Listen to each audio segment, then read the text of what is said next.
2. The search for the perpetrator of the crime lasted all summer, but he was not discovered. Those who were suspected and arrested easily proved their innocence, and the authorities were compelled to abandon the attempt to capture the criminal.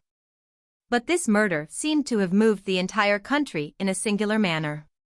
There remained in everyone's mind a disquietude, a vague fear, a sensation of mysterious terror, springing not merely from the impossibility of discovering any trace of the assassin, but also and above all from that strange finding of the wooden shoes in front of La Roque's door the day after the crime. The certainty that the murderer had assisted at the investigation, that he was still, doubtless, living in the village, possessed all minds and seemed to brood over the neighborhood like a constant menace. The wood had also become a dreaded spot, a place to be avoided and supposed to be haunted. Formerly the inhabitants went there to spend every Sunday afternoon. They used to sit down on the moss at the feet of the huge tall trees or walk along the water's edge watching the trout gliding among the weeds. The boys used to play bowls, hide-and-seek and other games where the ground had been cleared and leveled, and the girls, in rows of 4 or 5, would trip along, holding one another by the arms and screaming songs with their shrill voices. Now nobody ventured there for fear of finding some corpse lying on the ground. Autumn arrived. The leaves began to fall from the tall trees, whirling round and round to the ground, and the sky could be seen through the bare branches. Sometimes, when a gust of wind swept over the treetops, the slow, continuous rain suddenly grew heavier and became a rough storm that covered the moss with a thick yellow carpet that made a kind of creaking sound beneath one's feet. And the sound of the falling leaves seemed like a wail, and the leaves themselves like tears shed by these great, sorrowful trees, that wept in the silence of the bare and empty wood, this dreaded and deserted wood where wandered lonely the soul. The little soul of little Louise Roque. The Brindle, swollen by the storms, rushed on more quickly, yellow and angry, between its dry banks, bordered by 2 thin, bare, willow hedges. And here was Renaudet suddenly resuming his walks under the trees. Every day, at sunset, he came out of his house, descended the front steps slowly and entered the wood in a dreamy fashion, with his hands in his pockets, and paced over the damp soft moss. While a legion of rooks from all the neighboring haunts came thither to rest in the tall trees and then flew off like a black cloud uttering loud, discordant cries. Night came on, and Renaudet was still strolling slowly under the trees. Then, when the darkness prevented him from walking any longer, he would go back to the house and sink into his armchair in front of the glowing hearth, stretching his damp feet toward the fire. One morning an important bit of news was circulated through the district. The mayor was having his wood cut down. 20 woodcutters were already at work. They had commenced at the corner nearest to the house and worked rapidly in the master's presence. And each day the wood grew thinner, losing its trees, which fell down one by one, as an army loses its soldiers. Renaudet no longer walked up and down. He remained from morning till night, contemplating, motionless, with his hands behind his back, the slow destruction of his wood. When a tree fell he placed his foot on it as if it were a corpse. Then he raised his eyes to the next with a kind of secret, calm impatience, as if he expected, hoped for something at the end of this slaughter. Meanwhile they were approaching the place where little Louise Roque had been found. They came to it one evening in the twilight. As it was dark, the sky being overcast, the woodcutters wanted to stop their work, putting off till next day the fall of an enormous beech tree, but the mayor objected to this and insisted that they should at once lop and cut down this giant, which had sheltered the crime. When the lopper had laid it bare and the woodcutters had sapped its base, 5 men commenced hauling at the rope attached to the top. The tree resisted. Its powerful trunk, although notched to the center, was as rigid as iron. The workmen, all together, with a sort of simultaneous motion, strained at the rope, bending backward and uttering a cry which timed and regulated their efforts. 2 woodcutters standing close to the giant remained with axes in their grip, like 2 executioners ready to strike once more, and Renaudet, motionless, with his hand on the trunk, awaited the fall with an uneasy, nervous feeling. One of the men said to him, "You are too near, Monsieur le Maire. When it falls it may hurt you." He did not reply and did not move away. He seemed ready to catch the beech tree in his open arms and to cast it on the ground like a wrestler. All at once, at the base of the tall column of wood there was a rent which seemed to run to the top, like a painful shock. It bent slightly, ready to fall, but still resisting. The men, in a state of excitement, stiffened their arms, renewed their efforts with greater vigor, and, just as the tree came crashing down, Renardet suddenly made a forward step, then stopped, his shoulders raised to receive the irresistible shock. The mortal shock which would crush him to the earth.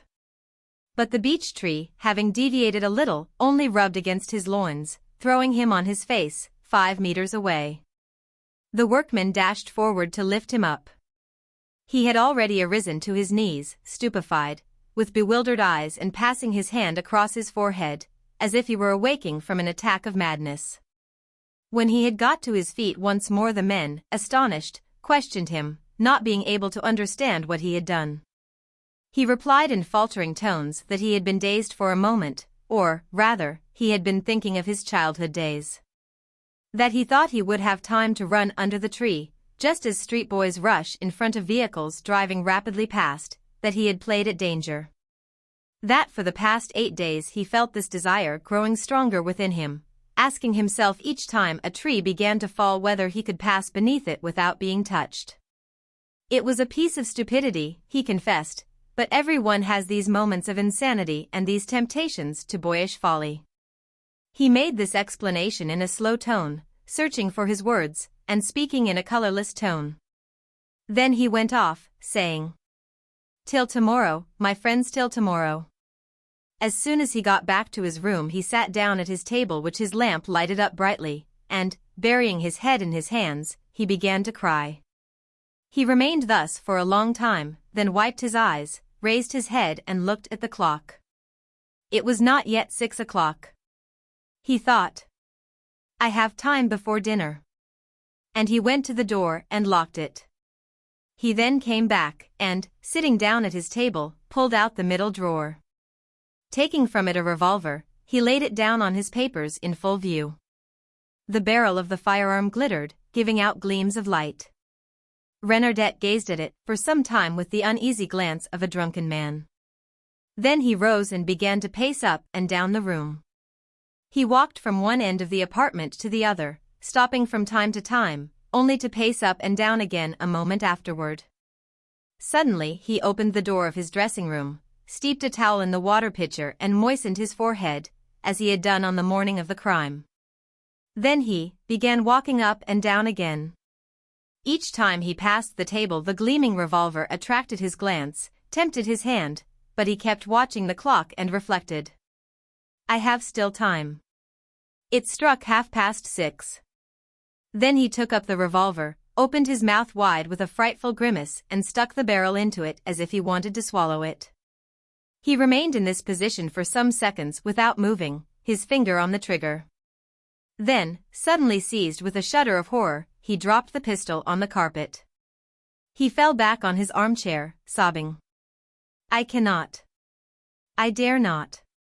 My God. My God. How can I have the courage to kill myself?" There was a knock at the door.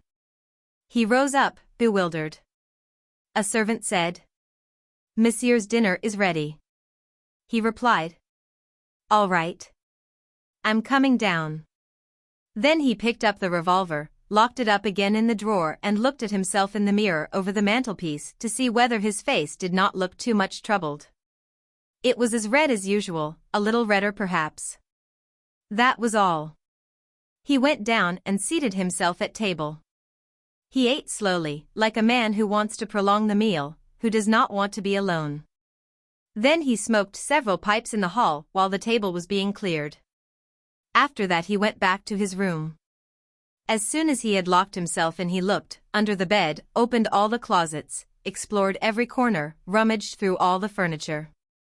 Then he lighted the candles on the mantelpiece, and, turning round several times, ran his eye all over the apartment with an anguish of terror that distorted his face, for he knew well that he would see her. As he did every night, little Louise Roquet, the little girl he had attacked and afterwards strangled. Every night the odious vision came back again. First he seemed to hear a kind of roaring sound, such as is made by a threshing machine or the distant passage of a train over a bridge. Then he commenced to gasp, to suffocate, and he had to unbutton his collar and his belt. He moved about to make his blood circulate, he tried to read, he attempted to sing. It was in vain.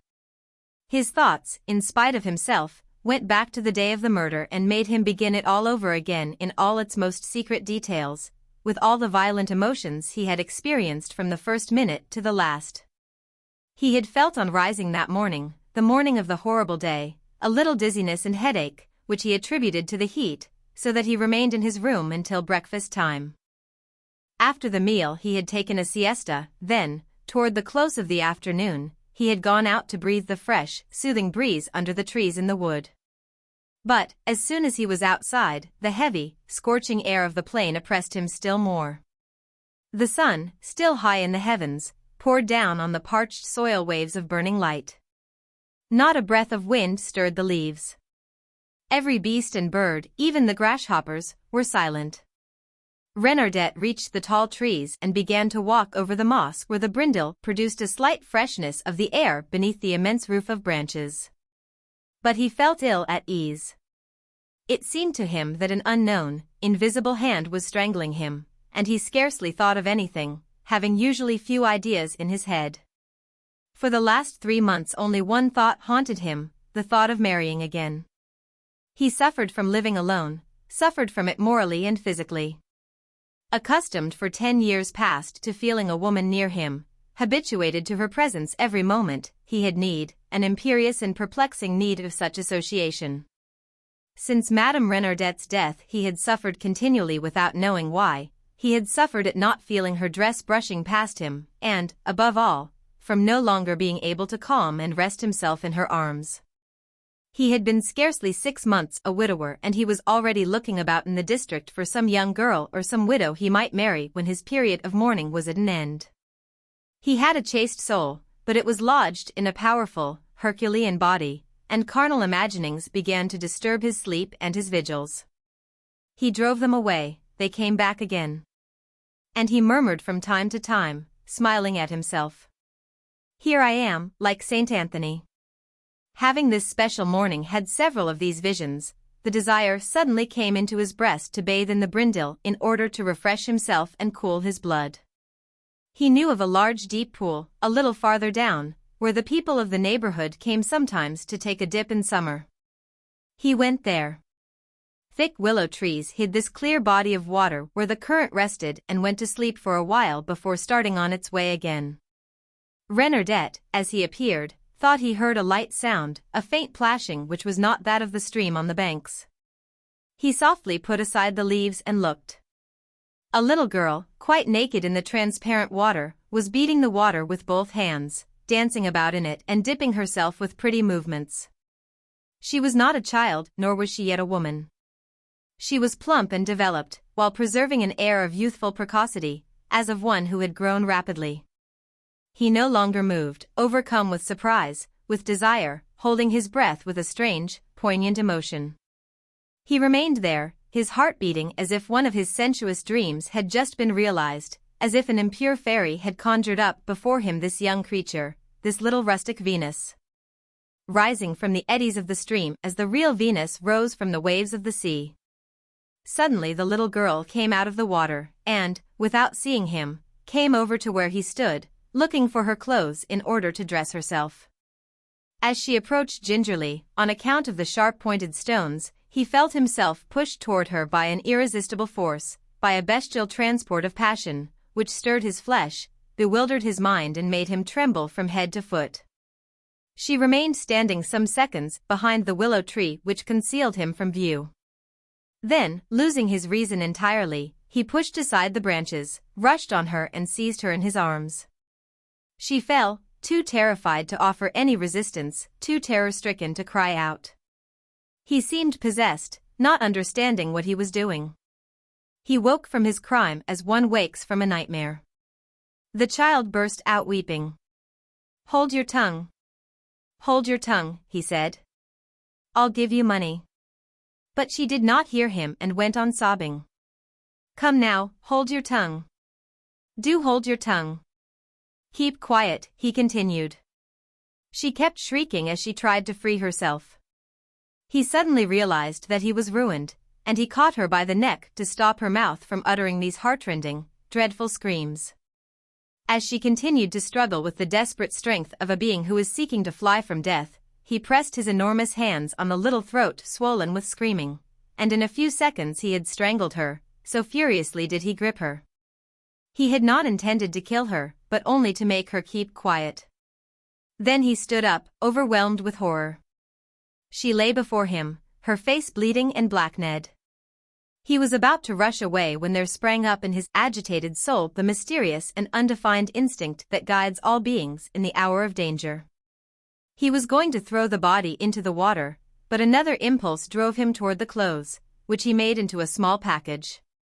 Then, as he had a piece of twine in his pocket, he tied it up and hid it in a deep portion of the stream, beneath the trunk of a tree that overhung the brindle. Then he went off at a rapid pace, reached the meadows, took a wide turn in order to show himself to some peasants who dwelt some distance away at the opposite side of the district, and came back to dine at the usual hour, telling his servants all that was supposed to have happened during his walk. He slept, however, that night. He slept with a heavy, brutish sleep like the sleep of certain persons condemned to death. He did not open his eyes until the first glimmer of dawn, and he waited till his usual hour for riding, so as to excite no suspicion. Then he had to be present at the inquiry as to the cause of death. He did so like a somnambulist, in a kind of vision which showed him men and things as in a dream, in a cloud of intoxication, with that sense of unreality which perplexes the mind at the time of the greatest catastrophes. But the agonized cry of Mother Roque pierced his heart. At that moment he had felt inclined to cast himself at the old woman's feet and to exclaim, "I am the guilty one." But he had restrained himself. He went back, however, during the night to fish up the dead girl's wooden shoes, in order to place them on her mother's threshold. As long as the inquiry lasted, as long as it was necessary to lead justice astray, he was calm, master of himself, crafty and smiling. He discussed quietly with the magistrates all the suppositions that passed through their minds, combated their opinions and demolished their arguments. He even took a keen and mournful pleasure in disturbing their investigations, in embroiling their ideas, in showing the innocence of those whom they suspected. But as soon as the inquiry was abandoned he became gradually nervous, more excitable than he had been before, although he mastered his irritability. Sudden noises made him start with fear. He shuddered at the slightest thing and trembled sometimes from head to foot when a fly alighted on his forehead. Then he was seized with an imperious desire for motion, which impelled him to take long walks and to remain up whole nights pacing up and down his room.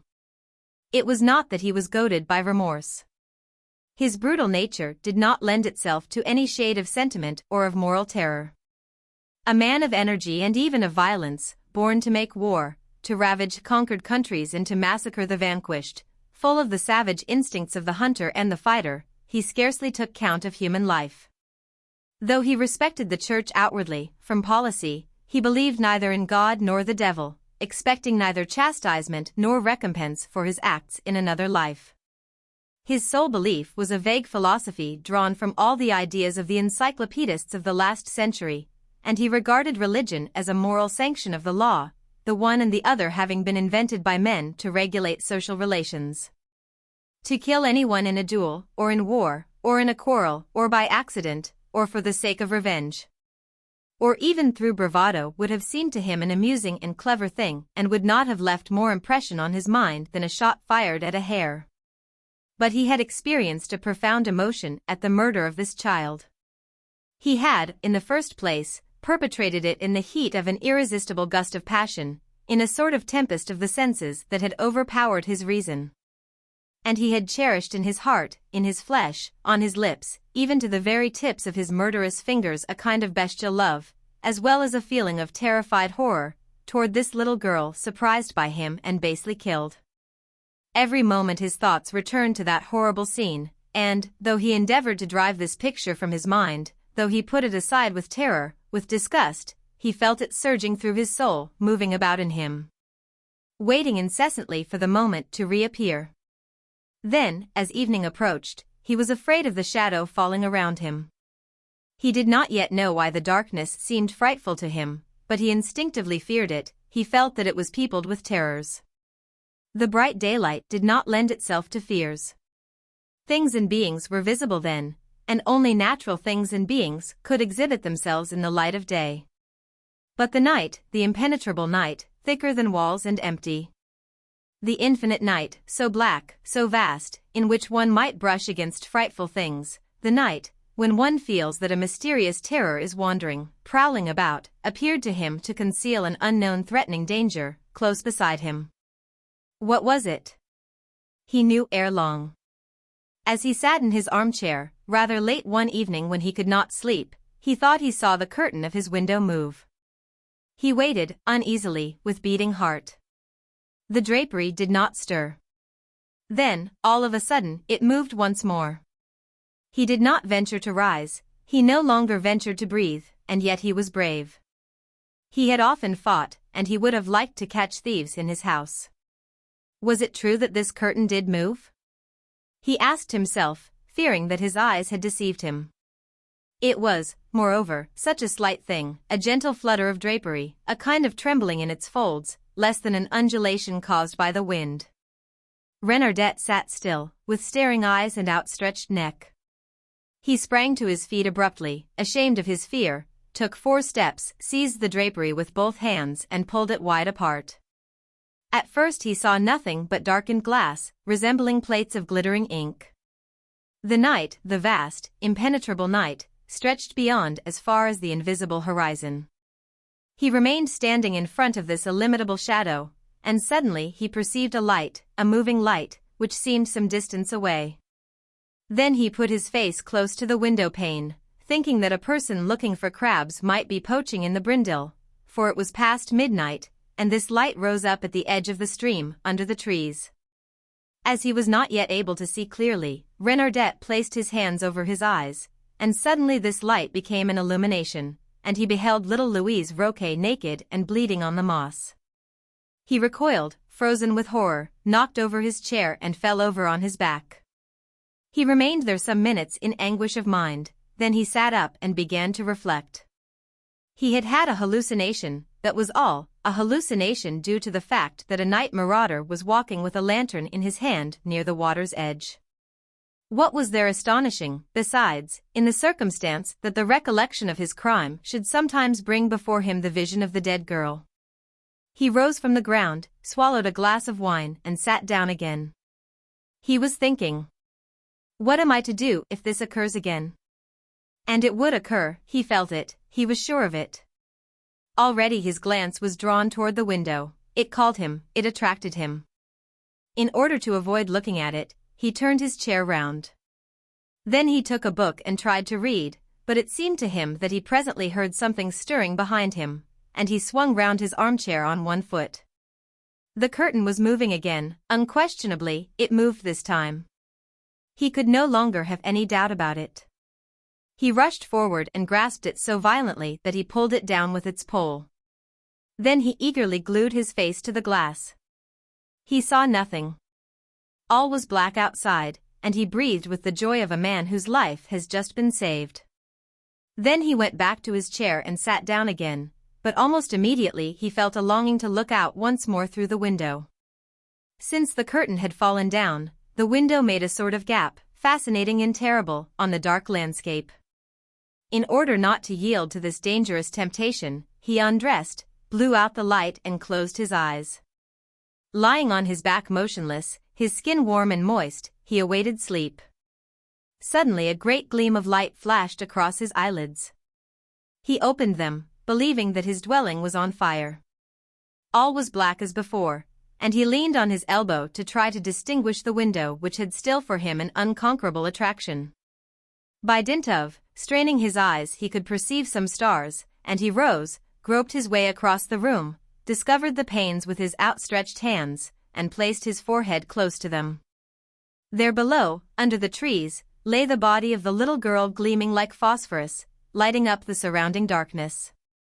Renardet uttered a cry and rushed toward his bed, where he lay till morning, his head hidden under the pillow. From that moment his life became intolerable.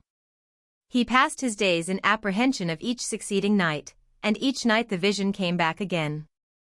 As soon as he had locked himself up in his room he strove to resist it, but in vain. An irresistible force lifted him up and pushed him against the window, as if to call the phantom, and he saw it at once, lying first in the spot where the crime was committed in the position in which it had been found. Then the dead girl rose up and came toward him with little steps, just as the child had done when she came out of the river. She advanced quietly, passing straight across the grass and over the bed of withered flowers. Then she rose up in the air toward Renardet's window. She came toward him as she had come on the day of the crime. And the man recoiled before the apparition. He retreated to his bed and sank down upon it, knowing well that the little one had entered the room and that she now was standing behind the curtain, which presently moved. And until daybreak he kept staring at this curtain with a fixed glance, ever waiting to see his victim depart. But she did not show herself any more. She remained there behind the curtain, which quivered tremulously now and then. And Renaudet, his fingers clutching the clothes, squeezed them as he had squeezed the throat of little Louise Roquet. He heard the clock striking the hours, and in the stillness the pendulum kept ticking in time with the loud beating of his heart. And he suffered, the wretched man, more than any man had ever suffered before. Then, as soon as a white streak of light on the ceiling announced the approaching day, he felt himself free, alone at last, alone in his room, and he went to sleep. He slept several hours, a restless, feverish sleep in which he retraced in dreams the horrible vision of the past night. When he went down to the late breakfast he felt exhausted as after unusual exertion, and he scarcely ate anything, still haunted as he was by the fear of what he had seen the night before. He knew well, however, that it was not an apparition, that the dead do not come back, and that his sick soul, his soul possessed by one thought alone, by an indelible remembrance, was the only cause of his torture. Was what brought the dead girl back to life and raised her form before his eyes, on which it was ineffaceably imprinted. But he knew, too, that there was no cure, that he would never escape from the savage persecution of his memory, and he resolved to die rather than to endure these tortures any longer. Then he thought of how he would kill himself. It must be something simple and natural, which would preclude the idea of suicide. For he clung to his reputation, to the name bequeathed to him by his ancestors. And if his death awakened any suspicion people's thoughts might be, perhaps, directed toward the mysterious crime, toward the murderer who could not be found, and they would not hesitate to accuse him of the crime. A strange idea came into his head, that of allowing himself to be crushed by the tree at the foot of which he had assassinated little Louise Roquet. So he determined to have the wood cut down and to simulate an accident. But the beech tree refused to crush his ribs. Returning to his house, a prey to utter despair, he had snatched up his revolver, and then did not dare to fire it. The dinner bell summoned him. He could eat nothing, and he went upstairs again. And he did not know what to do. Now that he had escaped the first time, he felt himself a coward. Presently he would be ready, brave, decided, master of his courage and of his resolution. Now he was weak and feared death as much as he did the dead girl. He faltered. I dare not venture it again, I dare not venture it. Then he glanced with terror, first at the revolver on the table and next at the curtain which hid his window. It seemed to him, moreover, that something horrible would occur as soon as his life was ended. Something? What? A meeting with her, perhaps.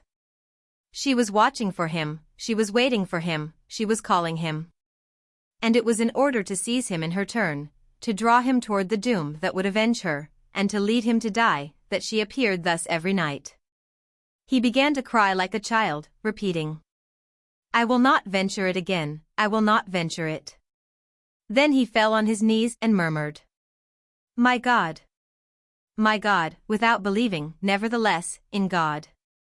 And he no longer dared, in fact, to look at his window, where he knew the apparition was hiding, nor at his table, where his revolver gleamed. When he had risen up he said, This cannot last. There must be an end of it. The sound of his voice in the silent room made a chill of fear pass through his limbs, but as he could not bring himself to come to a determination, as he felt certain that his finger would always refuse to pull the trigger of his revolver, he turned round to hide his head under the bedclothes and began to reflect.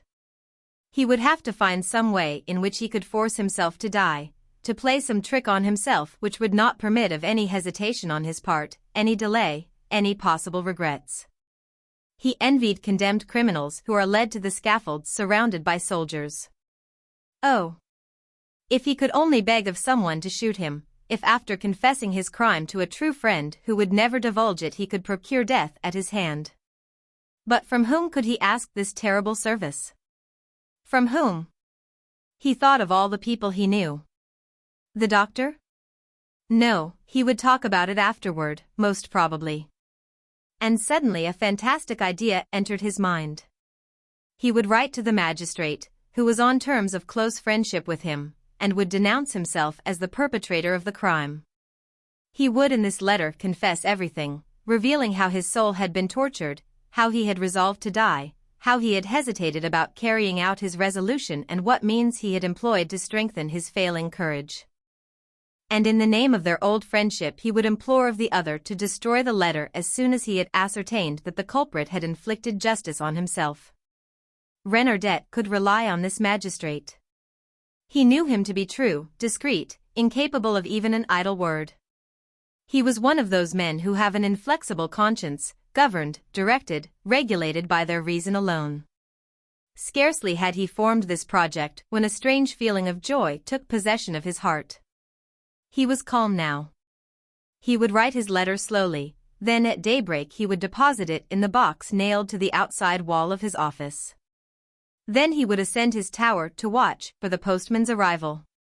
And when the man in the blue blouse had gone away, he would cast himself head foremost on the rocks on which the foundations rested. He would take care to be seen first by the workmen who had cut down his wood. He could climb to the projecting stone which bore the flagstaff displayed on festivals. He would smash this pole with a shake and carry it along with him as he fell. Who would suspect that it was not an accident? And he would be killed outright, owing to his weight and the height of the tower. Presently he got out of bed, went over to the table and began to write.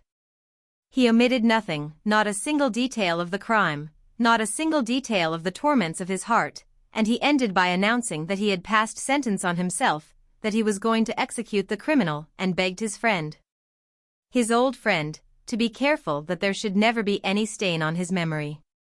When he had finished this letter he saw that the day had dawned. He closed, sealed it and wrote the address.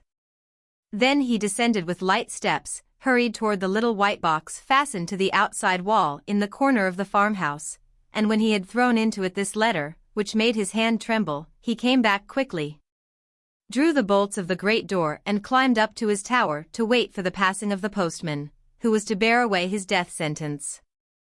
He felt self-possessed now. Liberated. Saved. A cold dry wind, an icy wind passed across his face. He inhaled it eagerly with open mouth, drinking in its chilling kiss. The sky was red, a wintry red, and all the plain, whitened with frost, glistened under the first rays of the sun, as if it were covered with powdered glass. Renardet, standing up, his head bare, gazed at the vast tract of country before him, the meadows to the left and to the right, the village whose chimneys were beginning to smoke in preparation for the morning meal. At his feet he saw the Brindle flowing amid the rocks, where he would soon be crushed to death. He felt new life on that beautiful frosty morning. The light bathed him, entered his being like a newborn hope. 1,000 recollections assailed him, recollections of similar mornings, of rapid walks on the hard earth which rang beneath his footsteps, of happy days of shooting on the edges of pools where wild ducks sleep. All the good things that he loved, the good things of existence, rushed to his memory, penetrated him with fresh desires, awakened all the vigorous appetites of his active, powerful body. And he was about to die. Why? He was going to kill himself stupidly because he was afraid of a shadow, afraid of nothing. He was still rich and in the prime of life. What folly! All he needed was distraction, absence, a voyage in order to forget. This night even he had not seen the little girl because his mind was preoccupied and had wandered toward some other subject. Perhaps he would not see her any more? And even if she still haunted him in this house, certainly she would not follow him elsewhere. The earth was wide, the future was long. Why should he die? His glance traveled across the meadows, and he perceived a blue spot in the path which wound alongside the brindle. It was Med-Eric coming to bring letters from the town and to carry away those of the village. Renardet gave a start, a sensation of pain shot through his breast, and he rushed down the winding staircase to get back his letter, to demand it back from the postman. Little did it matter to him now whether he was seen. He hurried across the grass damp from the light frost of the previous night and arrived in front of the box in the corner of the farmhouse exactly at the same time as the letter carrier. The latter had opened the little wooden door and drew forth the 4 papers deposited there by the inhabitants of the locality. Renardet said to him, "Good morrow, Med-Eric." "Good morrow, Monsieur le Maire." "I say, Med-Eric, I threw a letter into the box that I want back again. I came to ask you to give it back to me." "That's all right, Monsieur le Maire, you'll get it." And the postman raised his eyes. He stood petrified at the sight of Renardet's face. The mayor's cheeks were purple, his eyes were anxious and sunken, with black circles round them, his hair was unbrushed, his beard untrimmed, his necktie unfastened. It was evident that he had not been in bed. The postman asked, "Are you ill, Monsieur le Maire?" The other, suddenly comprehending that his appearance must be unusual, lost countenance and faltered. "Oh. No. No. Only I jumped out of bed to ask you for this letter. I was asleep. You understand?" he said in reply. "What letter?" "The one you are going to give back to me." Med-Eric now began to hesitate. The mayor's attitude did not strike him as natural. There was perhaps a secret in that letter, a political secret. He knew Renardet was not a Republican, and he knew all the tricks and chicanery employed at elections. He asked, "To whom is it addressed, this letter of yours?" "To Monsieur Putoin, the magistrate, you know, my friend, Monsieur Putoin." The postman searched through the papers and found the one asked for. Then he began looking at it, turning it round and round between his fingers, much perplexed, much troubled by the fear of either committing a grave offense or of making an enemy of the mayor. Seeing his hesitation, Renardet made a movement for the purpose of seizing the letter and snatching it away from him. This abrupt action convinced Med-Eric that some important secret was at stake and made him resolve to do his duty, cost what it may. So he flung the letter into his bag and fastened it up, with the reply, "No, I can't, Monsieur le Maire. As long as it is for the magistrate, I can't." A dreadful pang wrung Renardet's heart and he murmured, "Why, you know me well. You are even able to recognize my handwriting. I tell you I want that paper. I can't. Look here, Med-Eric, you know that I'm incapable of deceiving you, I tell you I want it. No, I can't." A tremor of rage passed through Renardet's soul. "Damn it all, take care. You know that I never trifle and that I could get you out of your job, my good fellow, and without much delay either, and then, I am the mayor of the district, after all, and I now order you to give me back that paper."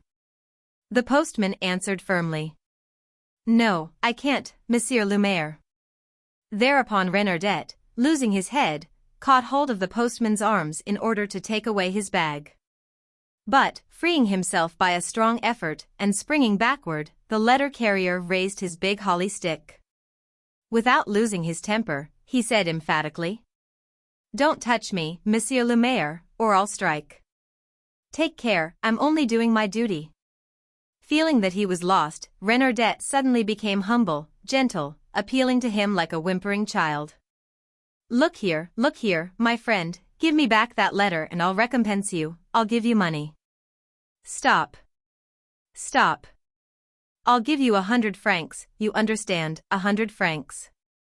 The postman turned on his heel and started on his journey. Renardet followed him, out of breath, stammering, Médéric, listen. I'll give you 1,000 francs, you understand, 1,000 francs. The postman still went on without giving any answer. Renardet went on. I'll make your fortune, you understand, whatever you wish, 50,000 francs for that letter. What does it matter to you? You won't? Well, 100,000, I say, 100,000 francs. Do you understand? 100,000 francs, 100,000 francs. The postman turned back, his face hard, his eye severe. Enough of this, or else I'll repeat to the magistrate everything you have just said to me. Renardet stopped abruptly. It was all over. He turned back and rushed toward his house, running like a hunted animal. Then, in his turn, Médéric stopped and watched his flight with stupefaction. He saw the mayor re-enter his house, and he waited still, as if something astonishing were about to happen. In fact, presently the tall form of Renardet appeared on the summit of the Fox's Tower. He ran round the platform like a madman. Then he seized the flagstaff and shook it furiously without succeeding in breaking it. Then, all of a sudden, like a diver, with his 2 hands before him, he plunged into space. Médéric rushed forward to his assistance. He saw the woodcutters going to work and called out to them, telling them an accident had occurred. At the foot of the walls they found a bleeding body, its head crushed on a rock. The brindle surrounded this rock, and over its clear, calm waters could be seen a long red thread of mingled brains and blood. The donkey. There was not a breath of air stirring, a heavy mist was lying over the river. It was like a layer of cotton placed on the water. The banks themselves were indistinct, hidden behind strange fogs. But day was breaking and the hill was becoming visible. In the dawning light of day, the plaster houses began to appear like white spots. Cocks were crowing in the barnyard. On the other side of the river, hidden behind the fogs, just opposite Fret, a slight noise from time to time broke the dead silence of the quiet morning. At times it was an indistinct plashing, like the cautious advance of a boat, then again a sharp noise like the rattle of an oar, and then the sound of something dropping in the water. Then silence. Sometimes whispered words, coming perhaps from a distance, perhaps from quite near, pierced through these opaque mists. They passed by like wild birds which have slept in the rushes and which fly away at the first light of day, crossing the mist and uttering a low and timid sound which wakes their brothers along the shores. Suddenly along the bank, near the village, a barely perceptible shadow appeared on the water. Then it grew, became more distinct and, coming out of the foggy curtain which hung over the river, a flatboat, manned by 2 men, pushed up on the grass. The one who was rowing rose and took a pailful of fish from the bottom of the boat, then he threw the dripping net over his shoulder. His companion, who had not made a motion, exclaimed, "Say, Meloche, get your gun and see if we can't land some rabbit along the shore." The other one answered, "All right. I'll be with you in a minute." Then he disappeared, in order to hide their catch. The man who had stayed in the boat slowly filled his pipe and lighted it. His name was Labouise, but he was called Chiquet and was in partnership with Mélicon, commonly called Meloche, to practice the doubtful and undefined profession of junk-gatherers along the shore. They were a low order of sailors and they navigated regularly only in the months of famine. The rest of the time they acted as junk-gatherers. Rowing about on the river day and night, watching for any prey, dead or alive, poachers on the water and nocturnal hunters, sometimes ambushing venison in the Saint-Germain forests, sometimes looking for drowned people and searching their clothes, picking up floating rags and empty bottles. Thus did Labouise and Mélicon live easily. At times they would set out on foot about noon and stroll along straight ahead. They would dine in some inn on the shore and leave again side by side. They would remain away for a couple of days. Then one morning they would be seen rowing about in the tub which they called their boat. At Joinville or at Nogent some boatman would be looking for his boat, which had disappeared one night, probably stolen, while 20 or 30 miles from there, on the Oise, some shopkeeper would be rubbing his hands, congratulating himself on the bargain he had made when he bought a boat the day before for 50 francs, which 2 men offered him as they were passing. Melicon reappeared with his gun wrapped up in rags. He was a man of 40 or 50, tall and thin, with the restless eye of people who are worried by legitimate troubles and of hunted animals. His open shirt showed his hairy chest, but he seemed never to have had any more hair on his face than a short brush of a mustache and a few stiff hairs under his lower lip. He was bald around the temples. When he took off the dirty cap that he wore, his scalp seemed to be covered with a fluffy down, like the body of a plucked chicken. Shikit, on the contrary, was red, fat, short and hairy. He looked like a raw beefsteak. He continually kept his left eye closed, as if he were aiming at something or at somebody, and when people jokingly cried to him, "Open your eye, Labouise," he would answer quietly, "Never fear, sister, I open it when there's cause to." He had a habit of calling every one sister, even his scavenger companion. He took up the oars again, and once more the boat disappeared in the heavy mist, which was now turned snowy white in the pink-tinted sky. "What kind of lead did you take, Melicon?" Labouise asked.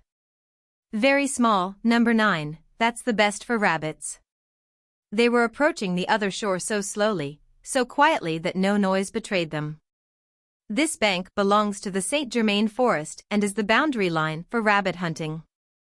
It is covered with burrows hidden under the roots of trees, and the creatures at daybreak frisk about, running in and out of the holes. Melicon was kneeling in the bow, watching, his gun hidden on the floor. Suddenly he seized it, aimed, and the report echoed for some time throughout the quiet country. Labouise, in a few strokes, touched the beach, and his companion, jumping to the ground, picked up a little gray rabbit, not yet dead. Then the boat once more disappeared into the fog in order to get to the other side, where it could keep away from the game wardens. The two men seemed to be riding easily on the water. The weapon had disappeared under the board which served as a hiding place, and the rabbit was stuffed into Shikit's loose shirt. After about a quarter of an hour, Labouise asked, "Well, sister, shall we get one more?" "It will suit me," Melicon answered. The boat started swiftly down the current. The mist, which was hiding both shores, was beginning to rise. The trees could be barely perceived, as through a veil, and the little clouds of fog were floating up from the water. When they drew near the island, the end of which is opposite Herblay, the two men slackened their pace and began to watch. Soon a second rabbit was killed. Then they went down until they were halfway to Conflans. Here they stopped their boat, tied it to a tree, and went to sleep in the bottom of it. From time to time Labouise would sit up and look over the horizon with his open eye. The last of the morning mist had disappeared and the large summer sun was climbing in the blue sky. On the other side of the river the vineyard-covered hill stretched out in a semicircle. One house stood out alone at the summit. Everything was silent. Something was moving slowly along the towpath, advancing with difficulty. It was a woman dragging a donkey. The stubborn, stiff-jointed beast occasionally stretched out a leg in answer to its companion's efforts, and it proceeded thus, with outstretched neck and ears lying flat, so slowly that one could not tell when it would ever be out of sight. The woman, bent double, was pulling, turning round occasionally to strike the donkey with a stick. As soon as he saw her, Labouise exclaimed, "Say, Meloche." Meloche answered, "What's the matter? Want to have some fun?" "Of course." "Then hurry, sister, we're going to have a laugh."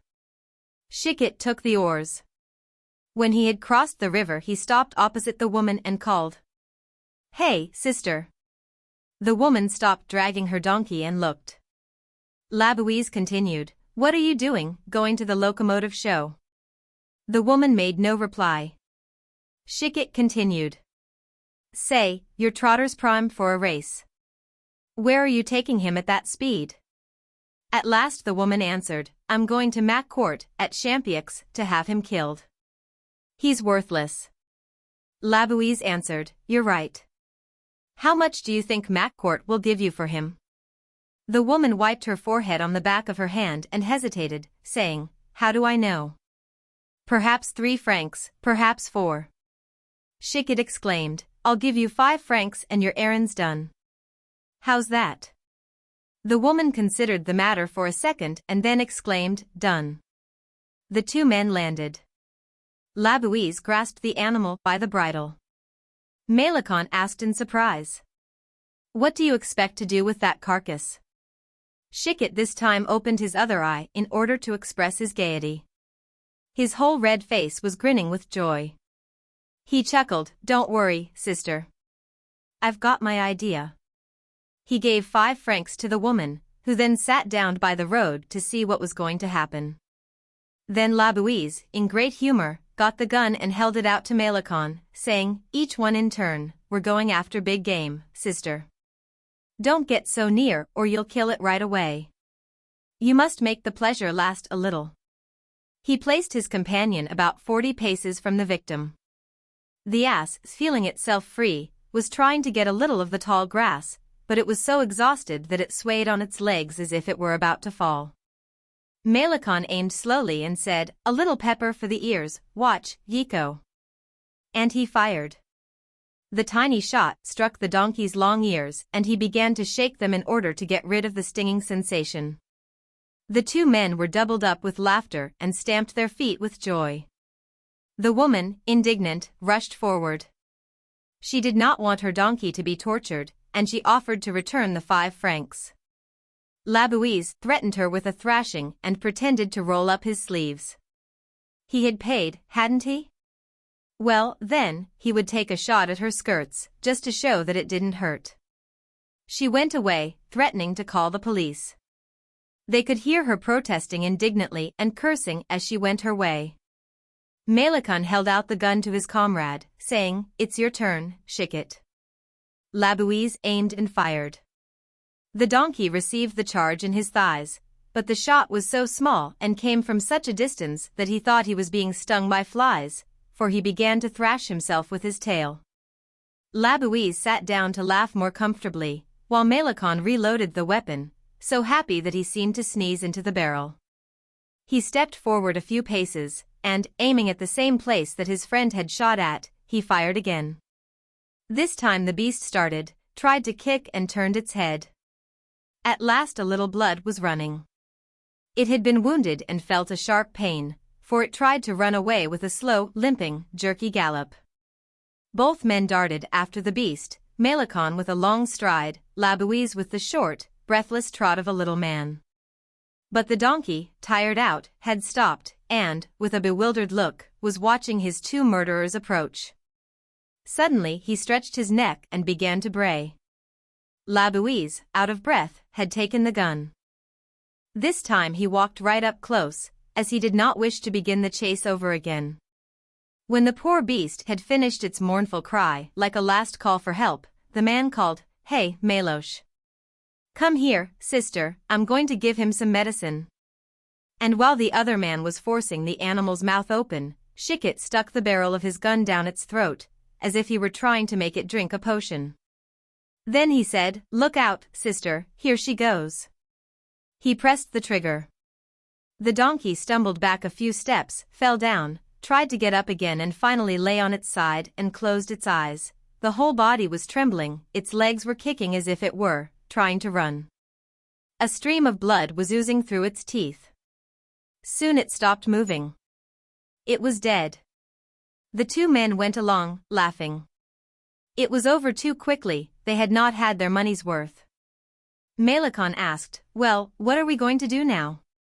Labouisse answered, "Don't worry, sister. Get the thing on the boat, we're going to have some fun when night comes." They went and got the boat. The animal's body was placed on the bottom, covered with fresh grass, and the two men stretched out on it and went to sleep. Toward noon Labouisse drew a bottle of wine, some bread and butter and raw onions from a hiding place in their muddy, worm-eaten boat, and they began to eat. When the meal was over they once more stretched out on the dead donkey and slept. At nightfall Labouisse awoke and shook his comrade, who was snoring like a buzzsaw. "Come on, sister," he ordered. Melicon began to row. As they had plenty of time, they went up the Seine slowly. They coasted along the reaches covered with water lilies, and the heavy, mud-covered boat slipped over the lily pads and bent the flowers, which stood up again as soon as they had passed. When they reached the wall of the Éperon, which separates the Saint-Germain forest from the Maisons-Laffitte Park, Labouisse stopped his companion and explained his idea to him. Melicon was moved by a prolonged, silent laugh. They threw into the water the grass which had covered the body, took the animal by the feet and hid it behind some bushes. Then they got into their boat again and went to Maisons-Laffitte. The night was perfectly black when they reached the wine shop of Old Man Jules. As soon as the dealer saw them he came up, shook hands with them and sat down at their table. They began to talk of one thing and another. By 11 o'clock the last customer had left and Old Man Jules winked at Labouisse and asked, "Well, have you got any?" Labouisse made a motion with his head and answered, "Perhaps so, perhaps not." The dealer insisted, "Perhaps you've not nothing but grey ones?" Chiquet dug his hands into his flannel shirt, drew out the ears of a rabbit and declared, 3 francs a pair. Then began a long discussion about the price. 2 francs 65 and the 2 rabbits were delivered.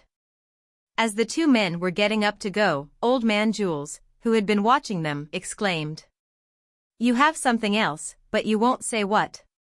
Labouisse answered, "Possibly, but it is not for you, you're too stingy." The man, growing eager, kept asking, "What is it? Something big? Perhaps we might make a deal." Labouisse, who seemed perplexed, pretended to consult Melicon with a glance. Then he answered in a slow voice, "This is how it is. We were in the bushes at Eperon when something passed right near us, to the left, at the end of the wall. Meloche takes a shot and it drops. We skipped on account of the game people. I can't tell you what it is, because I don't know. But it's big enough."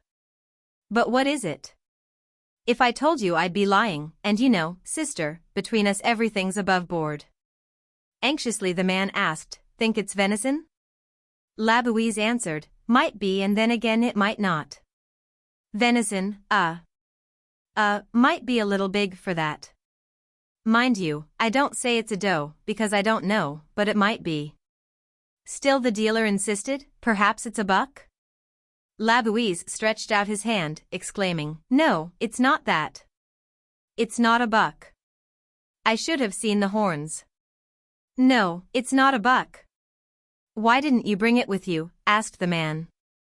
"Because, sister, from now on I sell from where I stand. Plenty of people will buy. All you have to do is to take a walk over there, find the thing and take it. No risk for me." The innkeeper, growing suspicious, exclaimed, "Supposing he wasn't there?" Labouisse once more raised his hand and said, "He's there, I swear, first bush to the left. What it is, I don't know. But it's not a buck, I'm positive. It's for you to find out what it is. 25 francs, cash down." Still the man hesitated. "Couldn't you bring it?" Melicon exclaimed, "No, indeed. You know our price. Take it or leave it."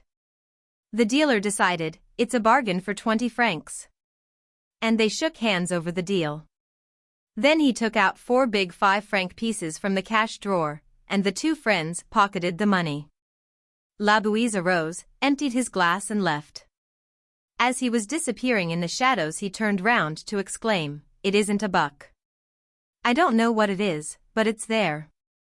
I'll give you back your money if you find nothing." And he disappeared in the darkness. Melicon, who was following him, kept punching him in the back to express his joy. Moirin. As we were still talking about Pranzini, M. Malraux, who had been Attorney General under the Empire, said, "Oh, I formerly knew a very curious affair, curious for several reasons, as you will see. I was at that time imperial attorney in one of the provinces. I had to take up the case which has remained famous under the name of the Moiron case. Monsieur Moiron, who was a teacher in the north of France, enjoyed an excellent reputation throughout the whole country. He was a person of intelligence, quiet, very religious, a little taciturn. He had married in the district of Bois-Linot, where he exercised his profession. He had had 3 children, who had died of consumption, one after the other. From this time he seemed to bestow upon the youngsters confided to his care all the tenderness of his heart. With his own money he bought toys for his best scholars and for the good boys. He gave them little dinners and stuffed them with delicacies, candy and cakes. Everybody loved this good man with his big heart, when suddenly 5 of his pupils died, in a strange manner, one after the other. It was supposed that there was an epidemic due to the condition of the water, resulting from drought. They looked for the causes without being able to discover them, the more so that the symptoms were so peculiar. The children seemed to be attacked by a feeling of lassitude. They would not eat, they complained of pains in their stomachs, dragged along for a short time, and died in frightful suffering.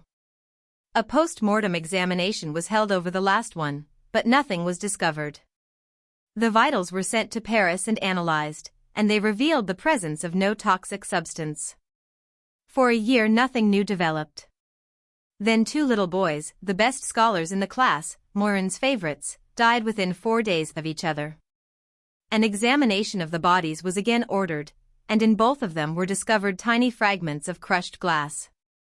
The conclusion arrived at was that the 2 youngsters must imprudently have eaten from some carelessly cleaned receptacle. A glass broken over a pail of milk could have produced this frightful accident, and the affair would have been pushed no further if Morin's servant had not been taken sick at this time. The physician who was called and noticed the same symptoms he had seen in the children. He questioned her and obtained the admission that she had stolen and eaten some candies that had been bought by the teacher for his scholars. On an order from the court the schoolhouse was searched, and a closet was found which was full of toys and dainties destined for the children. Almost all these delicacies contained bits of crushed glass or pieces of broken needles. Morin was immediately arrested, but he seemed so astonished and indignant at the suspicion hanging over him that he was almost released. However, indications of his guilt kept appearing, and baffled in my mind my first conviction, based on his excellent reputation, on his whole life, on the complete absence of any motive for such a crime. Why should this good, simple, religious man have killed little children, and the very children whom he seemed to love the most, whom he spoiled and stuffed with sweet things, for whom he spent half his salary in buying toys and bonbons? One must consider him insane to believe him guilty of this act. Now, Morin seemed so normal, so quiet, so rational and sensible that it seemed impossible to adjudge him insane. However, the proofs kept growing. In none of the candies that were bought at the places where the schoolmaster secured his provisions could the slightest trace of anything suspicious be found. He then insisted that an unknown enemy must have opened his cupboard with a false key in order to introduce the glass and the needles into the eatables.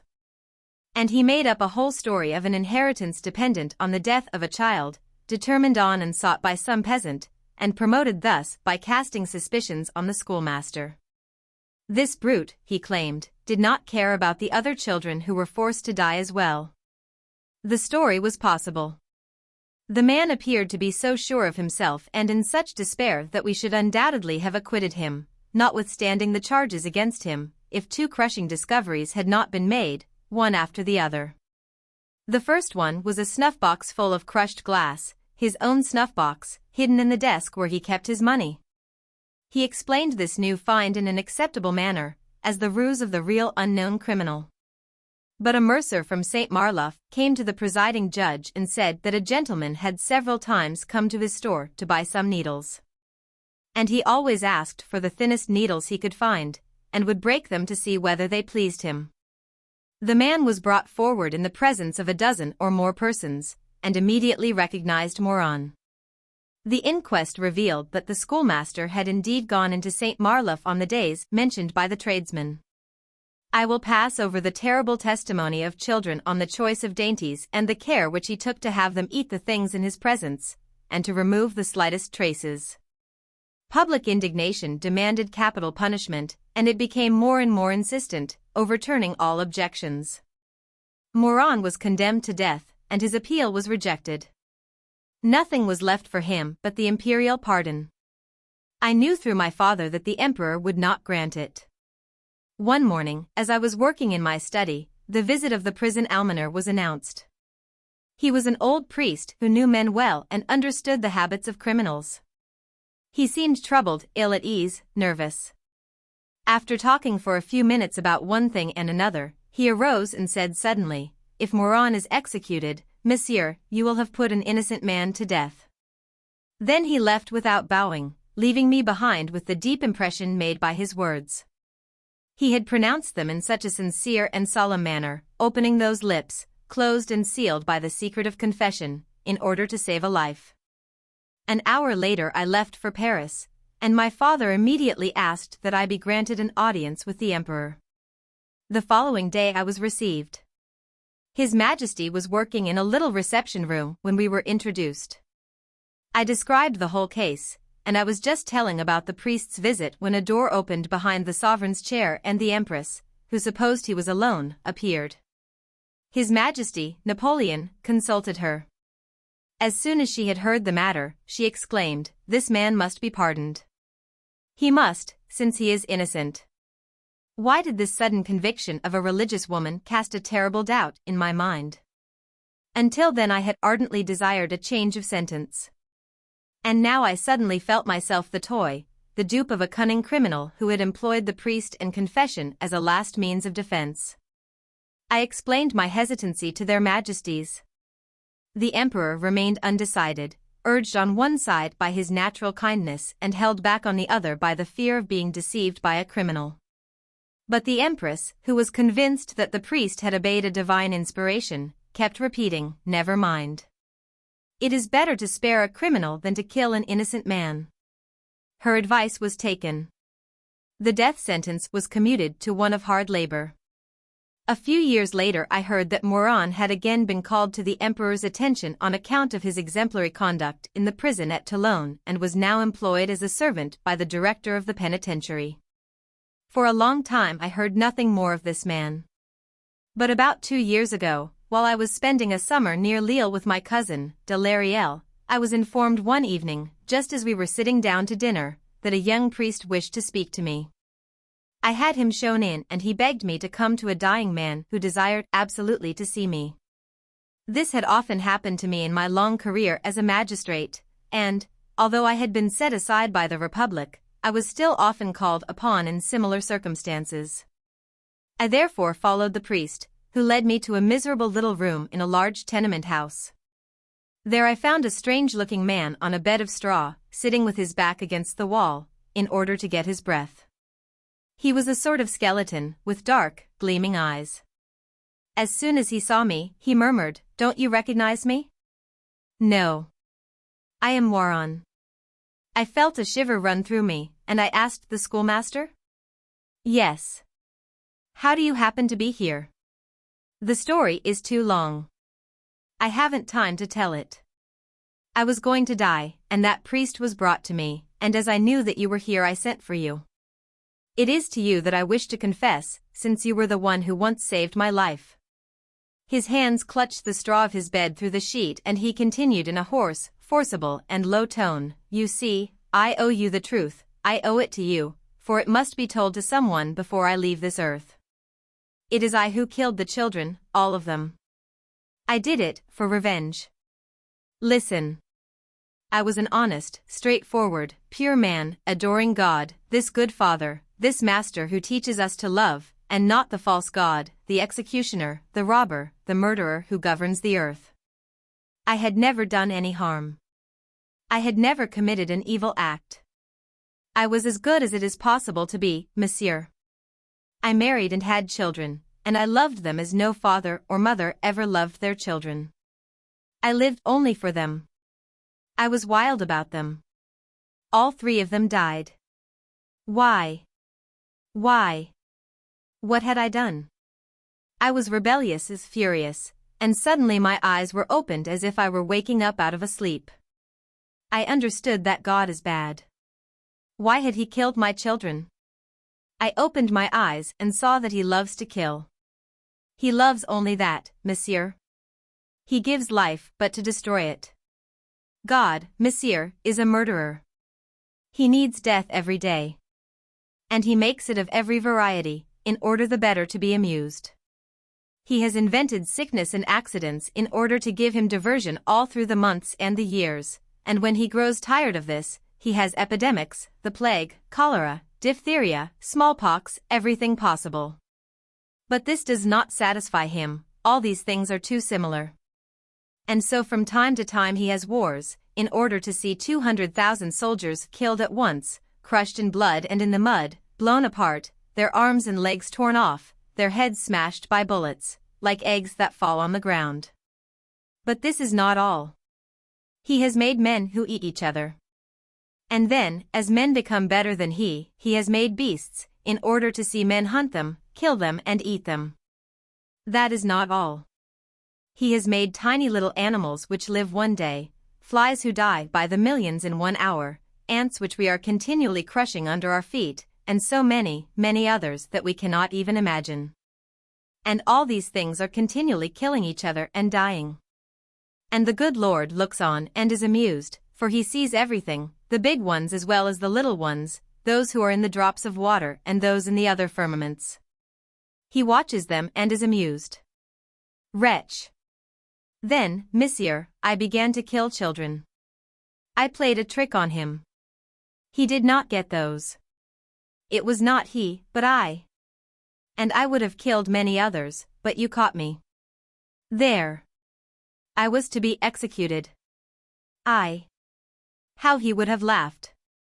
Then I asked for a priest, and I lied. I confessed to him. I lied and I lived. Now, all is over. I can no longer escape from him. I no longer fear him, monsieur, I despise him too much. This poor wretch was frightful to see as he lay there gasping, opening an enormous mouth in order to utter words which could scarcely be heard, his breath rattling. Picking at his bed and moving his thin legs under a grimy sheet as though trying to escape. Oh! The mere remembrance of it is frightful. You have nothing more to say? I asked. No, monsieur. Then, farewell. Farewell, monsieur, till some day.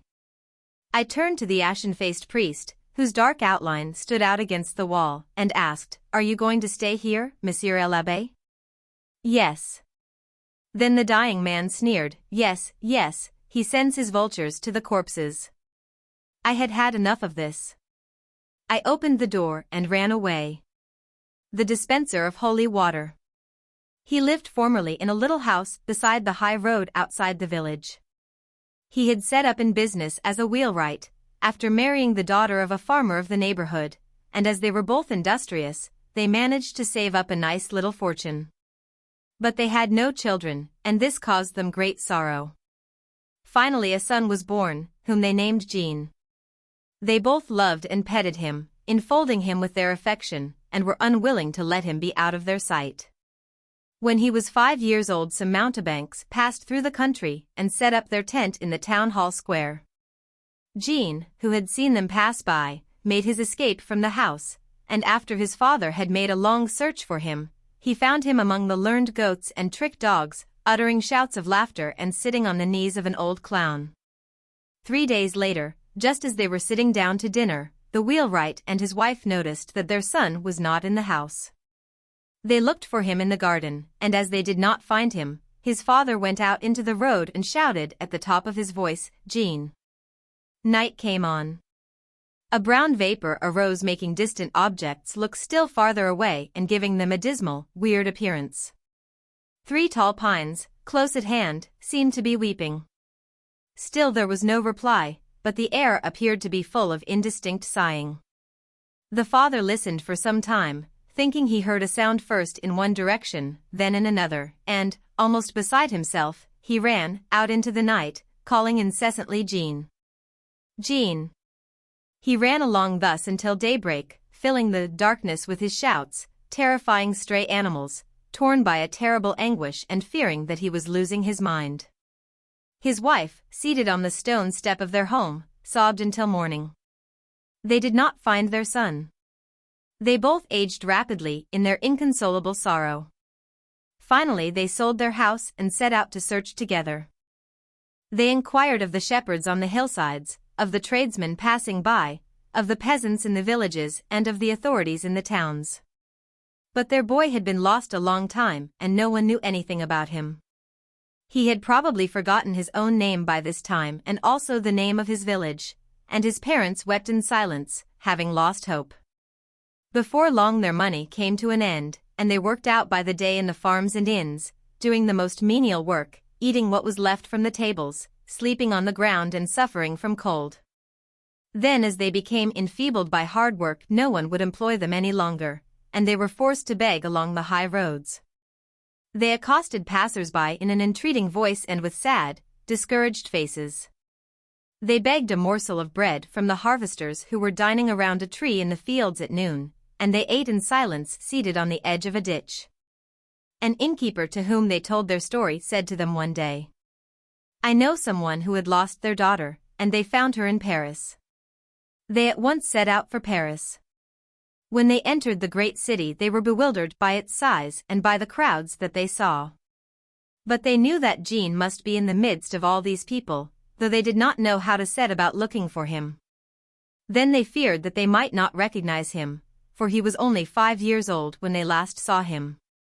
They visited every place, went through all the streets, stopping whenever they saw a group of people, hoping for some providential meeting, some extraordinary luck, some compassionate fate.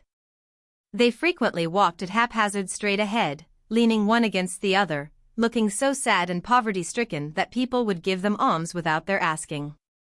They spent every Sunday at the doors of the churches, watching the crowds entering and leaving, trying to distinguish among the faces one that might be familiar. Several times they thought they recognized him, but always found they had made a mistake. In the vestibule of one of the churches which they visited the most frequently there was an old dispenser of holy water who had become their friend. He also had a very sad history, and their sympathy for him had established a bond of close friendship between them. It ended by them all three living together in a poor lodging on the top floor of a large house situated at some distance, quite on the outskirts of the city. And the wheelwright would sometimes take his new friend's place at the church when the latter was ill. Winter came, a very severe winter. The poor holy water sprinkler died, and the parish priest appointed the wheelwright, whose misfortunes had come to his knowledge, to replace him. He went every morning and sat in the same place, on the same chair, wearing away the old stone pillar by continually leaning against it. He would gaze steadily at every man who entered the church and looked forward to Sunday with as much impatience as a schoolboy, for on that day the church was filled with people from morning till night. He became very old, growing weaker each day from the dampness of the church, and his hope oozed away gradually. He now knew by sight all the people who came to the services. He knew their hours, their manners, could distinguish their step on the stone pavement. His interests had become so contracted that the entrance of a stranger in the church was for him a great event. One day 2 ladies came in. One was old, the other young, a mother and daughter probably. Behind them came a man who was following them. He bowed to them as they came out, and after offering them some holy water, he took the arm of the elder lady. That must be the fiancé of the younger one, thought the wheelwright. And until evening he kept trying to recall where he had formerly seen a young man who resembled this one. But the one he was thinking of must be an old man by this time, for it seemed as if he had known him down home in his youth.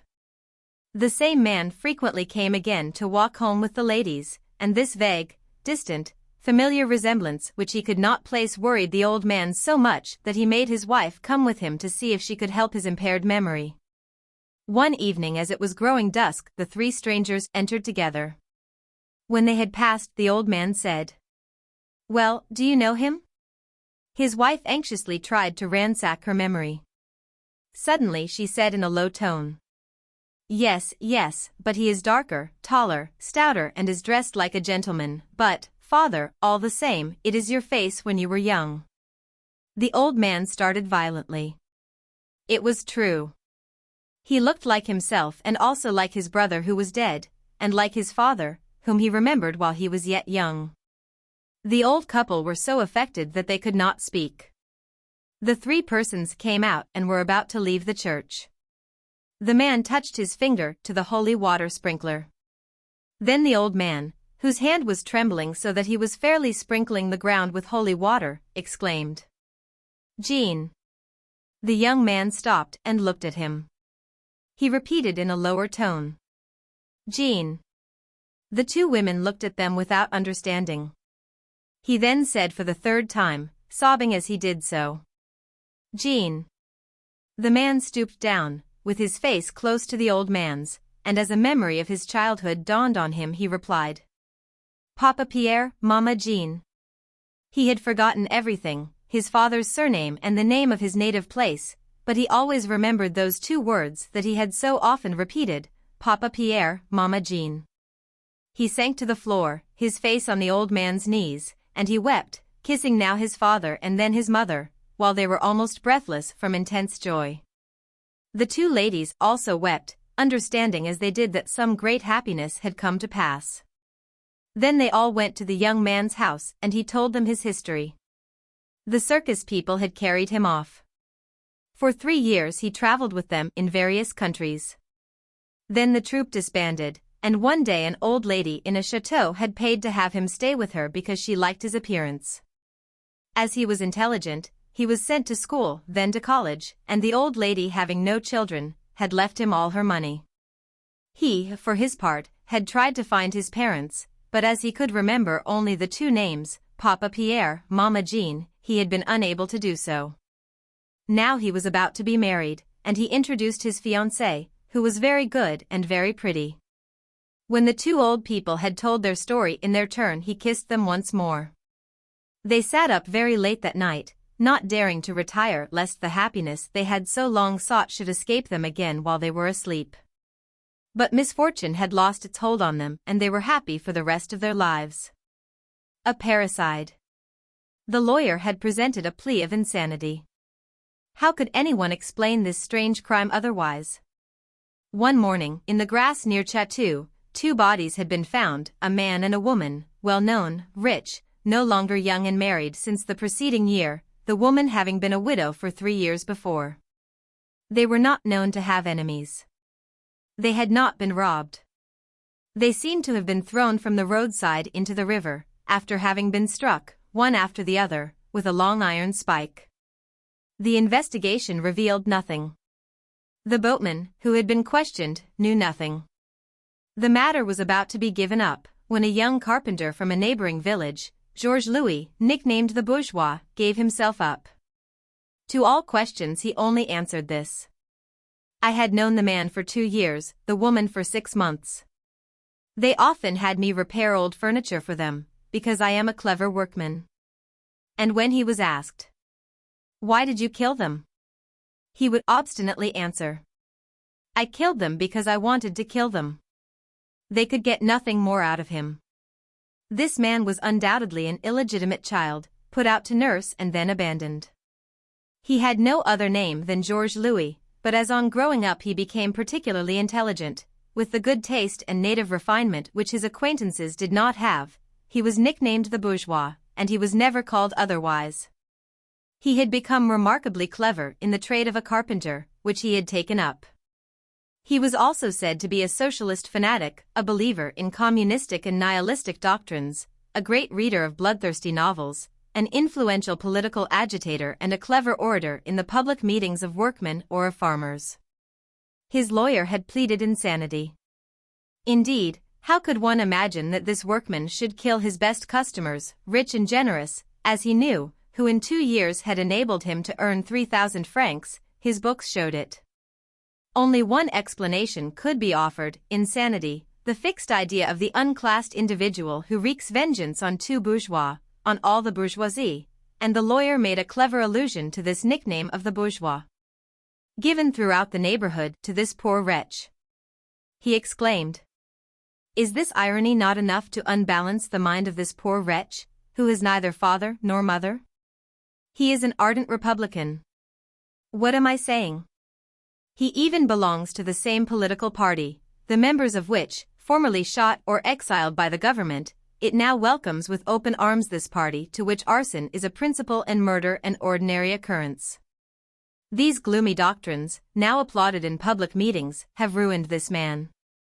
He has heard Republicans, even women, yes, women, ask for the blood of M. Gambetta, the blood of M. Grevy. His weakened mind gave way. He wanted blood, the blood of a bourgeois. It is not he whom you should condemn, gentlemen, it is the commune. Everywhere could be heard murmurs of assent. Everyone felt that the lawyer had won his case. The prosecuting attorney did not oppose him. Then the presiding judge asked the accused the customary question. "Prisoner, is there anything that you wish to add to your defense?" The man stood up. He was a short, flaxen blonde, with calm, clear, gray eyes. A strong, frank, sonorous voice came from this frail-looking boy and, at the first words, quickly changed the opinion which had been formed of him.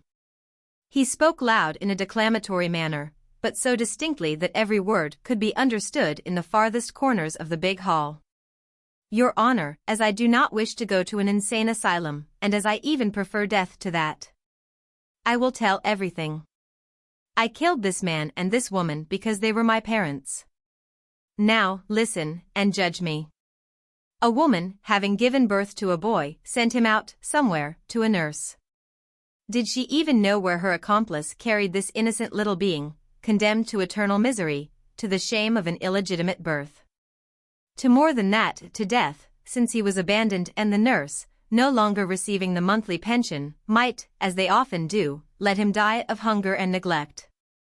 The woman who nursed me was honest, better, more noble, more of a mother than my own mother. She brought me up. She did wrong in doing her duty. It is more humane to let them die, these little wretches who are cast away in suburban villages just as garbage is thrown away. I grew up with the indistinct impression that I was carrying some burden of shame. One day the other children called me a b-. They did not know the meaning of this word, which one of them had heard at home. I was also ignorant of its meaning, but I felt the sting all the same. I was, I may say, one of the cleverest boys in the school. I would have been a good man, Your Honor, perhaps a man of superior intellect, if my parents had not committed the crime of abandoning me. This crime was committed against me. I was the victim, they were the guilty ones. I was defenseless, they were pitiless. Their duty was to love me, they rejected me. I owed them life, but is life a boon? To me, at any rate, it was a misfortune. After their shameful desertion, I owed them only vengeance.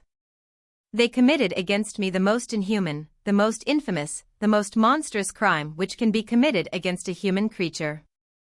A man who has been insulted, strikes. A man who has been robbed, takes back his own by force. A man who has been deceived, played upon, tortured, kills. A man who has been slapped, kills. A man who has been dishonored, kills. I have been robbed, deceived, tortured, morally slapped, dishonored, all this to a greater degree than those whose anger you excuse. I revenged myself, I killed. It was my legitimate right. I took their happy life in exchange for the terrible one which they had forced on me. You will call me parricide. Were these people my parents, for whom I was an abominable burden, a terror, an infamous shame?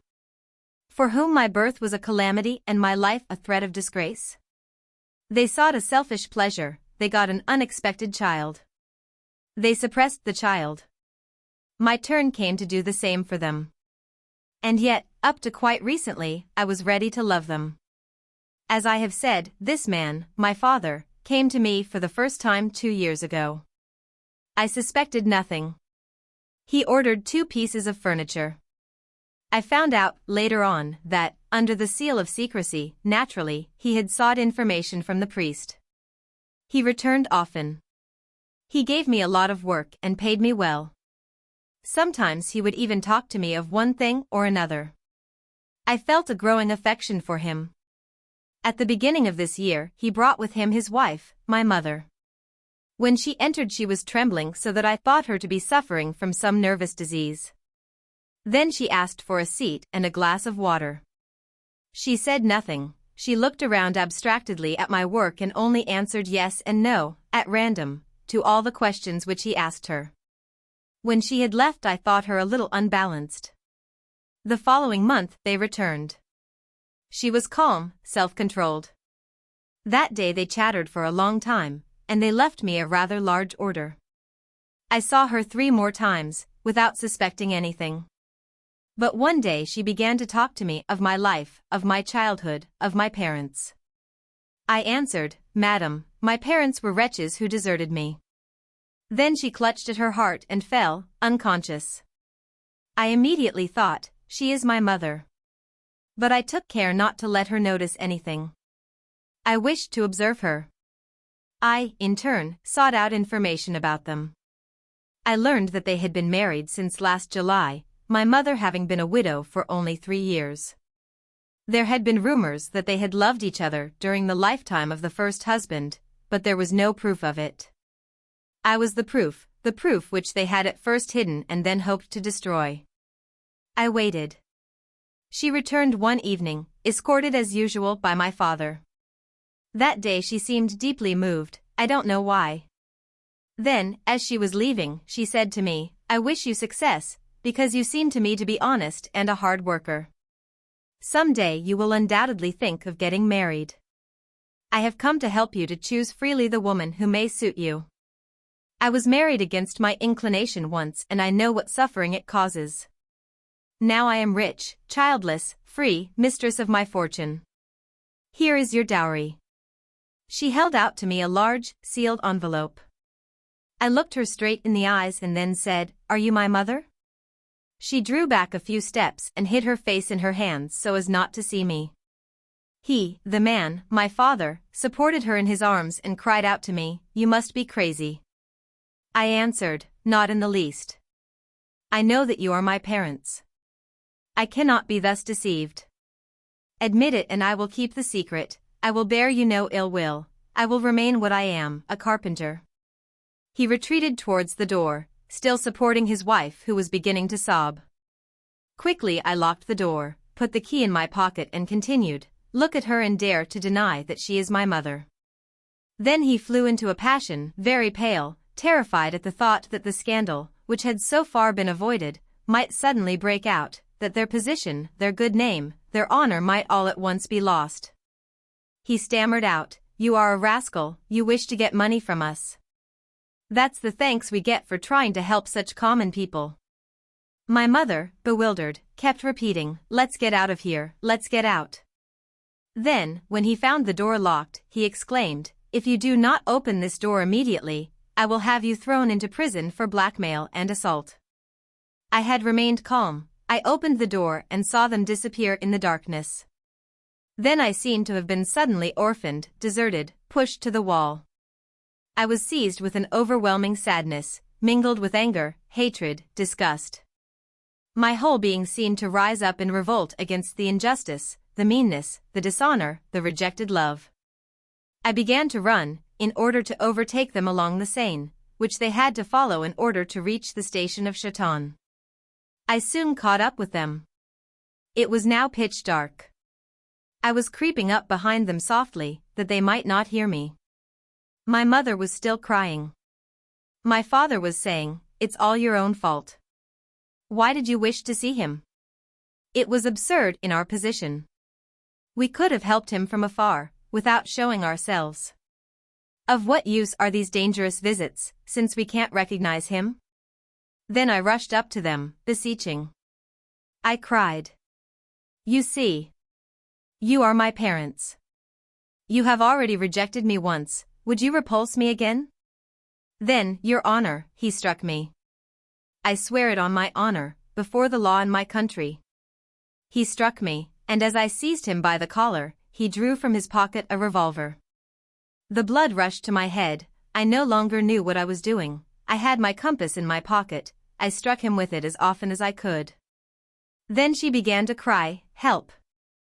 Murder, and to pull my beard. It seems that I killed her also. How do I know what I did then? Then, when I saw them both lying on the ground, without thinking, I threw them into the Seine. That's all. Now sentence me. The prisoner sat down. After this revelation, the case was carried over to the following session. It comes up very soon. If we were jurymen, what would we do with this parricide? Bertha. Dr. Bonnet, my old friend, one sometimes has friends older than oneself, had often invited me to spend some time with him at Rheims, and, as I did not know Auvergne, I made up my mind to visit him in the summer of 1876. I arrived by the morning train, and the first person I saw on the platform was the doctor. He was dressed in a grey suit and wore a soft, black, wide-brimmed, high-crowned felt hat, narrow at the top like a chimney pot, a hat which hardly anyone except an Auvergnat would wear, and which reminded one of a charcoal burner. Dressed like that, the doctor had the appearance of an old young man, with his spare body under his thin coat and his large head covered with white hair. He embraced me with that evident pleasure which country people feel when they meet long-expected friends, and, stretching out his arm, he said proudly, "This is Auvergne." I saw nothing before me except a range of mountains, whose summits, which resembled truncated cones, must have been extinct volcanoes.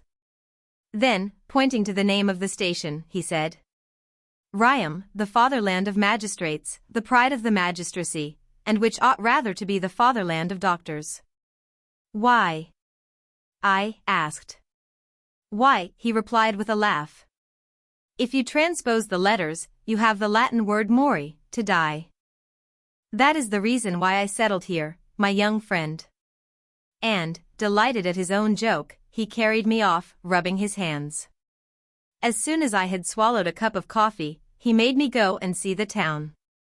I admired the druggist's house, and the other noted houses, which were all black, but as pretty as bric-a-brac, with their facades of sculptured stone.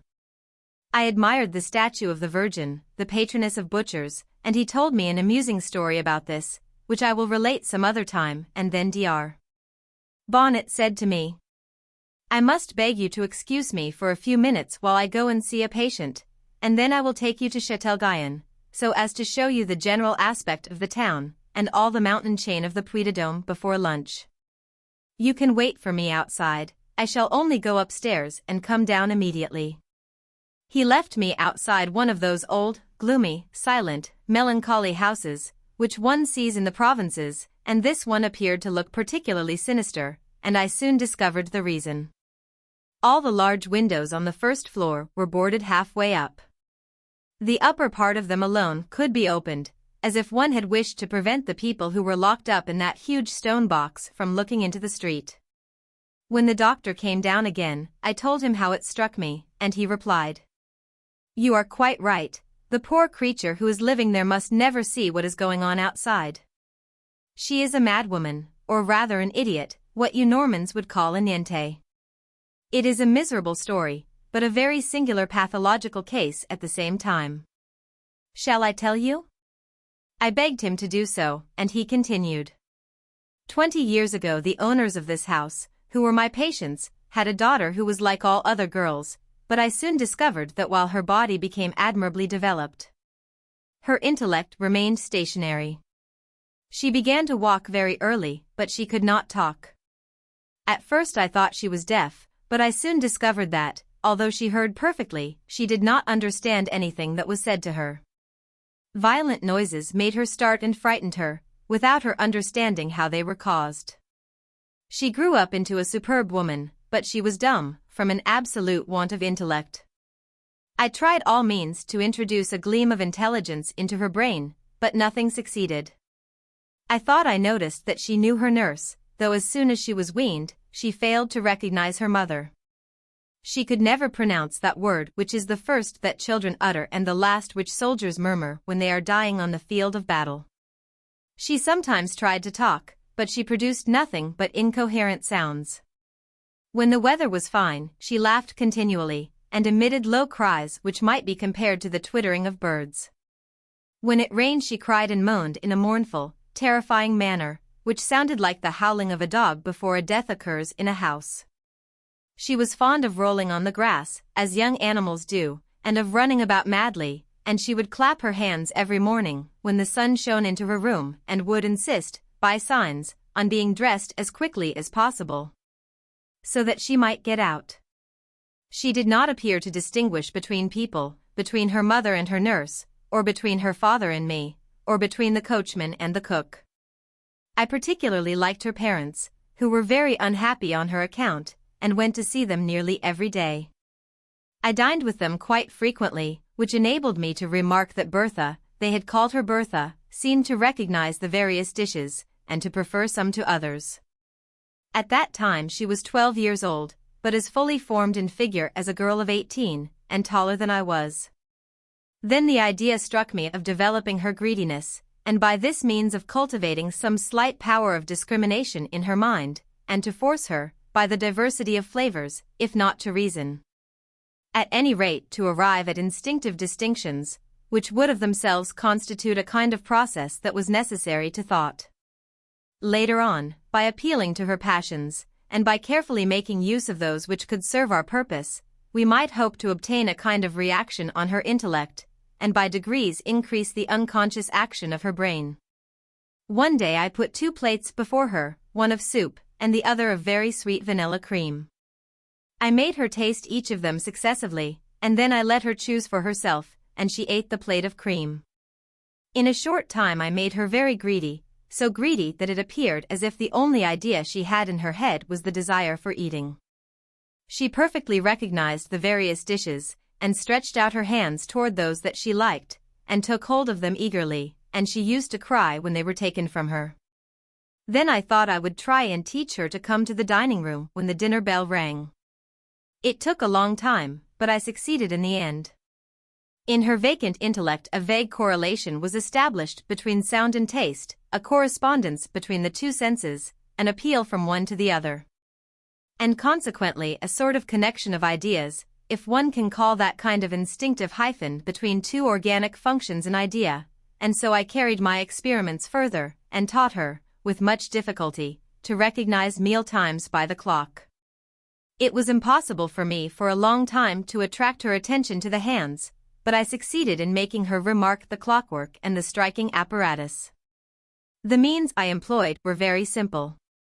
I asked them not to have the bell rung for lunch, and everybody got up and went into the dining room when the little brass hammer struck 12 o'clock, but I found great difficulty in making her learn to count the strokes.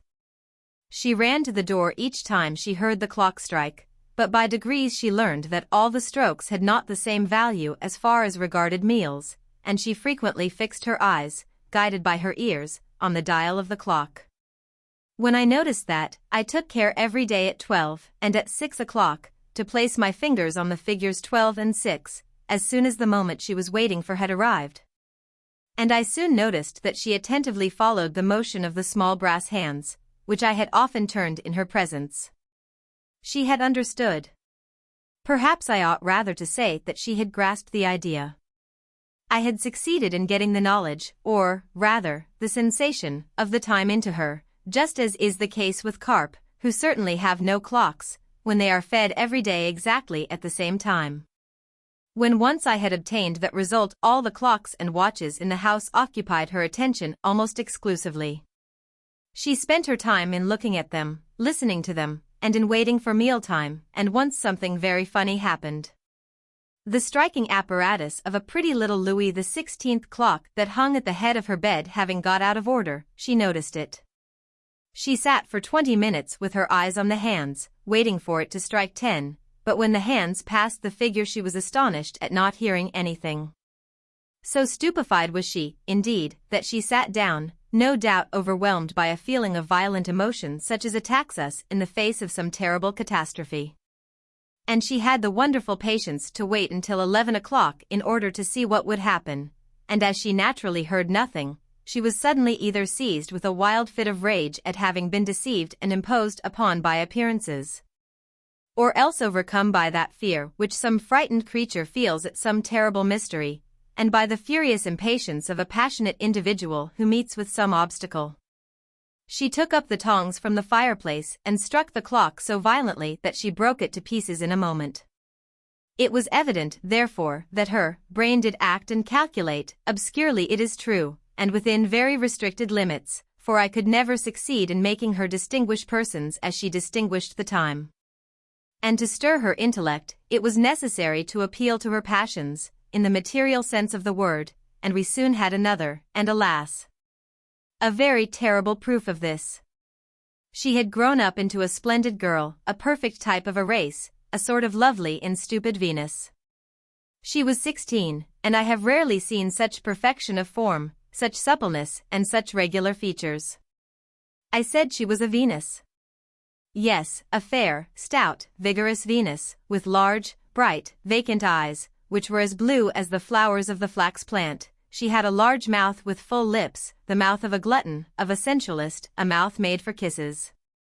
Well, one morning her father came into my consulting room with a strange look on his face, and, sitting down without even replying to my greeting, he said, "I want to speak to you about a very serious matter.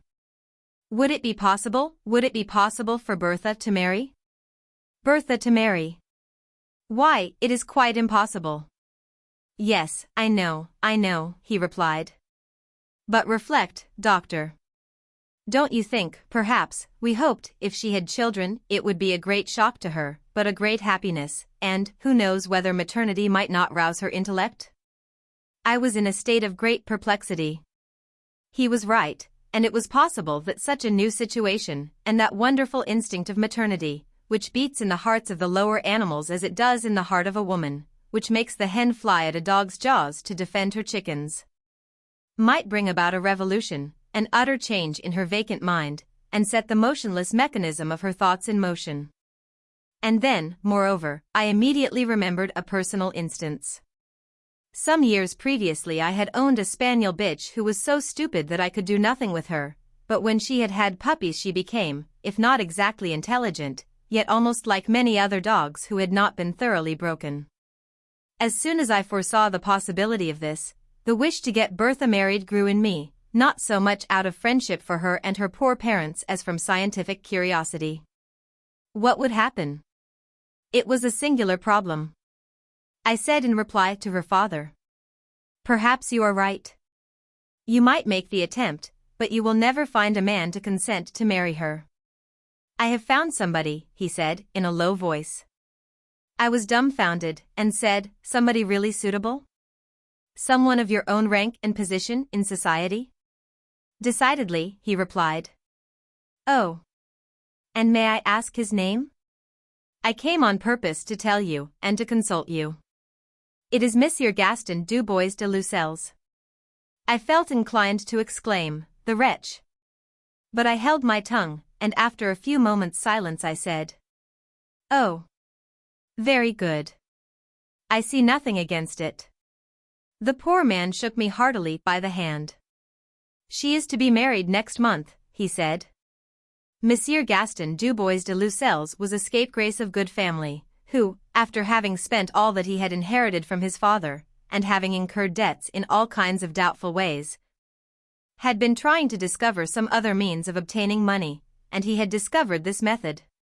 He was a good-looking young fellow, and in capital health, but fast, one of that odious race of provincial fast men, and he appeared to me to be as suitable as anyone, and could be got rid of later by making him an allowance. He came to the house to pay his addresses and to strut about before the idiot girl, who, however, seemed to please him. He brought her flowers, kissed her hands, sat at her feet, and looked at her with affectionate eyes. But she took no notice of any of his attentions, and did not make any distinction between him and the other persons who were about her. However, the marriage took place, and you may guess how my curiosity was aroused. I went to see Bertha the next day to try and discover from her looks whether any feelings had been awakened in her, but I found her just the same as she was every day, wholly taken up with the clock and dinner, while he, on the contrary, appeared really in love, and tried to rouse his wife's spirits and affection by little endearments and such caresses as one bestows on a kitten. He could think of nothing better. I called upon the married couple pretty frequently, and I soon perceived that the young woman knew her husband, and gave him those eager looks which she had hitherto only bestowed on sweet dishes.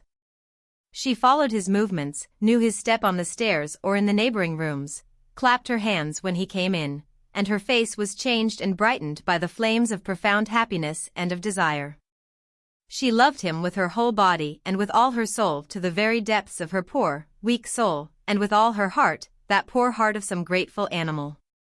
It was really a delightful and innocent picture of simple passion, of carnal and yet modest passion, such as nature had implanted in mankind, before man had complicated and disfigured it by all the various shades of sentiment. But he soon grew tired of this ardent, beautiful, dumb creature, and did not spend more than an hour during the day with her, thinking it sufficient if he came home at night, and she began to suffer in consequence. She used to wait for him from morning till night with her eyes on the clock. She did not even look after the meals now, for he took all his away from home, Claremont, Châtel-Guyon, Royat, no matter where, as long as he was not obliged to come home. She began to grow thin. Every other thought, every other wish, every other expectation, and every confused hope disappeared from her mind, and the hours during which she did not see him became hours of terrible suffering to her. Soon he ceased to come home regularly of nights. He spent them with women at the casino at Royat and did not come home until daybreak. But she never went to bed before he returned. She remained sitting motionless in an easy chair, with her eyes fixed on the hands of the clock, which turned so slowly and regularly round the china face on which the hours were painted. She heard the trot of his horse in the distance and sat up with a start, and when he came into the room she got up with the movements of an automaton and pointed to the clock, as if to say, "Look how late it is." And he began to be afraid of this amorous and jealous, half-witted woman, and flew into a rage, as brutes do, and one night he even went so far as to strike her, so they sent for me. When I arrived she was writhing and screaming in a terrible crisis of pain, anger, passion, how do I know what? Can one tell what goes on in such undeveloped brains? I calmed her by subcutaneous injections of morphine, and forbade her to see that man again, for I saw clearly that marriage would infallibly kill her by degrees. Then she went mad. Yes, my dear friend, that idiot went mad. She is always thinking of him and waiting for him. She waits for him all day and night, awake or asleep, at this very moment, ceaselessly. When I saw her getting thinner and thinner, and as she persisted in never taking her eyes off the clocks, I had them removed from the house. I thus made it impossible for her to count the hours, and to try to remember, from her indistinct reminiscences, at what time he used to come home formerly. I hoped to destroy the recollection of it in time, and to extinguish that ray of thought which I kindled with so much difficulty. The other day I tried an experiment. I offered her my watch. She took it and looked at it for some time. Then she began to scream terribly, as if the sight of that little object had suddenly awakened her memory, which was beginning to grow indistinct. She is pitiably thin now, with hollow and glittering eyes, and she walks up and down ceaselessly, like a wild beast in its cage. I have had gratings put on the windows, boarded them up halfway, and have had the seats fixed to the floor so as to prevent her from looking to see whether he is coming. Oh! Her poor parents! What a life they must lead! We had got to the top of the hill, and the doctor turned round and said to me, "Look at Ryam from here." The gloomy town looked like some ancient city. Behind it a green, wooded plain studded with towns and villages, and bathed in a soft blue haze, extended until it was lost in the distance. Far away, on my right, there was a range of lofty mountains with round summits, or else cut off flat, as if with a sword, and the doctor began to enumerate the villages, towns and hills, and to give me the history of all of them. But I did not listen to him. I was thinking of nothing but the madwoman, and I only saw her. She seemed to be hovering over that vast extent of country like a mournful ghost, and I asked him abruptly, "What has become of the husband?" My friend seemed rather surprised, but after a few moments' hesitation, he replied, "He is living at Royat, on an allowance that they made him, and is quite happy. He leads a very fast life." As we were slowly going back, both of us silent and rather low-spirited, an English dog-cart, drawn by a thoroughbred horse, came up behind us and passed us rapidly. The doctor took me by the arm. "There he is," he said. I saw nothing except a grey felt hat, cocked over one ear above a pair of broad shoulders, driving off in a cloud of dust. The patron. We never dreamed of such good fortune. The son of a provincial bailiff, Jean Marin, had come, as do so many others, to study law in the Quartier Latin. In the various beer-houses that he had frequented he had made friends with several talkative students who spouted politics as they drank their beer. He had a great admiration for them and followed them persistently from café to café, even paying for their drinks when he had the money. He became a lawyer and pleaded causes, which he lost. However, one morning he read in the papers that one of his former comrades of the Quartier had just been appointed deputy. He again became his faithful hound, the friend who does the drudgery, the unpleasant tasks, for whom one sends when one has need of him and with whom one does not stand on ceremony. But it chanced through some parliamentary incident that the deputy became a minister. 6 months later Jean Marin was appointed a state councillor. He was so elated with pride at first that he lost his head. He would walk through the streets just to show himself off, as though one could tell by his appearance what position he occupied. He managed to say to the shopkeepers as soon as he entered a store, bringing it in somehow in the course of the most insignificant remarks, and even to the news vendors and the cabmen. I, who am a state councillor. Then, in consequence of his position as well as for professional reasons and as in duty bound through being an influential and generous man, he felt an imperious need of patronizing others. He offered his support to every one on all occasions and with unbounded generosity. When he met anyone he recognized on the boulevards he would advance to meet them with a charmed air, would take their hand, inquire after their health, and, without waiting for any questions, remark, "You know I am state councillor. And I am entirely at your service. If I can be of any use to you, do not hesitate to call on me. In my position one has great influence." Then he would go into some café with the friend he had just met and ask for a pen and ink and a sheet of paper. "Just one, waiter. It is to write a letter of recommendation." And he wrote 10, 20, 50 letters of recommendation a day. He wrote them to the Café Américain, to Bignon's, to Tortoni's, to the Maison Dorée, to the Café Riche, to the Helder, to the Café Anglais, to the Napolitain, everywhere. He wrote them to all the officials of the Republican government, from the magistrates to the ministers. And he was happy, perfectly happy.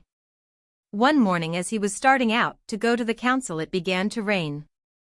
He hesitated about taking a cab, but decided not to do so and set out on foot.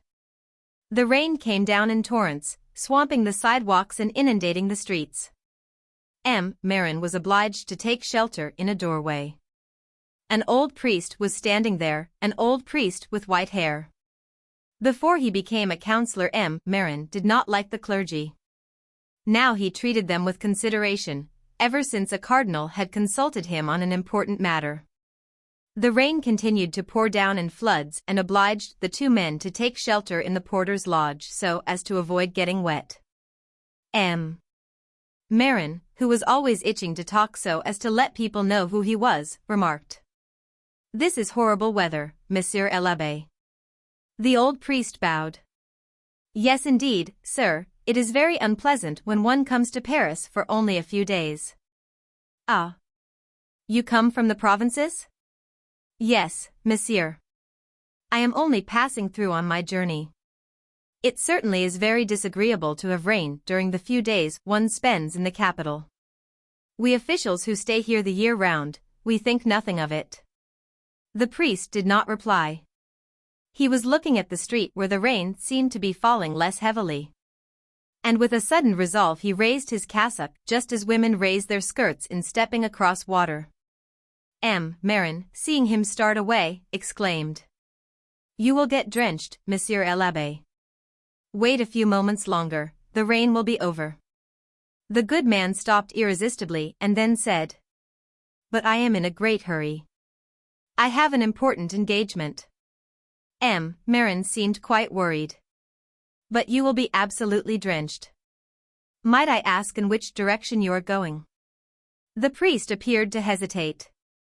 Then he said, "I am going in the direction of the Palais Royal." "In that case, if you will allow me, Monsieur l'Abbé, I will offer you the shelter of my umbrella. As for me, I am going to the council. I am a councillor of state." The old priest raised his head and looked at his neighbor and then exclaimed, "I thank you, monsieur. I shall be glad to accept your offer." Marin then took his arm and led him away. He directed him, watched over him and advised him, "Be careful of that stream, Monsieur l'Abbé. And be very careful about the carriage wheels, they spatter you with mud sometimes from head to foot. Look out for the umbrellas of the people passing by, there is nothing more dangerous to the eyes than the tips of the ribs. Women especially are unbearable." They pay no heed to where they are going and always jab you in the face with the point of their parasols or umbrellas. And they never move aside for anybody. One would suppose the town belonged to them. They monopolize the pavement and the street. It is my opinion that their education has been greatly neglected. And Marin laughed.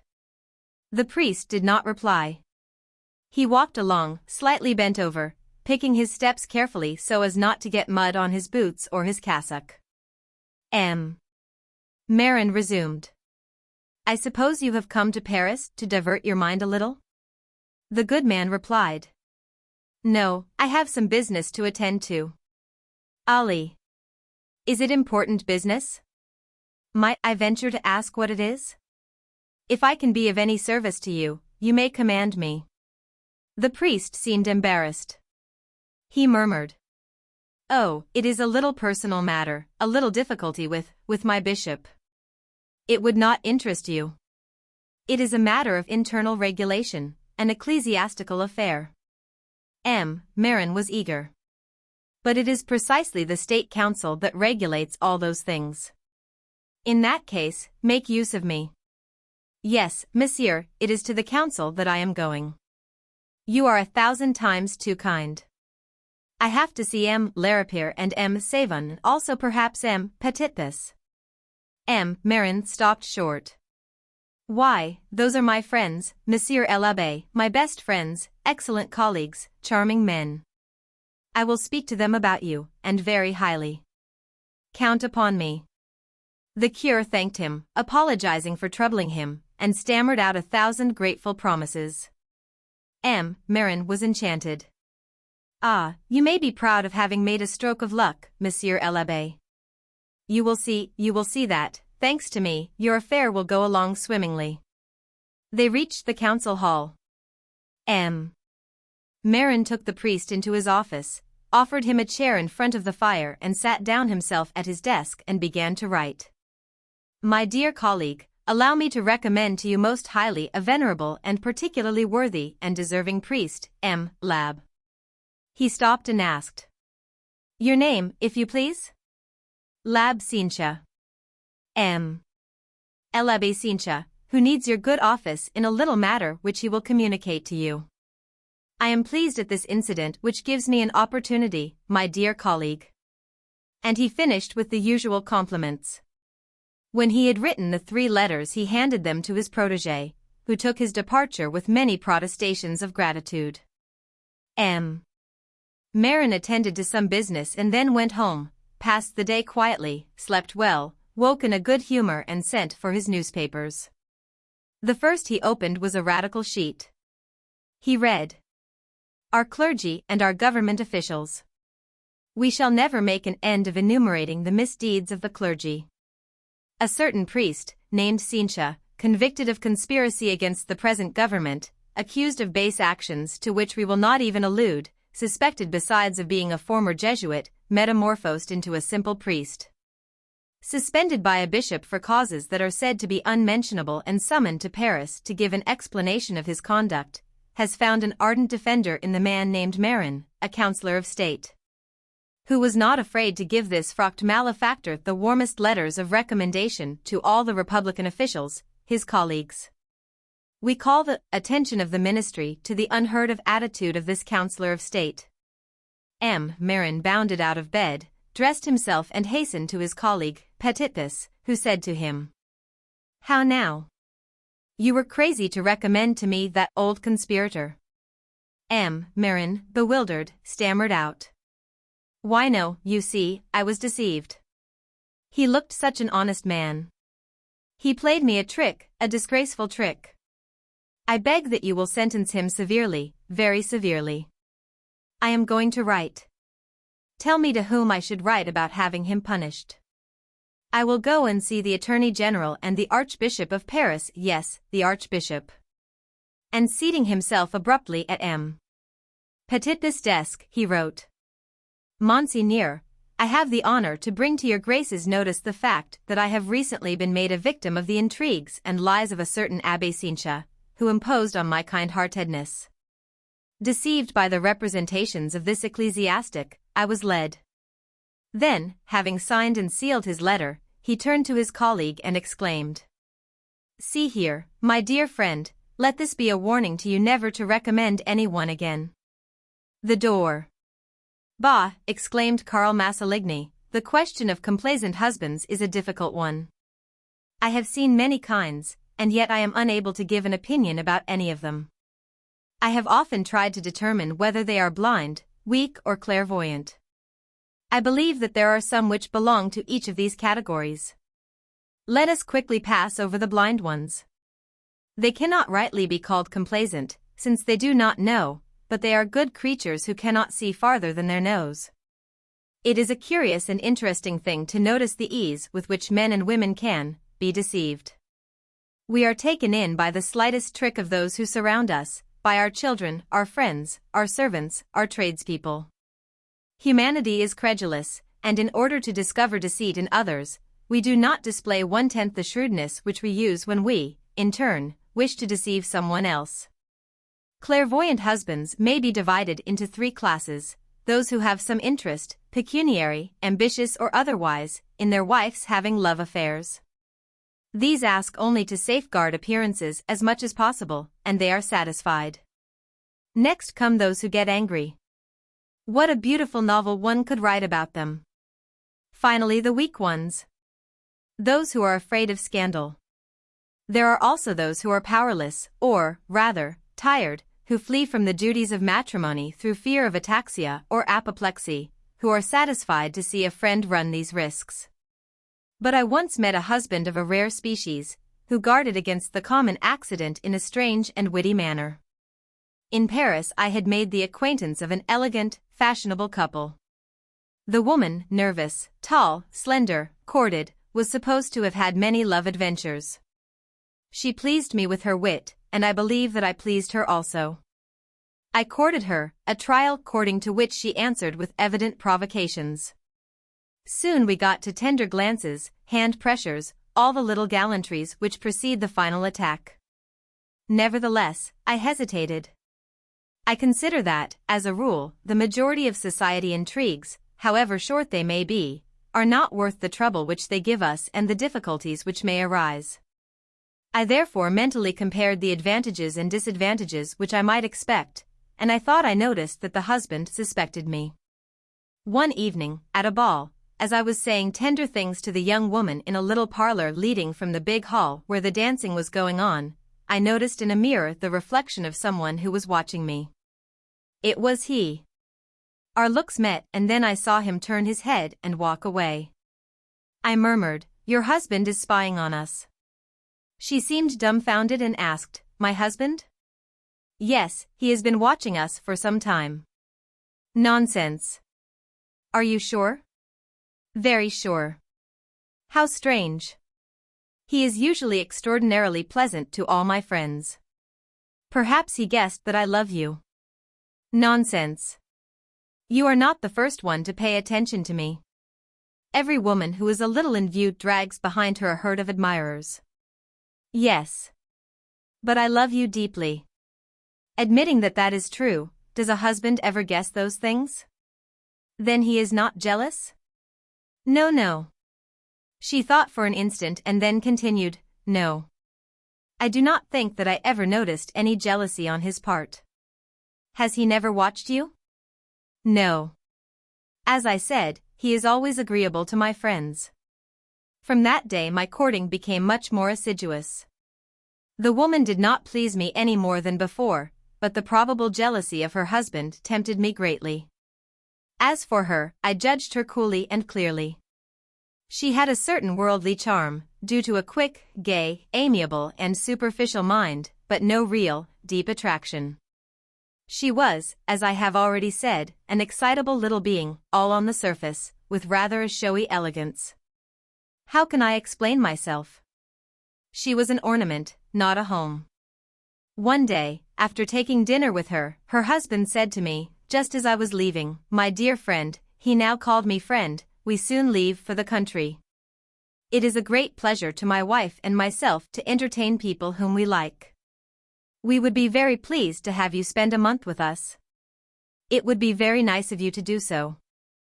I was dumbfounded, but I accepted. A month later I arrived at their estate of Vertcresson, in Touraine. They were waiting for me at the station, 5 miles from the chateau. There were 3 of them, she, the husband and a gentleman unknown to me, the Comte de Morterade, to whom I was introduced. He appeared to be delighted to make my acquaintance, and the strangest ideas passed through my mind while we trotted along the beautiful road between 2 hedges. I was saying to myself, let's see, what can this mean? Here is a husband who cannot doubt that his wife and I are on more than friendly terms, and yet he invites me to his house, receives me like an old friend and seems to say, go ahead, my friend, the road is clear. Then I am introduced to a very pleasant gentleman, who seems already to have settled down in the house, and who is perhaps trying to get out of it, and who seems as pleased at my arrival as the husband himself. Is it some former admirer who wishes to retire? One might think so. But, then, would these 2 men tacitly have come to one of these infamous little agreements so common in society? And it is proposed to me that I should quietly enter into the pact and carry it out. All hands and arms are held out to me. All doors and hearts are opened to me. And what about her? An enigma. She cannot be ignorant of everything. However, well, I cannot understand it. The dinner was very gay and cordial. On leaving the table the husband and his friend began to play cards, while I went out on the porch to look at the moonlight with Madame. She seemed to be greatly affected by nature, and I judged that the moment for my happiness was near. That evening she was really delightful. The country had seemed to make her more tender. Her long, slender waist looked pretty on this stone porch beside a great vase in which grew some flowers. I felt like dragging her out under the trees, throwing myself at her feet and speaking to her words of love. Her husband's voice called Louise. Yes, dear. You are forgetting the tea. I'll go and see about it, my friend. We returned to the house, and she gave us some tea. When the 2 men had finished playing cards, they were visibly tired. I had to go to my room. I did not get to sleep till late, and then I slept badly. An excursion was decided upon for the following afternoon, and we went in an open carriage to visit some ruins. She and I were in the back of the vehicle and they were opposite us, riding backward. The conversation was sympathetic and agreeable. I am an orphan, and it seemed to me as though I had just found my family. I felt so at home with them. Suddenly, as she had stretched out her foot between her husband's legs, he murmured reproachfully, Louise, please don't wear out your old shoes yourself. There is no reason for being neater in Paris than in the country. I lowered my eyes. She was indeed wearing worn-out shoes, and I noticed that her stockings were not pulled up tight. She had blushed and hidden her foot under her dress. The friend was looking out in the distance with an indifferent and unconcerned look. The husband offered me a cigar, which I accepted. For a few days it was impossible for me to be alone with her for 2 minutes. He was with us everywhere. He was delightful to me, however. One morning he came to get me to take a walk before breakfast, and the conversation happened to turn on marriage. I spoke a little about solitude and about how charming life can be made by the affection of a woman. Suddenly he interrupted me, saying, My friend, don't talk about things you know nothing about. A woman who has no other reason for loving you will not love you long. All the little coquetries which make them so exquisite when they do not definitely belong to us cease as soon as they become ours. And then, the respectable women, that is to say our wives, are not, in fact do not understand their profession of wife. Do you understand? He said no more, and I could not guess his thoughts. 2 days after this conversation he called me to his room quite early, in order to show me a collection of engravings. I sat in an easy chair opposite the big door which separated his apartment from his wife's, and behind this door I heard someone walking and moving, and I was thinking very little of the engravings, although I kept exclaiming, Oh, charming! Delightful! Exquisite! He suddenly said, Oh, I have a beautiful specimen in the next room. I'll go and get it. He ran to the door quickly, and both sides opened as though for a theatrical effect. In a large room, all in disorder, in the midst of skirts, collars, waists lying around on the floor, stood a tall, dried-up creature. The lower part of her body was covered with an old, worn-out silk petticoat, which was hanging limply on her shapeless form, and she was standing in front of a mirror brushing some short, sparse blonde hairs. Her arms formed two acute angles, and as she turned around in astonishment I saw under a common cotton chemise a regular cemetery of ribs, which were hidden from the public gaze by well-arranged pads. The husband uttered a natural exclamation and came back, closing the doors, and said, "Gracious! How stupid I am! Oh, how thoughtless! My wife will never forgive me for that." I already felt like thanking him. I left 3 days later, after cordially shaking hands with the two men and kissing the lady's fingers. She bade me a cold goodbye. Carl Massaligny was silent. Someone asked, "But what was the friend?" "I don't know, however he looked greatly distressed to see me leaving so soon." A sale. The defendants, César Isidore Brumont and Prosper Napoleon Cornu, appeared before the Court of Assizes of the Seine-Inférieure, on a charge of attempted murder, by drowning, of Madame Brumont, lawful wife of the first of the aforenamed. The two prisoners sat side by side on the traditional bench. They were two peasants. The first was small and stout, with short arms, short legs, and a round head with a red pimply face, planted directly on his trunk, which was also round and short, and with apparently no neck.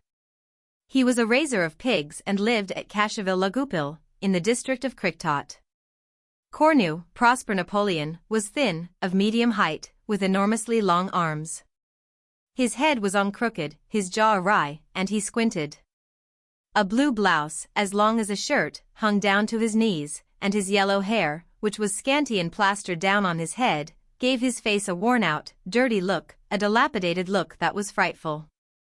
He had been nicknamed the Cure because he could imitate to perfection the chanting in church, and even the sound of the serpent.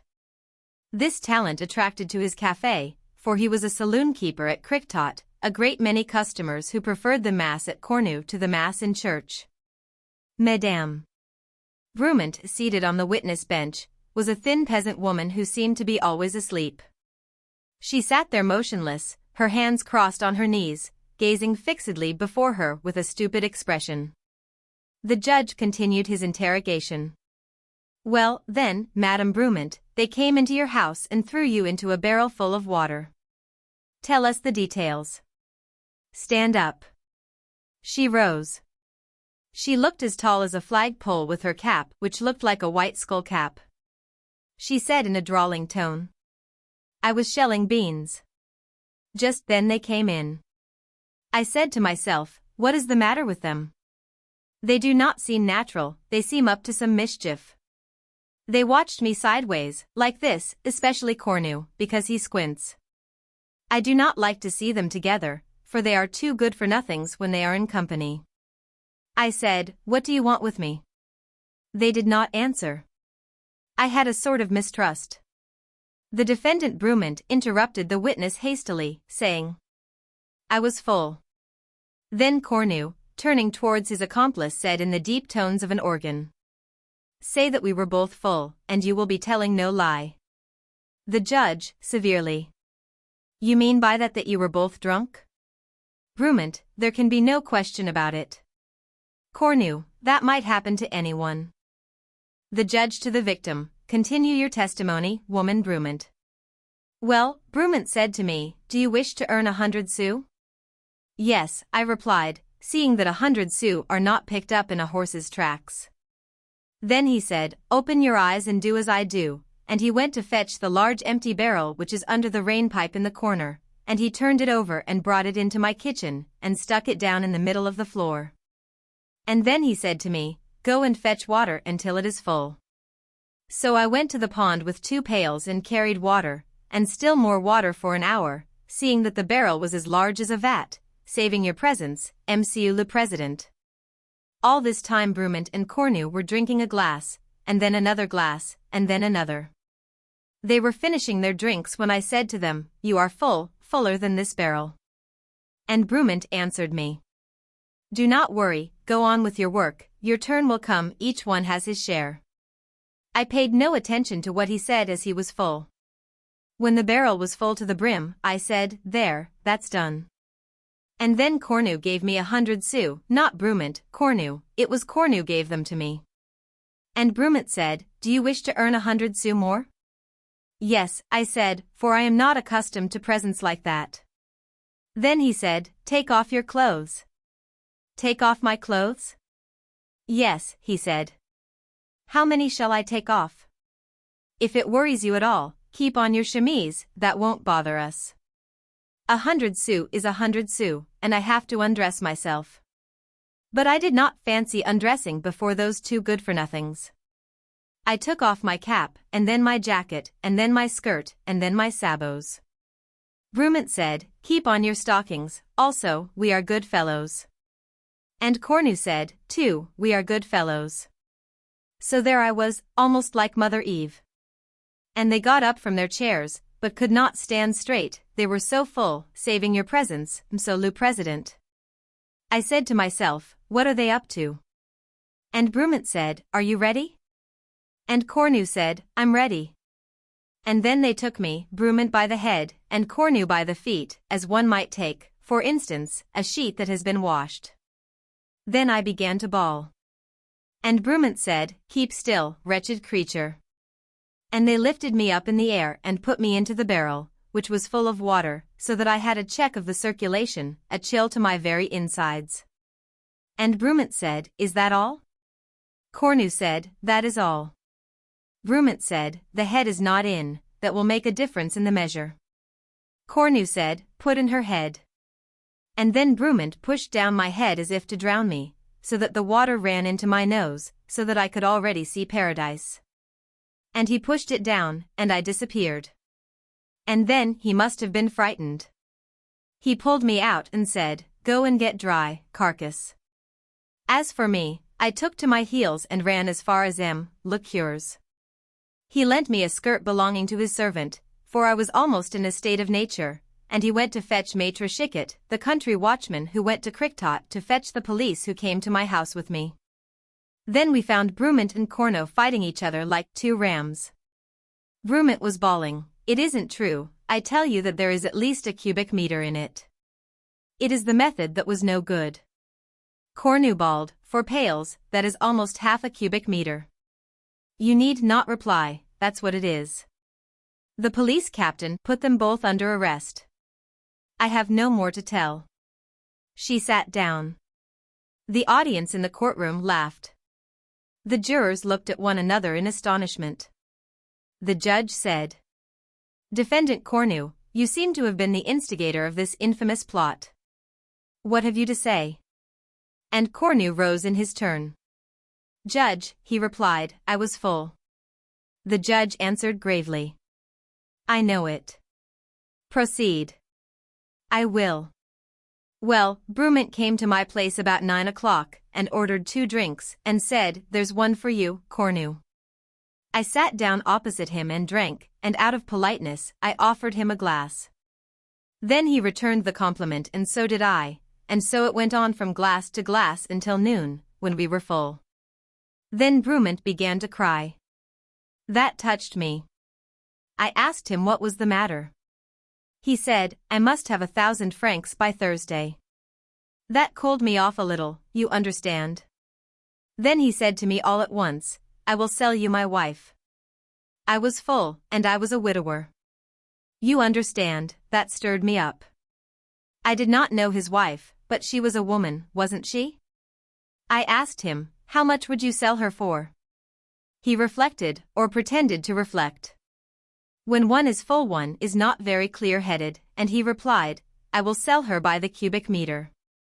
That did not surprise me, for I was as drunk as he was, and I knew what a cubic meter is in my business. It is 1,000 liters, that suited me. But the price remained to be settled. All depends on the quality. I said, how much do you want a cubic meter? He answered, 2,000 francs. I gave a bound like a rabbit, and then I reflected that a woman ought not to measure more than 300 liters. So I said, that's too dear. He answered, I cannot do it for less. I should lose by it. You understand, one is not a dealer in hogs for nothing. One understands one's business. But, if he is smart, the seller of bacon, I am smarter, seeing that I sell them also. Ha, ha, ha. So I said to him, if she were new, I would not say anything, but she has been married to you for some time, so she is not as fresh as she was. I will give you 1,500 francs a cubic meter, not a so more. Will that suit you? He answered, that will do. That's a bargain. I agreed, and we started out, arm in arm. We must help each other in this world. But a fear came to me, how can you measure her unless you put her into the liquid? Then he explained his idea, not without difficulty for he was full. He said to me, I take a barrel and fill it with water to the brim. I put her in it. All the water that comes out we will measure, that is the way to fix it. I said, I see, I understand. But this water that overflows will run away, how are you going to gather it up? Then he began stuffing me and explained to me that all we should have to do would be to refill the barrel with the water his wife had displaced as soon as she should have left. All the water we should pour in would be the measure. I supposed about 10 pails, that would be a cubic meter. He isn't a fool, all the same, when he is drunk, that old horse. To be brief, we reached his house and I took a look at its mistress. A beautiful woman she certainly was not. Anyone can see her, for there she is. I said to myself, I am disappointed, but never mind, she will be of value, handsome or ugly, it is all the same, is it not, Monsieur le Président? And then I saw that she was as thin as a rail. I said to myself, she will not measure 400 liters. I understand the matter, it being in liquids. She told you about the proceeding. I even let her keep on her chemise and stockings, to my own disadvantage. When that was done she ran away. I said, look out, Brumand. She is escaping. He replied, do not be afraid. I will catch her all right. She will have to come back to sleep, I will measure the deficit. We measured. Not 4 pailfuls. Ha, ha, ha. The witness began to laugh so persistently that a gendarme was obliged to punch him in the back. Having quieted down, he resumed. In short, Brumand exclaimed, nothing doing, that is not enough. I bawled and bawled again, he punched me, I hit back. That would have kept on till the day of judgment, seeing we were both drunk. Then came the gendarmes. They swore at us, they took us off to prison. I want damages. He sat down. Brumand confirmed in every particular the statements of his accomplice. The jury, in consternation, retired to deliberate. At the end of an hour they returned a verdict of acquittal for the defendants, with some severe strictures on the dignity of marriage, and establishing the precise limitations of business transactions. Brumand went home to the domestic roof accompanied by his wife. Cornu went back to his business. The impolite sex. Madame de X to Madame de L. Etretat, Friday. My dear aunt. I am coming to see you without anyone knowing it. I shall be at Les Fraines on the 2d of September, the day before the hunting season opens, as I do not want to miss it, so that I may tease these gentlemen. You are too good, aunt, and you will allow them, as you usually do when there are no strange guests, to come to table, under pretext of fatigue, without dressing or shaving for the occasion. They are delighted, of course, when I am not present. But I shall be there and will hold a review, like a general, at dinner time, and, if I find a single one of them at all careless in dress, no matter how little, I mean to send them down to the kitchen with the servants. The men of today have so little consideration for others and so little good manners that one must be always severe with them. We live indeed in an age of vulgarity. When they quarrel, they insult each other in terms worthy of longshoremen, and, in our presence, they do not conduct themselves even as well as our servants. It is at the seaside that you see this most clearly. They are to be found there in battalions, and you can judge them in the lump. Oh! What coarse beings they are! Just imagine, in a train, a gentleman who looked well, as I thought at first sight, thanks to his tailor, carefully took off his boots in order to put on a pair of old shoes.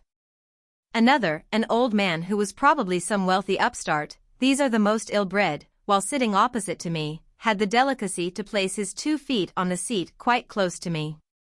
This is a positive fact. At the watering places the vulgarity is unrestrained. I must here make one admission, that my indignation is perhaps due to the fact that I am not accustomed to associate, as a rule, with the sort of people one comes across here. For I should be less shocked by their manners if I had the opportunity of observing them oftener.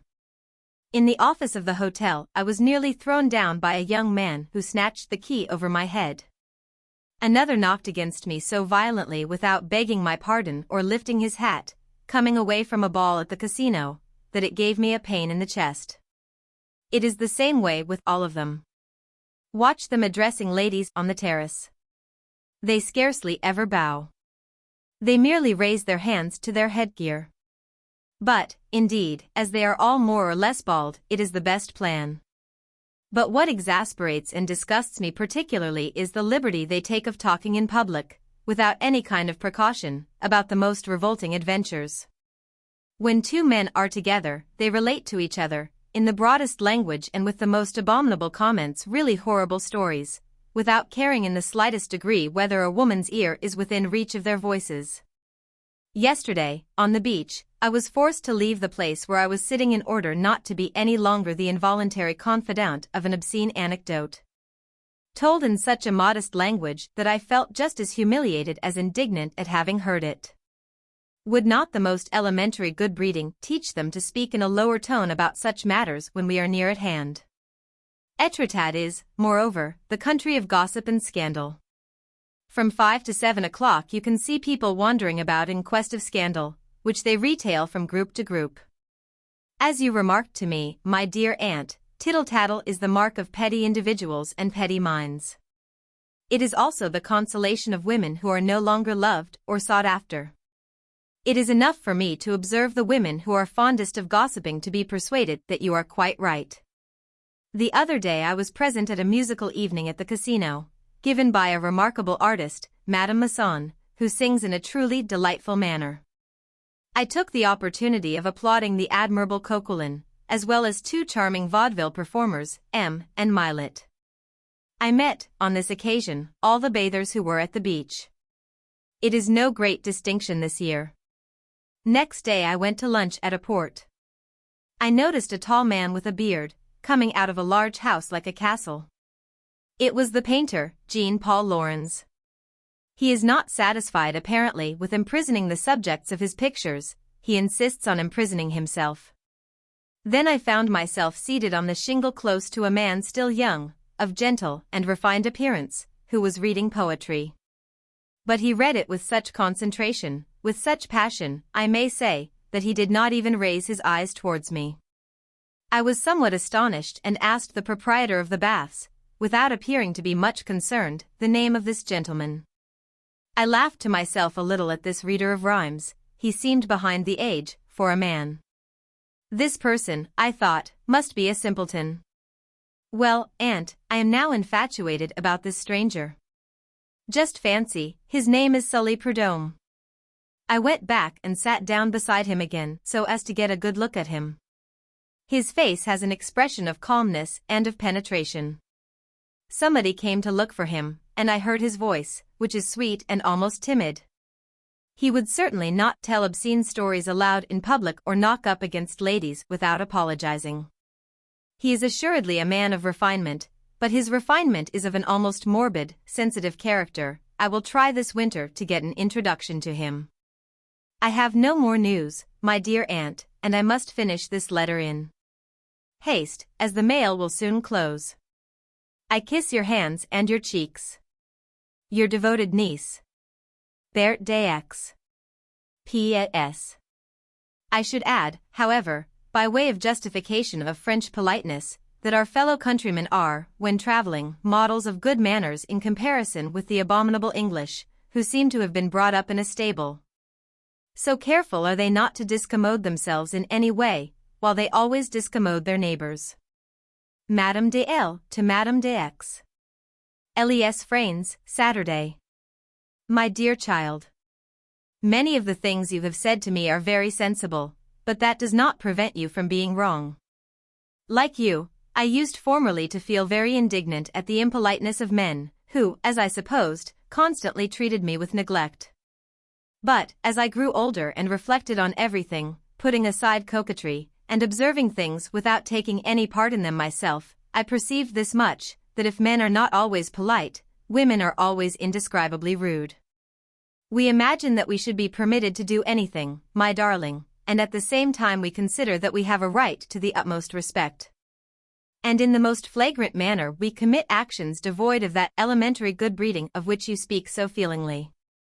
I find, on the contrary, that men consider us much more than we consider them. Besides, darling, men must needs be, and are, what we make them. In a state of society, where women are all true gentlewomen, all men would become gentlemen. Come now. Just observe and reflect. Look at two women meeting in the street. What an attitude each assumes towards the other. What disparaging looks. What contempt they throw into each glance. How they toss their heads while they inspect each other to find something to condemn. And, if the footpath is narrow, do you think one woman would make room for another, or would beg pardon as she sweeps by? Never. When two men jostle each other by accident in some narrow lane, each of them bows and at the same time gets out of the other's way, while we women press against each other stomach to stomach, face to face, insolently staring each other out of countenance. Look at two women who are acquaintances meeting on a staircase outside the door of a friend's drawing room, one of them just leaving, the other about to go in. They begin to talk to each other and block up all the landing. If anyone happens to be coming up behind them, man or woman, do you imagine that they will put themselves half an inch out of their way? Never. Never. I was waiting myself, with my watch in my hands, one day last winter at a certain drawing-room door. And, behind me, two gentlemen were also waiting without showing any readiness, as I did, to lose their temper. The reason was that they had long grown accustomed to our unconscionable insolence. The other day, before leaving Paris, I went to dine with no less a person than your husband, in the Champs-Élysées, in order to enjoy the fresh air. Every table was occupied. The waiter asked us to wait and there would soon be a vacant table. At that moment I noticed an elderly lady of noble figure, who, having paid for her dinner, seemed on the point of going away. She saw me, scanned me from head to foot, and did not budge. For more than a quarter of an hour she sat there, immovable, putting on her gloves, and calmly staring at those who were waiting like myself. Now, two young men who were just finishing their dinner, having seen me in their turn, hastily summoned the waiter, paid what they owed, and at once offered me their seats, even insisting on standing while waiting for their change. And, bear in mind, my fair niece, that I am no longer pretty, like you, but old and white-haired. It is we, you see, who should be taught politeness, and the task would be such a difficult one that Hercules himself would not be equal to it. You speak to me about Etretat and about the people who indulged in tittle-tattle along the beach of that delightful watering place. It is a spot now lost to me, a thing of the past, but I found much amusement there in days gone by. There were only a few of us, people in good society, really good society, and a few artists, and we all fraternized. We paid little attention to gossip in those days. As we had no monotonous casino, where people only gather for show, where they whisper, where they dance stupidly, where they succeed in thoroughly boring one another, we sought some other way of passing our evenings pleasantly. Now, just guess what came into the head of one of our husbands. Nothing less than to go and dance each night in one of the farmhouses in the neighborhood. We started out in a group with a street organ, generally played by Lou Poitevin, the painter, with a cotton nightcap on his head. Two men carried lanterns. We followed in procession, laughing and chattering like a pack of fools. We woke up the farmer and his servant maids and farm hands. We got them to make onion soup, horror, and we danced under the apple trees, to the sound of the barrel organ. The cocks waking up began to crow in the darkness of the outhouses. The horses began prancing on the straw of their stables. The cool air of the country caressed our cheeks with the smell of grass and of new-mown hay. How long ago it is! How long ago it is! It is 30 years since then. I do not want you, my darling, to come for the opening of the hunting season. Why spoil the pleasure of our friends by inflicting on them fashionable toilettes on this day of vigorous exercise in the country? This is the way, child, that men are spoiled. I embrace you. Your old Aunt Geneviève de L. A wedding gift. For a long time Jacques Baudelaire had sworn that he would never marry, but he suddenly changed his mind. It happened suddenly, one summer, at the seashore. One morning as he lay stretched out on the sand, watching the women coming out of the water, a little foot had struck him by its neatness and daintiness. He raised his eyes and was delighted with the whole person, although in fact he could see nothing but the ankles and the head emerging from a flannel bathrobe carefully held closed. He was supposed to be sensual and a fast liver. It was therefore by the mere grace of the form that he was at first captured. Then he was held by the charm of the young girl's sweet mind, so simple and good, as fresh as her cheeks and lips. He was presented to the family and pleased them. He immediately fell madly in love. When he saw Berthe Lannis in the distance, on the long yellow stretch of sand, he would tingle to the roots of his hair. When he was near her he would become silent, unable to speak or even to think, with a kind of throbbing at his heart, and a buzzing in his ears, and a bewilderment in his mind. Was that love? He did not know or understand, but he had fully decided to have this child for his wife. Her parents hesitated for a long time, restrained by the young man's bad reputation. It was said that he had an old sweetheart, one of these binding attachments which one always believes to be broken off and yet which always hold. Besides, for a shorter or longer period, he loved every woman who came within reach of his lips. Then he settled down and refused, even once, to see the one with whom he had lived for so long. A friend took care of this woman's pension and assured her an income. Jacques paid, but he did not even wish to hear of her, pretending even to ignore her name. She wrote him letters which he never opened. Every week he would recognize the clumsy writing of the abandoned woman, and every week a greater anger surged within him against her, and he would quickly tear the envelope and the paper, without opening it, without reading one single line, knowing in advance the reproaches and complaints which it contained. As no one had much faith in his constancy, the test was prolonged through the winter, and Berthe's hand was not granted him until the spring. The wedding took place in Paris at the beginning of May. The young couple had decided not to take the conventional wedding trip, but after a little dance for the younger cousins, which would not be prolonged after 11 o'clock, in order that this day of lengthy ceremonies might not be too tiresome. The young pair were to spend the first night in the parental home and then, on the following morning, to leave for the beach so dear to their hearts, where they had first known and loved each other. Night had come, and the dance was going on in the large parlor. The two had retired into a little Japanese boudoir hung with bright silks and dimly lighted by the soft rays of a large colored lantern hanging from the ceiling like a gigantic egg. Through the open window the fresh air from outside passed over their faces like a caress, for the night was warm and calm, full of the odor of spring. They were silent, holding each other's hands and from time to time squeezing them with all their might. She sat there with a dreamy look, feeling a little lost at this great change in her life, but smiling, moved, ready to cry, often also almost ready to faint from joy, believing the whole world to be changed by what had just happened to her, uneasy.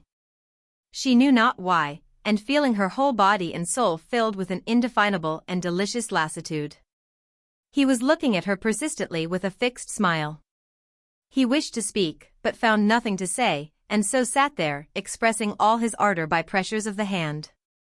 From time to time he would murmur, "Berthe." And each time she would raise her eyes to him with a look of tenderness.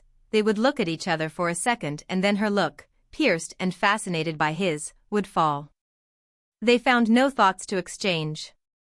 They had been left alone, but occasionally some of the dancers would cast a rapid glance at them, as though they were the discreet and trusty witnesses of a mystery. A door opened and a servant entered, holding on a tray a letter which a messenger had just brought. Jacques, trembling, took this paper, overwhelmed by a vague and sudden fear, the mysterious terror of swift misfortune. He looked for a long time at the envelope, the writing on which he did not know, not daring to open it, not wishing to read it, with a wild desire to put it in his pocket and say to himself, "I'll leave that till tomorrow, when I'm far away." But on one corner 2 big words, underlined, very urgent, filled him with terror. Saying, "Please excuse me, my dear," he tore open the envelope. He read the paper, grew frightfully pale, looked over it again, and, slowly, he seemed to spell it out word for word. When he raised his head his whole expression showed how upset he was. He stammered, "My dear, it's from my best friend, who has had a very great misfortune. He has need of me immediately, for a matter of life or death. Will you excuse me if I leave you for half an hour? I'll be right back." Trembling and dazed, she stammered, "Go, my dear," not having been his wife long enough to dare to question him, to demand to know. He disappeared. She remained alone, listening to the dancing in the neighboring parlor. He had seized the first hat and coat he came to and rushed downstairs 3 steps at a time. As he was emerging into the street he stopped under the gas jet of the vestibule and reread the letter. This is what it said. "Sir, a girl by the name of Ravit, an old sweetheart of yours it seems, has just given birth to a child that she says is yours. The mother is about to die and is begging for you. I take the liberty to write and ask you if you can grant this last request to a woman who seems to be very unhappy and worthy of pity. Yours truly, Dr. Bonnard." When he reached the sick room the woman was already on the point of death. He did not recognize her at first. The doctor and 2 nurses were taking care of her. And everywhere on the floor were pails full of ice and rags covered with blood. Water flooded the carpet, 2 candles were burning on a bureau, behind the bed, in a little wicker crib, the child was crying, and each time it would moan the mother, in torture, would try to move, shivering under her ice bandages. She was mortally wounded, killed by this birth. Her life was flowing from her, and, notwithstanding the ice and the care, the merciless hemorrhage continued, hastening her last hour. She recognized Jacques and wished to raise her arms. They were so weak that she could not do so, but tears coursed down her pallid cheeks. He dropped to his knees beside the bed, seized one of her hands and kissed it frantically. Then, little by little, he drew close to the thin face, which started at the contact. One of the nurses was lighting them with a candle, and the doctor was watching them from the back of the room. Then she said in a voice which sounded as though it came from a distance, "I am going to die, dear. Promise to stay to the end. Oh, don't leave me now. Don't leave me in my last moments." He kissed her face and her hair, and, weeping, he murmured, "Do not be uneasy, I will stay." It was several minutes before she could speak again, she was so weak. She continued, "The little one is yours. I swear it before God and on my soul. I swear it as I am dying. I have never loved another man but you. Promise to take care of the child." He was trying to take this poor pain-racked body in his arms. Maddened by remorse and sorrow, he stammered, "I swear to you that I will bring him up and love him. He shall never leave me." Then she tried to kiss Jacques. Powerless to lift her head, she held out her white lips in an appeal for a kiss. He approached his lips to respond to this piteous entreaty. As soon as she felt a little calmer, she murmured, "Bring him here and let me see if you love him." He went and got the child. He placed him gently on the bed between them, and the little one stopped crying. She murmured, "Don't move any more." And he was quiet. And he stayed there, holding in his burning hand this other hand shaking in the chill of death, just as, a while ago, he had been holding a hand trembling with love. From time to time he would cast a quick glance at the clock, which marked midnight, then 1 o'clock, then 2. The physician had returned. The 2 nurses, after noiselessly moving about the room for a while, were now sleeping on chairs. The child was asleep, and the mother, with eyes shut, appeared also to be resting. Suddenly, just as pale daylight was creeping in behind the curtains, she stretched out her arms with such a quick and violent motion that she almost threw her baby on the floor. A kind of rattle was heard in her throat, then she lay on her back motionless, dead. The nurses sprang forward and declared, "All is over." He looked once more at this woman whom he had so loved, then at the clock, which pointed to 4, and he ran away, forgetting his overcoat, in the evening dress, with the child in his arms. After he had left her alone, the young wife had waited, calmly enough at first, in the little Japanese boudoir. Then, as she did not see him return, she went back to the parlor with an indifferent and calm appearance, but terribly anxious. When her mother saw her alone, she asked, "Where is your husband?" She answered, "In his room, he is coming right back." After an hour, when everybody had questioned her, she told about the letter, Jacques' upset appearance and her fears of an accident. Still they waited. The guests left, only the nearest relatives remained. At midnight the bride was put to bed, sobbing bitterly. Her mother and 2 aunts, sitting around the bed, listened to her crying, silent and in despair. The father had gone to the commissary of police to see if he could obtain some news. At 5 o'clock a slight noise was heard in the hall.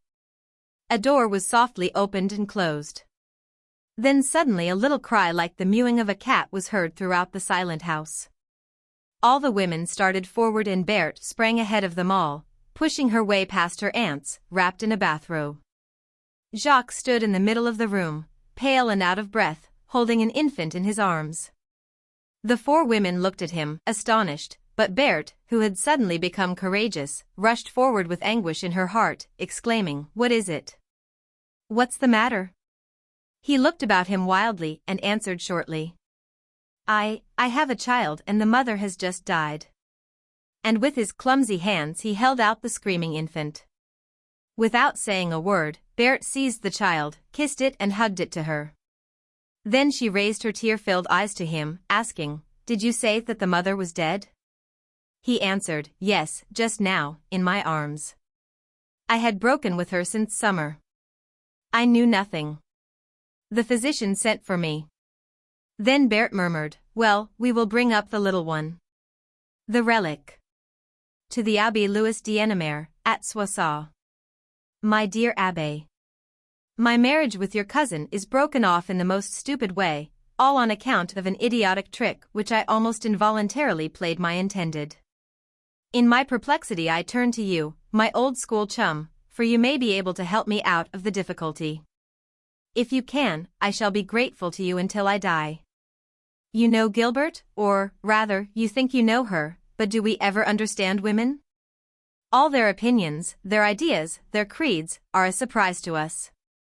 They are all full of twists and turns, cf. the unforeseen, of unintelligible arguments, of defective logic and of obstinate ideas, which seem final, but which they alter because a little bird came and perched on the window ledge. I need not tell you that your cousin is very religious, as she was brought up by the white, or was it the black, ladies at Nancy. You know that better than I do, but what you perhaps do not know is, that she is just as excitable about other matters as she is about religion. Her head flies away, just as a leaf is whirled away by the wind. And she is a true woman, or, rather, girl, for she is moved or made angry in a moment, starting off at a gallop in affection, just as she does in hatred, and returning in the same manner. And she is pretty, as you know, and more charming than I can say, as you will never know. Well, we became engaged, and I adored her, as I adore her still, and she appeared to love me. One evening, I received a telegram summoning me to Cologne for a consultation, which might be followed by a serious and difficult operation, and as I had to start the next morning, I went to wish Gilbert goodbye. And tell her why I could not dine with them on Wednesday, but would do so on Friday, the day of my return. Ah! Beware of Fridays, for I assure you they are unlucky. When I told her that I had to go to Germany, I saw that her eyes filled with tears, but when I said I should be back very soon, she clapped her hands and said, "I am very glad you are going, then. You must bring me back something." A mere trifle, just a souvenir, but a souvenir that you have chosen for me. You must guess what I should like best, do you hear? And then I shall see whether you have any imagination." She thought for a few moments, and then added, "I forbid you to spend more than 20 francs on it. I want it for the intention, and for a remembrance of your penetration, and not for its intrinsic value." And then, after another moment's silence, she said, in a low voice, and with downcast eyes, "If it costs you nothing in money, but is something very ingenious and pretty, I will kiss you." The next day I was in Cologne.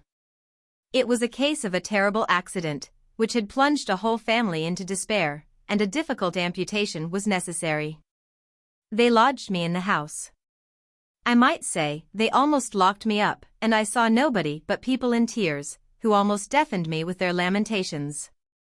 I operated on a man who appeared to be in a moribund state, and who nearly died under my hands, and with whom I remained 2 nights, and then, when I saw that there was a chance of his recovery, I drove to the station.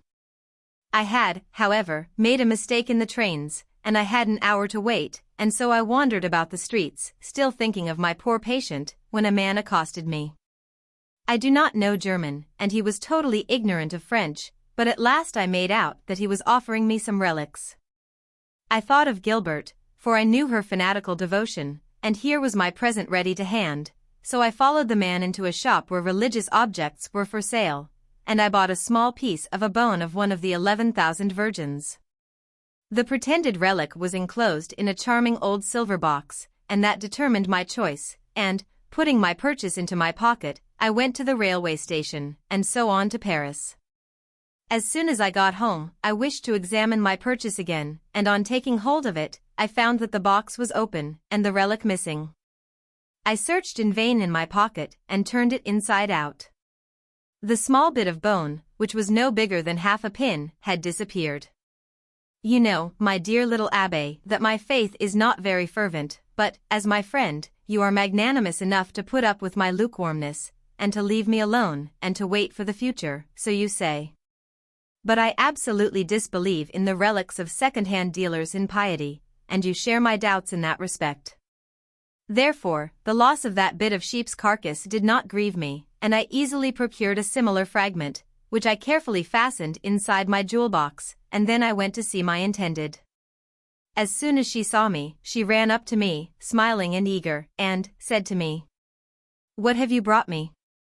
I pretended to have forgotten, but she did not believe me, and I made her beg, and even beseech me. But when I saw that she was devoured by curiosity, I gave her the sacred silver box. She appeared overjoyed. "A relic! Oh! A relic!"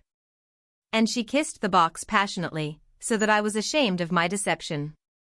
She was not quite satisfied, however, and her uneasiness soon turned to terrible fear, and looking straight into my eyes, she said, "Are you sure that it is genuine?"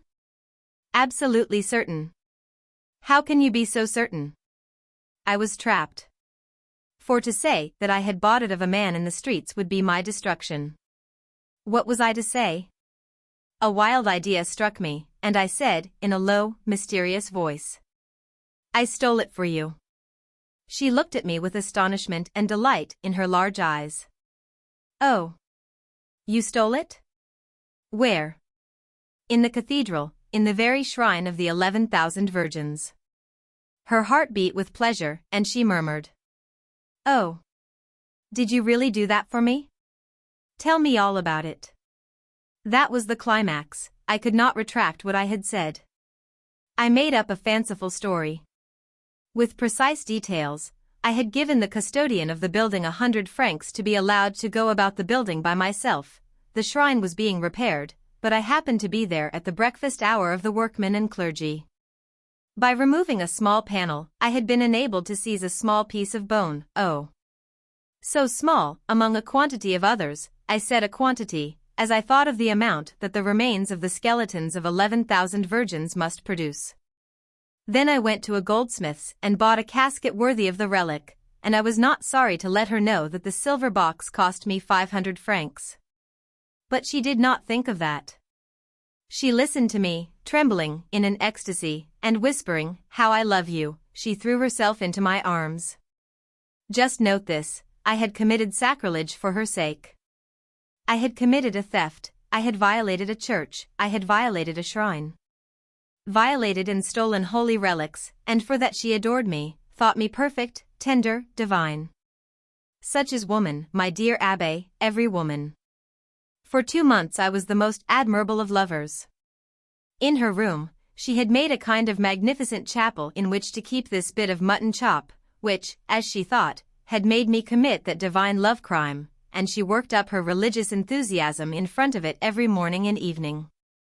I had asked her to keep the matter secret, for fear, as I said, that I might be arrested, condemned, and given over to Germany, and she kept her promise. Well, at the beginning of the summer, she was seized with an irresistible desire to see the scene of my exploit, and she teased her father so persistently, without telling him her secret reason, that he took her to Cologne. But without telling me of their trip, according to his daughter's wish. I need not tell you that I had not seen the interior of the cathedral. I do not know where the tomb, if there be a tomb, of the 11,000 virgins is, and then, it appears, it is unapproachable, alas. A week afterward, I received 10 lines, breaking off our engagement, and then an explanatory letter from her father, whom she had, somewhat late, taken into her confidence. At the sight of the shrine, she had suddenly seen through my trickery and my lie, and at the same time discovered my real innocence of any crime. Having asked the keeper of the relics whether any robbery had been committed, the man began to laugh, and pointed out to them how impossible such a crime was. But, from the moment that I had not plunged my profane hand into venerable relics, I was no longer worthy of my fair-haired, sensitive betrothed. I was forbidden the house, I begged and prayed in vain. Nothing could move the fair devotee, and I became ill from grief. Well, last week, her cousin, Madame d'Arville, who is your cousin also, sent me word that she should like to see me, and when I called, she told me on what conditions I might obtain my pardon, and here they are. I must bring her a relic, a real, authentic relic of some virgin and martyr, certified to be such by our Holy Father, the Pope, and I am going mad from embarrassment and anxiety. I will go to Rome, if needful, but I cannot call on the Pope unexpectedly, to tell him my stupid misadventure, and, besides, I doubt whether they allow private individuals to have relics. Could not you give me an introduction to some cardinal, or even to some French prelate who possesses some remains of a female saint? Or, perhaps, you may have the precious object she wants in your collection? Help me out of my difficulty, my dear Abbé, and I promise you that I will be converted 10 years sooner than I otherwise should be. Madame d'Arville, who takes the matter seriously, said to me the other day, "Poor Gilbert will never marry. My dear old schoolmate, will you allow your cousin to die the victim of a stupid piece of subterfuge on my part? Pray prevent her from being Virgin 11,001. Pardon me, I am unworthy, but I embrace you, and love you with all my heart. Your old friend, Henri Fontal." Original Short Stories, Volume 4. Guy de Maupassant. Original Short Stories. Translated by Albert M. C. McMaster, B.A. A. E. Henderson, B.A. Emily Casada and others. Volume 4. The Moribund. The warm autumn sun was beating down on the farmyard. Under the grass, which had been cropped close by the cows, the earth soaked by recent rains, was soft and sank in under the feet with a soggy noise, and the apple trees, loaded with apples, were dropping their pale green fruit in the dark green grass. For young heifers, tied in a line, were grazing and at times looking toward the house and lowing. The fowls made a colored patch on the dung heap before the stable, scratching, moving about and cackling, while 2 roosters crowed continually, digging worms for their hens, whom they were calling with a loud clucking. The wooden gate opened and a man entered. He might have been 40 years old, but he looked at least 60, wrinkled, bent, walking slowly, impeded by the weight of heavy wooden shoes full of straw. His long arms hung down on both sides of his body. When he got near the farm, a yellow cur, tied at the foot of an enormous pear tree, beside a barrel which served as his kennel, began at first to wag his tail and then to bark for joy. The man cried, "Down, Finnet." The dog was quiet. A peasant woman came out of the house. Her large flat, bony body was outlined under a long woolen jacket drawn in at the waist.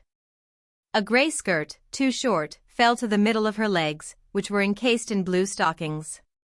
She, too, wore wooden shoes filled with straw. The white cap, turned yellow, covered a few hairs which were plastered to the scalp, and her brown, thin, ugly, toothless face had that wild, animal expression which is often to be found on the faces of the peasants. The man asked, "How is he gettin' along?" The woman answered, "The priest said it's the end, that he will never live through the night." Both of them went into the house. After passing through the kitchen, they entered a low, dark room, barely lighted by one window, in front of which a piece of calico was hanging.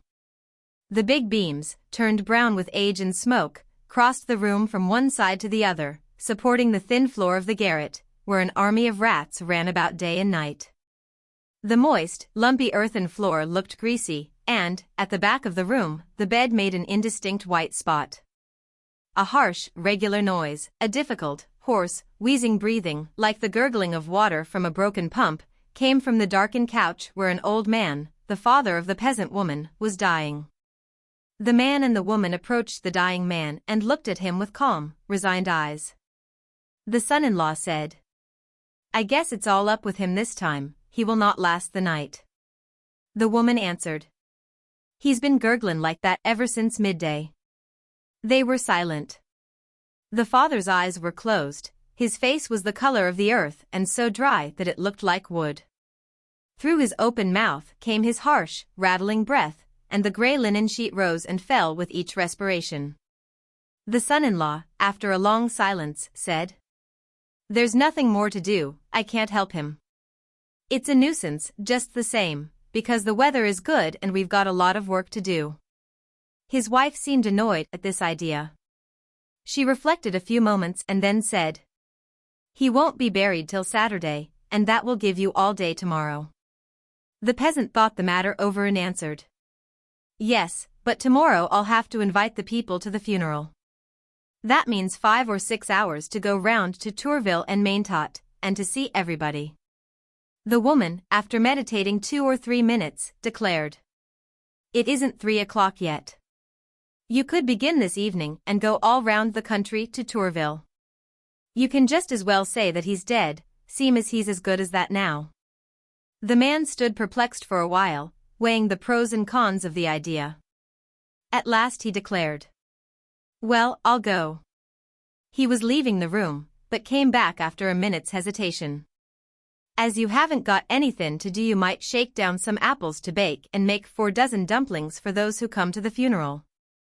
For one must have something to cheer them.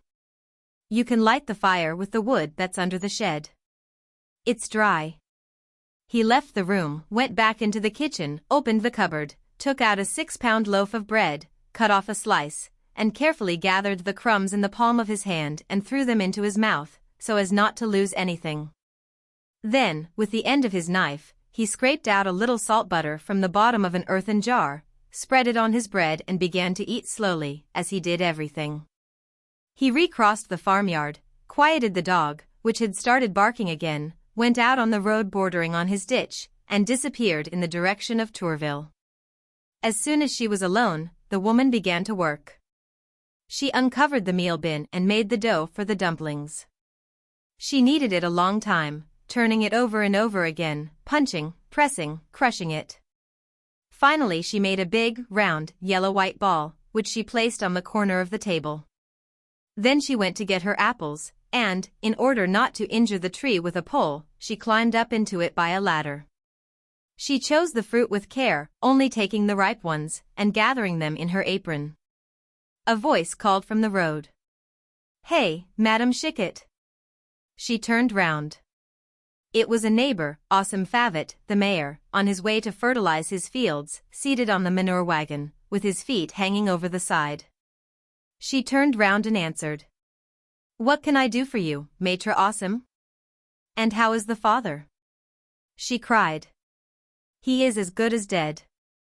The funeral is Saturday at 7, because there's lots of work to be done. The neighbor answered. So. Good luck to you.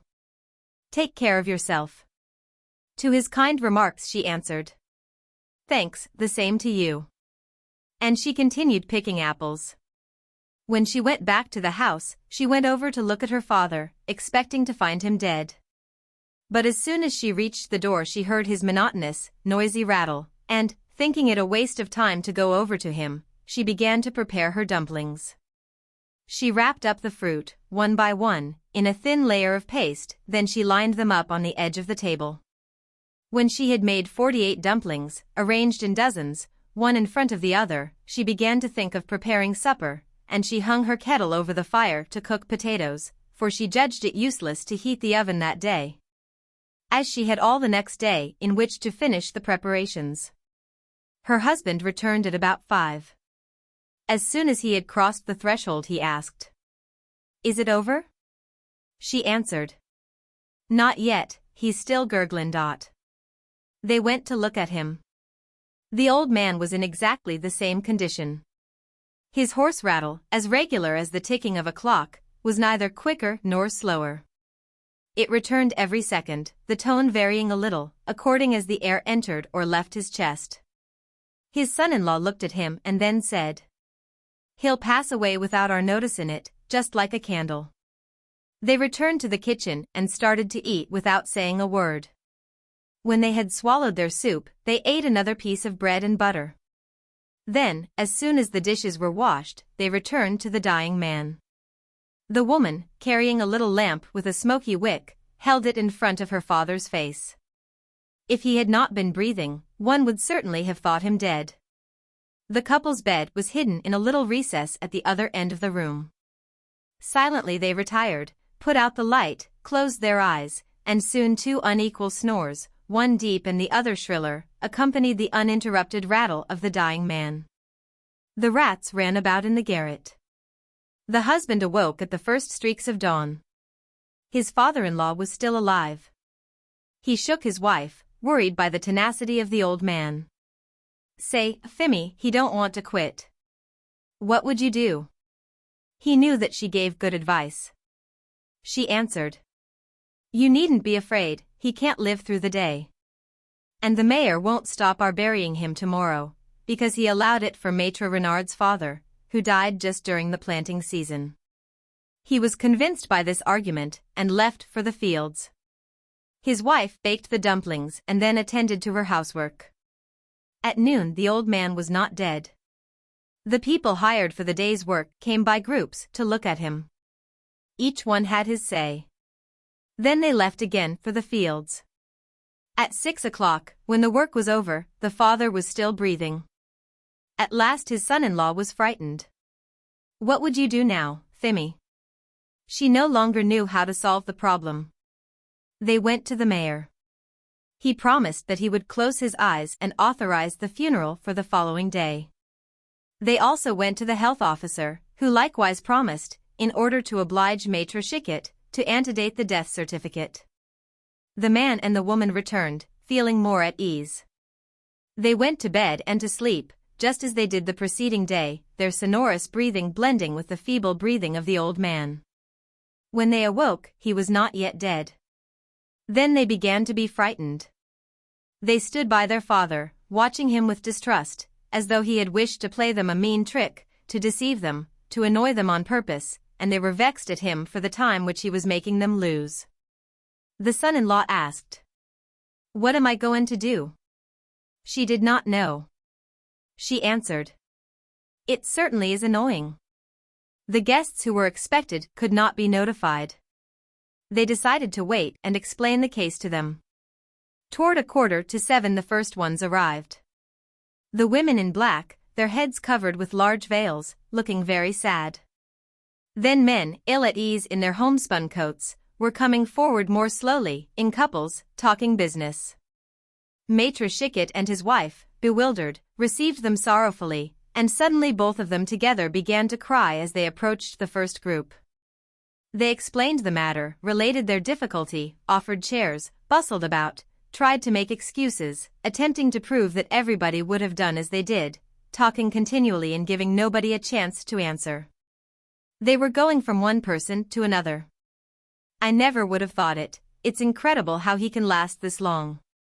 The guests, taken aback, a little disappointed, as though they had missed an expected entertainment, did not know what to do, some remaining seated, others standing. Several wished to leave. Maître Chiquet held them back.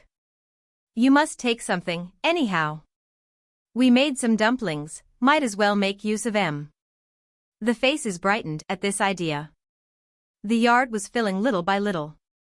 The early arrivals were telling the news to those who had arrived later. Everybody was whispering. The idea of the dumplings seemed to cheer everyone up. The women went in to take a look at the dying man. They crossed themselves beside the bed, muttered a prayer and went out again. The men, less anxious for this spectacle, cast a look through the window, which had been opened. Madame Chiquet explained her distress. That's how he's been for 2 days, neither better nor worse. Doesn't he sound like a pump that has gone dry? When everybody had had a look at the dying man, they thought of the refreshments. But as there were too many people for the kitchen to hold, the table was moved out in front of the door. The 4 dozen golden dumplings, tempting and appetizing, arranged in 2 big dishes, attracted the eyes of all. Each one reached out to take his, fearing that there would not be enough. But 4 remained over. Maître Chiquet, his mouth full, said, "Father would feel sad if he were to see this. He loved them so much when he was alive." A big, jovial peasant declared, "He won't eat any more now." Each one in his turn. This remark, instead of making the guests sad, seemed to cheer them up. It was their turn now to eat dumplings. Madame Chiquet, distressed at the expense, kept running down to the cellar continually for cider. The pitchers were emptied in quick succession. The company was laughing and talking loud now. They were beginning to shout as they do at feasts. Suddenly an old peasant woman who had stayed beside the dying man, held there by a morbid fear of what would soon happen to herself, appeared at the window and cried in a shrill voice, "He's dead. He's dead." Everybody was silent. The women arose quickly to go and see. He was indeed dead. The rattle had ceased. The men looked at each other, looking down, ill at ease. They hadn't finished eating the dumplings. Certainly the rascal had not chosen a propitious moment. The Chiquets were no longer weeping. It was over, they were relieved. They kept repeating, "I knew it couldn't last. If he could only have done it last night, it would have saved us all this trouble." Well, anyhow, it was over. They would bury him on Monday, that was all, and they would eat some more dumplings for the occasion. The guests went away, talking the matter over, pleased at having had the chance to see him and of getting something to eat. And when the husband and wife were alone, face to face, she said, her face distorted with grief, "We'll have to bake 4 dozen more dumplings." Why couldn't he have made up his mind last night? The husband, more resigned, answered, "Well, we'll not have to do this every day." The gamekeeper. It was after dinner, and we were talking about adventures and accidents which happened while out shooting. An old friend, known to all of us, M. Boniface, a great sportsman and a connoisseur of wine, a man of wonderful physique, witty and gay, and endowed with an ironical and resigned philosophy, which manifested itself in caustic humor, and never in melancholy, suddenly exclaimed, "I know a story, or rather a tragedy, which is somewhat peculiar. It is not at all like those which one hears of usually, and I have never told it, thinking that it would interest no one. It is not at all sympathetic. I mean by that it does not arouse the kind of interest which pleases or which moves one agreeably. Here is the story. I was then about 35 years of age, and a most enthusiastic sportsman. In those days I owned a lonely bit of property in the neighborhood of Jumiages, surrounded by forests and abounding in hares and rabbits. I was accustomed to spending 4 or 5 days alone there each year, there not being room enough to allow of my bringing a friend with me. I had placed there as gamekeeper, an old retired gendarme, a good man, hot-tempered, a severe disciplinarian, a terror to poachers and fearing nothing. He lived all alone, far from the village, in a little house, or rather hut, consisting of 2 rooms downstairs, with kitchen and storeroom, and 2 upstairs. One of them, a kind of box just large enough to accommodate a bed, a cupboard and a chair, was reserved for my use. Old man Cavalier lived in the other one. When I said that he was alone in this place, I was wrong.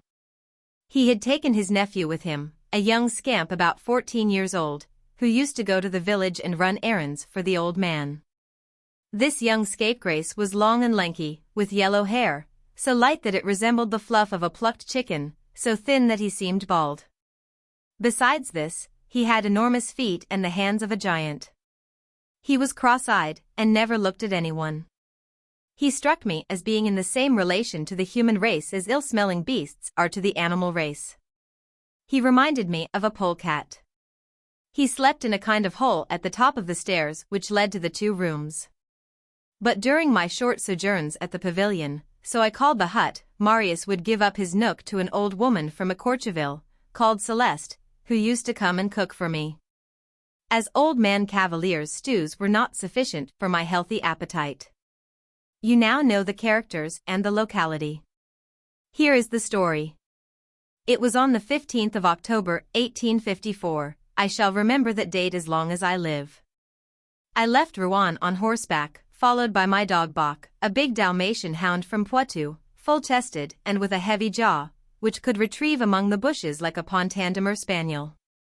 I was carrying my satchel slung across my back and my gun diagonally across my chest. It was a cold, windy, gloomy day, with clouds scurrying across the sky. As I went up the hill at Canteleu, I looked over the broad valley of the Seine, the river winding in and out along its course as far as the eye could see.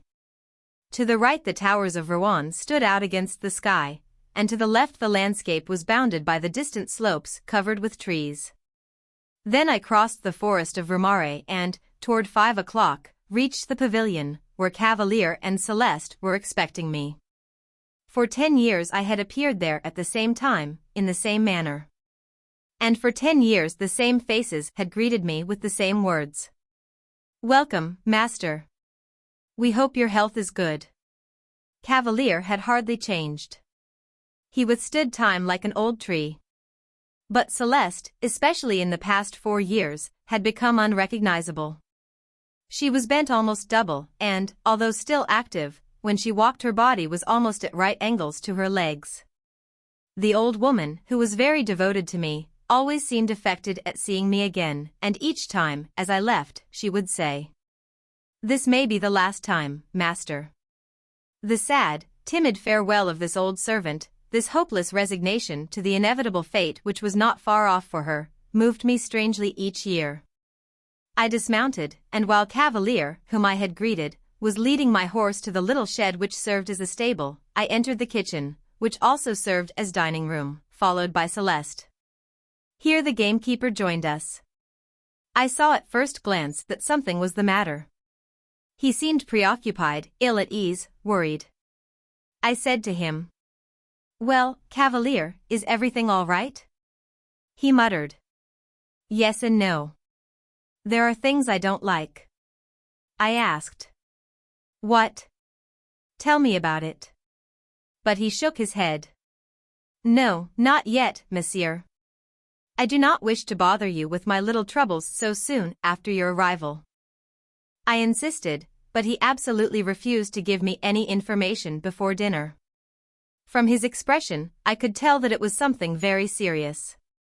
Not knowing what to say to him, I asked, "How about game?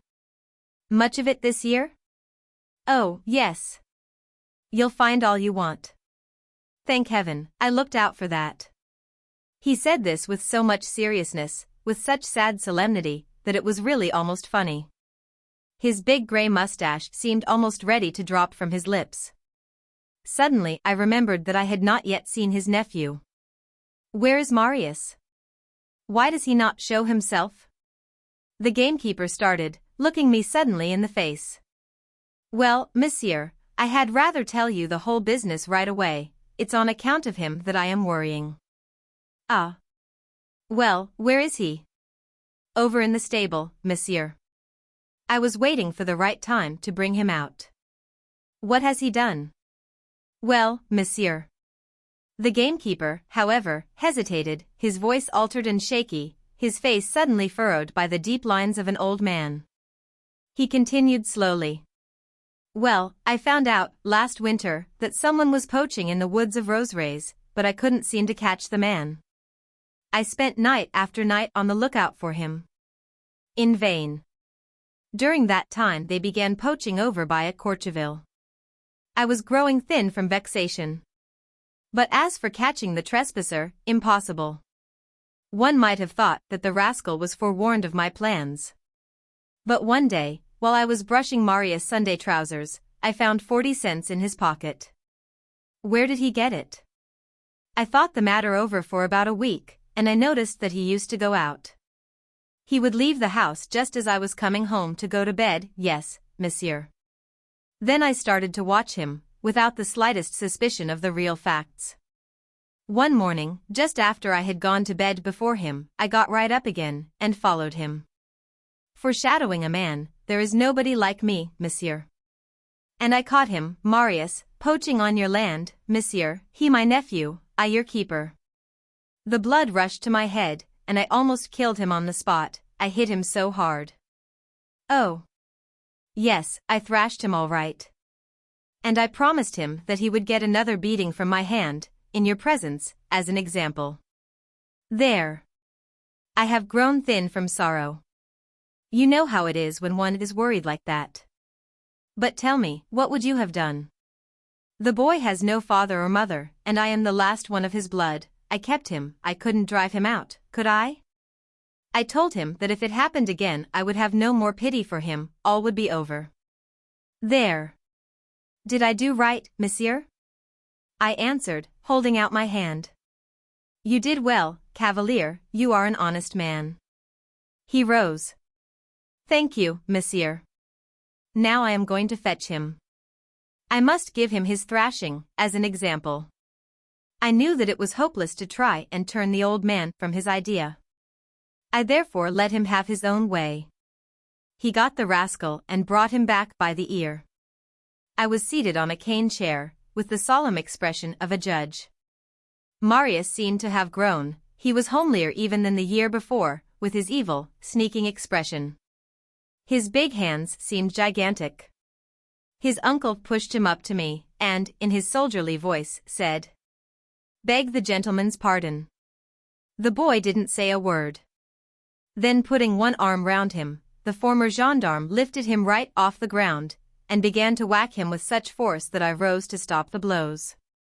The boy was now howling, "Mercy! Mercy! Mercy! I promise." Cavalier put him back on the ground and forced him to his knees. "Beg for pardon," he said. With eyes lowered, the scamp murmured, "I ask for pardon."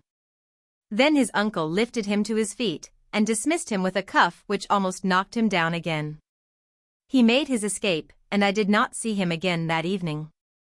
Cavalier appeared overwhelmed. "He is a bad egg," he said. And throughout the whole dinner, he kept repeating, "Oh. That worries me, monsieur, that worries me." I tried to comfort him, but in vain. I went to bed early, so that I might start out at daybreak. My dog was already asleep on the floor, at the foot of my bed, when I put out the light. I was awakened toward midnight by the furious barking of my dog Bach. I immediately noticed that my room was full of smoke. I jumped out of bed, struck a light, ran to the door and opened it. A cloud of flames burst in. The house was on fire.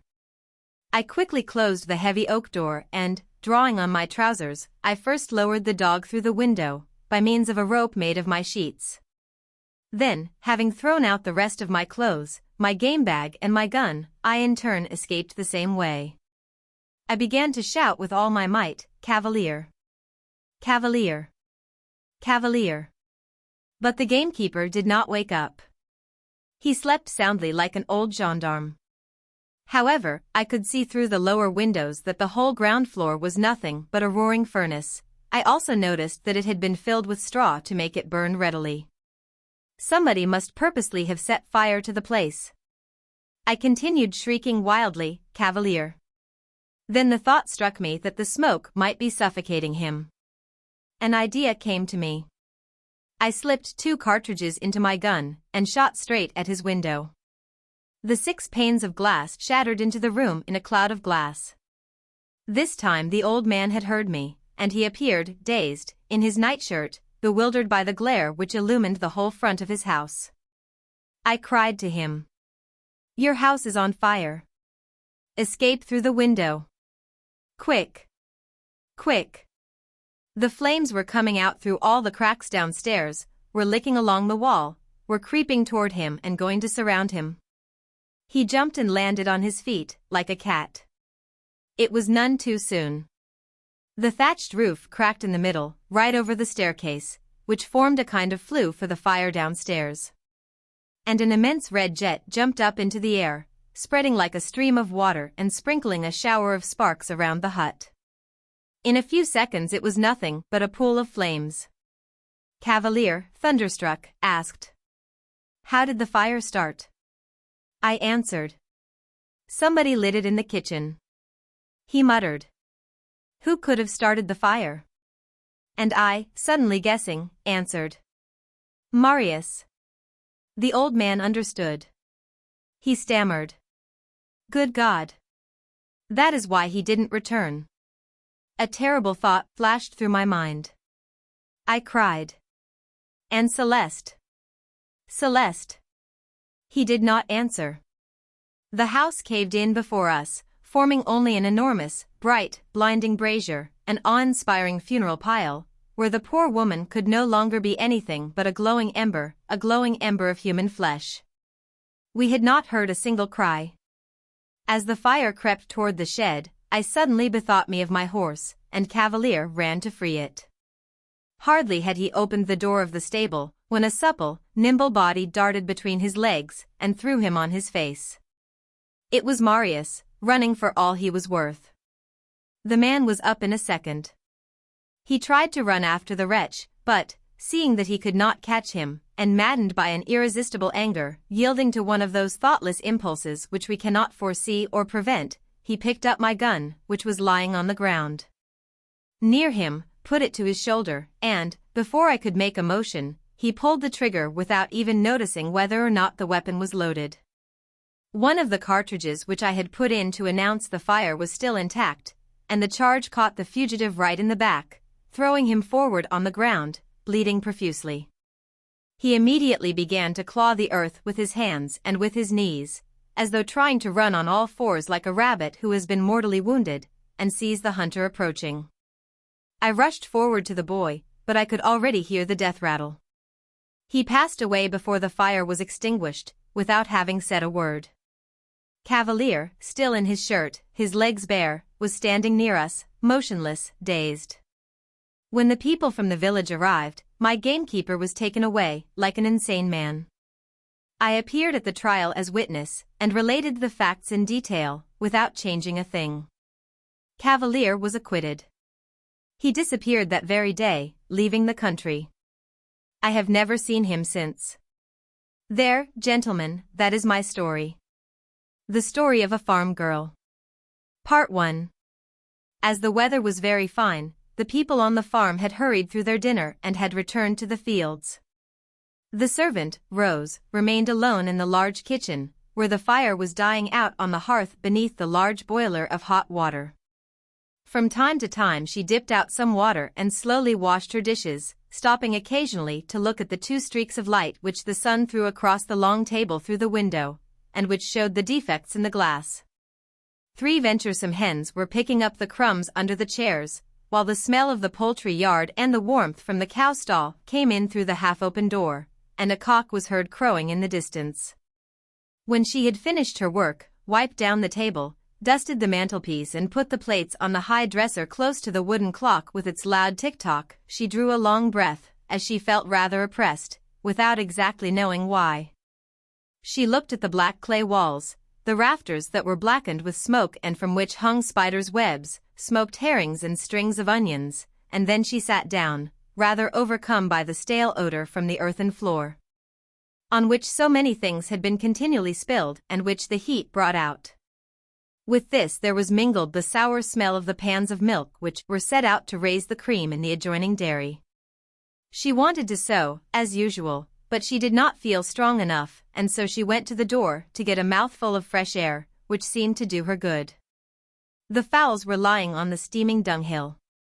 Some of them were scratching with one claw in search of worms, while the cock stood up proudly in their midst.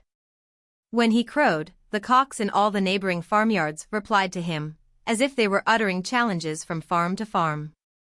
The girl looked at them without thinking, and then she raised her eyes and was almost dazzled at the sight of the apple trees in blossom. Just then a colt, full of life and friskiness, jumped over the ditches and then stopped suddenly, as if surprised at being alone. She also felt inclined to run. She felt inclined to move and to stretch her limbs and to repose in the warm, breathless air. She took a few undecided steps and closed her eyes, for she was seized with a feeling of animal comfort, and then she went to look for eggs in the hen loft. There were 13 of them, which she took in and put into the storeroom. But the smell from the kitchen annoyed her again, and she went out to sit on the grass for a time. The farmyard, which was surrounded by trees, seemed to be asleep. The tall grass, amid which the tall yellow dandelions rose up like streaks of yellow light, was of a vivid, fresh spring green. The apple trees cast their shade all round them, and the thatched roofs, on which grew blue and yellow irises, with their sword-like leaves, steamed as if the moisture of the stables and barns were coming through the straw. The girl went to the shed, where the carts and buggies were kept. Close to it, in a ditch, there was a large patch of violets, whose fragrance was spread abroad, while beyond the slope the open country could be seen, where grain was growing, with clumps of trees in places, and groups of laborers here and there, who looked as small as dolls, and white horses like toys, who were drawing a child's cart, driven by a man as tall as one's finger. She took up a bundle of straw, threw it into the ditch and sat down upon it. Then, not feeling comfortable, she undid it, spread it out and lay down upon it at full length on her back, with both arms under her head and her legs stretched out. Gradually her eyes closed, and she was falling into a state of delightful languor. She was, in fact, almost asleep when she felt 2 hands on her bosom, and she sprang up at a bound. It was Jacques, one of the farm laborers, a tall fellow from Picardy, who had been making love to her for a long time. He had been herding the sheep, and, seeing her lying down in the shade, had come up stealthily and holding his breath, with glistening eyes and bits of straw in his hair. He tried to kiss her, but she gave him a smack in the face, for she was as strong as he, and he was shrewd enough to beg her pardon, so they sat down side by side and talked amicably. They spoke about the favorable weather, of their master, who was a good fellow, then of their neighbors, of all the people in the country round, of themselves, of their village, of their youthful days, of their recollections, of their relations, who had left them for a long time, and it might be forever. She grew sad as she thought of it, while he, with one fixed idea in his head, drew closer to her. "I have not seen my mother for a long time," she said. "It is very hard to be separated like that," and she directed her looks into the distance, toward the village in the north which she had left. Suddenly, however, he seized her by the neck and kissed her again, but she struck him so violently in the face with her clenched fist that his nose began to bleed, and he got up and laid his head against the stem of a tree. When she saw that, she was sorry, and going up to him, she said, "Have I hurt you?" He, however, only laughed. No, it was a mere nothing, only she had hit him right on the middle of the nose. "What a devil!" he said, and he looked at her with admiration, for she had inspired him with a feeling of respect and of a very different kind of admiration which was the beginning of a real love for that tall, strong wench. When the bleeding had stopped, he proposed a walk, as he was afraid of his neighbor's heavy hand, if they remained side by side like that much longer. But she took his arm of her own accord, in the avenue, as if they had been out for an evening's walk, and said, "It is not nice of you to despise me like that, Jacques." He protested, however. No, he did not despise her. He was in love with her, that was all. So you really want to marry me? She asked. He hesitated and then looked at her sideways, while she looked straight ahead of her. She had fat, red cheeks, a full bust beneath her cotton jacket. Thick, red lips, and her neck, which was almost bare, was covered with small beads of perspiration. He felt a fresh access of desire, and, putting his lips to her ear, he murmured, "Yes, of course I do." Then she threw her arms round his neck and kissed him till they were both out of breath. From that moment the eternal story of love began between them. They plagued one another in corners. They met in the moonlight beside the haystack and gave each other bruises on the legs, under the table, with their heavy nailed boots. By degrees, however, Jacques seemed to grow tired of her. He avoided her, scarcely spoke to her, and did not try any longer to meet her alone, which made her sad and anxious, and soon she found that she was enceinte. At first she was in a state of consternation, but then she got angry, and her rage increased every day because she could not meet him, as he avoided her most carefully. At last, one night, when every one in the farmhouse was asleep, she went out noiselessly in her petticoat, with bare feet, crossed the yard and opened the door of the stable where Jacques was lying in a large box of straw above his horses. He pretended to snore when he heard her coming, but she knelt down by his side and shook him until he sat up. "What do you want?" he then asked her. And with clenched teeth and trembling with anger, she replied, I want you to marry me, as you promised." But he only laughed and replied, "Oh. If a man were to marry all the girls with whom he has made a slip, he would have more than enough to do." Then she seized him by the throat, threw him o'er his back, so that he could not get away from her, and, half strangling him, she shouted into his face, "I am enceinte, do you hear? I am enceinte." He gasped for breath, as he was almost choked, and so they remained, both of them, motionless and without speaking, in the dark silence, which was only broken by the noise made by a horse as he pulled the hay out of the manger and then slowly munched it. When Jacques found that she was the stronger, he stammered out, "Very well, I will marry you, as that is the case." But she did not believe his promises. "It must be at once," she said. "You must have the banns put up." "At once," he replied. "Swear solemnly that you will." He hesitated for a few moments and then said, "I swear it, by heaven." Then she released her grasp and went away without another word. She had no chance of speaking to him for several days. And, as the stable was now always locked at night, she was afraid to make any noise, for fear of creating a scandal. One morning, however, she saw another man come in at dinner time, and she said, "Has Jacques left?" "Yes," the man replied. "I have got his place." This made her tremble so violently that she could not take the saucepan off the fire. And later, when they were all at work, she went up into her room and cried, burying her head in the bolster, so that she might not be heard. During the day, however, she tried to obtain some information without exciting any suspicion, but she was so overwhelmed by the thoughts of her misfortune that she fancied that all the people whom she asked laughed maliciously. All she learned, however, was that he had left the neighborhood altogether. Part 2. Then a cloud of constant misery began for her. She worked mechanically, without thinking of what she was doing, with one fixed idea in her head. Suppose people were to know. This continual feeling made her so incapable of reasoning that she did not even try to think of any means of avoiding the disgrace that she knew must ensue, which was irreparable and drawing nearer every day, and which was as sure as death itself. She got up every morning long before the others and persistently tried to look at her figure in a piece of broken looking-glass, before which she did her hair, as she was very anxious to know whether anybody would notice a change in her, and during the day, she stopped working every few minutes to look at herself from top to toe, to see whether her apron did not look too short. The months went on, and she scarcely spoke now, and when she was asked a question, did not appear to understand.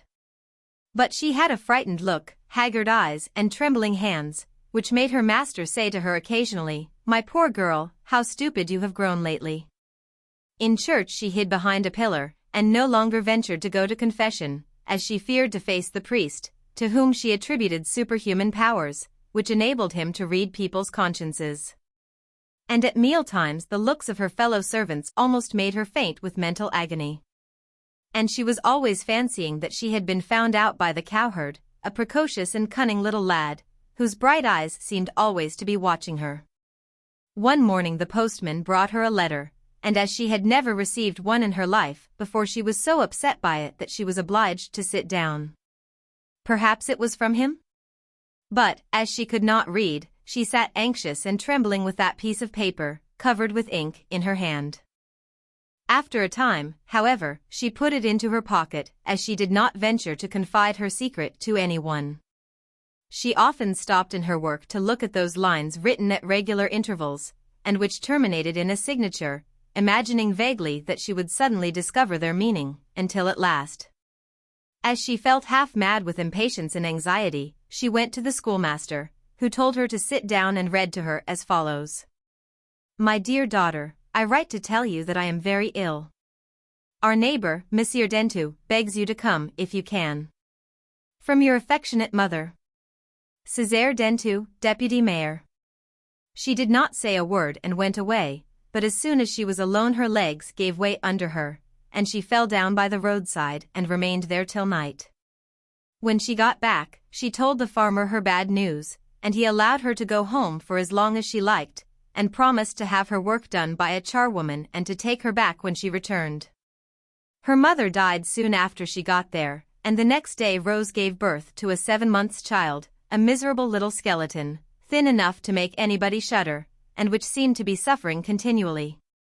To judge from the painful manner in which it moved its poor little hands, which were as thin as a crab's legs. But it lived for all that. She said she was married, but could not be burdened with the child, so she left it with some neighbors, who promised to take great care of it, and she went back to the farm. But now in her heart, which had been wounded so long, there arose something like brightness, an unknown love for that frail little creature which she had left behind her, though there was fresh suffering in that very love. Suffering which she felt every hour and every minute, because she was parted from her child.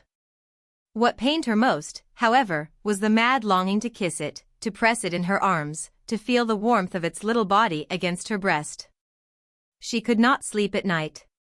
She thought of it the whole day long, and in the evening, when her work was done, she would sit in front of the fire and gaze at it intently, as people do whose thoughts are far away. They began to talk about her and to tease her about her lover. They asked her whether he was tall, handsome, and rich. When was the wedding to be, and the christening? And often she ran away to cry by herself, for these questions seemed to hurt her like the prick of a pin. And, in order to forget their jokes, she began to work still more energetically, and, still thinking of her child, she sought some way of saving up money for it, and determined to work so that her master would be obliged to raise her wages. By degrees she almost monopolized the work and persuaded him to get rid of one servant girl, who had become useless since she had taken to working like two. She economized in the bread, oil, and candles, in the corn, which they gave to the chickens too extravagantly, and in the fodder for the horses and cattle, which was rather wasted. She was as miserly about her master's money as if it had been her own.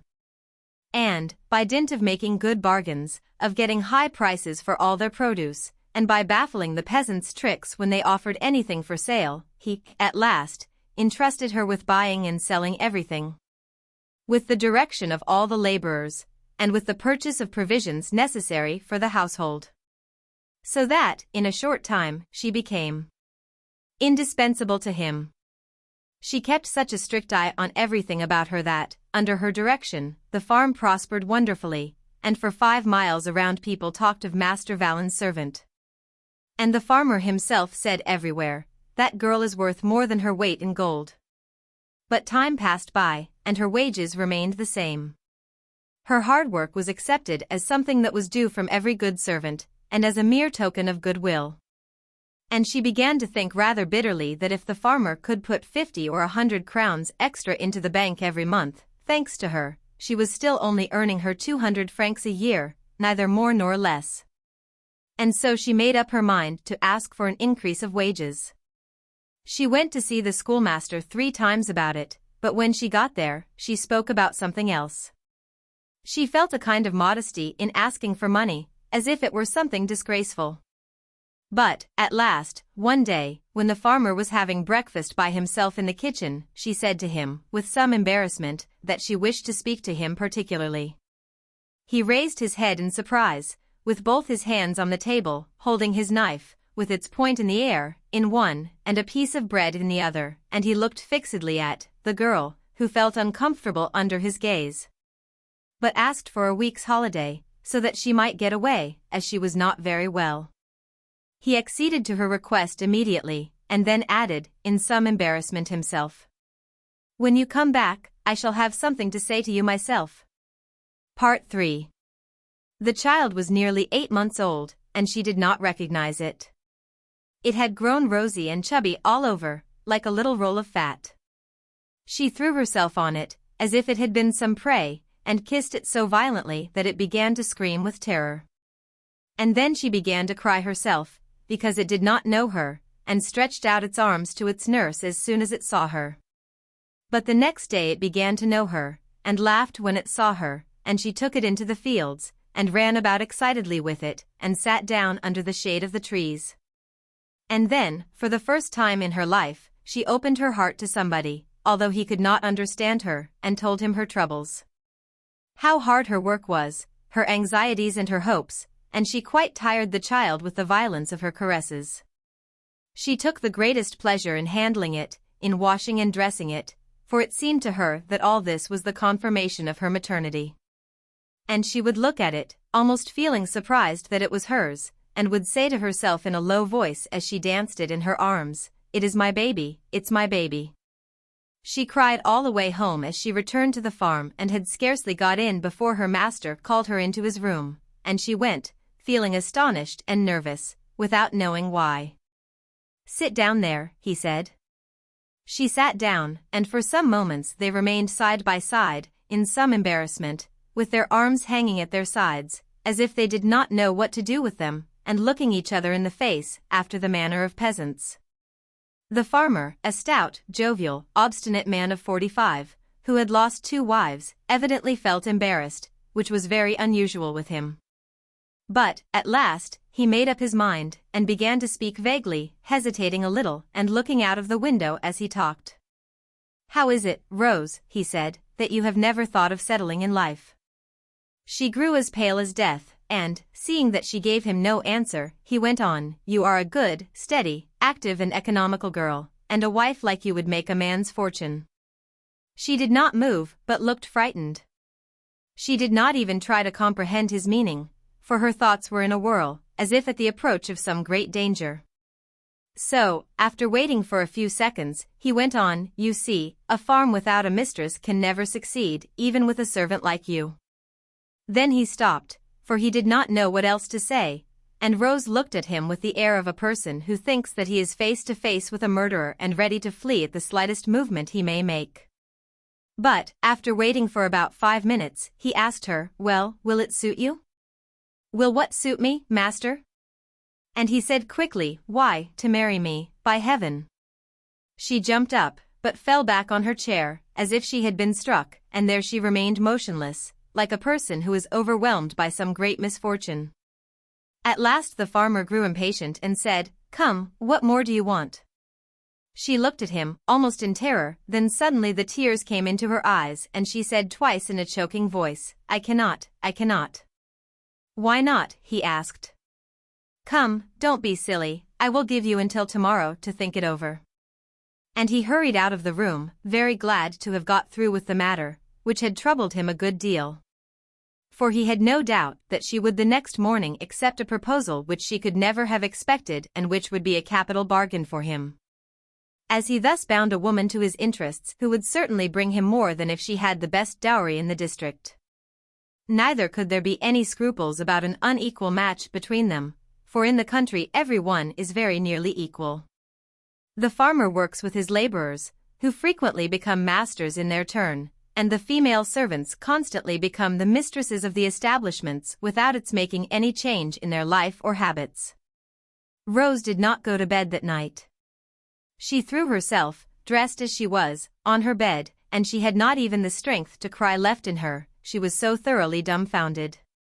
She remained quite inert, scarcely knowing that she had a body, and without being at all able to collect her thoughts, though, at moments, she remembered something of what had happened, and then she was frightened at the idea of what might happen. Her terror increased, and every time the great kitchen clock struck the hour she broke out in a perspiration from grief. She became bewildered, and had the nightmare. Her candle went out, and then she began to imagine that someone had cast a spell over her, as country people so often imagine, and she felt a mad inclination to run away, to escape and to flee before her misfortune. Like a ship scudding before the wind. An owl hooted, she shivered, sat up, passed her hands over her face, her hair, and all over her body, and then she went downstairs, as if she were walking in her sleep. When she got into the yard she stooped down, so as not to be seen by any prowling scamp, for the moon, which was setting, shed a bright light over the fields. Instead of opening the gate she scrambled over the fence, and as soon as she was outside she started off. She went on straight before her, with a quick, springy trot, and from time to time she unconsciously uttered a piercing cry. Her long shadow accompanied her, and now and then some night bird flew over her head, while the dogs in the farmyards barked as they heard her pass. One even jumped over the ditch, and followed her and tried to bite her, but she turned round and gave such a terrible yell that the frightened animal ran back and cowered in silence in its kennel. The stars grew dim, and the birds began to twitter. Day was breaking. The girl was worn out and panting, and when the sun rose in the purple sky, she stopped, for her swollen feet refused to go any farther. But she saw a pond in the distance, a large pond whose stagnant water looked like blood under the reflection of this new day, and she limped on slowly with her hand on her heart, in order to dip both her feet in it. She sat down on a tuft of grass, took off her heavy shoes, which were full of dust, pulled off her stockings and plunged her legs into the still water, from which bubbles were rising here and there. A feeling of delicious coolness pervaded her from head to foot, and suddenly, while she was looking fixedly at the deep pool, she was seized with dizziness, and with a mad longing to throw herself into it. All her sufferings would be over in there, over forever. She no longer thought of her child, she only wanted peace, complete rest, and to sleep forever, and she got up with raised arms and took 2 steps forward. She was in the water up to her thighs, and she was just about to throw herself in when sharp, pricking pains in her ankles made her jump back, and she uttered a cry of despair, for, from her knees to the tips of her feet, long black leeches were sucking her lifeblood, and were swelling as they adhered to her flesh. She did not dare to touch them, and screamed with horror, so that her cries of despair attracted a peasant, who was driving along at some distance, to the spot. He pulled off the leeches one by one, applied herbs to the wounds, and drove the girl to her master's farm in his gig. She was in bed for a fortnight, and as she was sitting outside the door on the first morning that she got up, the farmer suddenly came and planted himself before her. "Well," he said, "I suppose the affair is settled, isn't it?" She did not reply at first, and then, as he remained standing and looking at her intently with his piercing eyes, she said with difficulty, "No, master, I cannot." He immediately flew into a rage. "You cannot, girl, you cannot? I should just like to know the reason why." She began to cry, and repeated, "I cannot."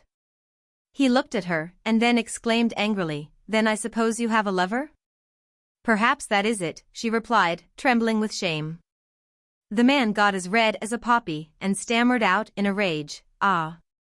So you confess it, you slut! And pray who is the fellow?" "Some penniless, half-starved ragamuffin, without a roof to his head, I suppose?" "Who is it, I say?" And as she gave him no answer, he continued, "Ah! So you will not tell me? Then I will tell you, it is Jean Baudu?"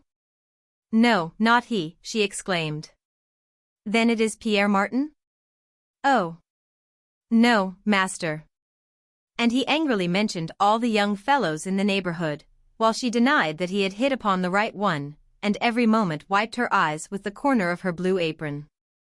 But he still tried to find it out, with his brutish obstinacy, and, as it were, scratching at her heart to discover her secret, just as a terrier scratches at a hole to try and get at the animal which he scents inside it. Suddenly, however, the man shouted, "By George! It is Jacques, the man who was here last year. They used to say that you were always talking together, and that you thought about getting married." Rose was choking, and she grew scarlet, while her tears suddenly stopped and dried up on her cheeks, like drops of water on hot iron, and she exclaimed, "No, it is not he, it is not he." "Is that really a fact?" asked the cunning peasant, who partly guessed the truth, and she replied, hastily, "I will swear it. I will swear it to you." She tried to think of something by which to swear, as she did not venture to invoke sacred things, but he interrupted her. "At any rate, he used to follow you into every corner and devoured you with his eyes at meal times. Did you ever give him your promise, eh?" This time she looked her master straight in the face. "No, never, never. I will solemnly swear to you that if he were to come today and ask me to marry him I would have nothing to do with him." She spoke with such an air of sincerity that the farmer hesitated, and then he continued, as if speaking to himself, "What, then? You have not had a misfortune, as they call it, or it would have been known, and as it has no consequences, no girl would refuse her master on that account. There must be something at the bottom of it, however." She could say nothing. She had not the strength to speak, and he asked her again, "You will not?" "I cannot, master," she said, with a sigh, and he turned on his heel. She thought she had got rid of him altogether and spent the rest of the day almost tranquilly, but was as exhausted as if she had been turning the thrashing machine all day in the place of the old white horse. And she went to bed as soon as she could and fell asleep immediately. In the middle of the night, however, 2 hands touching the bed woke her. She trembled with fear, but immediately recognized the farmer's voice, when he said to her, "Don't be frightened, Rose, I have come to speak to you." She was surprised at first, but when he tried to take liberties with her she understood and began to tremble violently, as she felt quite alone in the darkness, still heavy from sleep, and quite unprotected, with that man standing near her. She certainly did not consent, but she resisted, carelessly struggling against that instinct which is always strong in simple natures and very imperfectly protected by the undecided will of inert and gentle races. She turned her head now to the wall, and now toward the room, in order to avoid the attentions which the farmer tried to press on her, but she was weakened by fatigue, while he became brutal, intoxicated by desire. They lived together as man and wife, and one morning he said to her, "I have put up our banns, and we will get married next month." She did not reply, for what could she say? She did not resist, for what could she do? Part 4. She married him.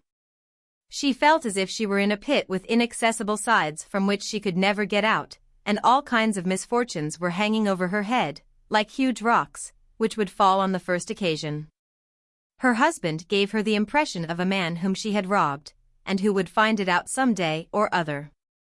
And then she thought of her child, who was the cause of her misfortunes, but who was also the cause of all her happiness on earth, and whom she went to see twice a year, though she came back more unhappy each time.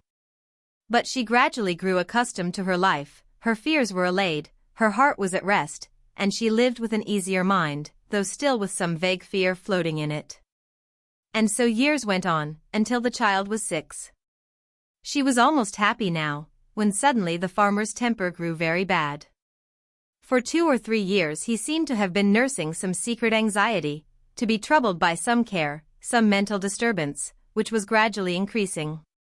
He remained sitting at table after dinner, with his head in his hands, sad and devoured by sorrow. He always spoke hastily, sometimes even brutally, and it even seemed as if he had a grudge against his wife, for at times he answered her roughly, almost angrily. One day, when a neighbor's boy came for some eggs, and she spoke rather crossly to him, as she was very busy, her husband suddenly came in and said to her in his unpleasant voice, "If that were your own child you would not treat him so." She was hurt and did not reply, and then she went back into the house, with all her grief awakened afresh. And at dinner the farmer neither spoke to her nor looked at her, and he seemed to hate her, to despise her, to know something about the affair at last. In consequence she lost her composure, and did not venture to remain alone with him after the meal was over, but left the room and hastened to the church. It was getting dusk. The narrow nave was in total darkness, but she heard footsteps in the choir, for the sacristan was preparing the tabernacle lamp for the night. That spot of trembling light, which was lost in the darkness of the arches, looked to Rose like her last hope, and with her eyes fixed on it, she fell on her knees. The chain rattled as the little lamp swung up into the air, and almost immediately the small bell rang out the Angelus through the increasing mist. She went up to him, as he was going out. "Is Monsieur le Curé at home?" she asked. "Of course he is. This is his dinner time." She trembled as she rang the bell of the parsonage. The priest was just sitting down to dinner, and he made her sit down also. Yes, I know all about it. Your husband has mentioned the matter to me that brings you here." The poor woman nearly fainted, and the priest continued, "What do you want, my child?" And he hastily swallowed several spoonfuls of soup, some of which dropped onto his greasy cassock. But Rose did not venture to say anything more, and she got up to go, but the priest said, "Courage." And she went out and returned to the farm without knowing what she was doing. The farmer was waiting for her, as the laborers had gone away during her absence, and she fell heavily at his feet, and, shedding a flood of tears, she said to him, "What have you got against me?" He began to shout and to swear, "What have I got against you? That I have no children, by ye dash. When a man takes a wife, it is not that they may live alone together to the end of their days. That is what I have against you. When a cow has no calves, she is not worth anything, and when a woman has no children, she is also not worth anything." She began to cry, and said, "It is not my fault. It is not my fault." He grew rather more gentle when he heard that, and added, "I do not say that it is, but it is very provoking, all the same." Part 5. From that day forward she had only one thought, to have a child, another child. She confided her wish to everybody, and, in consequence of this, a neighbor told her of an infallible method. This was, to make her husband drink a glass of water with a pinch of ashes in it every evening. The farmer consented to try it, but without success, so they said to each other, "Perhaps there are some secret ways?" And they tried to find out. They were told of a shepherd who lived 10 leagues off, and so Valin one day drove off to consult him. The shepherd gave him a loaf on which he had made some marks. It was kneaded up with herbs, and each of them was to eat a piece of it, but they ate the whole loaf without obtaining any results from it. Next, a schoolmaster unveiled mysteries and processes of love which were unknown in the country, but infallible, so he declared, but none of them had the desired effect. Then the priest advised them to make a pilgrimage to the shrine at Fécamp. Rose went with the crowd and prostrated herself in the abbey, and, mingling her prayers with the coarse desires of the peasants around her, she prayed that she might be fruitful a second time. But it was in vain, and then she thought that she was being punished for her first fault, and she was seized by terrible grief. She was wasting away with sorrow, her husband was also aging prematurely, and was wearing himself out in useless hopes. Then war broke out between them, he called her names and beat her. They quarreled all day long, and when they were in their room together at night he flung insults and obscenities at her, choking with rage, until one night, not being able to think of any means of making her suffer more, he ordered her to get up and go and stand out of doors in the rain until daylight.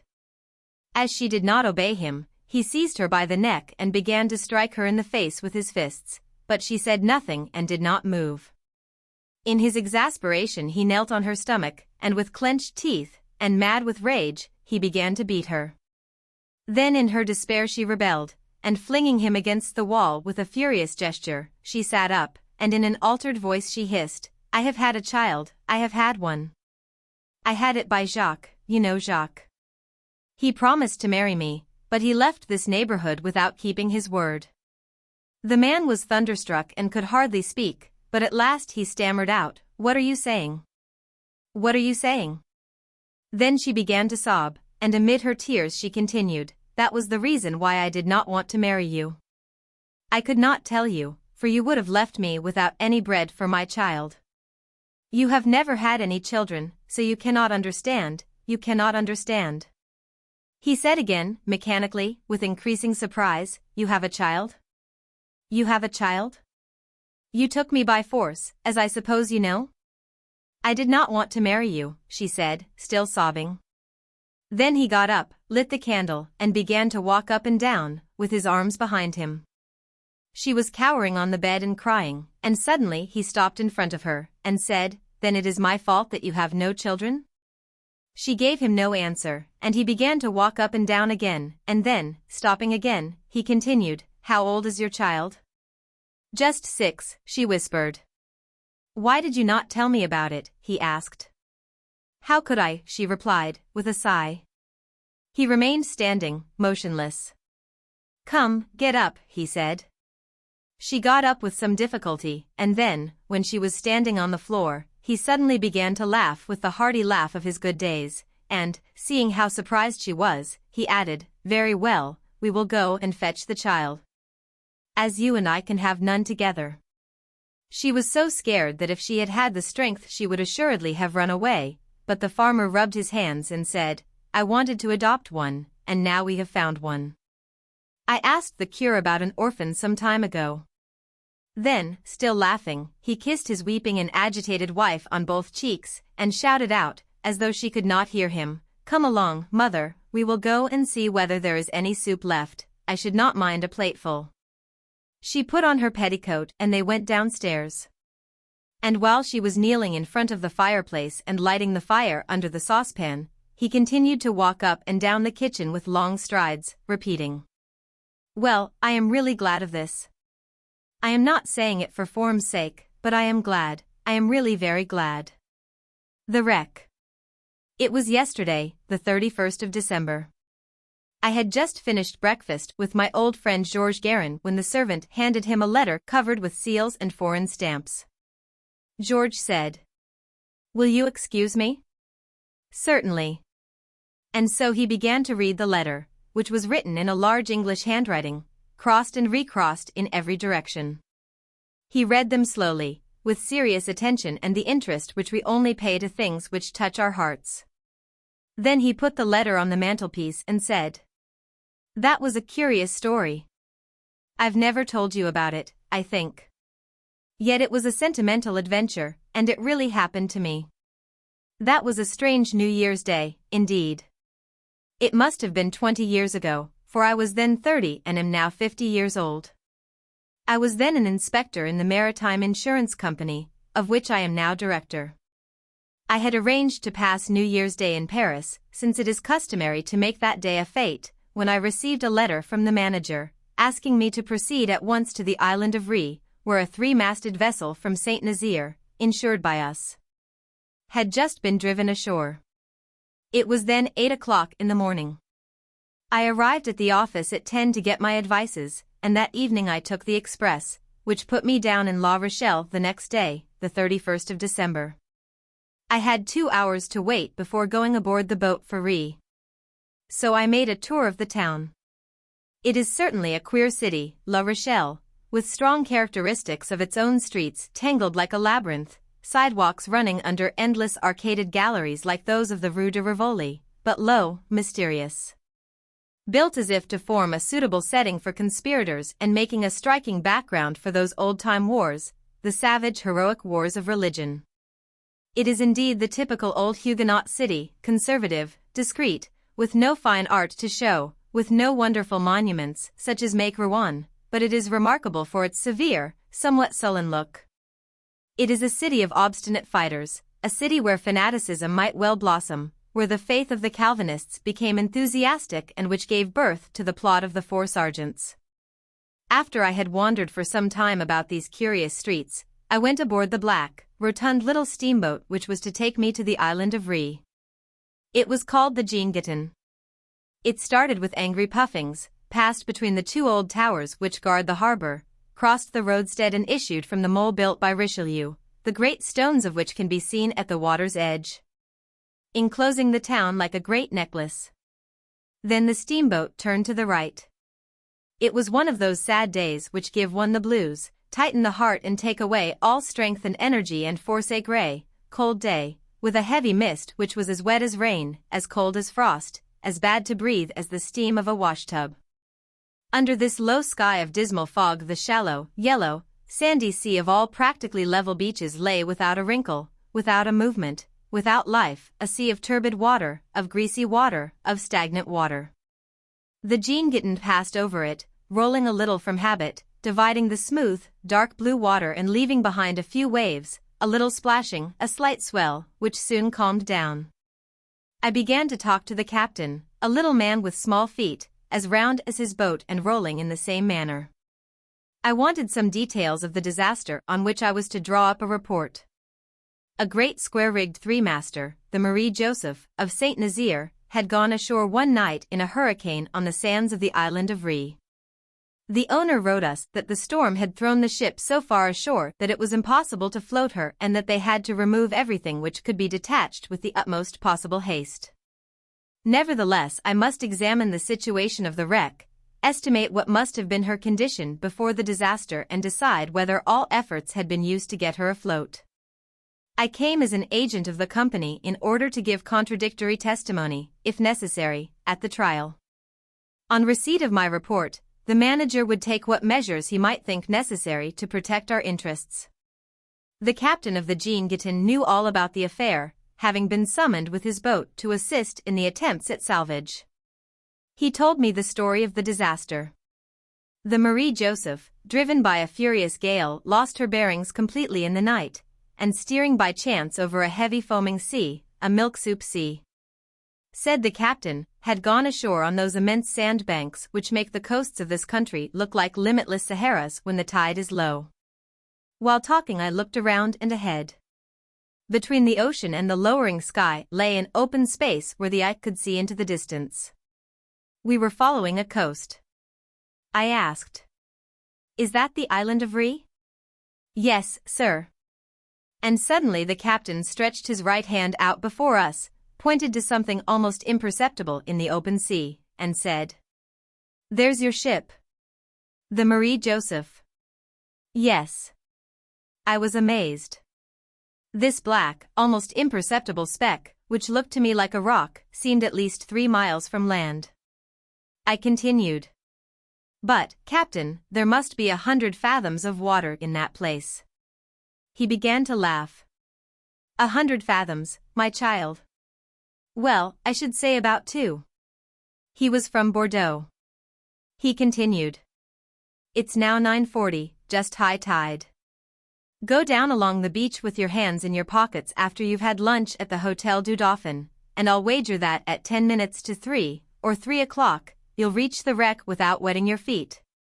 And have from 1 hour and 3/4 to 2 hours aboard of her. But not more, or you'll be caught. The faster the sea goes out, the faster it comes back. This coast is as flat as a turtle. But start away at 10 minutes to 5, as I tell you, and at 7:30 you will be again aboard of the Jean Guiton, which will put you down this same evening on the quay at La Rochelle." I thanked the captain and I went and sat down in the bow of the steamer to get a good look at the little city of St. Martin, which we were now rapidly approaching. It was just like all small seaports which serve as capitals of the barren islands scattered along the coast, a large fishing village, 1 foot on sea and 1 on shore, subsisting on fish and wild fowl, vegetables and shellfish, radishes and mussels. The island is very low and little cultivated, yet it seems to be thickly populated. However, I did not penetrate into the interior. After breakfast I climbed across a little promontory, and then, as the tide was rapidly falling, I started out across the sands toward a kind of black rock which I could just perceive above the surface of the water, out a considerable distance. I walked quickly over the yellow plain. It was elastic, like flesh, and seemed to sweat beneath my tread. The sea had been there very lately. Now I perceived it at a distance, escaping out of sight, and I no longer could distinguish the line which separated the sands from ocean. I felt as though I were looking at a gigantic supernatural work of enchantment. The Atlantic had just now been before me, then it had disappeared into the sands, just as scenery disappears through a trap, and I was now walking in the midst of a desert. Only the feeling, the breath of the salt water, remained in me. I perceived the smell of the wrack, the smell of the sea, the good strong smell of sea coasts. I walked fast, I was no longer cold. I looked at the stranded wreck, which grew in size as I approached, and came now to resemble an enormous shipwrecked whale. It seemed fairly to rise out of the ground, and on that great, flat, yellow stretch of sand assumed wonderful proportions. After an hour's walk I at last reached it. It lay upon its side, ruined and shattered, its broken bones showing as though it were an animal, its bones of tarred wood pierced with great bolts. The sand had already invaded it, entering it by all the crannies, and held it and refused to let it go. It seemed to have taken root in it. The bow had entered deep into this soft, treacherous beach, while the stern, high in air, seemed to cast at heaven, like a cry of despairing appeal, the two white words on the black planking, Marie Joseph. I climbed upon this carcass of a ship by the lowest side, then, having reached the deck, I went below. The daylight, which entered by the stove-in hatches and the cracks in the sides, showed me dimly long dark cavities full of demolished woodwork. They contained nothing but sand, which served as footsoil in this cavern of planks. I began to take some notes about the condition of the ship. I was seated on a broken empty cask, writing by the light of a great crack, through which I could perceive the boundless stretch of the strand.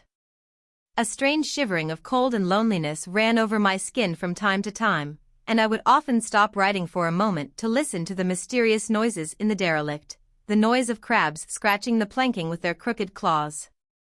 The noise of 1,000 little creatures of the sea already crawling over this dead body or else boring into the wood. Suddenly, very near me, I heard human voices. I started as though I had seen a ghost. For a second I really thought I was about to see drowned men rise from the sinister depths of the hold, who would tell me about their death. At any rate, it did not take me long to swing myself on deck.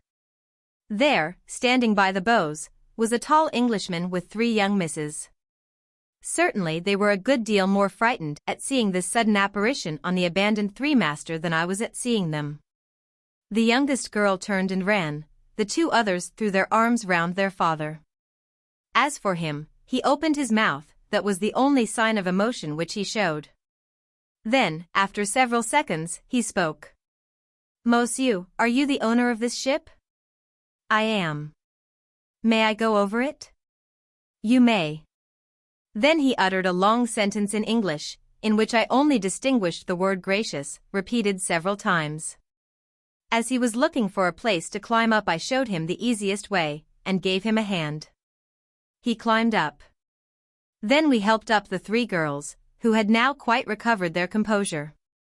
They were charming, especially the oldest, a blonde of 18, fresh as a flower, and very dainty and pretty. Ah, yes. The pretty English women have indeed the look of tender sea fruit. One would have said of this one that she had just risen out of the sands and that her hair had kept their tint.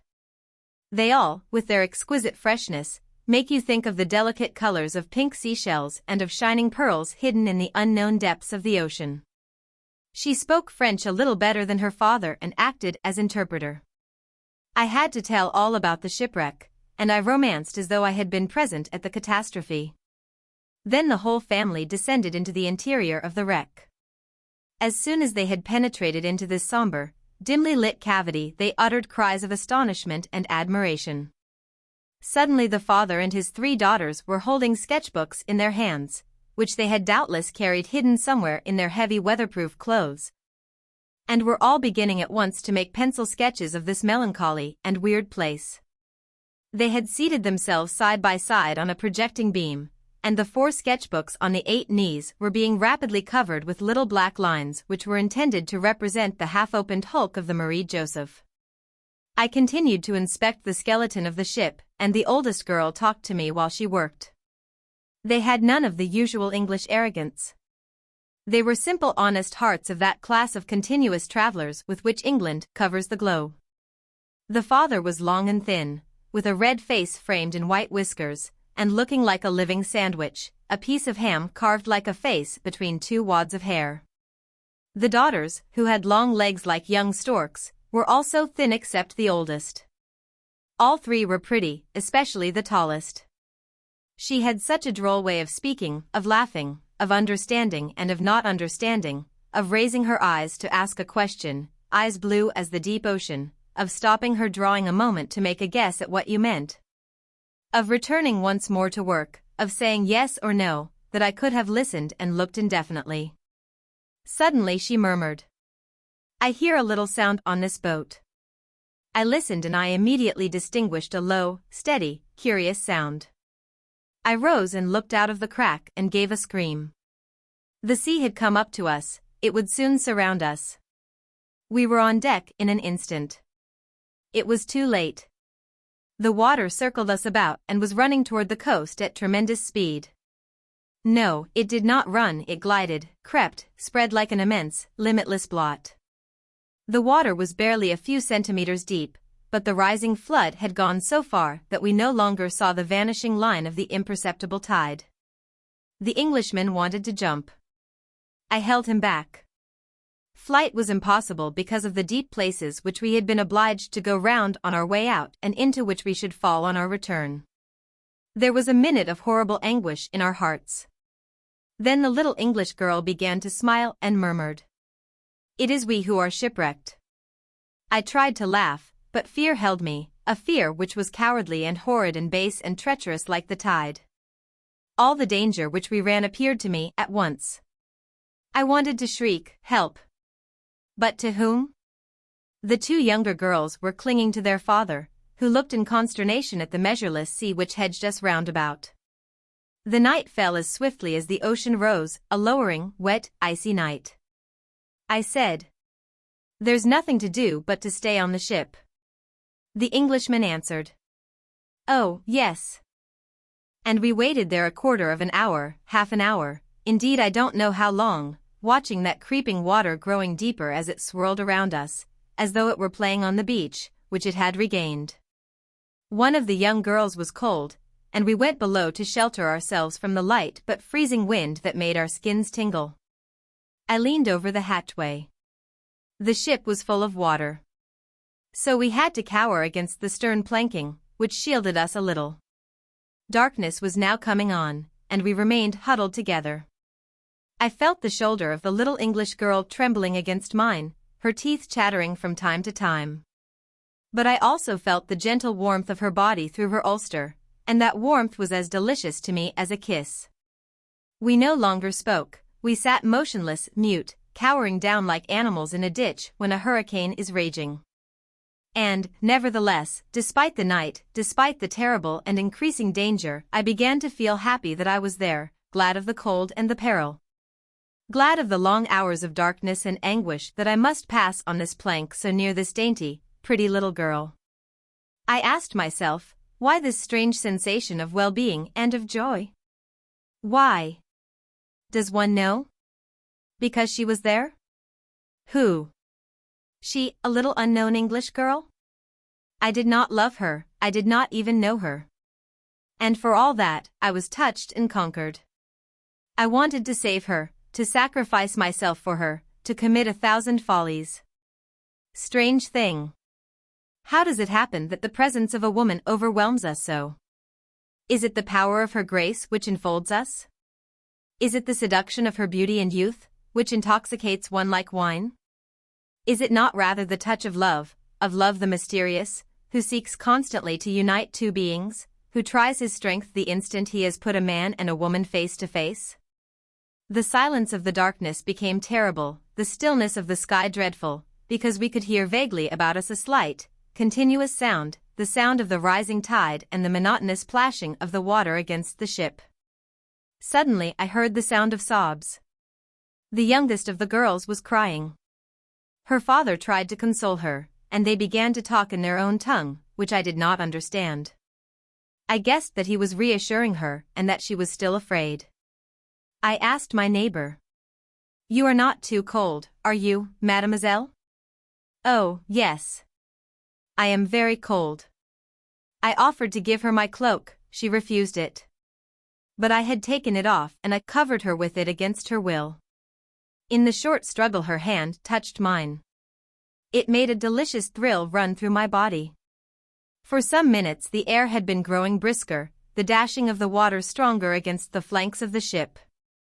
I raised myself. A great gust of wind blew in my face. The wind was rising. The Englishman perceived this at the same time that I did and said simply, "This is bad for us, this."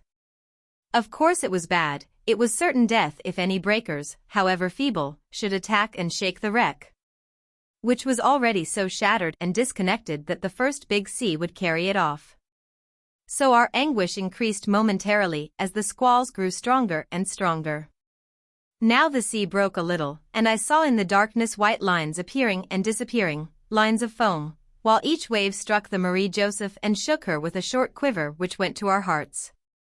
The English girl was trembling. I felt her shiver against me. And I had a wild desire to take her in my arms.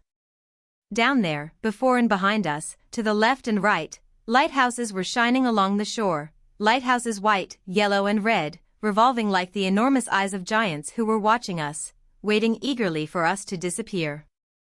One of them in especial irritated me. It went out every 30 seconds and it lit up again immediately. It was indeed an eye, that one, with its lid incessantly lowered over its fiery glance. From time to time the Englishman struck a match to see the hour, then he put his watch back in his pocket. Suddenly he said to me, over the heads of his daughters, with tremendous gravity, "I wish you a happy new year, monsieur." It was midnight. I held out my hand, which he pressed. Then he said something in English, and suddenly he and his daughters began to sing "God Save the Queen," which rose through the black and silent air and vanished into space. At first I felt a desire to laugh. Then I was seized by a powerful, strange emotion. It was something sinister and superb, this chant of the shipwrecked, the condemned, something like a prayer and also like something grander, something comparable to the ancient Ave Caesar morituri te salutant. When they had finished I asked my neighbor to sing a ballad alone, anything she liked, to make us forget our terrors. She consented, and immediately her clear young voice rang out into the night.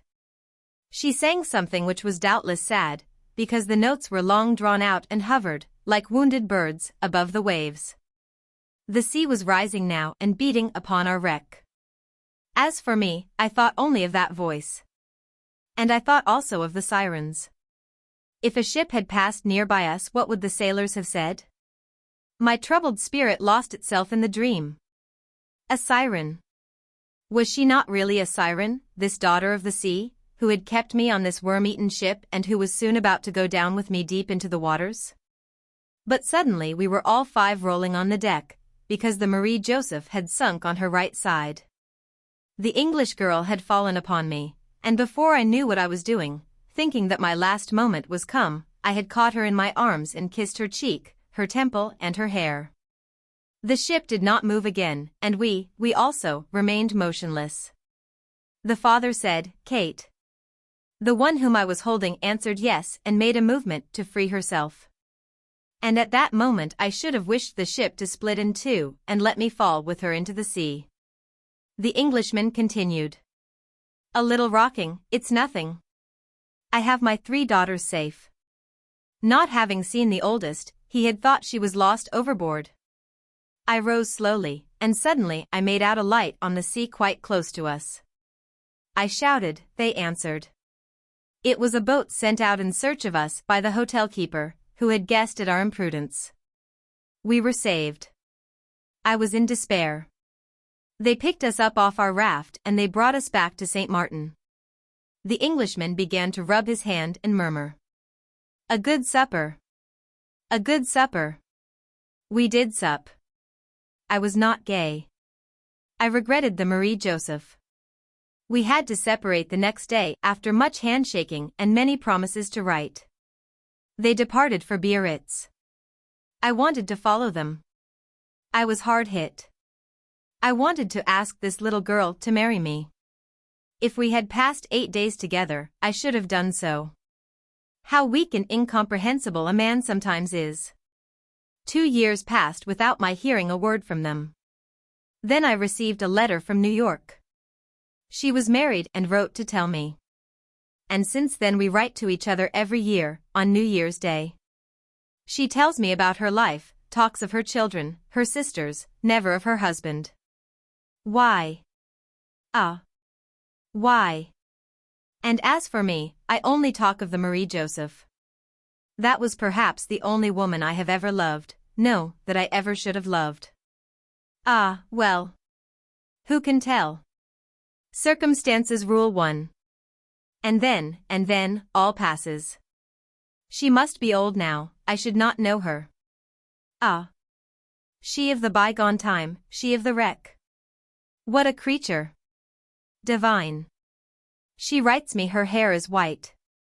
That caused me terrible pain. Ah. Her yellow hair. No, my English girl exists no longer. How sad it all is. Théodule Sabot's confession. When Sabot entered the inn at Martinville, it was a signal for laughter. What a rogue he was, this Sabot. There was a man who did not like priests, for instance. Oh, no, oh, no. He did not spare them, the scamp. Sabot, Théodule, a master carpenter, represented liberal thought in Martinville. He was a tall, thin man, with grey, cunning eyes, and thin lips, and wore his hair plastered down on his temples.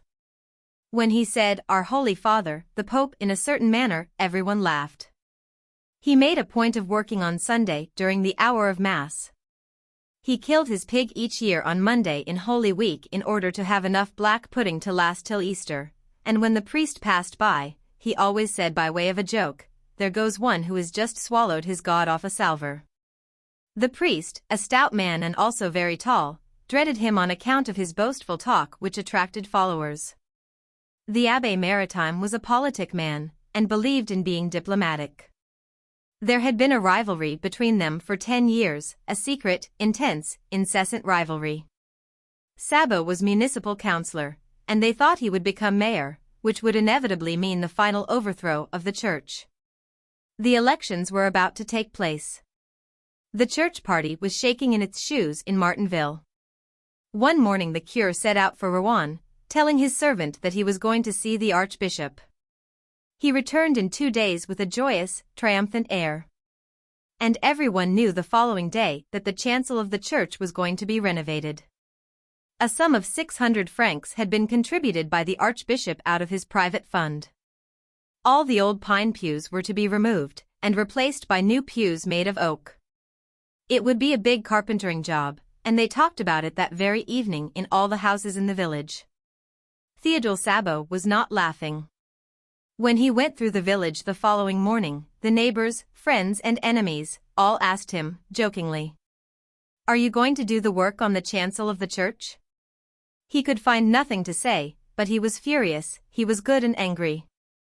Ill-natured people added, "It is a good piece of work, and will bring in not less than 2 or 3% profit." 2 days later, they heard that the work of renovation had been entrusted to Celestin Chambrelin, the carpenter from Percheville. Then this was denied, and it was said that all the pews in the church were going to be changed. That would be well worth the 2,000 francs that had been demanded of the church administration.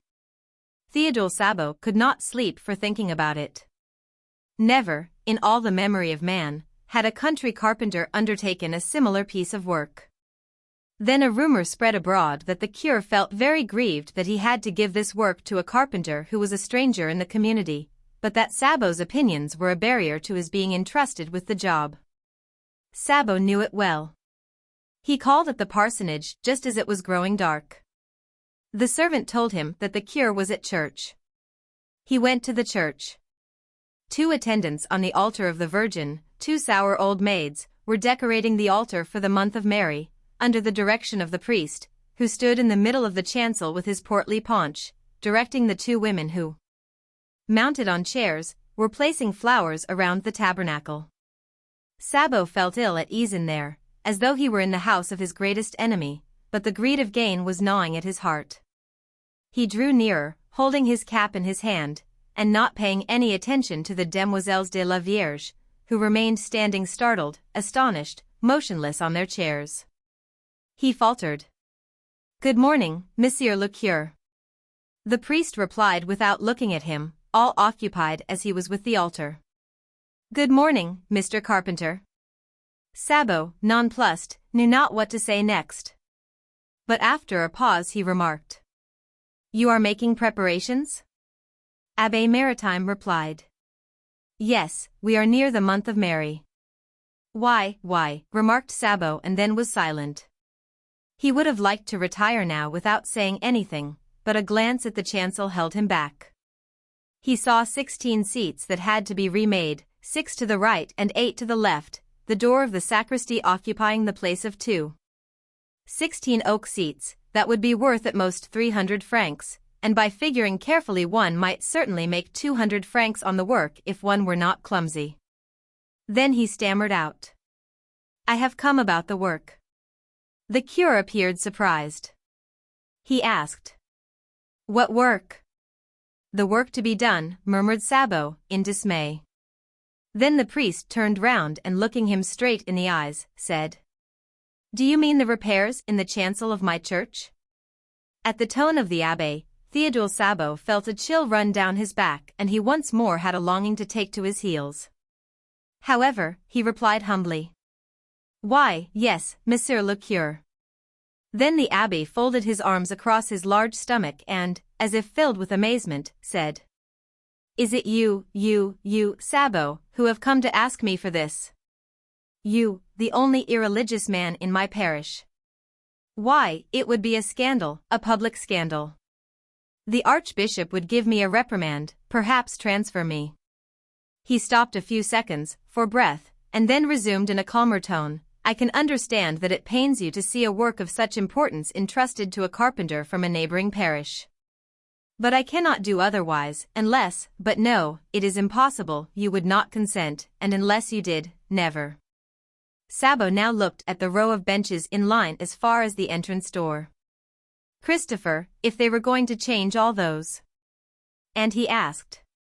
What would you require of me? Tell me. The priest, in a firm tone, replied. I must have an extraordinary token of your good intentions. I do not say, perhaps we might come to an understanding, faltered Sabot. You will have to take communion publicly at High Mass next Sunday, declared the curé. The carpenter felt he was growing pale, and without replying, he asked. And the benches, are they going to be renovated? The abbé replied with confidence. Yes, but later on. Sabot resumed. I do not say. I am not calling it off, I am consenting to religion, for sure. But what rubs me the wrong way is, putting it in practice. But in this case I will not be refractory. The attendants of the Virgin, having got off their chairs, had concealed themselves behind the altar, and they listened pale with emotion. The curé, seeing he had gained the victory, became all at once very friendly, quite familiar. That is good. That was wisely said, and not stupid, you understand. You will see. Sabot smiled and asked with an awkward air. Would it not be possible to put off this communion just a trifle? But the priest replied, resuming his severe expression. From the moment that the work is put into your hands, I want to be assured of your conversion. Then he continued more gently. You will come to confession tomorrow. For I must examine you at least twice. Twice, repeated Sabot. Yes. The priest smiled. You understand perfectly that you must have a general cleaning up, a thorough cleansing. So I will expect you tomorrow. The carpenter, much agitated, asked. Where do you do that? Why, in the confessional. In that box, over there in the corner? The fact is that it does not suit me, your box. How is that? Seeing that I am not accustomed to that, and also I am rather hard of hearing. The curé was very affable and said. Well, then. You shall come to my house and into my parlor. We will have it just the two of us, tête-à-tête. Does that suit you? Yes, that is all right, that will suit me, but your box, no. Well, then, tomorrow after the day's work, at 6 o'clock. That is understood, that is all right, that is agreed on. Tomorrow, monsieur le curé. Whoever draws back is a skunk. And he held out his great rough hand, which the priest grasped heartily with a clap that resounded through the church. Theodule Sabo was not easy in his mind all the following day. He had a feeling analogous to the apprehension one experiences when a tooth has to be drawn. The thought recurred to him at every moment, I must go to confession this evening. And his troubled mind, the mind of an atheist only half convinced, was bewildered with a confused and overwhelming dread of the divine mystery. As soon as he had finished his work, he betook himself to the parsonage. The curé was waiting for him in the garden, reading his breviary as he walked along a little path. He appeared radiant and greeted him with a good-natured laugh. Well, here we are. Come in, Monsieur Sabo, no one will eat you. And Sabo preceded him into the house. He faltered. If you do not mind, I should like to get through with this little matter at once. The curé replied. I am at your service. I have my surplice here. 1 minute and I will listen to you. The carpenter, so disturbed that he had not two ideas in his head, watched him as he put on the white vestment with its pleated folds. The priest beckoned to him and said, Kneel down on this cushion. Sabo remained standing, ashamed of having to kneel. He stuttered. Is it necessary? But the abbé had become dignified. You cannot approach the penitent bench except on your knees. And Sabo knelt down. Repeat the Confiteor, said the priest. What is that? Asked Sabo. The Confiteor. If you do not remember it, repeat after me, one by one, the words I am going to say. And the curé repeated the sacred prayer, in a slow tone, emphasizing the words which the carpenter repeated after him. Then he said, Now make your confession. But Sabo was silent, not knowing where to begin. The abbé then came to his aid. My child, I will ask you questions, since you don't seem familiar with these things. We will take, one by one, the commandments of God. Listen to me and do not be disturbed. Speak very frankly and never fear that you may say too much. One God alone thou shalt adore. And love him perfectly. Have you ever loved anything, or anybody, as well as you loved God? Have you loved him with all your soul, all your heart, all the strength of your love? Sabo was perspiring with the effort of thinking. He replied. No. Oh, no, Monsieur le curé. I love God as much as I can. That is, yes, I love him very much. To say that I do not love my children, no, I cannot say that. To say that if I had to choose between them and God, I could not be sure. To say that if I had to lose 100 francs for the love of God, I could not say about that. But I love him well, for sure, I love him all the same. The priest said gravely, You must love him more than all besides. And Sabo, meaning well, declared, I will do what I possibly can, Monsieur le curé. The abbé resumed. God's name in vain thou shalt not take. Nor swear by any other thing. Did you ever swear? No, no. I never swear, never. Sometimes, in a moment of anger, I may say sacre nom de Dieu. But then, I never swear. That is swearing, cried the priest, and added seriously. Do not do it again. Thy Sundays thou shalt keep. In serving God devoutly. What do you do on Sunday? This time Sabo scratched his ear. Why, I serve God as best I can, Monsieur le curé. I serve him, at home. I work on Sunday. The curé interrupted him, saying magnanimously. I know, you will do better in future. I will pass over the following commandments, certain that you have not transgressed the 2 first. We will take from the 6th to the 9th. I will resume. Others' goods thou shalt not take. Nor keep what is not thine.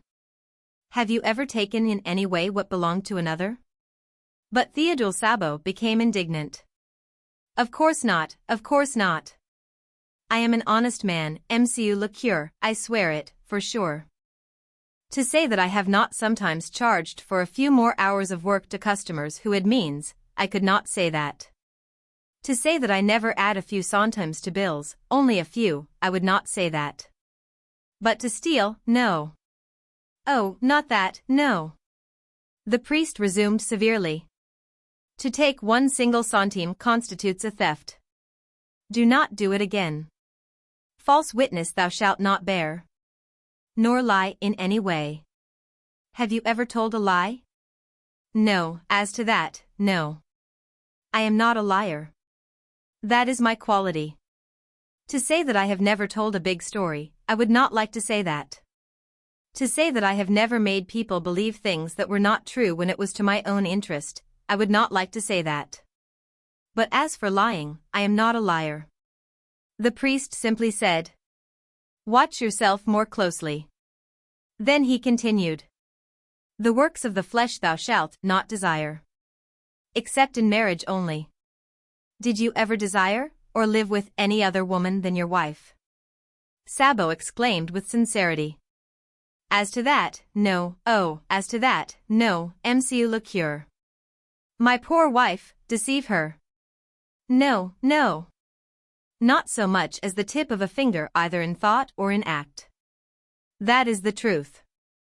They were silent a few seconds, then, in a lower tone, as though a doubt had arisen in his mind, he resumed. When I go to town, to say that I never go into a house, you know, one of the licensed houses.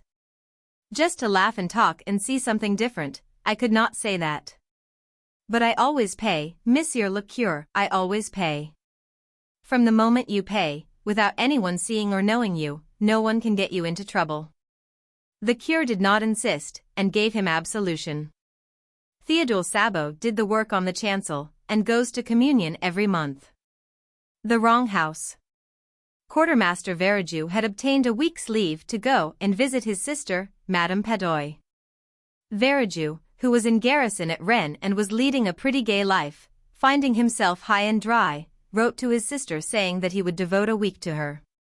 It was not that he cared particularly for Madame Padoy, a little moralist, a devotee, and always cross, but he needed money, needed it very badly, and he remembered that, of all his relations, the Padoys were the only ones whom he had never approached on the subject. Père Verrajou, formerly a horticulturist at Angers, but now retired from business, had closed his purse strings to his scapegrace son and had hardly seen him for 2 years. His daughter had married Padoy, a former treasury clerk, who had just been appointed tax collector at Vinnes. Verrajou, on leaving the train, had someone direct him to the house of his brother-in-law, whom he found in his office arguing with the Breton peasants of the neighborhood. Padoy rose from his seat, held out his hand across the table littered with papers, murmured, "Take a chair. I will be at liberty in a moment," sat down again and resumed his discussion. The peasants did not understand his explanations, the collector did not understand their line of argument. He spoke French, they spoke Breton, and the clerk who acted as interpreter appeared not to understand either. It lasted a long time, a very long time. Verrajou looked at his brother-in-law and thought, what a fool. Padoy must have been almost 50. He was tall, thin, bony, slow, hairy, with heavy arched eyebrows. He wore a velvet skullcap with a gold cord Van Dyck design round it. His look was gentle, like his actions. His speech, his gestures, his thoughts, all were soft. Verrajou said to himself, what a fool. He, himself, was one of those noisy roisterers for whom the greatest pleasures in life are the café and abandoned women. He understood nothing outside of these conditions of existence. A boisterous braggart, filled with contempt for the rest of the world, he despised the entire universe from the height of his ignorance. When he said, nom d'un chien, what a spree, he expressed the highest degree of admiration of which his mind was capable. Having finally got rid of his peasants, Padoy inquired, how are you? Pretty well, as you see. And how are you? Quite well, thank you. It is very kind of you to have thought of coming to see us. Oh, I have been thinking of it for some time, but, you know, in the military profession one has not much freedom. Oh, I know, I know. All the same, it is very kind of you. And Josephine, is she well? Yes, yes, thank you, you will see her presently. Where is she? She is making some calls. We have a great many friends here, it is a very nice town. I thought so. The door opened and Madame Padoy appeared. She went over to her brother without any eagerness, held her cheek for him to kiss, and asked. Have you been here long? No, hardly half an hour. Oh, I thought the train would be late. Will you come into the parlor? They went into the adjoining room, leaving Padoy to his accounts and his taxpayers. As soon as they were alone, she said. I have heard nice things about you. What have you heard? It seems that you are behaving like a blackguard, getting drunk and contracting debts. He appeared very much astonished. I. Never in the world. Oh, do not deny it, I know it. He attempted to defend himself, but she gave him such a lecture that he could say nothing more. She then resumed. We dine at 6 o'clock, and you can amuse yourself until then. I cannot entertain you, as I have so many things to do. When he was alone he hesitated as to whether he should sleep or take a walk. He looked first at the door leading to his room and then at the hall door, and decided to go out. He sauntered slowly through the quiet Breton town, so sleepy, so calm, so dead, on the shores of its inland bay that is called Le Morbihan. He looked at the little grey houses, the occasional pedestrians, the empty stores, and he murmured. Vennes is certainly not gay, not lively. It was a sad idea, my coming here. He reached the harbor, the desolate harbor, walked back along a lonely, deserted boulevard, and got home before 5 o'clock. Then he threw himself on his bed to sleep till dinner time. The maid woke him, knocking at the door. Dinner is ready, sir. He went downstairs. In the damp dining room with the paper peeling from the walls near the floor, he saw a soup tureen on a round table without any tablecloth, on which were also 3 melancholy soup plates. M. and Madame Padoy entered the room at the same time as Verajou.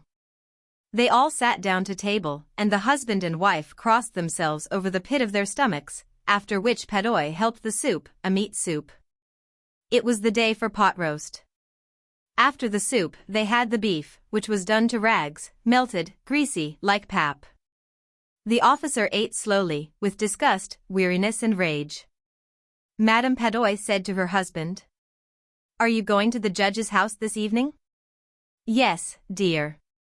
Do not stay late. You always get so tired when you go out. You are not made for society, with your poor health. She then talked about society in Vennes, of the excellent social circle in which the Padoys moved, thanks to their religious sentiments. A puree of potatoes and a dish of pork were next served, in honor of the guest. Then some cheese, and that was all. No coffee. When Verajou saw that he would have to spend the evening tête-à-tête with his sister, endure her reproaches, listen to her sermons, without even a glass of liqueur to help him to swallow these remonstrances, he felt that he could not stand the torture, and declared that he was obliged to go to the police station to have something attended to regarding his leave of absence. And he made his escape at 7 o'clock. He had scarcely reached the street before he gave himself a shake like a dog coming out of the water. He muttered. Heavens, heavens, heavens, what a galley slave's life. And he set out to look for a café, the best in the town. He found it on a public square, behind 2 gas lamps. Inside the café, 5 or 6 men, semi-gentlemen, and not noisy, were drinking and chatting quietly, leaning their elbows on the small tables, while 2 billiard players walked round the green baize, where the balls were hitting each other as they rolled. One heard them counting. 18-19. No luck. Oh, that's a good stroke. Well played. 11. You should have played on the red. 20. Froze. Froze. 12. Ha! Wasn't I right? Verajou ordered. A demitasse and a small decanter of brandy, the best. Then he sat down and waited for it. He was accustomed to spending his evenings off duty with his companions, amid noise and the smoke of pipes. This silence, this quiet, exasperated him. He began to drink, first the coffee, then the brandy, and asked for another decanter. He now wanted to laugh, to shout, to sing, to fight someone. He said to himself, "Gee, I am half full. I must go and have a good time." And he thought he would go and look for some girls to amuse him. He called the waiter. "Hey, waiter." "Yes, sir." "Tell me, where does one amuse oneself here?" The man looked stupid and replied, "I do not know, sir." "Here, I suppose." "How do you mean here? What do you call amusing oneself, yourself?" "I do not know, sir, drinking good beer or good wine." "Ah, go away, dummy, how about the girls?" "The girls, ah. Ah. Yes, the girls, where can one find any here?" "Girls? Why, yes, girls." The boy approached and lowering his voice, said, "You want to know where they live?" "Why, yes, the devil. You take the second street to the left and then the first to the right. It is number 15. "Thank you, old man. There is something for you." "Thank you, sir." And Veriju went out of the cafe, repeating, "Second to the left, first to the right, number 15. But at the end of a few seconds he thought, "Second to the left, yes. But on leaving the cafe must I walk to the right or the left? Bah, it cannot be helped, we shall see." And he walked on, turned down the second street to the left, then the first to the right and looked for number 15. It was a nice-looking house, and one could see behind the closed blinds that the windows were lighted up on the first floor. The hall door was left partly open, and a lamp was burning in the vestibule. The non-commissioned officer thought to himself, "This looks all right." He went in and, as no one appeared, he called out, "Hello there, hello." A little maid appeared and looked astonished at seeing a soldier. He said, "Good morning, my child. Are the ladies upstairs?" "Yes, sir." "In the parlor?" "Yes, sir." "May I go up?" "Yes, sir." "The door opposite the stairs?" "Yes, sir." He ascended the stairs, opened a door and saw sitting in a room well lighted up by 2 lamps, a chandelier, and 2 candelabras with candles in them, for ladies in evening dress, apparently expecting someone. 3 of them, the younger ones, remained seated, with rather a formal air, on some crimson velvet chairs, while the 4th, who was about 45, was arranging some flowers in a vase. She was very stout, and wore a green silk dress with low neck and short sleeves, allowing her red neck, covered with powder, to escape as a huge flower might from its corolla. The officer saluted them, saying, "Good day, ladies." The older woman turned round, appeared surprised, but bowed. "Good morning, sir." He sat down. But seeing that they did not welcome him eagerly, he thought that possibly only commissioned officers were admitted to the house, and this made him uneasy. But he said, "Bah, if one comes in, we can soon tell." He then remarked, "Are you all well?" The large lady, no doubt the mistress of the house, replied, "Very well, thank you." He could think of nothing else to say, and they were all silent. But at last, being ashamed of his bashfulness, and with an awkward laugh, he said, "Do not people have any amusement in this country? I will pay for a bottle of wine." He had not finished his sentence when the door opened, and in walked Padoy dressed in a black suit.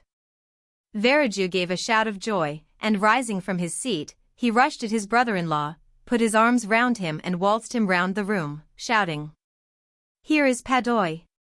Here is Padoy! Here is Padoy!" Then letting go of the tax collector he exclaimed as he looked him in the face, "Oh, oh, oh, you scamp, you scamp! You are out for a good time, too. Oh, you scamp! And my sister! Are you tired of her, say?" As he thought of all that he might gain through this unexpected situation, the forced loan, the inevitable blackmail, he flung himself on the lounge and laughed so heartily that the piece of furniture creaked all over. The three young ladies, rising simultaneously, made their escape, while the older woman retreated to the door looking as though she were about to faint. And then two gentlemen appeared in evening dress, and wearing the ribbon of an order. Padoy rushed up to them. "Oh, Judge, he is crazy, he is crazy. He was sent to us as a convalescent. You can see that he is crazy." Veraju was sitting up now, and not being able to understand it all, he guessed that he had committed some monstrous folly. Then he rose, and turning to his brother-in-law, said, "What house is this?" But Padoy, becoming suddenly furious, stammered out, "What house, what house is this? Wretch, scoundrel, villain, what house, indeed? The house of the judge of the Supreme Court, of the Supreme Court, of the Supreme Court, oh, rascal. Rascal, rascal. The diamond necklace." The girl was one of those pretty and charming young creatures who sometimes are born, as if by a slip of fate, into a family of clerks. She had no dowry, no expectations, no way of being known, understood, loved, married by any rich and distinguished man, so she let herself be married to a little clerk of the Ministry of Public Instruction. She dressed plainly because she could not dress well, but she was unhappy as if she had really fallen from a higher station, since with women there is neither caste nor rank, for beauty, grace and charm take the place of family and birth. Natural ingenuity, instinct for what is elegant, a supple mind are their sole hierarchy, and often make of women of the people the equals of the very greatest ladies. Mathilde suffered ceaselessly, feeling herself born to enjoy all delicacies and all luxuries. She was distressed at the poverty of her dwelling, at the bareness of the walls, at the shabby chairs, the ugliness of the curtains. All those things, of which another woman of her rank would never even have been conscious, tortured her and made her angry. The sight of the little Breton peasant who did her humble housework aroused in her despairing regrets and bewildering dreams. She thought of silent antechambers hung with oriental tapestry, illumined by tall bronze candelabra, and of two great footmen in knee breeches who sleep in the big armchairs, made drowsy by the oppressive heat of the stove. She thought of long reception halls hung with ancient silk, of the dainty cabinets containing priceless curiosities, and of the little coquettish perfumed reception rooms made for chatting at 5 o'clock with intimate friends. With men famous and sought after, whom all women envy and whose attention they all desire. When she sat down to dinner, before the round table covered with a tablecloth in use 3 days, opposite her husband, who uncovered the soup tureen and declared with a delighted air, "Ah, the good soup. I don't know anything better than that," she thought of dainty dinners, of shining silverware, of tapestry that peopled the walls with ancient personages and with strange birds flying in the midst of a fairy forest. And she thought of delicious dishes served on marvelous plates and of the whispered gallantries to which you listen with a sphinx-like smile while you are eating the pink meat of a trout or the wings of a quail. She had no gowns, no jewels, nothing. And she loved nothing but that. She felt made for that.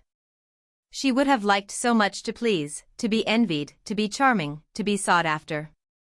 She had a friend, a former schoolmate at the convent, who was rich and whom she did not like to go to see any more because she felt so sad when she came home. But one evening her husband reached home with a triumphant air and holding a large envelope in his hand. "There," said he, "there is something for you." She tore the paper quickly and drew out a printed card which bore these words: "The Minister of Public Instruction and Madame Georges Ramponneau request the honor of M. and Madame Loisel's company at the Palace of the Ministry on Monday evening, January 18th. Instead of being delighted, as her husband had hoped, she threw the invitation on the table crossly, muttering, "What do you wish me to do with that? Why, my dear, I thought you would be glad. You never go out, and this is such a fine opportunity. I had great trouble to get it. Everyone wants to go, it is very select, and they are not giving many invitations to clerks. The whole official world will be there."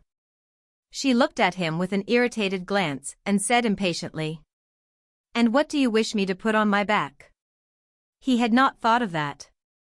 He stammered. Why, the gown you go to the theater in. It looks very well to me.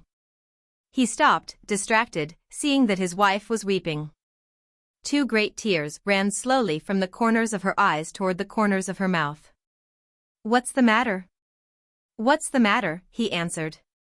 By a violent effort she conquered her grief and replied in a calm voice, while she wiped her wet cheeks. Nothing. Only I have no gown, and, therefore, I can't go to this ball. Give your card to some colleague whose wife is better equipped than I am. He was in despair. He resumed. Come, let us see, Mathilde. How much would it cost, a suitable gown, which you could use on other occasions, something very simple? She reflected several seconds, making her calculations and wondering also what sum she could ask without drawing on herself an immediate refusal and a frightened exclamation from the economical clerk. Finally she replied hesitating. I don't know exactly, but I think I could manage it with 400 francs.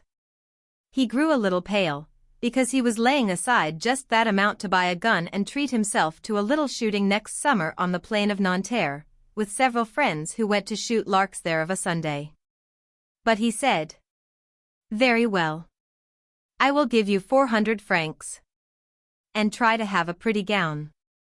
The day of the ball drew near and Madame Loisel seemed sad, uneasy, anxious. Her frock was ready, however. Her husband said to her one evening, What is the matter? Come, you have seemed very queer these last 3 days. And she answered, It annoys me not to have a single piece of jewelry, not a single ornament, nothing to put on. I shall look poverty-stricken. I would almost rather not go at all. You might wear natural flowers, said her husband. They're very stylish at this time of year. For 10 francs you can get 2 or 3 magnificent roses. She was not convinced. No. There's nothing more humiliating than to look poor among other women who are rich. How stupid you are, her husband cried. Go look up your friend, Madame Forestier, and ask her to lend you some jewels. You're intimate enough with her to do that. She uttered a cry of joy. True. I never thought of it. The next day she went to her friend and told her of her distress. Madame Forestier went to a wardrobe with a mirror, took out a large jewel box, brought it back, opened it and said to Madame Loisel, Choose, my dear. She saw first some bracelets, then a pearl necklace, then a Venetian gold cross set with precious stones, of admirable workmanship. She tried on the ornaments before the mirror, hesitated and could not make up her mind to part with them, to give them back. She kept asking, Haven't you any more? Why, yes. Look further, I don't know what you like. Suddenly she discovered, in a black satin box, a superb diamond necklace, and her heart throbbed with an immoderate desire. Her hands trembled as she took it. She fastened it round her throat, outside her high-necked waist, and was lost in ecstasy at her reflection in the mirror. Then she asked, hesitating, filled with anxious doubt. Will you lend me this, only this? Why, yes, certainly. She threw her arms round her friend's neck, kissed her passionately, then fled with her treasure. The night of the ball arrived. Madame Loisel was a great success. She was prettier than any other woman present, elegant, graceful, smiling and wild with joy. All the men looked at her, asked her name, sought to be introduced. All the attachés of the cabinet wished to waltz with her. She was remarked by the minister himself. She danced with rapture, with passion, intoxicated by pleasure, forgetting all in the triumph of her beauty, in the glory of her success, in a sort of cloud of happiness comprised of all this homage, admiration. These awakened desires and of that sense of triumph which is so sweet to woman's heart. She left the ball about 4 o'clock in the morning. Her husband had been sleeping since midnight in a little deserted anteroom with 3 other gentlemen whose wives were enjoying the ball. He threw over her shoulders the wraps he had brought, the modest wraps of common life, the poverty of which contrasted with the elegance of the ball dress. She felt this and wished to escape so as not to be remarked by the other women, who were enveloping themselves in costly furs. Loisel held her back, saying, "Wait a bit. You will catch cold outside. I will call a cab." But she did not listen to him and rapidly descended the stairs. When they reached the street they could not find a carriage and began to look for one, shouting after the cabmen passing at a distance. They went toward the Seine in despair, shivering with cold. At last they found on the quay one of those ancient night cabs which, as though they were ashamed to show their shabbiness during the day, are never seen round Paris until after dark. It took them to their dwelling in the Rue des Martyrs, and sadly they mounted the stairs to their flat. All was ended for her. As to him, he reflected that he must be at the ministry at 10 o'clock that morning. She removed her wraps before the glass so as to see herself once more in all her glory. But suddenly she uttered a cry. She no longer had the necklace around her neck. "What is the matter with you?" demanded her husband, already half undressed. She turned distractedly toward him.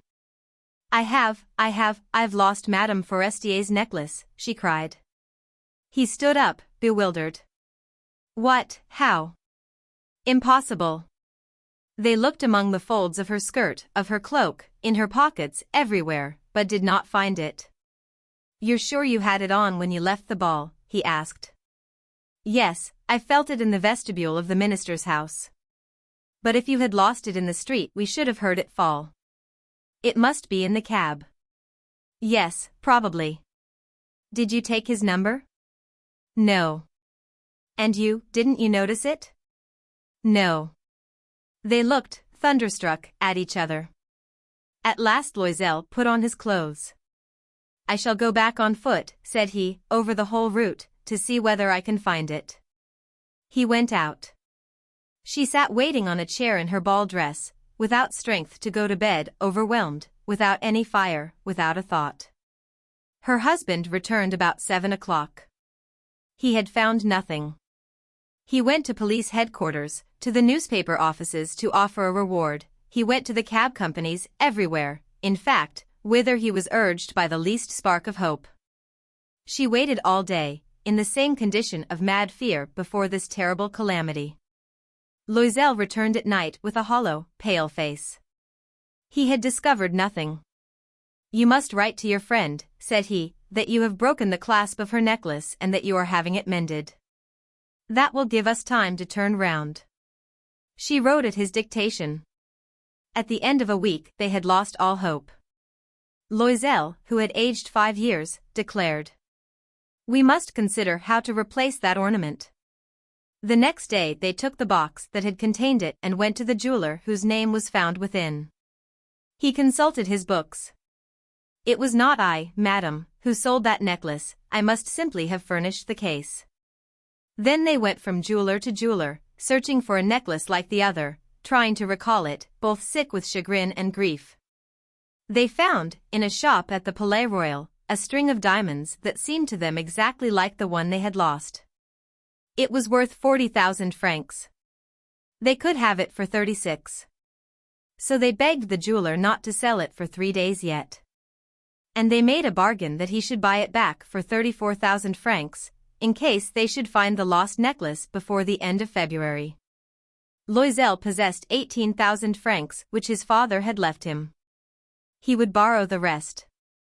He did borrow, asking 1,000 francs of one, 500 of another, 5 louis here, 3 louis there. He gave notes, took up ruinous obligations, dealt with usurers and all the race of lenders. He compromised all the rest of his life, risked signing a note without even knowing whether he could meet it.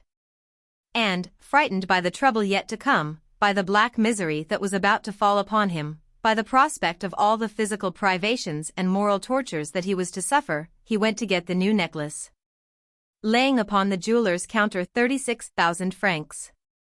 When Madame Loisel took back the necklace, Madame Forestier said to her with a chilly manner, "You should have returned it sooner, I might have needed it." She did not open the case, as her friend had so much feared.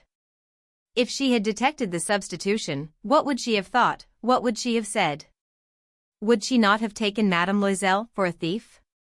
Thereafter Madame Loisel knew the horrible existence of the needy. She bore her part, however, with sudden heroism. That dreadful debt must be paid. She would pay it. They dismissed their servant, they changed their lodgings, they rented a garret under the roof. She came to know what heavy housework meant and the odious cares of the kitchen. She washed the dishes, using her dainty fingers and rosy nails on greasy pots and pans.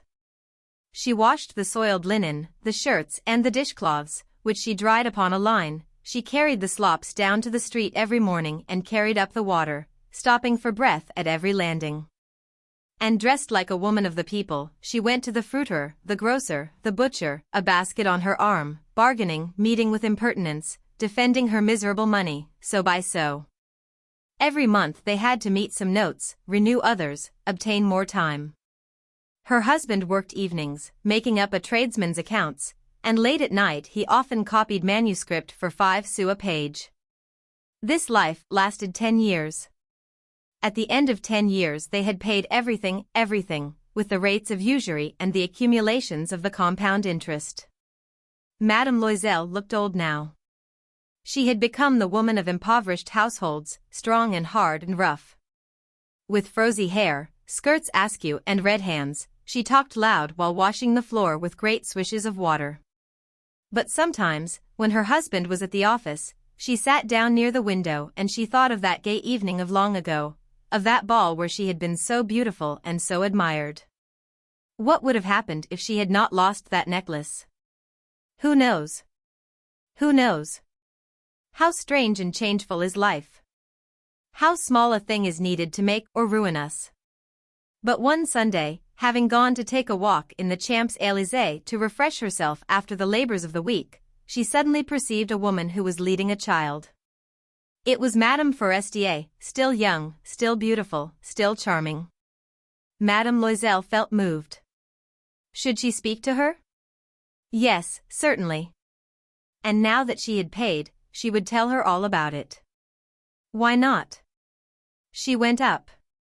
Good day, Jean. The other, astonished to be familiarly addressed by this plain good wife, did not recognize her at all and stammered. But, madam, I do not know, you must have mistaken. No. I am Mathilde Loisel. Her friend uttered a cry. Oh, my poor Mathilde. How you are changed. Yes, I have had a pretty hard life since I last saw you, and great poverty, and that because of you. Of me. How so? Do you remember that diamond necklace you lent me to wear at the ministerial ball? Yes. Well, I lost it. What do you mean? You brought it back. I brought you back another exactly like it. And it has taken us 10 years to pay for it. You can understand that it was not easy for us who had nothing. At last it is ended, and I am very glad. Madame Forestier had stopped. You say that you bought a necklace of diamonds to replace mine? Yes. You never noticed it, then. They were very similar. And she smiled with a joy that was at once proud and ingenuous. Madame Forestier, deeply moved, took her hands. Oh, my poor Mathilde. Why, my necklace was paste.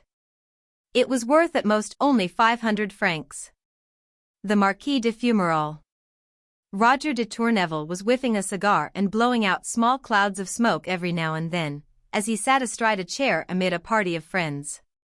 He was talking. We were at dinner when a letter was brought in which my father opened. You know my father, who thinks that he is King of France ad interim. I call him Don Quixote, because for 12 years he has been running a tilt against the windmill of the Republic, without quite knowing whether it was in the cause of the Bourbons or the Orleanists. At present he is bearing the lance in the cause of the Orleanists alone, because there is no one else left. In any case, he thinks himself the first gentleman of France, the best known, the most influential, the head of the party. And as he is an irremovable senator, he thinks that the thrones of the neighboring kings are very insecure. As for my mother, she is my father's soul, she is the soul of the kingdom and of religion, and the scourge of all evil thinkers. Well, a letter was brought in while we were at dinner, and my father opened and read it, and then he said to Mother, "Your brother is dying." She grew very pale. My uncle was scarcely ever mentioned in the house, and I did not know him at all. All I knew from public talk was that he had led, and was still leading, a gay life. After having spent his fortune in fast living, he was now in small apartments in the Rue des Martyrs. An ancient peer of France and former colonel of cavalry, it was said that he believed in neither God nor devil. Not believing, therefore, in a future life, he had abused the present life in every way, and had become a live wound in my mother's heart.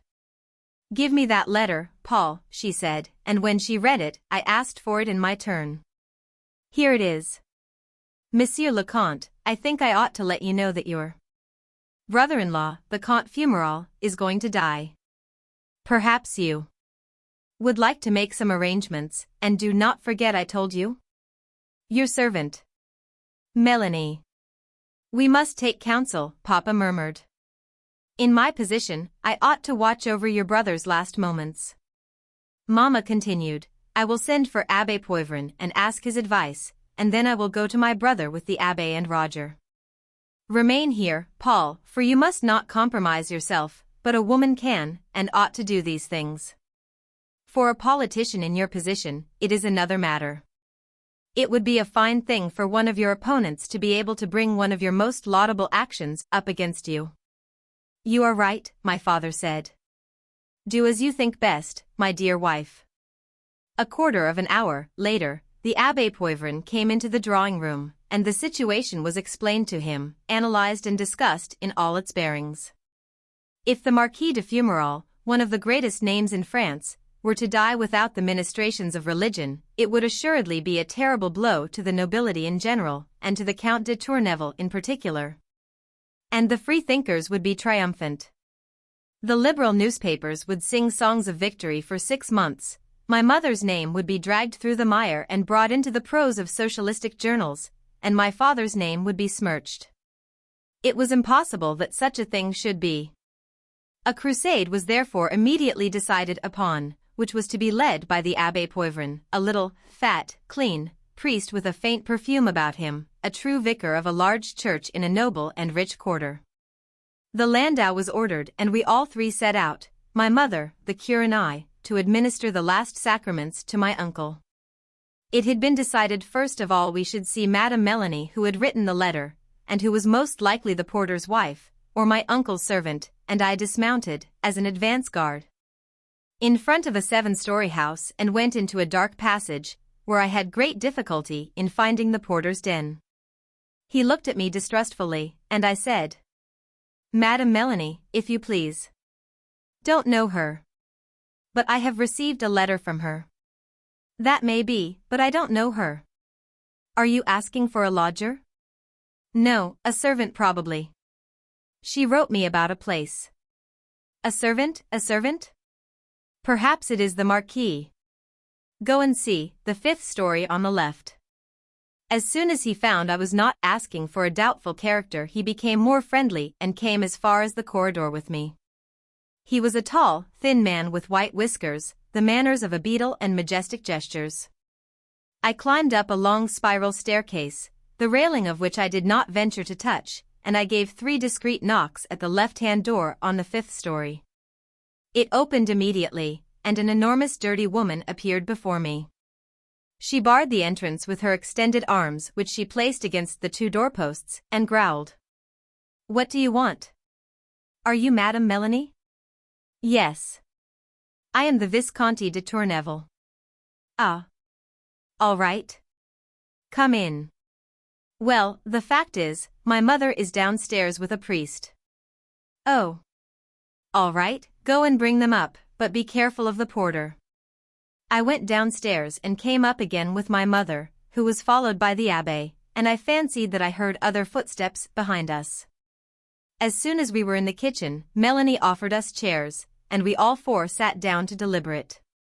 "Is he very ill?" my mother asked. "Oh. Yes, madam, he will not be here long."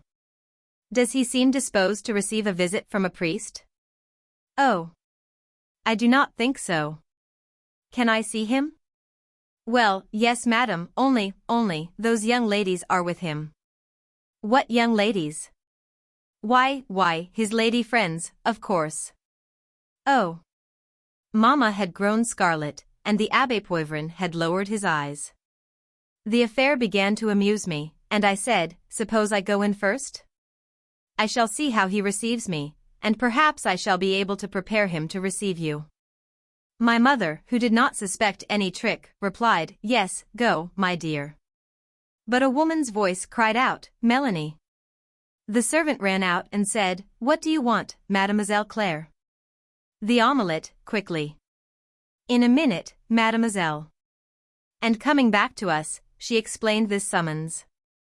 They had ordered a cheese omelette at 2 o'clock as a slight collation. And she at once began to break the eggs into a salad bowl, and to whip them vigorously, while I went out on the landing and pulled the bell, so as to formally announce my arrival.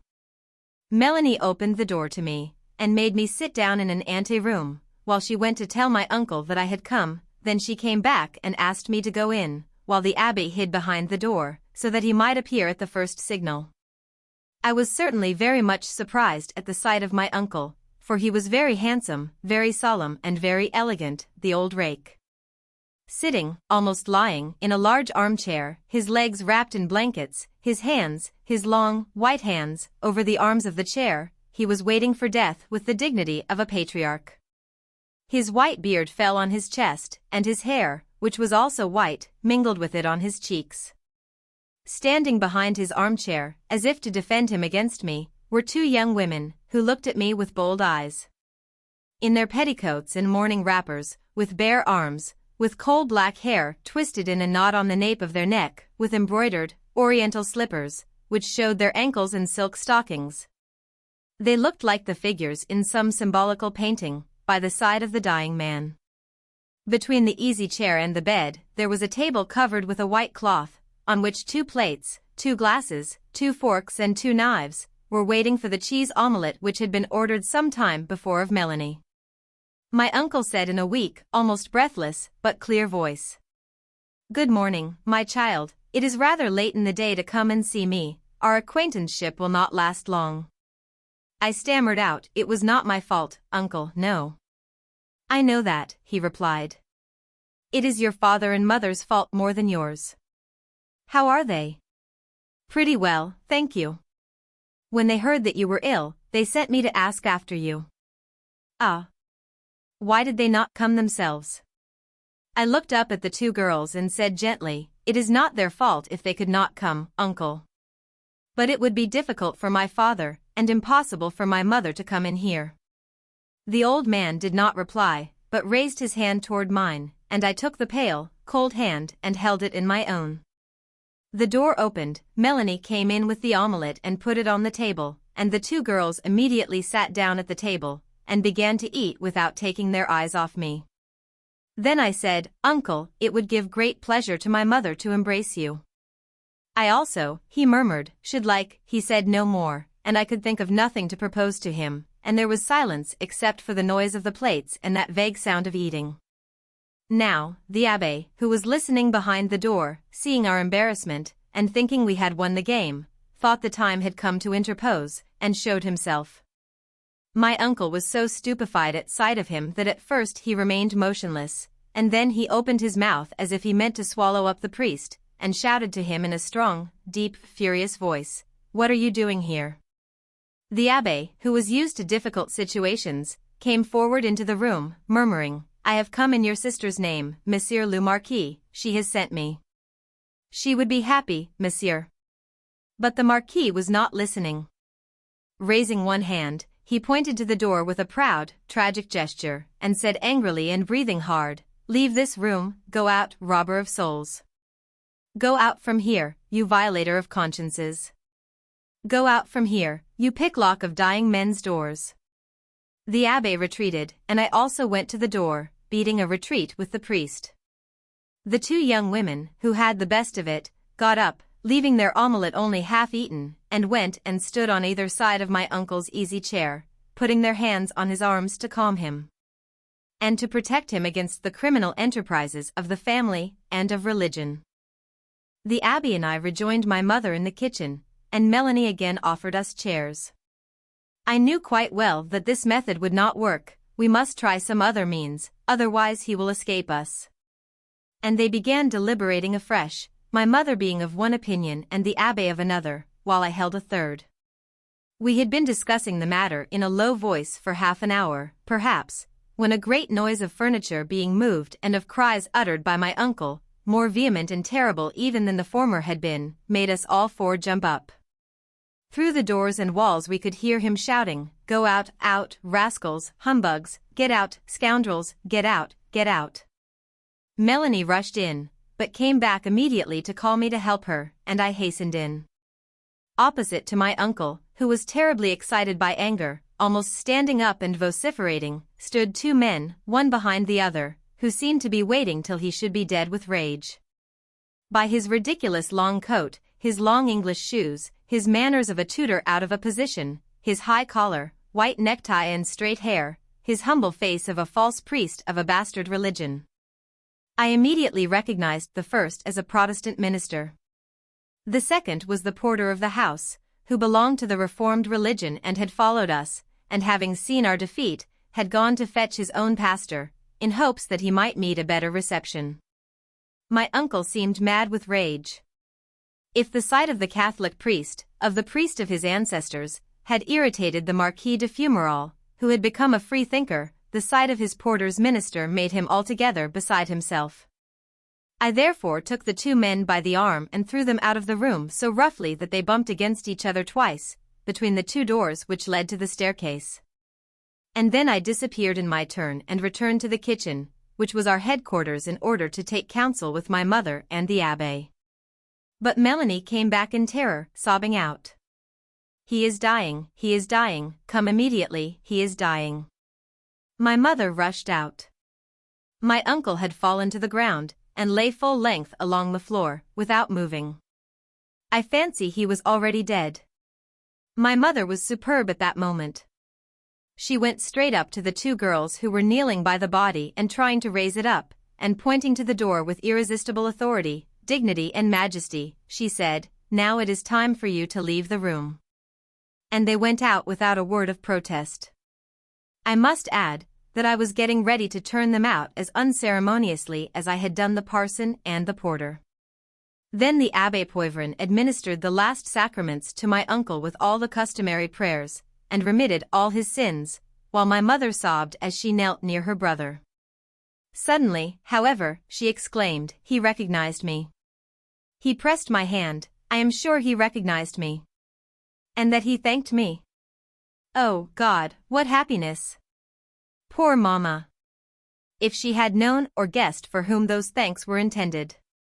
They laid my uncle on his bed. He was certainly dead this time.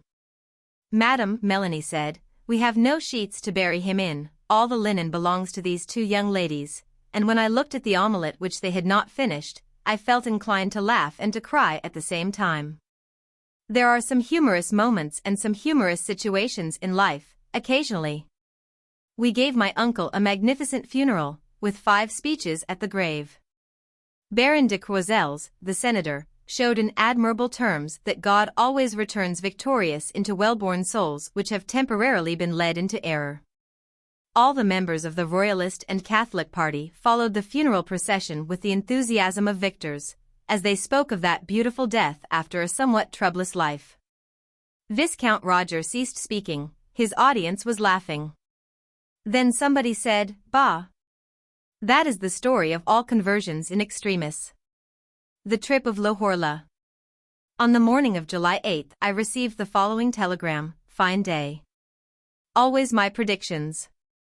Belgian frontier. Baggage and servants left at noon at the social session. Beginning of maneuvers at 3. So I will wait for you at the works from 5 o'clock on. Jovis." At 5 o'clock sharp I entered the gasworks of La Valette. It might have been mistaken for the colossal ruins of an old town inhabited by cyclops. There were immense dark avenues separating heavy gasometers standing one behind another, like monstrous columns, unequally high and, undoubtedly, in the past the supports of some tremendous, some fearful iron edifice. The balloon was lying in the courtyard and had the appearance of a cake made of yellow cloth, flattened on the ground under a rope. That is called placing a balloon in a sweep net, and, in fact, it appeared like an enormous fish. 200 or 300 people were looking at it, sitting or standing, and some were examining the basket, a nice little square basket for a human cargo, bearing on its side in gold letters on a mahogany plate the words, Lahorla. Suddenly the people began to stand back, for the gas was beginning to enter into the balloon through a long tube of yellow cloth, which lay on the soil, swelling and undulating like an enormous worm. But another thought, another picture occurs to every mind. It is thus that nature itself nourishes beings until their birth. The creature that will rise soon begins to move, and the attendants of Captain Jovis, as Lahorla grew larger, spread and put in place the net which covers it, so that the pressure will be regular and equally distributed at every point. The operation is very delicate and very important, for the resistance of the cotton cloth of which the balloon is made is figured not in proportion to the contact surface of this cloth with the net, but in proportion to the lengths of the basket. Lahorla, moreover, has been designed by M. Mallet, constructed under his own eyes and made by himself. Everything had been made in the shops of M. Jovis by his own working staff and nothing was made outside. We must add that everything was new in this balloon, from the varnish to the valve, those two essential parts of a balloon. Both must render the cloth gasproof, as the sides of a ship are waterproof. The old varnishes, made with a base of linseed oil, sometimes fermented and thus burned the cloth, which in a short time would tear like a piece of paper. The valves were apt to close imperfectly after being opened and when the covering called cataplasm was injured. The fall of M. lost in the open sea during the night proved the imperfection of the old system.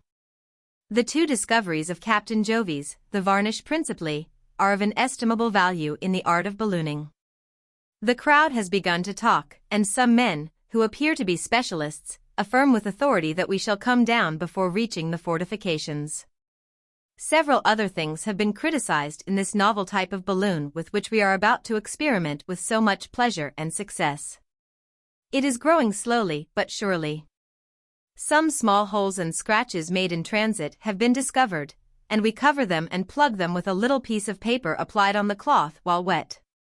This method of repairing alarms and mystifies the public.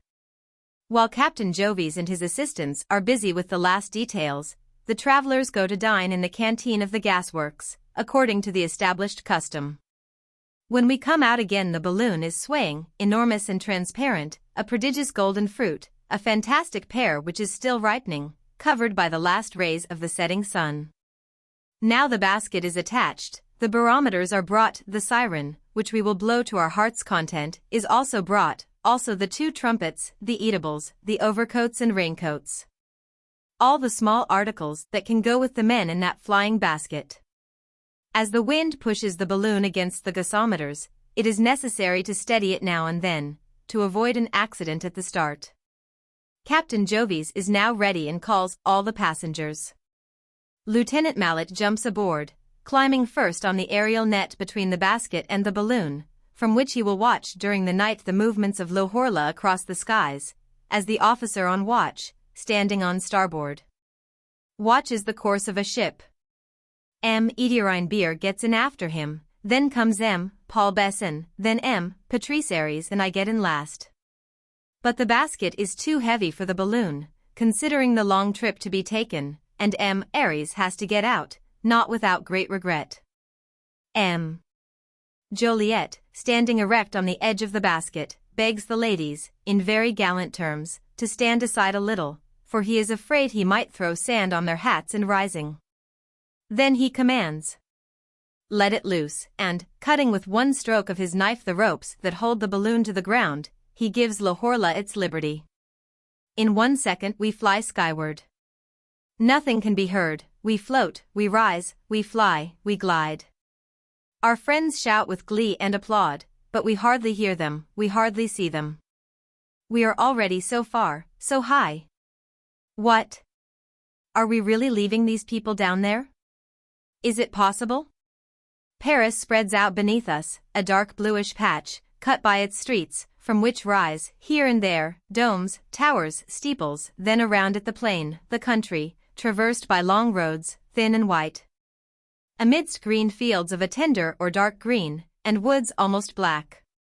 The Seine appears like a coiled snake, asleep, of which we see neither head nor tail. It crosses Paris, and the entire field resembles an immense basin of prairies and forests dotted here and there by mountains, hardly visible in the horizon. The sun, which we could no longer see down below, now reappears as though it were about to rise again, and our balloon seems to be lighted. It must appear like a star to the people who are looking up. Mallet every few seconds throws a cigarette paper into space and says quietly, "We are rising, always rising," while Captain Jovis, radiant with joy, rubs his hands together and repeats, "Eh? This varnish? Isn't it good?" In fact, we can see whether we are rising or sinking only by throwing a cigarette paper out of the basket now and then. If this paper appears to fall down like a stone, it means that the balloon is rising. If it appears to shoot skyward, the balloon is descending. The two barometers mark about 500 meters, and we gaze with enthusiastic admiration at the earth we are leaving and to which we are not attached in any way. It looks like a colored map, an immense plan of the country. All its noises, however, rise to our ears very distinctly, easily recognizable. We hear the sound of the wheels rolling in the streets, the snap of a whip, the cries of drivers, the rolling and whistling of trains, and the laughter of small boys running after one another.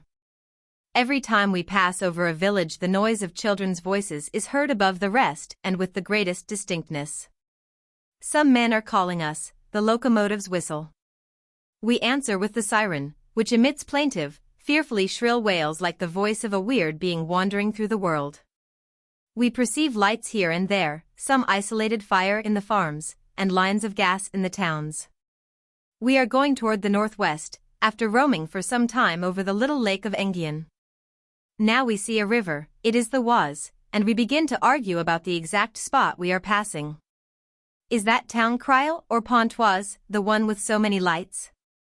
But if we were over Pontoise, we could see the junction of the Seine and the Oise, and that enormous fire to the left, isn't it the blast furnaces of Montterre? So then we are above Creil. The view is superb, it is dark on the earth, but we are still in the light, and it is now past 10 o'clock. Now we begin to hear slight country noises, the double cry of the quail in particular, then the mewing of cats and the barking of dogs. Surely the dogs have scented the balloon, they have seen it and have given the alarm. We can hear them barking all over the plain and making the identical noise they make when baying at the moon. The cows also seem to wake up in the barns, for we can hear them lowing. All the beasts are scared and moved before the aerial monster that is passing. The delicious odors of the soil rise toward us, the smell of hay, of flowers, of the moist, verdant earth, perfuming the airy light air, in fact, so light, so sweet, so delightful that I realize I never was so fortunate as to breathe before.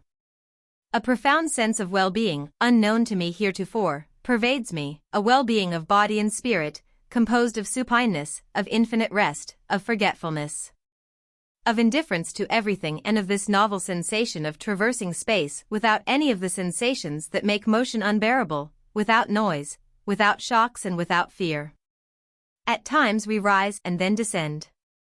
Every few minutes Lieutenant Mallet, suspended in his cobweb of netting, says to Captain Jovis, "We are descending, throw down half a handful." And the captain, who is talking and laughing with us, with a bag of ballast between his legs, takes a handful of sand out of the bag and throws it overboard. Nothing is more amusing, more delicate, more interesting than the maneuvering of a balloon. It is an enormous toy, free and docile, which obeys with surprising sensitiveness, but it is also, and before all, the slave of the wind, which we cannot control. A pinch of sand, half a sheet of paper, 1 or 2 drops of water, the bones of a chicken which we had just eaten, thrown overboard, makes it go up quickly. A breath of cool, damp air rising from the river or the wood we are traversing makes the balloon descend 200 meters. It does not vary when passing over fields of ripe grain, and it rises when it passes over towns.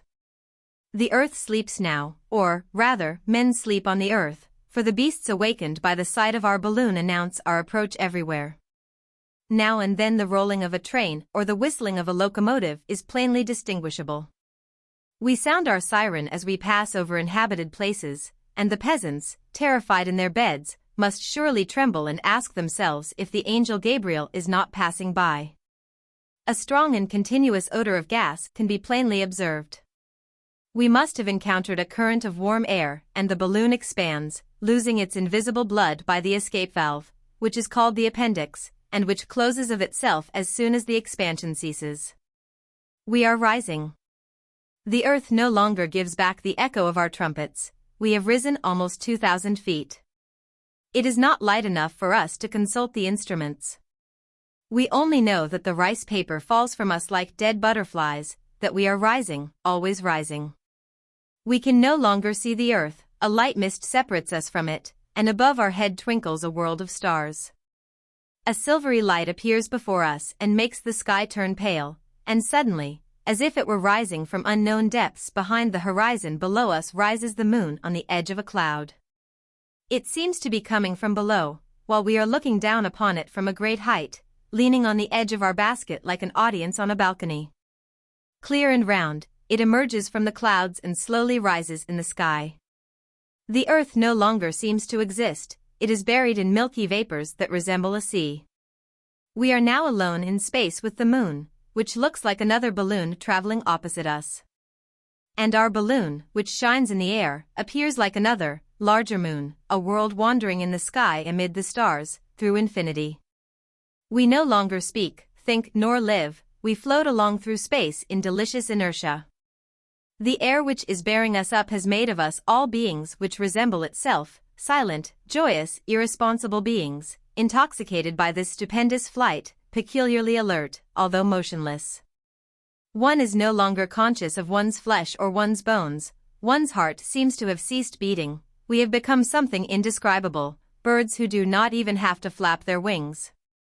All memory has disappeared from our minds, all trouble from our thoughts, we have no more regrets, plans, nor hopes. We look, we feel, we wildly enjoy this fantastic journey, nothing in the sky but the moon and ourselves. We are a wandering, traveling world, like our sisters, the planets, and this little world carries 5 men who have left the earth and who have almost forgotten it. We can now see as plainly as in daylight. We look at each other, surprised at this brightness, for we have nothing to look at but ourselves and a few silvery clouds floating below us. The barometers mark 1,200 meters, then 13, 14, 1,500. And the little rice papers still fall about us. Captain Jovis claims that the moon has often made balloons act thus, and that the upward journey will continue. We are now at 2,000 meters, we go up to 2,350. Then the balloon stops, we blow the siren and are surprised that no one answers us from the stars. We are now going down rapidly. Mallet keeps crying, throw out more ballast. Throw out more ballast. And the sand and stones that we throw over come back into our faces, as if they were going up, thrown from below toward the stars, so rapid is our descent. Here is the earth. Where are we? It is now past midnight, and we are crossing a broad, dry, well-cultivated country, with many roads and well-populated. To the right is a large city, and farther away to the left is another. But suddenly from the earth appears a bright fairy light. It disappears, reappears and once more disappears. Jovis, intoxicated by space, exclaims, look at this phenomenon of the moon in the water. One can see nothing more beautiful at night. Nothing indeed can give one an idea of the wonderful brightness of these spots of light which are not fire, which do not look like reflections, which appear quickly here or there and immediately go out again. These shining lights appear on the winding rivers at every turn, but one hardly has time to see them as the balloon passes as quickly as the wind. We are now quite near the earth, and Beer exclaims, look at that. What is that running over there in the fields? Isn't it a dog? Indeed, something is running along the ground with great speed, and this something seems to jump over ditches, roads, trees with such ease that we could not understand what it might be. The captain laughed, it is the shadow of our balloon. It will grow as we descend. I distinctly hear a great noise of foundries in the distance. And, according to the polar star, which we have been observing all night, and which I have so often watched and consulted from the bridge of my little yacht on the Mediterranean, we are heading straight for Belgium. Our siren and our two horns are continually calling. A few cries from some truck driver or belated reveler answer us. We bellow, "Where are we?" But the balloon is going so rapidly that the bewildered man has not even time to answer us. The growing shadow of Luhorla, as large as a child's ball, is fleeing before us over the fields, roads and woods. It goes along steadily, preceding us by about a quarter of a mile. And now I am leaning out of the basket, listening to the roaring of the wind in the trees and across the harvest fields. I say to Captain Jovis, "How the wind blows." He answers, "No, those are probably waterfalls." I insist, sure of my ear that knows the sound of the wind, from hearing it so often whistle through the rigging. Then Jovis nudges me. He fears to frighten his happy, quiet passengers, for he knows full well that a storm is pursuing us. At last a man manages to understand us. He answers, "Nord." We get the same reply from another. Suddenly the lights of a town, which seems to be of considerable size, appear before us. Perhaps it is Lille. As we approach it, such a wonderful flow of fire appears below us that I think myself transported into some fairyland where precious stones are manufactured for giants. It seems that it is a brick factory. Here are others, 2, 3. The fusing material bubbles, sparkles, throws out blue, red, yellow, green sparks, reflections from giant diamonds, rubies, emeralds, turquoises, sapphires, topazes. And nearby are great foundries roaring like apocalyptic lions. High chimneys belch forth their clouds of smoke and flame, and we can hear the noise of metal striking against metal. Where are we? The voice of some joker or of a crazy person answers, "In a balloon." Where are we? At Lille. We were not mistaken. We are already out of sight of the town, and we see Roubaix to the right, then some well-cultivated, rectangular fields, of different colors according to the crops, some yellow, some gray or brown. But the clouds are gathering behind us, hiding the moon, whereas toward the east the sky is growing lighter, becoming a clear blue tinged with red. It is dawn. It grows rapidly, now showing us all the little details of the earth, the trains, the brooks, the cows, the goats. And all this passes beneath us with surprising speed. One hardly has time to notice that other fields, other meadows, other houses have already disappeared. Cocks are crowing, but the voice of ducks drowns everything. One might think the world to be peopled, covered with them, they make so much noise. The early rising peasants are waving their arms and crying to us, "Let yourselves drop." But we go along steadily, neither rising nor falling, leaning over the edge of the basket and watching the world fleeing under our feet. Jovis sights another city far off in the distance. It approaches, everywhere are old church spires. They are delightful, seen thus from above. Where are we? Is this Courtrai? Is it Ghent?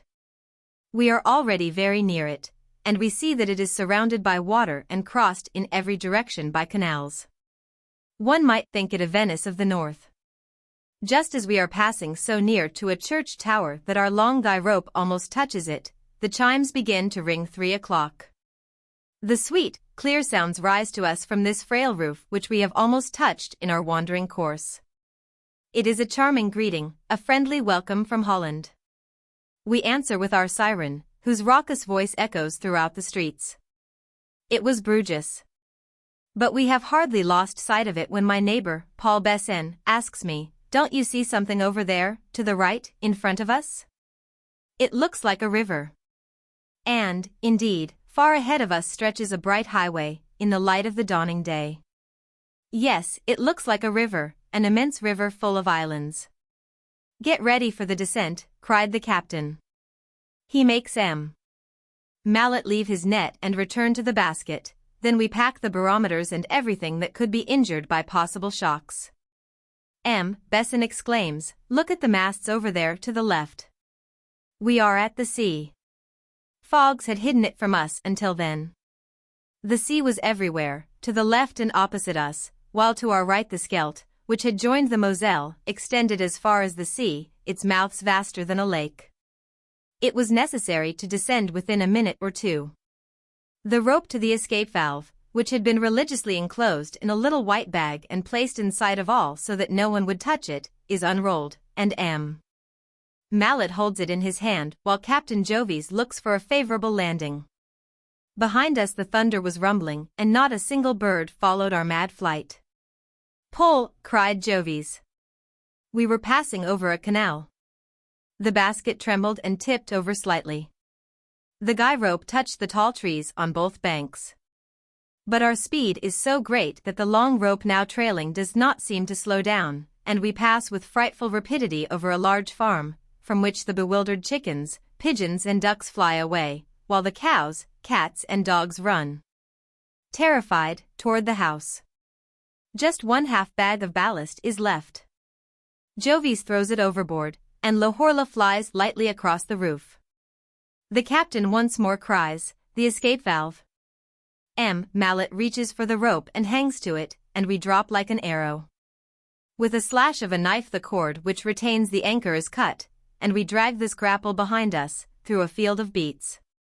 Here are the trees. Take care. Hold fast. Look out for your heads. We pass over them. Then a strong shock shakes us. The anchor has taken hold. Look out. Take a good hold. Raise yourselves by your wrists. We are going to touch ground. The basket does indeed strike the earth. Then it flies up again. Once more it falls and bounds upward again, and at last it settles on the ground, while the balloon struggles madly, like a wounded beast. Peasants run toward us, but they do not dare approach. They were a long time before they decided to come and deliver us, for one cannot set foot on the ground until the bag is almost completely deflated.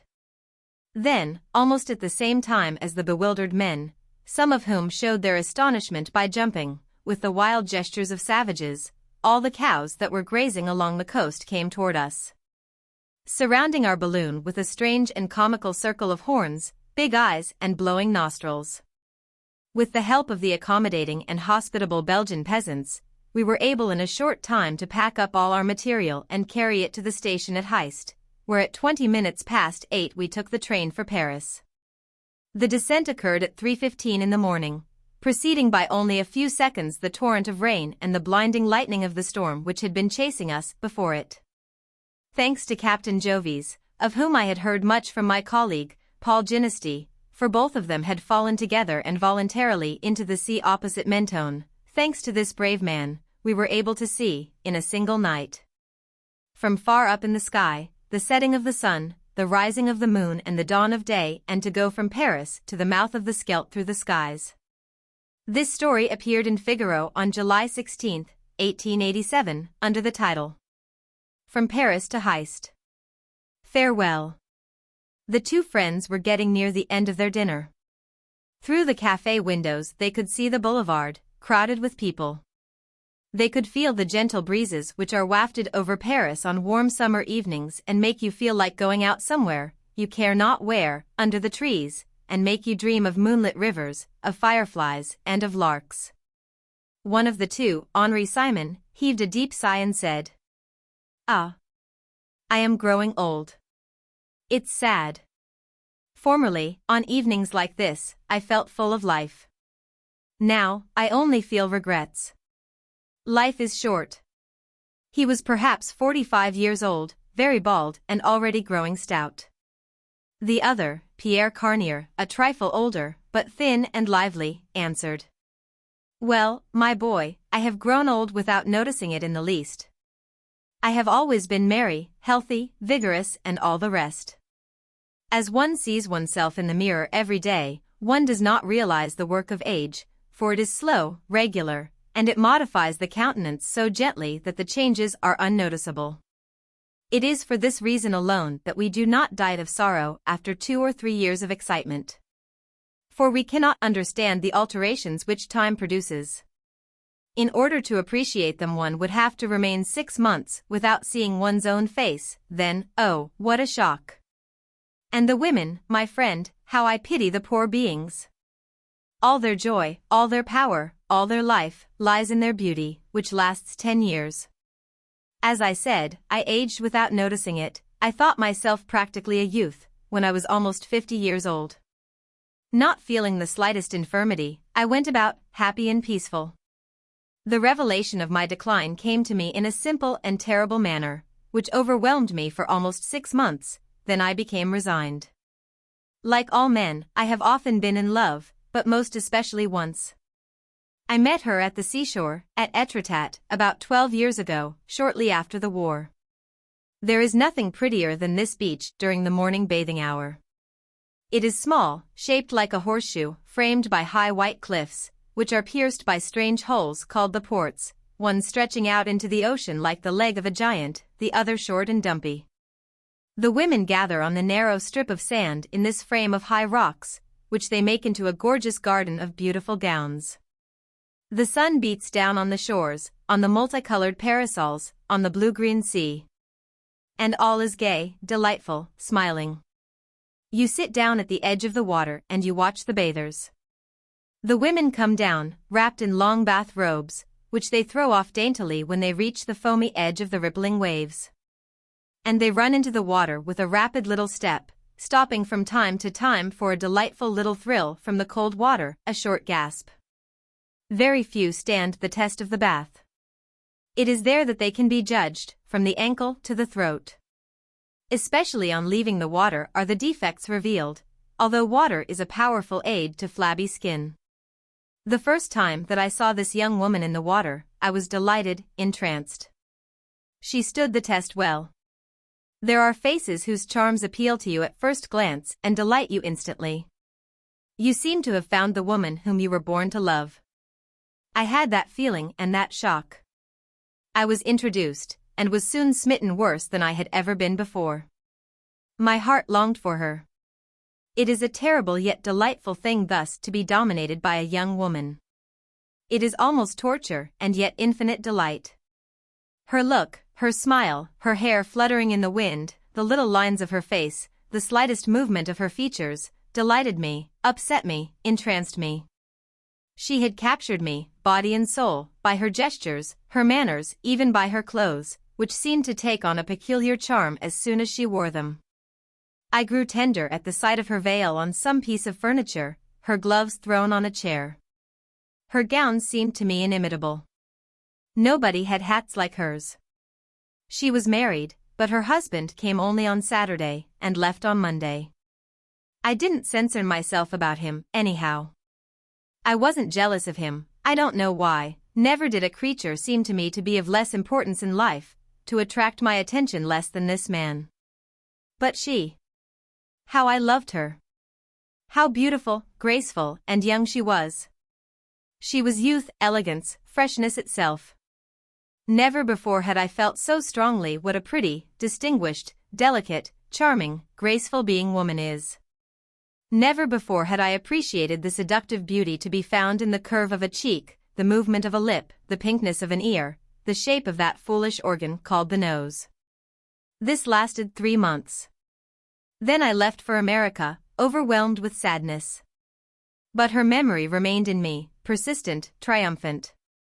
From far away I was as much hers as I had been when she was near me. Years passed by, and I did not forget her. The charming image of her person was ever before my eyes and in my heart. And my love remained true to her, a quiet tenderness now, something like the beloved memory of the most beautiful and the most enchanting thing I had ever met in my life. 12 years are not much in a lifetime. One does not feel them slip by. The years follow each other gently and quickly, slowly yet rapidly, each one is long and yet so soon over.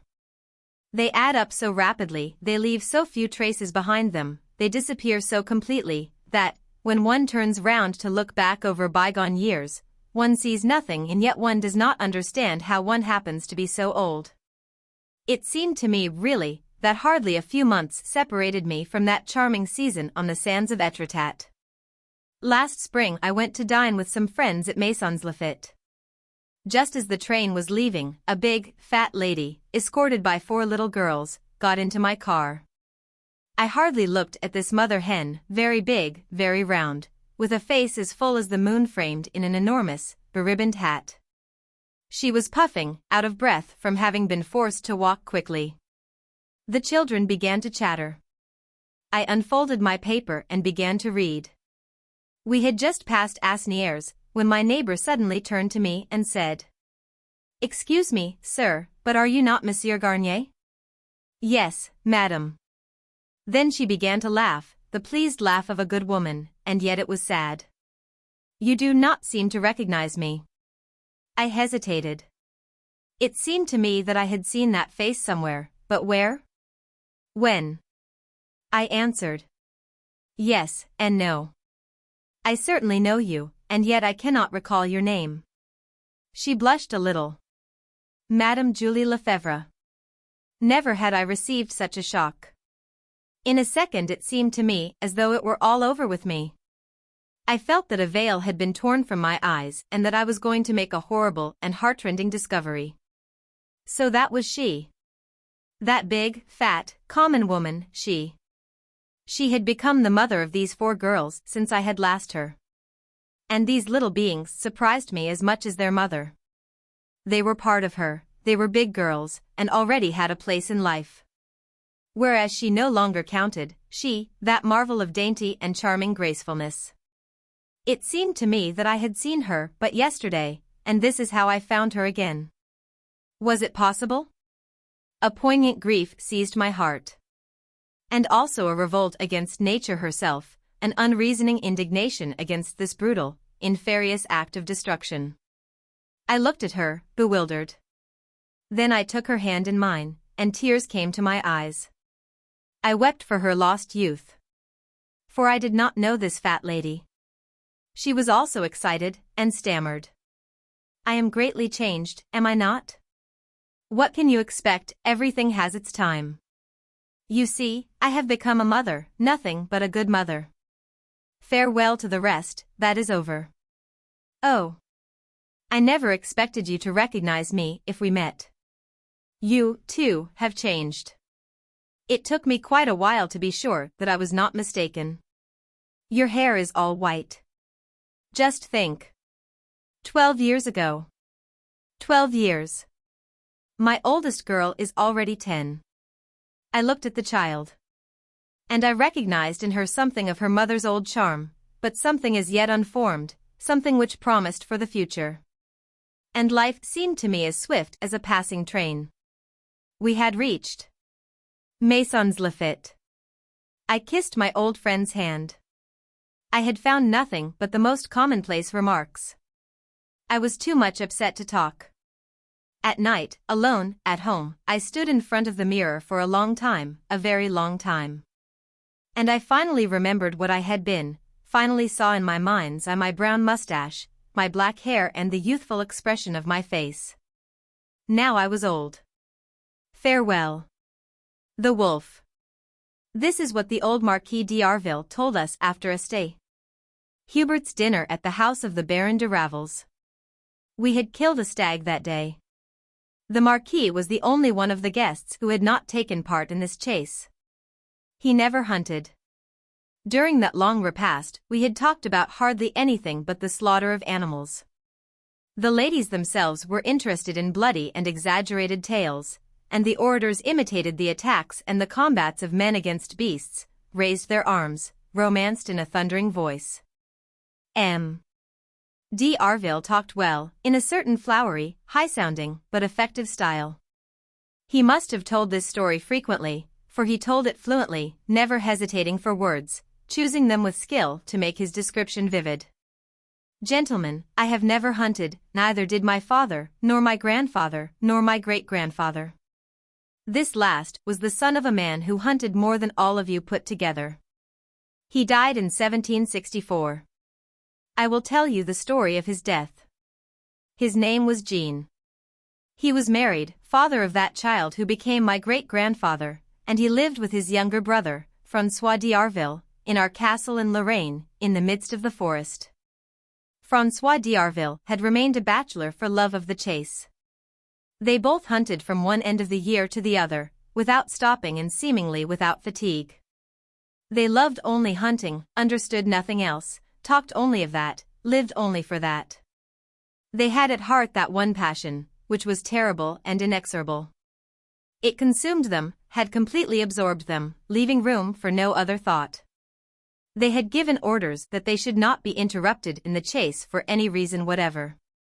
My great-grandfather was born while his father was following a fox, and Jean d'Arville did not stop the chase, but exclaimed, "The deuce!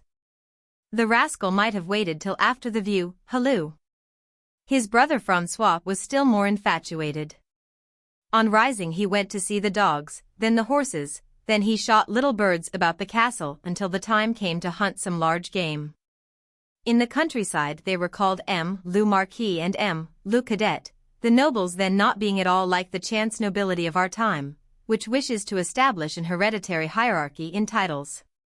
For the son of a marquis is no more a count, nor the son of a viscount a baron, than a son of a general is a colonel by birth. But the contemptible vanity of today finds profit in that arrangement. My ancestors were unusually tall, bony, hairy, violent, and vigorous. The younger, still taller than the older, had a voice so strong that, according to a legend of which he was proud, all the leaves of the forest shook when he shouted. When they were both mounted to set out hunting, it must have been a superb sight to see those two giants straddling their huge horses. Now, toward the midwinter of that year, 1764, the frosts were excessive and the wolves became ferocious. They even attacked belated peasants, roamed at night outside the houses, howled from sunset to sunrise, and robbed the stables. And soon a rumor began to circulate. People talked of a colossal wolf with gray fur, almost white, who had eaten 2 children, gnawed off a woman's arm, strangled all the watchdogs in the district, and even come without fear into the farmyards.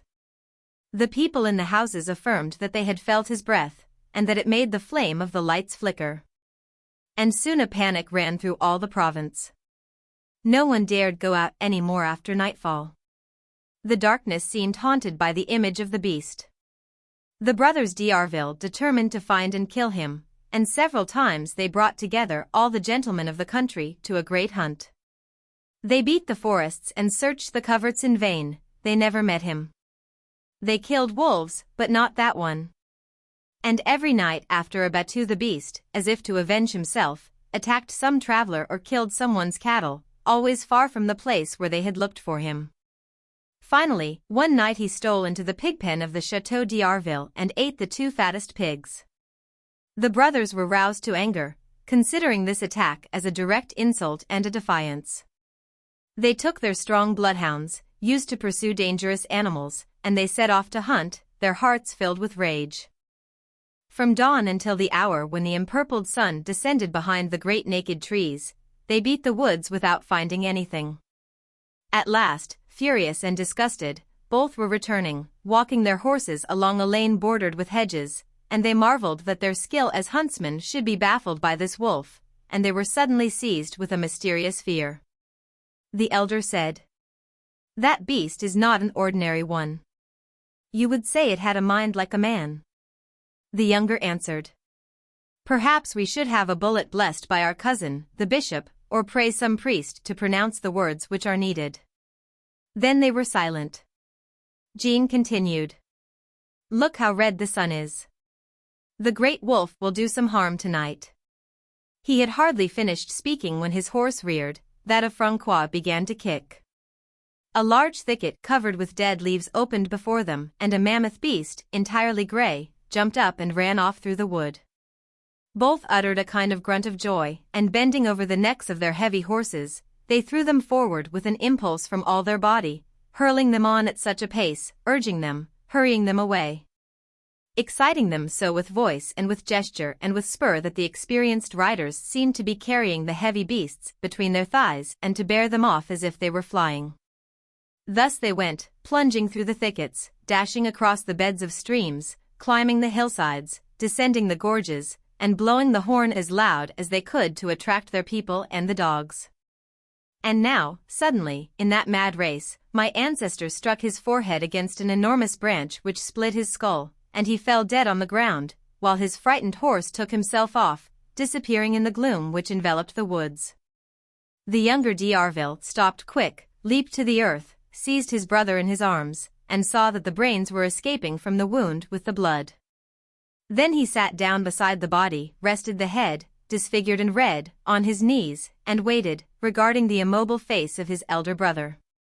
Little by little a fear possessed him, a strange fear which he had never felt before, the fear of the dark, the fear of loneliness, the fear of the deserted wood. And the fear also of the weird wolf who had just killed his brother to avenge himself upon them both. The gloom thickened, the acute cold made the trees crack. François got up, shivering, unable to remain there longer, feeling himself growing faint. Nothing was to be heard, neither the voice of the dogs nor the sound of the horns. All was silent along the invisible horizon, and this mournful silence of the frozen night had something about it terrific and strange. He seized in his immense hands the great body of Jean, straightened it, and laid it across the saddle to carry it back to the chateau. Then he went on his way softly, his mind troubled as if he were in a stupor, pursued by horrible and fear-giving images. And all at once, in the growing darkness, a great shape crossed his path. It was the beast. A shock of terror shook the hunter. Something cold, like a drop of water, seemed to glide down his back, and, like a monk haunted of the devil, he made a great sign of the cross, dismayed at this abrupt return of the horrible prowler. But his eyes fell again on the inert body before him, and passing abruptly from fear to anger, he shook with an indescribable rage. Then he spurred his horse and rushed after the wolf. He followed it through the copses, the ravines, and the tall trees, traversing woods which he no longer recognized, his eyes fixed on the white speck which fled before him through the night. His horse also seemed animated by a force and strength hitherto unknown. It galloped straight ahead with outstretched neck, striking against trees and rocks, the head and the feet of the dead man thrown across the saddle. The limbs tore out his hair, the brow, beating the huge trunks, spattered them with blood, the spurs tore their ragged coats of bark. Suddenly the beast and the horseman issued from the forest and rushed into a valley, just as the moon appeared above the mountains. The valley here was stony, enclosed by enormous rocks. François then uttered a yell of joy which the echoes repeated like a peal of thunder, and he leaped from his horse, his cutlass in his hand. The beast, with bristling hair, the back arched, awaited him, its eyes gleaming like two stars. But, before beginning battle, the strong hunter, seizing his brother, seated him on a rock, and, placing stones under his head, which was no more than a mass of blood, he shouted in the ears as if he was talking to a deaf man, "Look, Jean. Look at this." Then he attacked the monster. He felt himself strong enough to overturn a mountain, to bruise stones in his hands. The beast tried to bite him, aiming for his stomach. But he had seized the fierce animal by the neck, without even using his weapon, and he strangled it gently, listening to the cessation of breathing in its throat and the beatings of its heart. He laughed, wild with joy, pressing closer and closer his formidable embrace, crying in a delirium of joy, "Look, Jean, look." All resistance ceased, the body of the wolf became limp. He was dead. François took him up in his arms and carried him to the feet of the elder brother, where he laid him, repeating, in a tender voice, "There, my little Jean, see him." Then he replaced on the saddle the two bodies, one upon the other, and rode away. He returned to the chateau, laughing and crying, like Gargantua at the birth of Pantagruel, uttering shouts of triumph, and boisterous with joy as he related the death of the beast, and grieving and tearing his beard in telling of that of his brother. And often, later, when he talked again of that day, he would say, with tears in his eyes, "If only poor Jean could have seen me strangle the beast, he would have died content, that I am sure." The widow of my ancestor inspired her orphaned son with that horror of the chase which has transmitted itself from father to son as far down as myself. The Marquis d'Arville was silent. Someone asked, "That story is a legend, isn't it?" And the storyteller answered, "I swear to you that it is true from beginning to end." Then a lady declared, in a little, soft voice. All the same, it is fine to have passions like that. The inn. Resembling in appearance all the wooden hostelries of the high Alps situated at the foot of glaciers in the barren rocky gorges that intersect the summits of the mountains. The Inn of Schwerenbach serves as a resting place for travelers crossing the Gemini Pass. It remains open for 6 months in the year and is inhabited by the family of Geinhauser. Then, as soon as the snow begins to fall and to fill the valley so as to make the road down to Loch impassable, the father and his 3 sons go away and leave the house in charge of the old guide, Gaspard Hari, with the young guide, Ulrich Kunze. And Sam, the great mountain dog. The 2 men and the dog remain till the spring in their snowy prison, with nothing before their eyes except the immense white slopes of the Baumhorn, surrounded by light, glistening summits, and are shut in. Blocked up and buried by the snow which rises around them and which envelopes, binds and crushes the little house, which lies piled on the roof, covering the windows and blocking up the door. It was the day on which the Hauser family were going to return to Loch, as winter was approaching, and the descent was becoming dangerous. 3 mules started first, laden with baggage and led by the 3 sons. Then the mother, Geinhauser, and her daughter Louise mounted a 4th mule and set off in their turn, and the father followed them, accompanied by the 2 men in charge, who were to escort the family as far as the brow of the descent. First of all they passed round the small lake, which was now frozen over, at the bottom of the mass of rocks which stretched in front of the inn, and then they followed the valley, which was dominated on all sides by the snow-covered summits. A ray of sunlight fell into that little white, glistening, frozen desert and illuminated it with a cold and dazzling flame. No living thing appeared among this ocean of mountains. There was no motion in this immeasurable solitude, and no noise disturbed the profound silence. By degrees the young guide, Ulrich Kunze, a tall, long-legged Swiss, left old man Hauser and old Gaspard behind, in order to catch up the mule which bore the 2 women. The younger one looked at him as he approached and appeared to be calling him with her sad eyes. She was a young, fair-haired little peasant girl, whose milk-white cheeks and pale hair looked as if they had lost their color by their long abode amid the ice. When he had got up to the animal she was riding, he put his hand on the crupper and relaxed his speed.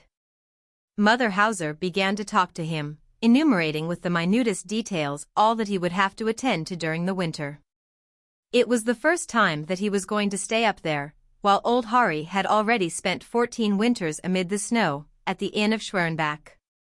Ulrich Kunze listened, without appearing to understand, and looked incessantly at the girl. From time to time he replied, "Yes, Madame Hauser," but his thoughts seemed far away and his calm features remained unmoved. They reached Lake Dobe, whose broad, frozen surface extended to the end of the valley. On the right one saw the black, pointed, rocky summits of the Daubenhorn beside the enormous moraines of the Lommern Glacier, above which rose the Wildstrubel.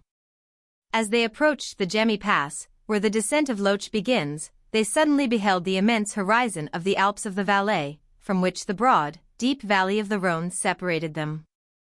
In the distance there was a group of white, unequal, flat, or pointed mountain summits, which glistened in the sun.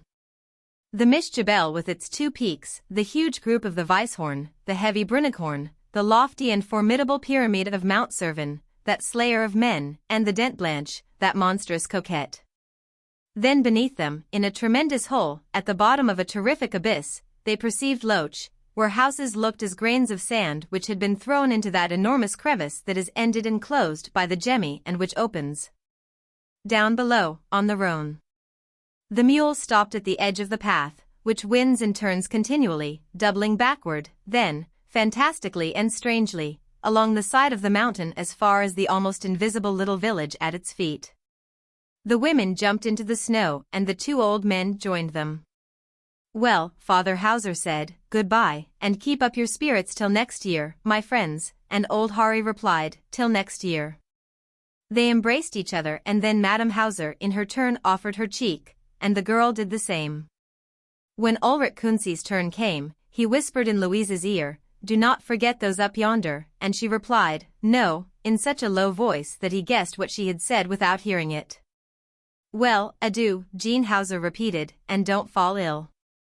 And going before the two women, he commenced the descent, and soon all three disappeared at the first turn in the road, while the two men returned to the inn at Schwerenbach. They walked slowly, side by side, without speaking. It was over, and they would be alone together for 4 or 5 months. Then Gaspard Hari began to relate his life last winter. He had remained with Michael Cannell, who was too old now to stand it, for an accident might happen during that long solitude. They had not been dull, however. The only thing was to make up one's mind to it from the first, and in the end one would find plenty of distraction, games, and other means of whiling away the time. Ulrich Kunze listened to him with his eyes on the ground, for in his thoughts he was following those who were descending to the village. They soon came in sight of the inn, which was, however, scarcely visible, so small did it look, a black speck at the foot of that enormous billow of snow, and when they opened the door Sam, the great curly dog, began to romp round them. "Come, my boy," old Gaspard said, "we have no women now, so we must get our own dinner ready. Go and peel the potatoes." And they both sat down on wooden stools and began to prepare the soup. The next morning seemed very long to Kunze. Old Hari smoked and spat on the hearth, while the young man looked out of the window at the snow-covered mountain opposite the house. In the afternoon he went out, and going over yesterday's ground again, he looked for the traces of the mule that had carried the two women. Then when he had reached the Gemmi Pass, he laid himself down on his stomach and looked at Loch. The village, in its rocky pit, was not yet buried under the snow, from which it was sheltered by the pine woods which protected it on all sides. Its low houses looked like paving stones in a large meadow from above. Hauser's little daughter was there now in one of those grey-coloured houses, in which Ulrich Kunze was too far away to be able to make them out separately. How he would have liked to go down while he was yet able. But the sun had disappeared behind the lofty crest of the Wildstrubel, and the young man returned to the chalet. Daddy Hari was smoking, and when he saw his mate come in he proposed a game of cards to him, and they sat down opposite each other, on either side of the table. They played for a long time a simple game called Brisk, and then they had supper and went to bed. The following days were like the first, bright and cold, without any fresh snow. Old Gaspard spent his afternoons in watching the eagles and other rare birds which ventured on those frozen heights, while Ulrich returned regularly to the Gemmi Pass to look at the village. Then they played cards, dice or dominoes and lost and won a trifle, just to create an interest in the game. One morning Hari, who was up first, called his companion. A moving, deep and light cloud of white spray was falling on them noiselessly and was by degrees burying them under a thick, heavy coverlet of foam. That lasted 4 days and 4 nights. It was necessary to free the door and the windows, to dig out a passage and to cut steps to get over this frozen powder, which a 12 hours' frost had made as hard as the granite of the moraines. They lived like prisoners and did not venture outside their abode. They had divided their duties, which they performed regularly. Ulrich Kunze undertook the scouring, washing, and everything that belonged to cleanliness. He also chopped up the wood while Gaspard Hari did the cooking and attended to the fire. Their regular and monotonous work was interrupted by long games at cards or dice, and they never quarreled, but were always calm and placid. They were never seen impatient or ill-humored, nor did they ever use hard words, for they had laid in a stock of patience for their wintering on the top of the mountain. Sometimes old Gaspard took his rifle and went after chamois, and occasionally he killed one. Then there was a feast in the inn at Schwerenbach, and they reveled in fresh meat. One morning he went out as usual. The thermometer outside marked 18 degrees of frost, and as the sun had not yet risen, the hunter hoped to surprise the animals at the approaches to the Wildstrubel, and Ulrich, being alone, remained in bed until 10 o'clock. He was of a sleepy nature, but he would not have dared to give way like that to his inclination in the presence of the old guide, who was ever an early riser. He breakfasted leisurely with Sam, who also spent his days and nights in sleeping in front of the fire. Then he felt low-spirited and even frightened at the solitude, and was seized by a longing for his daily game of cards, as one is by the craving of a confirmed habit, and so he went out to meet his companion, who was to return at 4 o'clock. The snow had leveled the whole deep valley, filled up the crevasses, obliterated all signs of the two lakes and covered the rocks, so that between the high summits there was nothing but an immense, white, regular, dazzling and frozen surface. For 3 weeks Ulrich had not been to the edge of the precipice from which he had looked down on the village, and he wanted to go there before climbing the slopes which led to Wildstrubel. Loch was now also covered by the snow, and the houses could scarcely be distinguished, covered as they were by that white cloak. Then, turning to the right, he reached the Lommern Glacier. He went along with a mountaineer long strides, striking the snow, which was as hard as a rock, with his iron-pointed stick, and with his piercing eyes he looked for the little black, moving speck in the distance, on that enormous, white expanse. When he reached the end of the glacier he stopped and asked himself whether the old man had taken that road, and then he began to walk along the moraines with rapid and uneasy steps.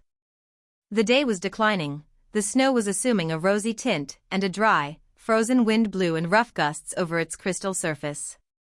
Ulrich uttered a long, shrill, vibrating call.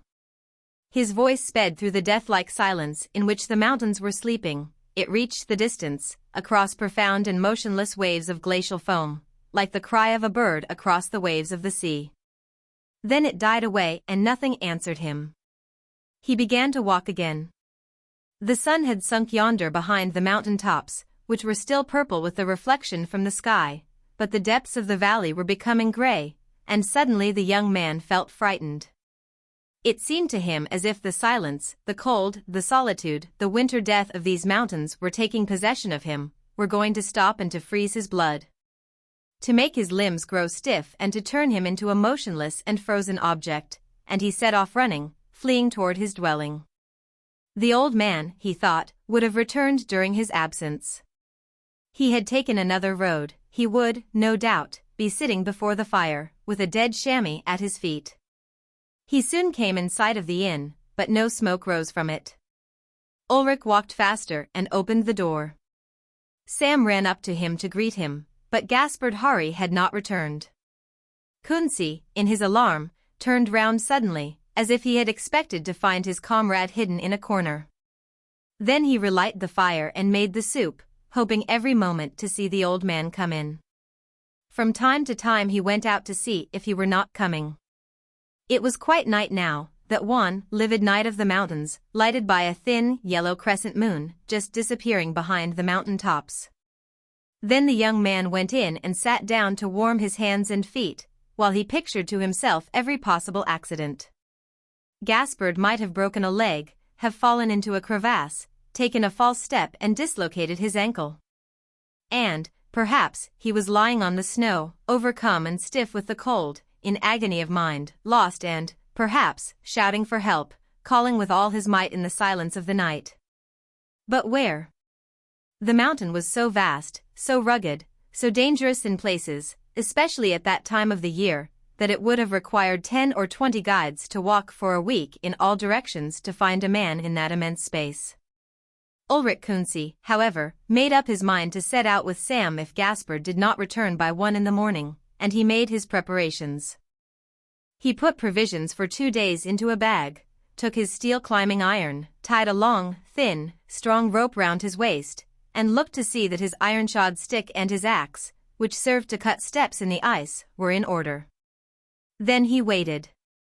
The fire was burning on the hearth, the great dog was snoring in front of it, and the clock was ticking, as regularly as a heart beating, in its resounding wooden case.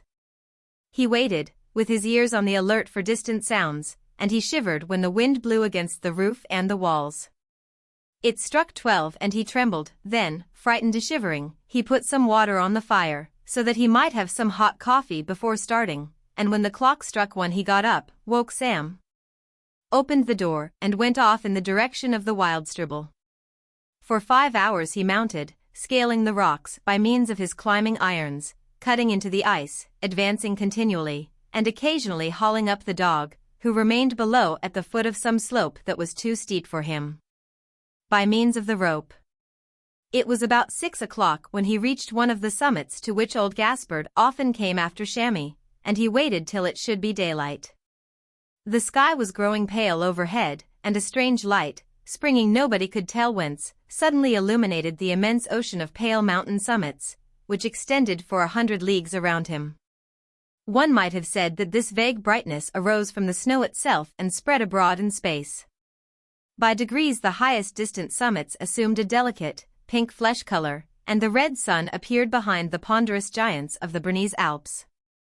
Ulrich Kunze set off again, walking like a hunter, bent over, looking for tracks, and saying to his dog, "Seek, old fellow, seek." He was descending the mountain now, scanning the depths closely, and from time to time shouting, uttering a loud, prolonged cry, which soon died away in that silent vastness. Then he put his ear to the ground to listen.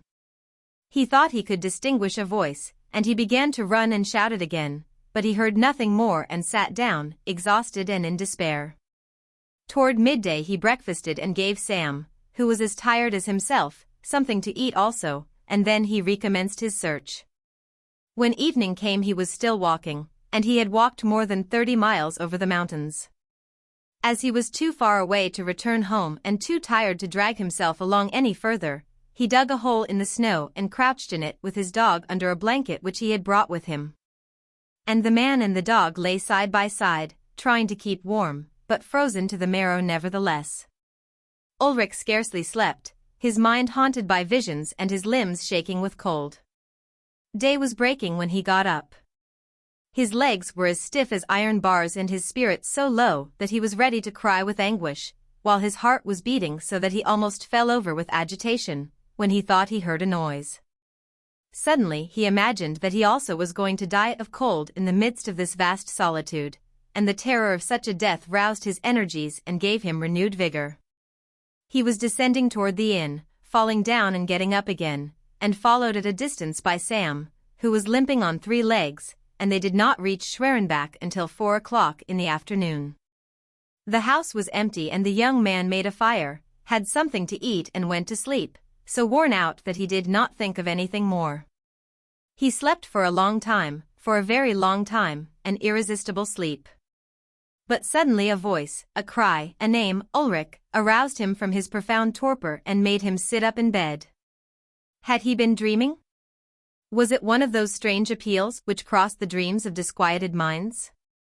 No, he heard it still, that reverberating cry which had entered his ears and remained in his flesh to the tips of his sinewy fingers. Certainly somebody had cried out and called Ulrich. There was somebody there near the house, there could be no doubt of that, and he opened the door and shouted, "Is it you?" gasped, with all the strength of his lungs. But there was no reply, no murmur, no groan, nothing. It was quite dark and the snow looked wan. The wind had risen, that icy wind that cracks the rocks and leaves nothing alive on those deserted heights, and it came in sudden gusts, which were more parching and more deadly than the burning wind of the desert. And again Ulrich shouted, gasped. Gasped. Gasped. And then he waited again. Everything was silent on the mountain. Then he shook with terror and with a bound he was inside the inn, when he shut and bolted the door, and then he fell into a chair trembling all over, for he felt certain that his comrade had called him at the moment he was expiring. He was sure of that, as sure as one is of being alive or of eating a piece of bread.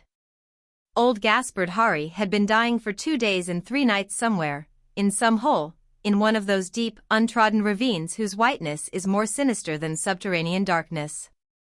He had been dying for 2 days and 3 nights and he had just then died, thinking of his comrade.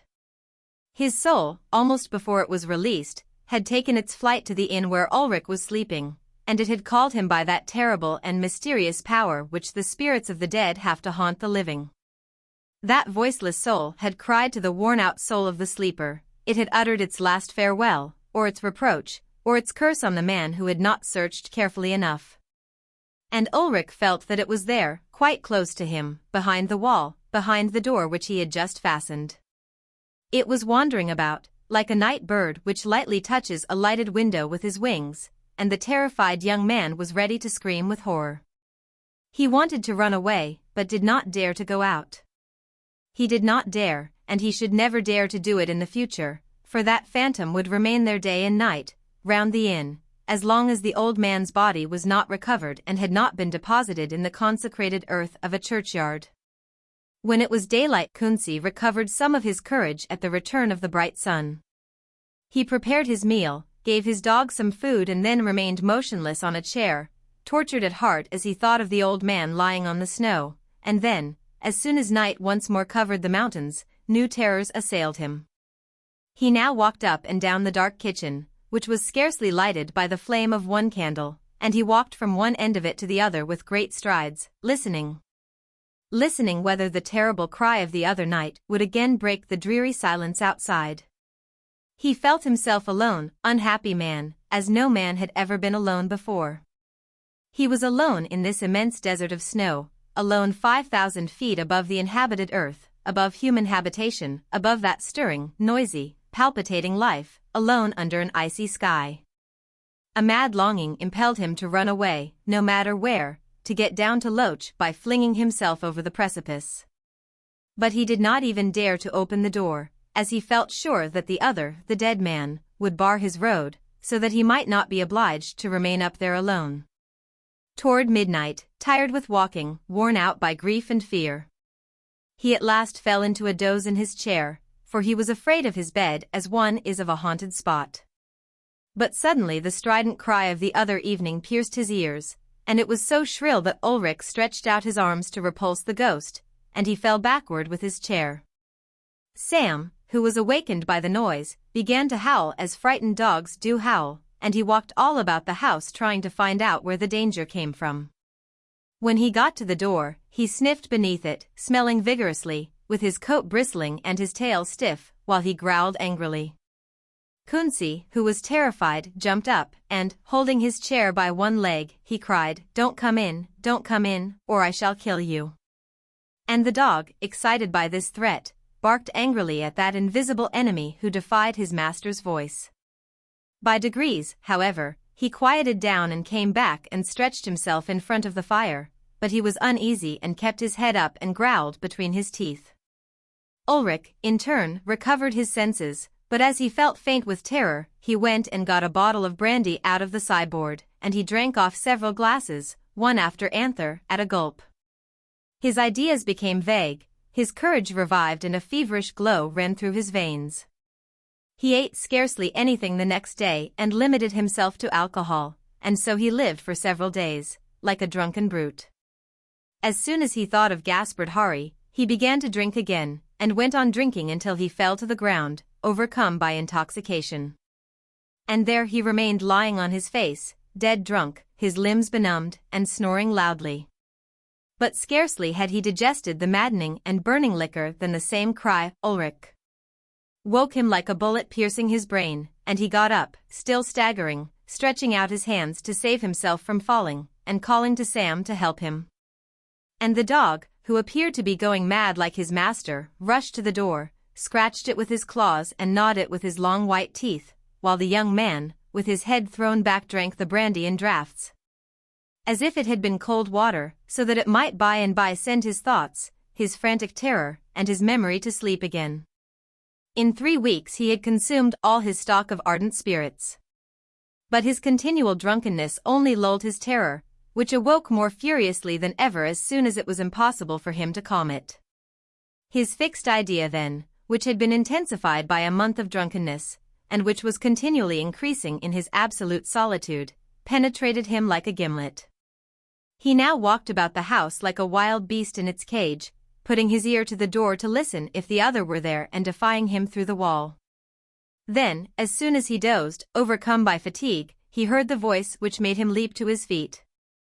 At last one night, as cowards do when driven to extremities, he sprang to the door and opened it, to see who was calling him and to force him to keep quiet, but such a gust of cold wind blew into his face that it chilled him to the bone. And he closed and bolted the door again immediately, without noticing that Sam had rushed out. Then, as he was shivering with cold, he threw some wood on the fire and sat down in front of it to warm himself, but suddenly he started, for somebody was scratching at the wall and crying. In desperation he called out, "Go away!" but was answered by another long, sorrowful wail. Then all his remaining senses forsook him from sheer fright. He repeated, "Go away," and turned round to try to find some corner in which to hide, while the other person went round the house still crying and rubbing against the wall. Ulrich went to the oak sideboard, which was full of plates and dishes and of provisions, and lifting it up with superhuman strength, he dragged it to the door, so as to form a barricade. Then piling up all the rest of the furniture, the mattresses, paillasses and chairs, he stopped up the windows as one does when assailed by an enemy. But the person outside now uttered long, plaintive, mournful groans, to which the young man replied by similar groans, and thus days and nights passed without their ceasing to howl at each other. The one was continually walking round the house and scraped the walls with his nails so vigorously that it seemed as if he wished to destroy them, while the other, inside, followed all his movements, stooping down and holding his ear to the walls and replying to all his appeals with terrible cries. One evening, however, Ulrich heard nothing more, and he sat down, so overcome by fatigue, that he went to sleep immediately and awoke in the morning without a thought, without any recollection of what had happened. Just as if his head had been emptied during his heavy sleep, but he felt hungry, and he ate. The winter was over and the Gemmi Pass was practicable again, so the Hauser family started off to return to their inn. As soon as they had reached the top of the ascent, the women mounted their mule and spoke about the two men whom they would meet again shortly. They were, indeed, rather surprised that neither of them had come down a few days before, as soon as the road was open, in order to tell them all about their long winter sojourn. At last, however, they saw the inn, still covered with snow, like a quilt. The door and the window were closed, but a little smoke was coming out of the chimney, which reassured old Hauser.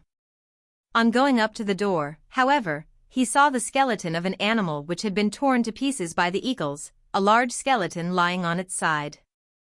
They all looked close at it, and the mother said, "That must be Sam," and then she shouted, "Hi, Gaspard." A cry from the interior of the house answered her, and a sharp cry that one might have thought some animal had uttered it. Old Hauser repeated, "Hi, Gaspard," and they heard another cry similar to the first. Then the three men, the father and the two sons, tried to open the door, but it resisted their efforts. From the empty cow stall they took a beam to serve as a battering ram and hurled it against the door with all their might. The wood gave way and the boards flew into splinters. Then the house was shaken by a loud voice, and inside, behind the sideboard which was overturned, they saw a man standing upright, with his hair falling on his shoulders and a beard descending to his breast, with shining eyes, and nothing but rags to cover him. They did not recognize him, but Louise Hauser exclaimed, "It is Ulrich, mother." And her mother declared that it was Ulrich, although his hair was white. He allowed them to go up to him and to touch him, but he did not reply to any of their questions, and they were obliged to take him to Loches, where the doctors found that he was mad, and nobody ever found out what had become of his companion. Little Louise Hauser nearly died that summer of decline, which the physicians attributed to the cold air of the mountains. Original Short Stories, Volume 5. Guy de Maupassant. Original Short Stories. Translated by Albert M. C. McMaster, B.A. A. E. Henderson, B.A. Emily Casada and others. Volume V. Monsieur Parent. George's father was sitting in an iron chair, watching his little son with concentrated affection and attention, as little George piled up the sand into heaps during one of their walks. He would take up the sand with both hands, make a mound of it, and put a chestnut leaf on top. His father saw no one but him in that public park full of people. The sun was just disappearing behind the roofs of the Rue Saint-Lazare, but still shed its rays obliquely on that little, overdressed crowd. The chestnut trees were lighted up by its yellow rays, and the three fountains before the lofty porch of the church had the appearance of liquid silver. Monsieur Parent, accidentally looking up at the church clock, saw that he was 5 minutes late. He got up, took the child by the arm, shook his dress, which was covered with sand, wiped his hands, and led him in the direction of the Rue Blanche. He walked quickly, so as not to get in after his wife, and the child could not keep up with him. He took him up and carried him, though it made him pant when he had to walk up the steep street. He was a man of 40, already turning grey, and rather stout. At last he reached his house. An old servant who had brought him up, one of those trusted servants who are the tyrants of families, opened the door to him. "Has Madame come in yet?" he asked anxiously. The servant shrugged her shoulders. "When have you ever known Madame to come home at 6:30, monsieur?" "Very well, all the better, it will give me time to change my things, for I am very warm." The servant looked at him with angry and contemptuous pity. "Oh, I can see that well enough," she grumbled. "You are covered with perspiration, monsieur. I suppose you walked quickly and carried the child, and only to have to wait until 7:30, perhaps, for Madame. I have made up my mind not to have dinner ready on time. I shall get it for 8 o'clock, and if you have to wait, I cannot help it, roast meat ought not to be burnt." Monsieur Parent pretended not to hear, but went into his own room, and as soon as he got in, locked the door, so as to be alone, quite alone. He was so used now to being abused and badly treated that he never thought himself safe except when he was locked in. What could he do? To get rid of Julie seemed to him such a formidable thing to do that he hardly ventured to think of it, but it was just as impossible to uphold her against his wife, and before another month the situation would become unbearable between the two. He remained sitting there, with his arms hanging down, vaguely trying to discover some means to set matters straight, but without success. He said to himself, "It is lucky that I have George, without him I should be very miserable." Just then the clock struck 7, and he started up. 7 o'clock, and he had not even changed his clothes. Nervous and breathless, he undressed, put on a clean shirt, hastily finished his toilet, as if he had been expected in the next room for some event of extreme importance, and went into the drawing room, happy at having nothing to fear. He glanced at the newspaper, went and looked out of the window, and then sat down again, when the door opened, and the boy came in, washed, brushed, and smiling. Parent took him up in his arms and kissed him passionately. Then he tossed him into the air, and held him up to the ceiling, but soon sat down again, as he was tired with all his exertion. Then, taking George on his knee, he made him ride a cock horse. The child laughed and clapped his hands and shouted with pleasure, as did his father, who laughed until his big stomach shook, for it amused him almost more than it did the child. Parent loved him with all the heart of a weak, resigned, ill-used man. He loved him with mad bursts of affection, with caresses and with all the bashful tenderness which was hidden in him, and which had never found an outlet, even at the early period of his married life. For his wife had always shown herself cold and reserved. Just then Julie came to the door, with a pale face and glistening eyes, and said in a voice which trembled with exasperation, "It is 7:30, monsieur." Parent gave an uneasy and resigned look at the clock and replied, "Yes, it certainly is 7:30. Well, my dinner is quite ready now." Seeing the storm which was coming, he tried to turn it aside. "But did you not tell me when I came in that it would not be ready before 8? 8? What are you thinking about? You surely do not mean to let the child dine at 8 o'clock? It would ruin his stomach. Just suppose that he only had his mother to look after him. She cares a great deal about her child." "Oh, yes, we will speak about her, she is a mother. What a pity it is that there should be any mothers like her." Parent thought it was time to cut short a threatened scene. "Julie," he said, "I will not allow you to speak like that of your mistress. You understand me, do you not? Do not forget it in the future." The old servant, who was nearly choked with surprise, turned and went out, slamming the door so violently after her that the lustres on the chandelier rattled. And for some seconds it sounded as if a number of little invisible bells were ringing in the drawing room. 8 o'clock struck, the door opened, and Julie came in again. She had lost her look of exasperation, but now she put on an air of cold and determined resolution, which was still more formidable.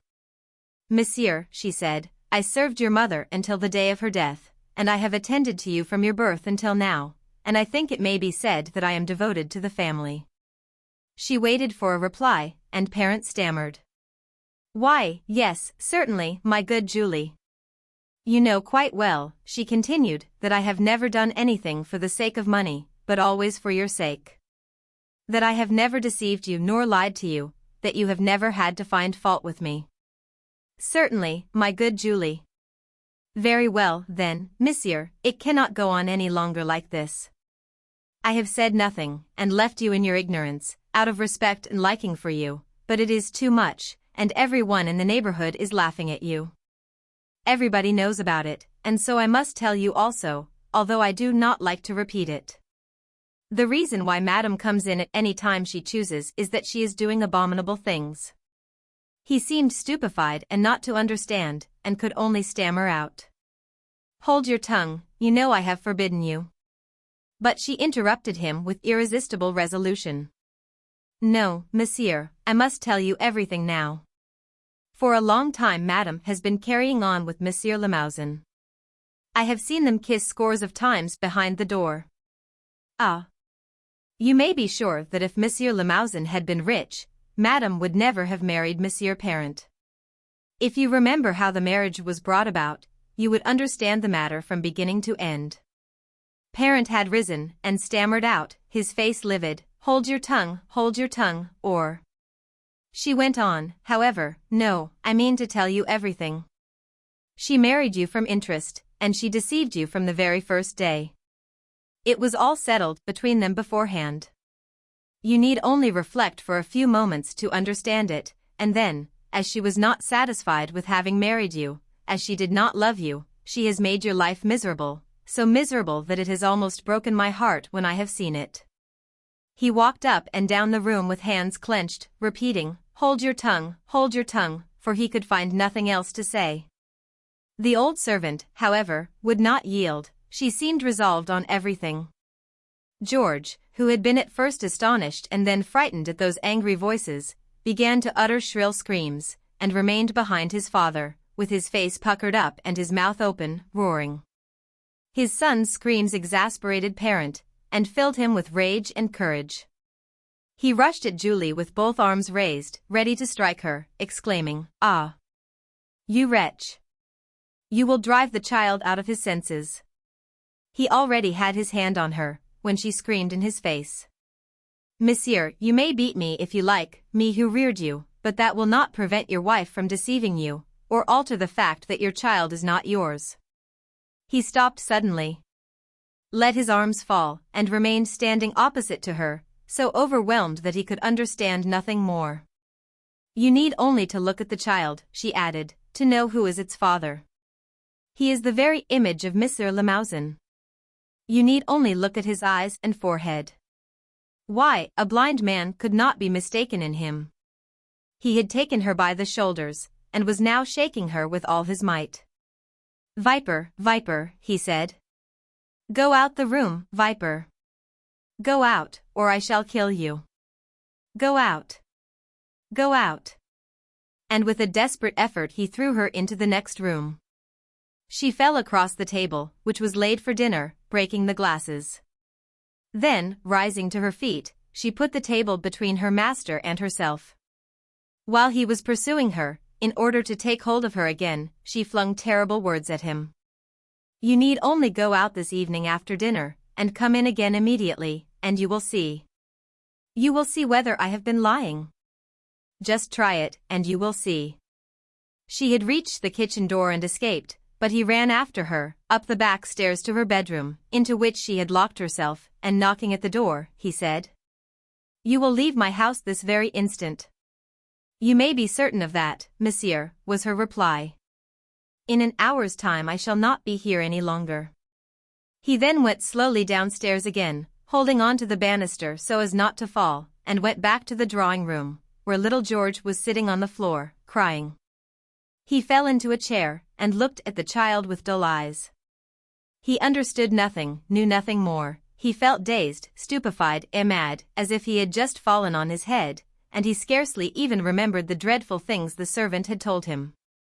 Then, by degrees, his mind, like muddy water, became calmer and clearer, and the abominable revelations began to work in his heart. He was no longer thinking of George. The child was quiet now, and sitting on the carpet. But, seeing that no notice was being taken of him, he began to cry. His father ran to him, took him in his arms, and covered him with kisses. His child remained to him, at any rate. What did the rest matter? He held him in his arms and pressed his lips to his light hair, and, relieved and composed, he whispered, "George, my little George, my dear little George," but he suddenly remembered what Julie had said. Yes, she had said that he was Limousin's child. Oh! It could not be possible, surely. He could not believe it, could not doubt, even for a moment, that he was his own child. It was one of those low scandals which spring from servants' brains. And he repeated, "George, my dear little George." The youngster was quiet again, now that his father was fondling him.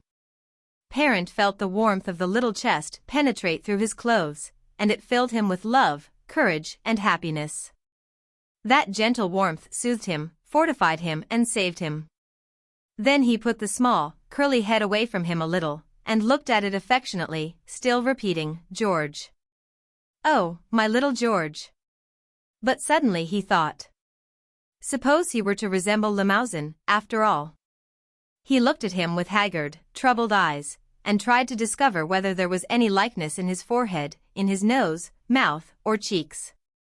His thoughts wandered as they do when a person is going mad, and his child's face changed in his eyes, and assumed a strange look and improbable resemblances. The hall bell rang. Parent gave a bound as if a bullet had gone through him. "There she is," he said. "What shall I do?" And he ran and locked himself up in his room, to have time to bathe his eyes. But in a few moments another ring at the bell made him jump again, and then he remembered that Julie had left, without the housemaid knowing it, and so nobody would go to open the door. What was he to do? He went himself, and suddenly he felt brave, resolute, ready for dissimulation and the struggle. The terrible blow had matured him in a few moments.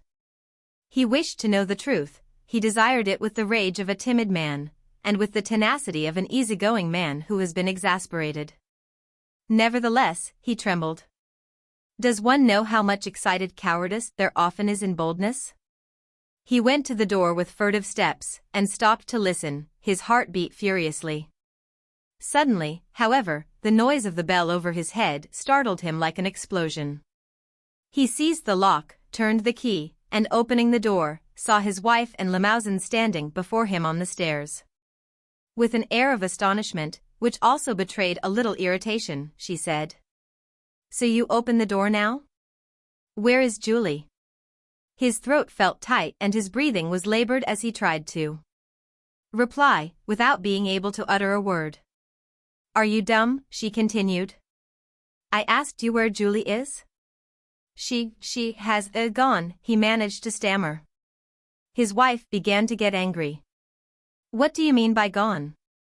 Where has she gone?" "Why?" By degrees he regained his coolness. He felt an intense hatred rise up in him for that insolent woman who was standing before him. "Yes, she has gone altogether. I sent her away." "You have sent away Julie? Why, you must be mad." "Yes, I sent her away because she was insolent, and because she was ill-using the child." "Julie?" "Yes, Julie." "What was she insolent about?" "About you." "About me?" "Yes, because the dinner was burnt and you did not come in." "And she said?" "She said offensive things about you, which I ought not, which I could not listen to." "What did she say?" "It is no good repeating them. I want to hear them." "She said it was unfortunate for a man like me to be married to a woman like you, unpunctual, careless, disorderly, a bad mother, and a bad wife." The young woman had gone into the anteroom, followed by Limousin, who did not say a word at this unexpected condition of things. She shut the door quickly, threw her cloak on a chair, and going straight up to her husband, she stammered out, "You say? You say?" "That I am." Very pale and calm, he replied, "I say nothing, my dear. I am simply repeating what Julie said to me, as you wanted to know what it was, and I wish you to remark that I turned her off just on account of what she said." She trembled with a violent longing to tear out his beard and scratch his face. In his voice and manner she felt that he was asserting his position as master. Although she had nothing to say by way of reply, she tried to assume the offensive by saying something unpleasant. "I suppose you have had dinner?" she asked. "No, I waited for you." She shrugged her shoulders impatiently. "It is very stupid of you to wait after 7:30, she said. "You might have guessed that I was detained, that I had a good many things to do, visits and shopping." And then, suddenly, she felt that she wanted to explain how she had spent her time, and told him in abrupt, haughty words that, having to buy some furniture in a shop a long distance off, very far off, in the Rue de Rennes, she had met Limousin at past 7 o'clock on the Boulevard Saint-Germain, and that then she had gone with him to have something to eat in a restaurant. As she did not like to go to one by herself, although she was faint with hunger. That was how she had dined with Limousin, if it could be called dining, for they had only some soup and half a chicken, as they were in a great hurry to get back. Parrot replied simply, "Well, you were quite right. I am not finding fault with you." Then Limousin, who had not spoken till then, and who had been half hidden behind Henriette, came forward and put out his hand, saying, "Are you very well?" Parent took his hand, and shaking it gently, replied, "Yes, I am very well." But the young woman had felt a reproach in her husband's last words. "Finding fault.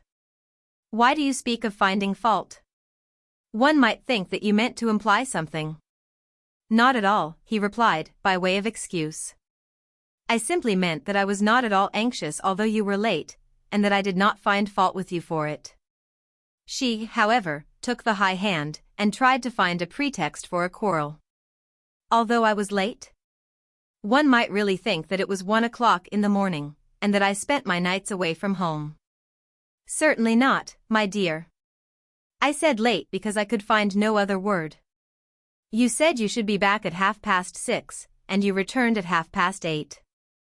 That was surely being late. I understand it perfectly well.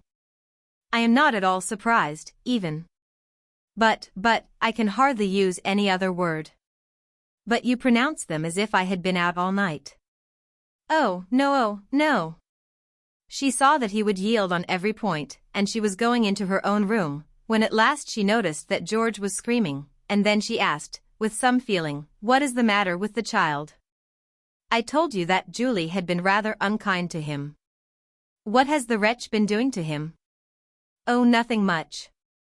She gave him a push, and he fell down.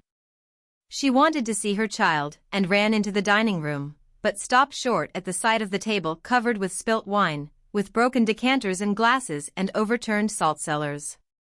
"Who did all that mischief?" she asked. "It was Julie, who," but she interrupted him furiously. "That is too much, really. Julie speaks of me as if I were a shameless woman, beats my child, breaks my plates and dishes, turns my house upside down, and it appears that you think it all quite natural." "Certainly not, as I have got rid of her." "Really? You have got rid of her? But you ought to have given her in charge. In such cases, one ought to call in the commissary of police." "But, my dear, I really could not. There was no reason. It would have been very difficult." She shrugged her shoulders disdainfully. "There. You will never be anything but a poor, wretched fellow, a man without a will, without any firmness or energy." "Ah. She must have said some nice things to you, your Julie, to make you turn her off like that. I should like to have been here for a minute, only for a minute." Then she opened the drawing-room door and ran to George, took him into her arms and kissed him, and said, "Georgie, what is it, my darling, my pretty one, my treasure?" Then, suddenly turning to another idea, she said, "But the child has had no dinner? You have had nothing to eat, my pet?" "No, mamma." Then she again turned furiously upon her husband. "Why, you must be mad, utterly mad. It is 8:30, and George has had no dinner." He excused himself as best he could, for he had nearly lost his wits through the overwhelming scene and the explanation, and felt crushed by this ruin of his life. "But, my dear, we were waiting for you, as I did not wish to dine without you. As you come home late every day, I expected you every moment."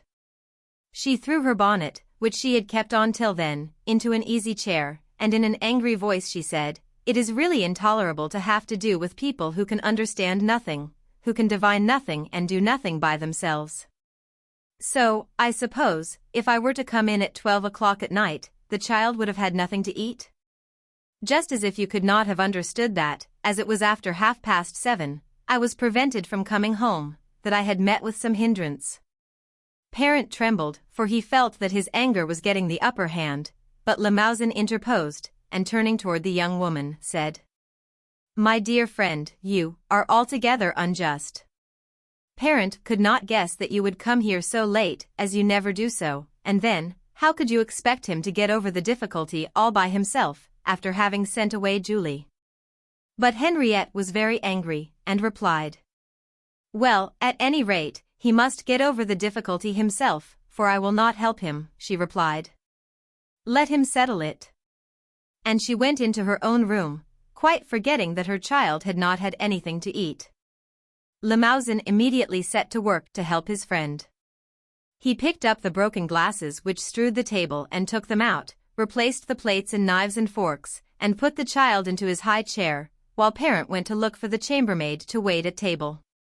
The girl came in great astonishment, as she had heard nothing in George's room, where she had been working. She soon, however, brought in the soup, a burnt leg of mutton, and mashed potatoes. Parent sat by the side of the child, very much upset and distressed at all that had happened. He gave the boy his dinner, and endeavored to eat something himself, but he could only swallow with an effort, as his throat felt paralyzed. By degrees he was seized with an insane desire to look at Limousin, who was sitting opposite to him, making bread pellets, to see whether George was like him, but he did not venture to raise his eyes for some time. At last, however, he made up his mind to do so, and gave a quick, sharp look at the face which he knew so well, although he almost fancied that he had never examined it carefully. It looked so different to what he had imagined.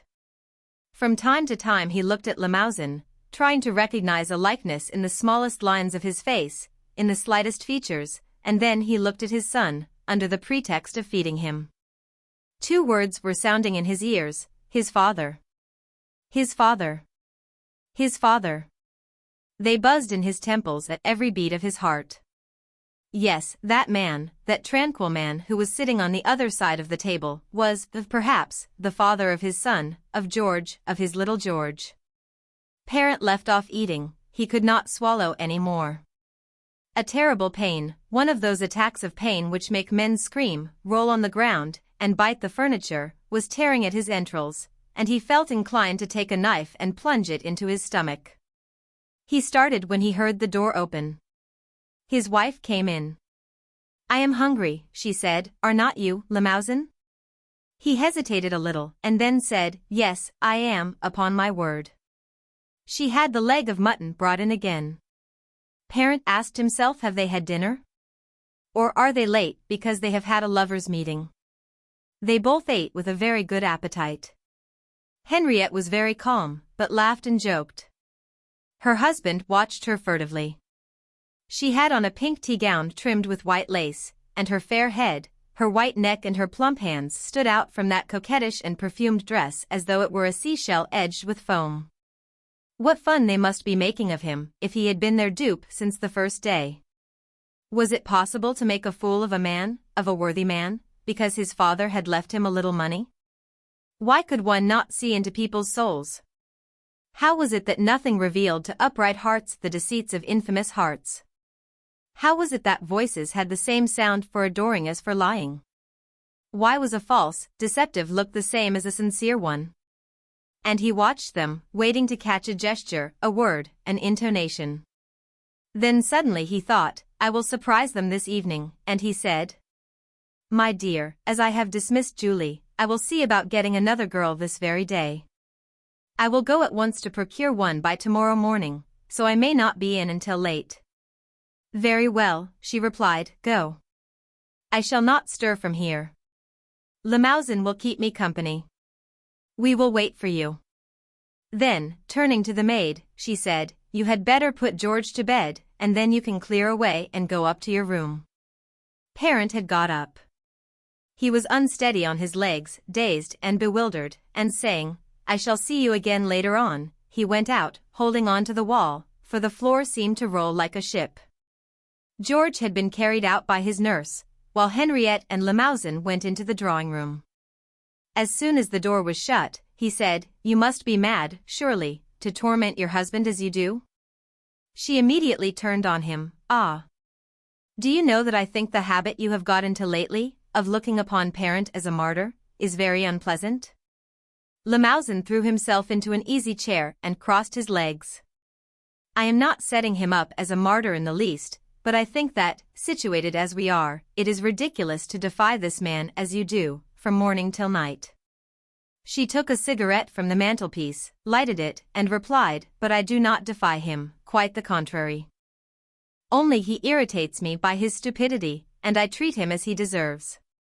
Limousin continued impatiently, what you are doing is very foolish. I am only asking you to treat your husband gently, because we both of us require him to trust us.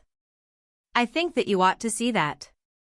They were close together, he, tall, dark, with long whiskers and the rather vulgar manners of a good-looking man who is very well satisfied with himself.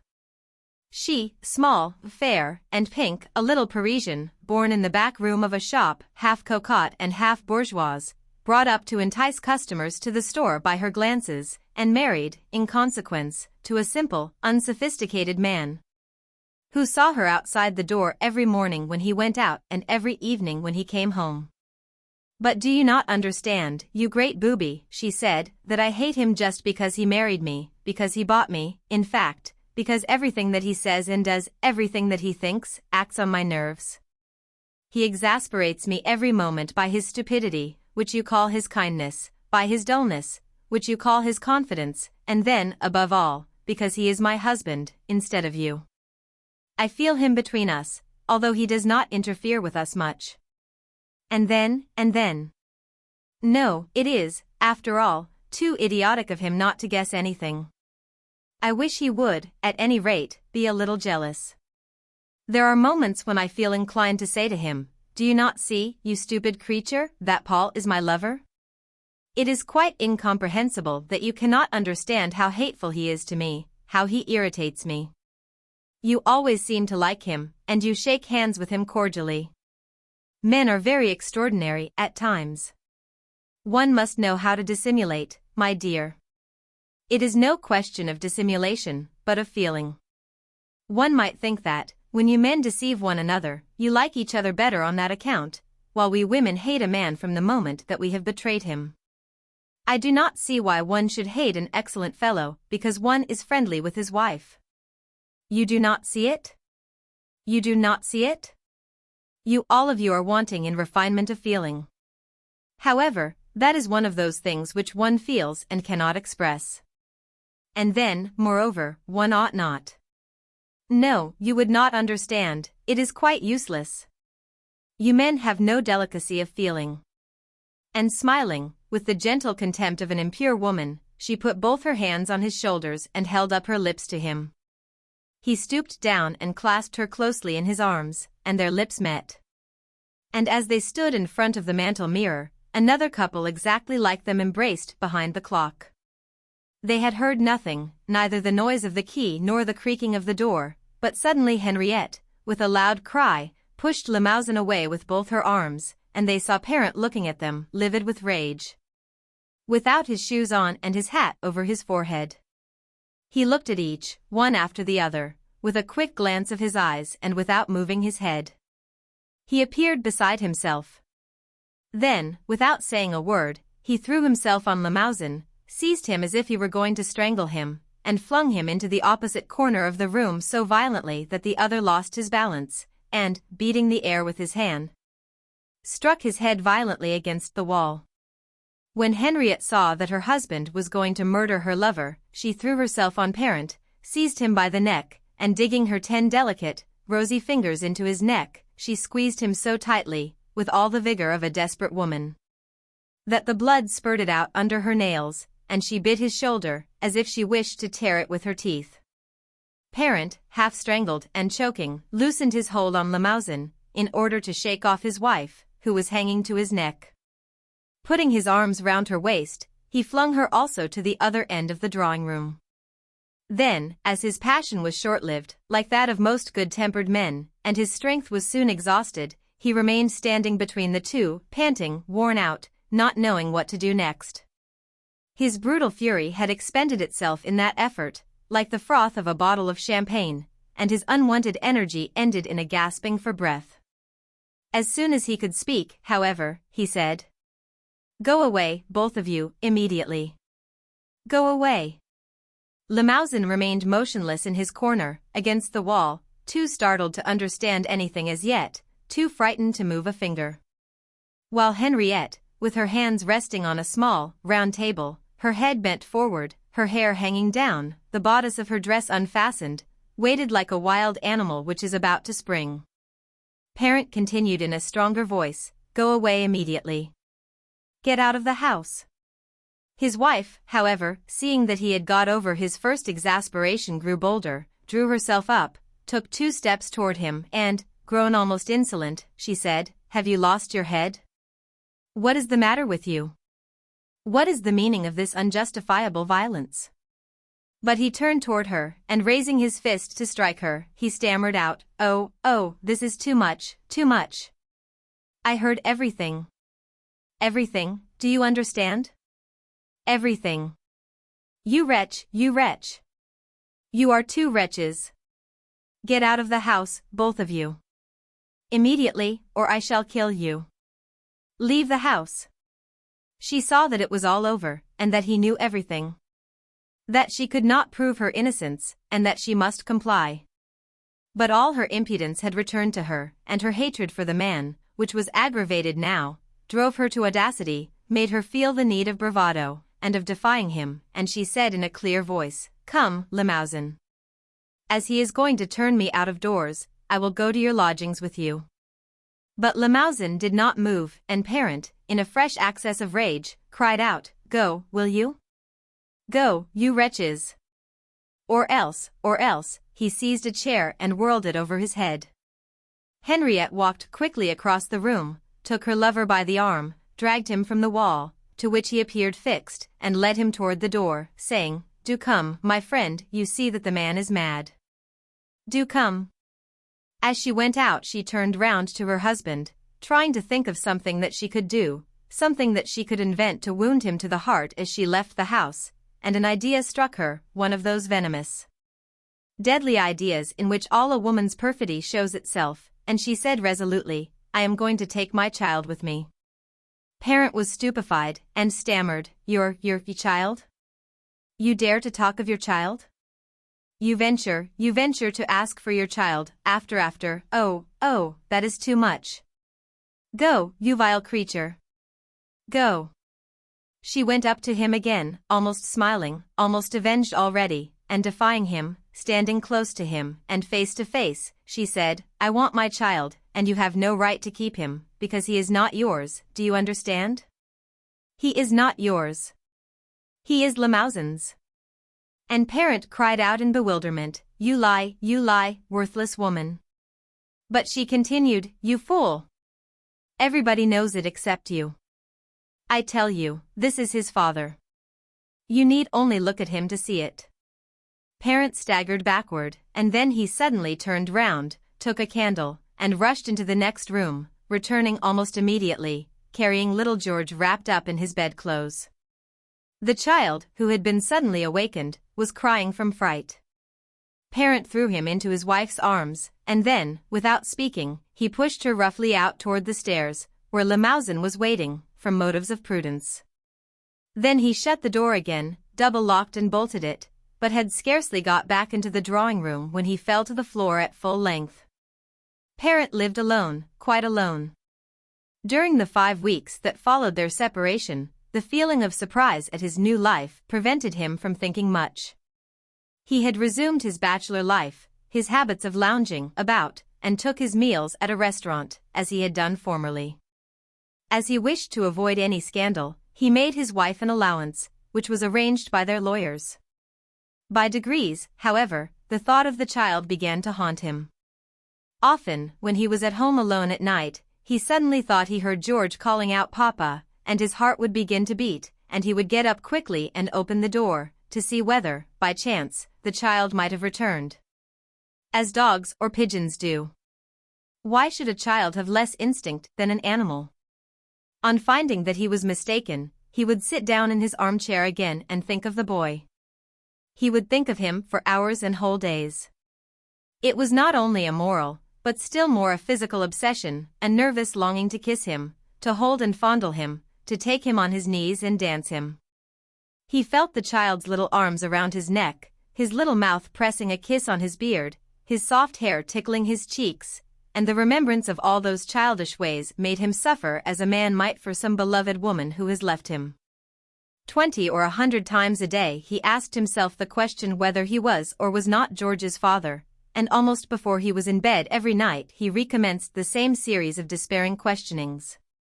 He especially dreaded the darkness of the evening, the melancholy feeling of the twilight. Then a flood of sorrow invaded his heart, a torrent of despair which seemed to overwhelm him and drive him mad. He was as afraid of his own thoughts as men are of criminals, and he fled before them as one does from wild beasts. Above all things, he feared his empty, dark, horrible dwelling in the deserted streets, in which, here and there, a gas lamp flickered, where the isolated foot passenger whom one hears in the distance seems to be a night prowler, and makes one walk faster or slower, according to whether he is coming toward you or following you. And in spite of himself, and by instinct, Parent went in the direction of the broad, well-lighted, populous streets. The light and the crowd attracted him, occupied his mind and distracted his thoughts, and when he was tired of walking aimlessly about among the moving crowd, when he saw the foot passengers becoming more scarce and the pavements less crowded, the fear of solitude and silence drove him into some large café full of drinkers and of light.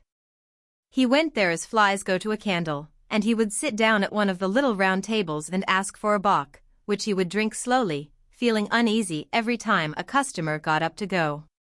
He would have liked to take him by the arm, hold him back, and beg him to stay a little longer, so much did he dread the time when the waiter should come up to him and say sharply, "Come, monsieur, it is closing time." He thus got into the habit of going to the beer houses, where the continual elbowing of the drinkers brings you in contact with a familiar and silent public, where the heavy clouds of tobacco smoke lull disquietude, while the heavy beer dulls the mind and calms the heart. He almost lived there. He was scarcely up before he went there to find people to distract his glances and his thoughts, and soon, as he felt too lazy to move, he took his meals there. After every meal, during more than an hour, he sipped 3 or 4 small glasses of brandy, which stupefied him by degrees, and then his head drooped on his chest, he shut his eyes, and went to sleep.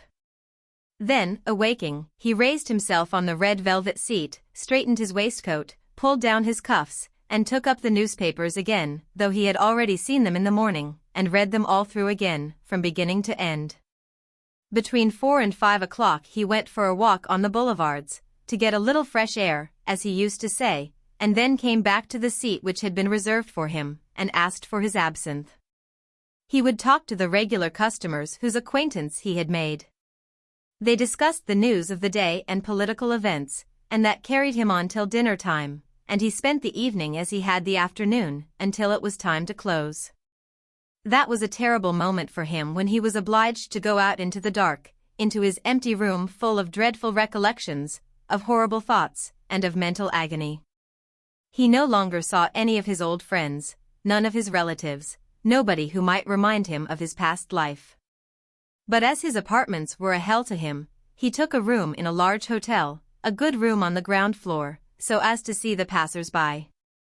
He was no longer alone in that great building.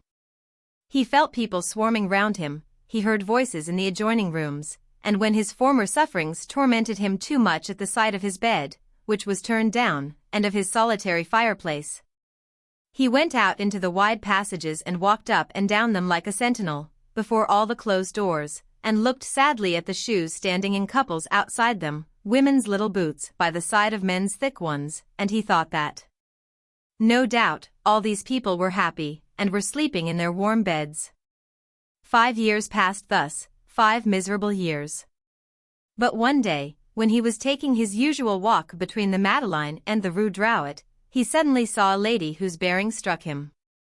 A tall gentleman and a child were with her, and all 3 were walking in front of him. He asked himself where he had seen them before, when suddenly he recognized a movement of her hand. It was his wife with Limousin and his child, his little George. His heart beat as if it would suffocate him, but he did not stop, for he wished to see them, and he followed them. They looked like a family of the better middle class. Henriette was leaning on Paul's arm, and speaking to him in a low voice, and looking at him sideways occasionally. Parent got a side view of her and recognized her pretty features, the movements of her lips, her smile, and her coaxing glances. But the child chiefly took up his attention. How tall and strong he was. Parent could not see his face, but only his long, fair curls. That tall boy with bare legs, who was walking by his mother's side like a little man, was George. He saw them suddenly, all 3, as they stopped in front of a shop. Limousin had grown very grey, had aged and was thinner. His wife, on the contrary, was as young-looking as ever, and had grown stouter. George he would not have recognized, he was so different from what he had been formerly. They went on again and Parent followed them. He walked on quickly, past them, and then turned round, so as to meet them face to face. As he passed the child he felt a mad longing to take him into his arms and run off with him, and he knocked against him as if by accident. The boy turned round and looked at the clumsy man angrily, and Parent hurried away, shocked, hurt, and pursued by that look. He went off like a thief, seized with a horrible fear lest he should have been seen and recognized by his wife and her lover. He went to his café without stopping, and fell breathless into his chair. That evening he drank 3 absinthes. For 4 months he felt the pain of that meeting in his heart. Every night he saw the 3 again, happy and tranquil, father, mother, and child walking on the boulevard before going in to dinner, and that new vision effaced the old one. It was another matter, another hallucination now, and also a fresh pain. Little George, his little George, the child he had so much loved and so often kissed, disappeared in the far distance, and he saw a new one, like a brother of the first, a little boy with bare legs, who did not know him. He suffered terribly at that thought. The child's love was dead, there was no bond between them, the child would not have held out his arms when he saw him. He had even looked at him angrily. Then, by degrees he grew calmer, his mental torture diminished, the image that had appeared to his eyes and which haunted his nights became more indistinct and less frequent.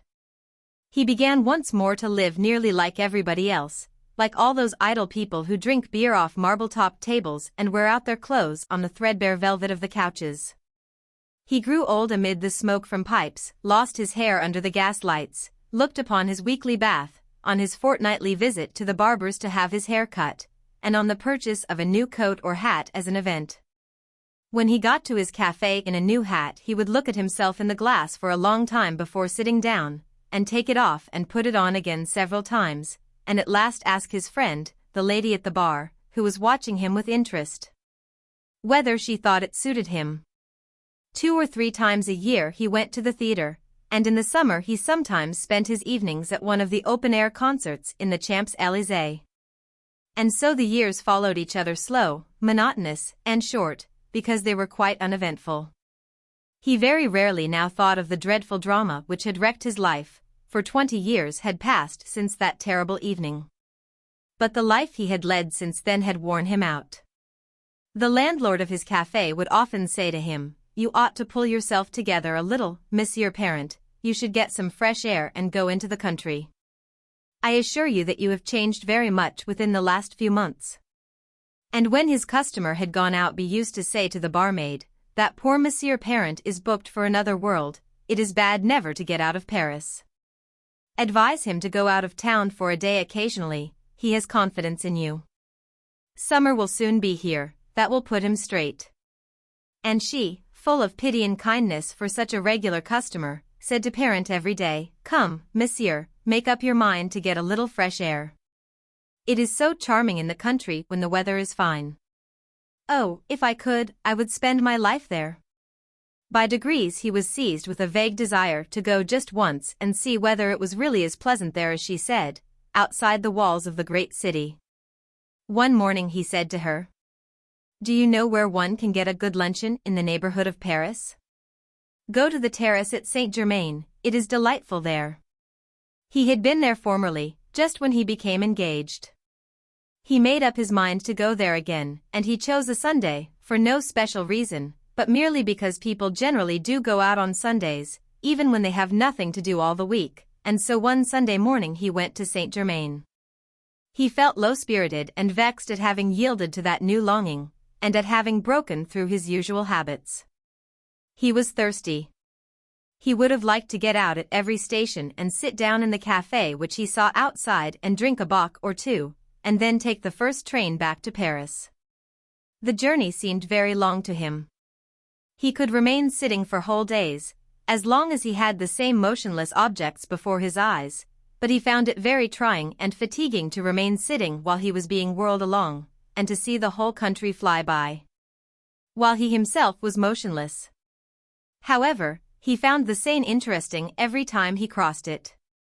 Under the bridge at Chatou he saw some small boats going at great speed under the vigorous strokes of the bare-armed oarsmen, and he thought, "There are some fellows who are certainly enjoying themselves."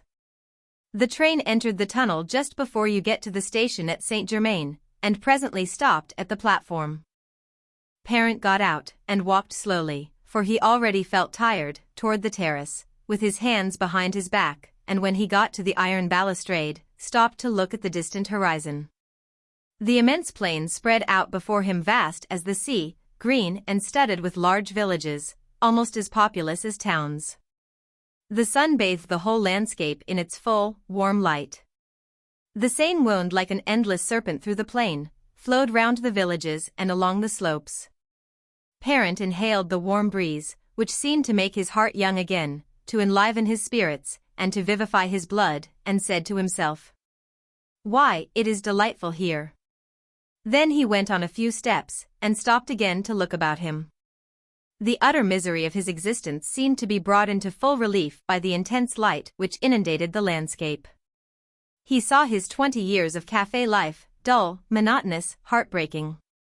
He might have traveled as others did, have gone among foreigners, to unknown countries beyond the sea, have interested himself somewhat in everything which other men are passionately devoted to, in arts and science.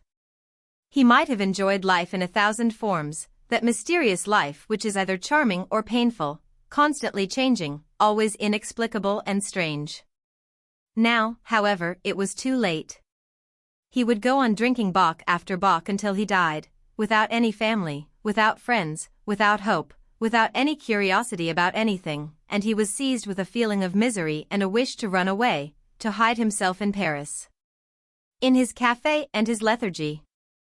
All the thoughts, all the dreams, all the desires which are dormant in the slough of stagnating hearts had reawakened, brought to life by those rays of sunlight on the plain. Parent felt that if he were to remain there any longer he should lose his reason, and he made haste to get to the pavilion Henri IV for lunch, to try and forget his troubles under the influence of wine and alcohol, and at any rate to have someone to speak to. He took a small table in one of the arbors, from which one can see all the surrounding country, ordered his lunch and asked to be served at once. Then some more people arrived and sat down at tables near him. He felt more comfortable. He was no longer alone. 3 persons were eating luncheon near him. He looked at them 2 or 3 times without seeing them clearly, as one looks at total strangers. Suddenly a woman's voice sent a shiver through him which seemed to penetrate to his very marrow. "George," it said, "will you carve the chicken?" And another voice replied, "Yes, Mamma." Parent looked up, and he understood. He guessed immediately who those people were. He should certainly not have known them again. His wife had grown quite white and very stout, an elderly, serious, respectable lady, and she held her head forward as she ate for fear of spotting her dress, although she had a table napkin tucked under her chin. George had become a man. He had a slight beard, that uneven and almost colorless beard which adorns the cheeks of youths. He wore a high hat, a white waistcoat, and a monocle, because it looked swell, no doubt. Parent looked at him in astonishment. Was that George, his son? No, he did not know that young man, there could be nothing in common between them. Limousin had his back to him, and was eating, with his shoulders rather bent. All three of them seemed happy and satisfied.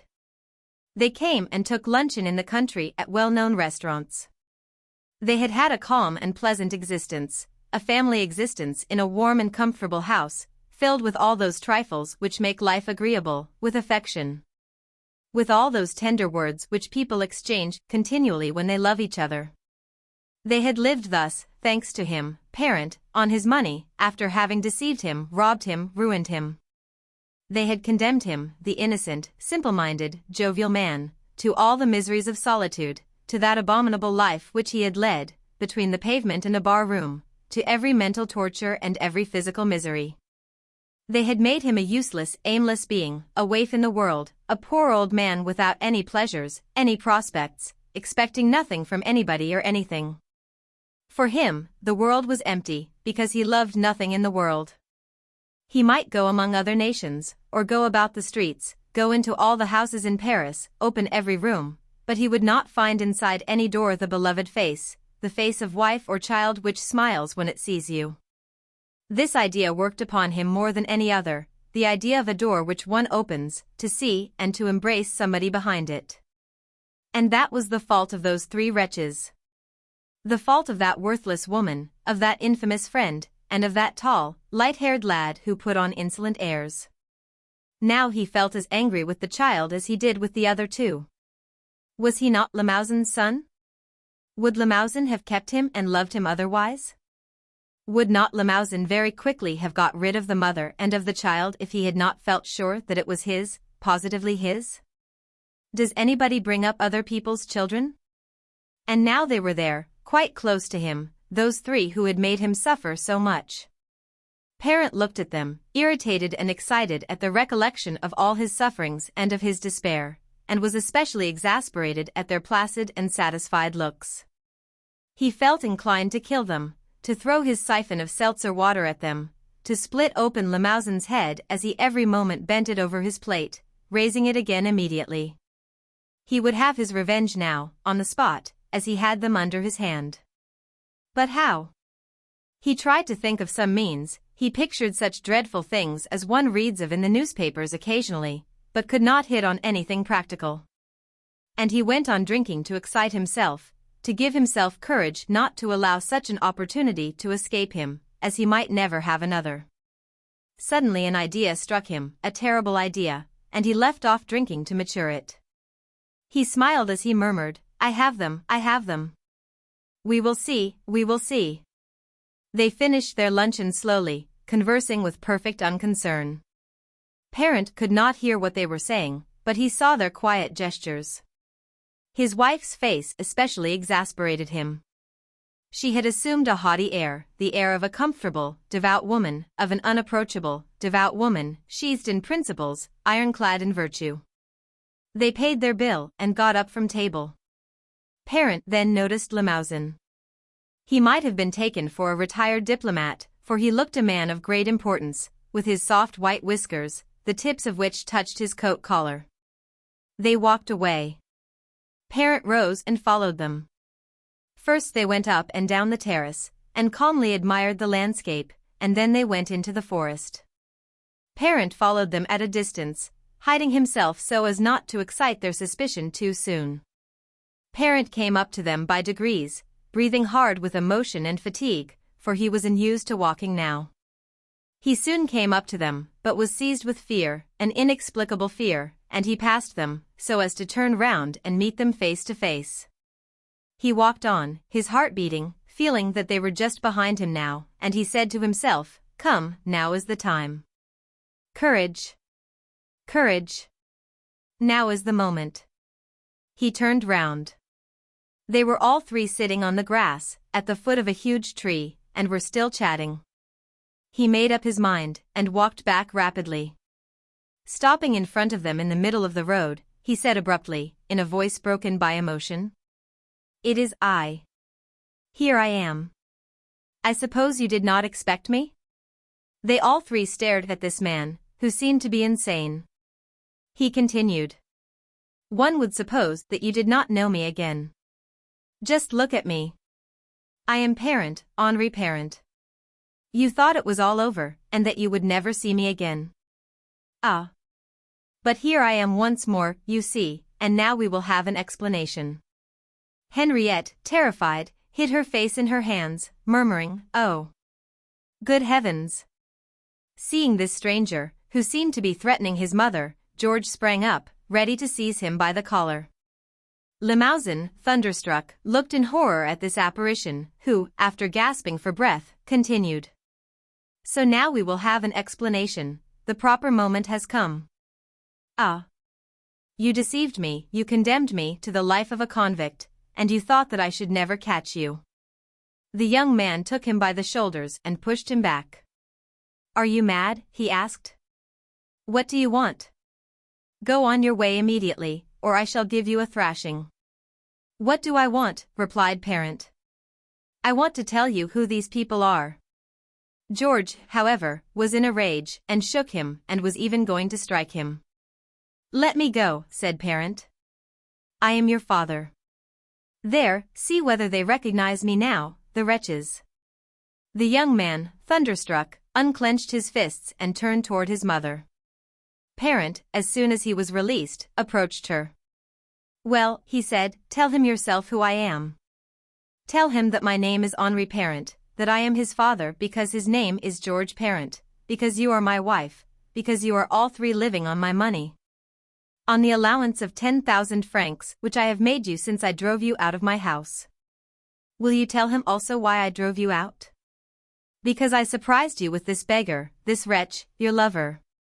Tell him what I was, an honorable man, whom you married for money, and whom you deceived from the very first day. Tell him who you are, and who I am." He stammered and gasped for breath in his rage. The woman exclaimed in a heartrending voice. Paul, stop him, make him be quiet. Do not let him say this before my son." Limousin had also risen to his feet. He said in a very low voice, "Hold your tongue. Hold your tongue. Do you understand what you are doing?" "I quite know what I am doing," resumed Parent, "and that is not all. There is one thing that I will know, something that has tormented me for 20 years. Then, turning to George, who was leaning against a tree in consternation, he said, "Listen to me. When she left my house she thought it was not enough to have deceived me, but she also wanted to drive me to despair. You were my only consolation, and she took you with her, swearing that I was not your father, but that he was your father. Was she lying? I do not know. I have been asking myself the question for the last 20 years. He went close up to her, tragic and terrible, and, pulling away her hands, with which she had covered her face, he continued. Well, now. I call upon you to tell me which of us two is the father of this young man, he or I, your husband or your lover. Come. Come. Tell us. Limousin rushed at him. Parent pushed him back, and, sneering in his fury, he said, Ah. You are brave now. You are braver than you were that day when you ran downstairs because you thought I was going to murder you. Very well. If she will not reply, tell me yourself. You ought to know as well as she. Tell me, are you this young fellow's father? Come. Come. Tell me. He turned to his wife again. If you will not tell me, at any rate tell your son. He is a man, now, and he has the right to know who his father is. I do not know, and I never did know, never, never. I cannot tell you, my boy. He seemed to be losing his senses, his voice grew shrill and he worked his arms about as if he had an epileptic fit. Come. Give me an answer. She does not know. I will make a bet that she does not know. No. She does not know, by Jove. Ha. Ha. Ha. Nobody knows, nobody. How can one know such things? You will not know either, my boy, you will not know any more than I do, never. Look here. Ask her, you will find that she does not know. I do not know either, nor does he, nor do you, nobody knows. You can choose. You can choose, yes, you can choose him or me. Choose. Good evening. It is all over. If she makes up her mind to tell you, you will come and let me know, will you not? I am living at the Hotel des Continents. I should be glad to know. Good evening. I hope you will enjoy yourselves very much. And he went away gesticulating, talking to himself under the tall trees, in the quiet, the cool air, which was full of the fragrance of growing plants. He did not turn round to look at them, but went straight on, walking under the stimulus of his rage, under a storm of passion, with that one fixed idea in his mind. All at once he found himself outside the station. A train was about to start and he got in. During the journey his anger calmed down, he regained his senses and returned to Paris, astonished at his own boldness, full of aches and pains as if he had broken some bones. Nevertheless, he went to have a bock at his brewery. When she saw him come in, Mademoiselle Zoe asked in surprise, "What? Back already? Are you tired?" "Yes, yes, I am tired, very tired. You know, when one is not used to going out. I've had enough of it. I shall not go into the country again. It would have been better to have stayed here. For the future, I shall not stir out." She could not persuade him to tell her about his little excursion, much as she wished to. For the first time in his life he got thoroughly drunk that night, and had to be carried home. Queen Hortense. In Argenteuil she was called Queen Hortense. No one knew why. Perhaps it was because she had a commanding tone of voice. Perhaps because she was tall, bony, imperious, perhaps because she governed a kingdom of servants, chickens, dogs, cats, canaries, parrots, all so dear to an old maid's heart. But she did not spoil these familiar friends. She had for them none of those endearing names, none of the foolish tenderness which women seem to lavish on the soft fur of a purring cat. She governed these beasts with authority, she reigned. She was indeed an old maid, one of those old maids with a harsh voice and angular motions, whose very soul seems to be hard. She never would stand contradiction, argument, hesitation, indifference, laziness, nor fatigue. She had never been heard to complain, to regret anything, to envy anyone. She would say, "Everyone has his share," with the conviction of a fatalist. She did not go to church, she had no use for priests, she hardly believed in God, calling all religious things weepers' wares. For 30 years she had lived in her little house, with its tiny garden running along the street. She had never changed her habits, only changing her servants pitilessly, as soon as they reached 21 years of age. When her dogs, cats and birds would die of old age, or from an accident, she would replace them without tears and without regret. With a little spade she would bury the dead animal in a strip of ground, throwing a few shovelfuls of earth over it and stamping it down with her feet in an indifferent manner. She had a few friends in town, families of clerks who went to Paris every day. Once in a while she would be invited out, in the evening, to tea. She would inevitably fall asleep, and she would have to be awakened when it was time for her to go home. She never allowed anyone to accompany her, fearing neither light nor darkness. She did not appear to like children. She kept herself busy doing countless masculine tasks, carpentering, gardening, sawing or chopping wood, even laying bricks when it was necessary. She had relatives who came to see her twice a year, the Simmies and the Colombelles, her two sisters having married, one of them a florist and the other a retired merchant. The Simmies had no children, the Colombelles had 3, Henri, Pauline and Joseph. Henri was 20, Pauline 17 and Joseph only 3. There was no love lost between the old maid and her relatives. In the spring of the year 1882 Queen Hortense suddenly fell sick. The neighbors called in a physician, whom she immediately drove out. A priest then having presented himself, she jumped out of bed, in order to throw him out of the house. The young servant, in despair, was brewing her some tea. After lying in bed for 3 days, the situation appeared so serious that the barrelmaker, who lived next door, to the right, acting on advice from the doctor, who had forcibly returned to the house, took it upon himself to call together the two families. They arrived by the same train, towards 10 in the morning, the Columbells bringing little Joseph with them. When they got to the garden gate, they saw the servant seated in the chair against the wall, crying.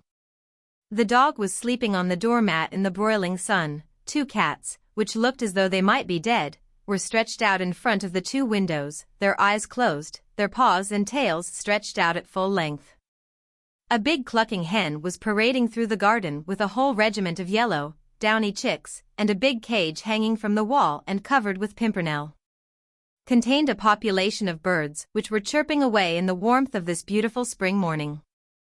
In another cage, shaped like a chalet, 2 lovebirds sat motionless side by side on their perch. Simmy, a fat, puffing person who always entered first everywhere, pushing aside everyone else, whether man or woman, when it was necessary, asked, "Well, Celeste, aren't things going well?" The little servant moaned through her tears. "She doesn't even recognize me anymore. The doctor says it's the end." Everybody looked around. Madame Simmy and Madame Columbell immediately embraced each other, without saying a word. They looked very much alike, having always worn their hair in Madonna bands, and loud red French cashmere shawls. Simmy turned to his brother-in-law, a pale, sallow-complexioned, thin man, wasted by stomach complaints, who limped badly, and said in a serious tone of voice, "Gad! It was high time." But no one dared to enter the dying woman's room on the ground floor. Even Simmy made way for the others. Columbell was the first to make up his mind, and, swaying from side to side like the mast of a ship, the iron ferrule of his cane clattering on the paved hall, he entered. The 2 women were the next to venture, and Simmy's closed the procession. Little Joseph had remained outside, pleased at the sight of the dog. A ray of sunlight seemed to cut the bed in 2, shining just on the hands, which were moving nervously, continually opening and closing. The fingers were twitching as though moved by some thought, as though trying to point out a meaning or idea, as though obeying the dictates of a will. The rest of the body lay motionless under the sheets. The angular frame showed not a single movement. The eyes remained closed.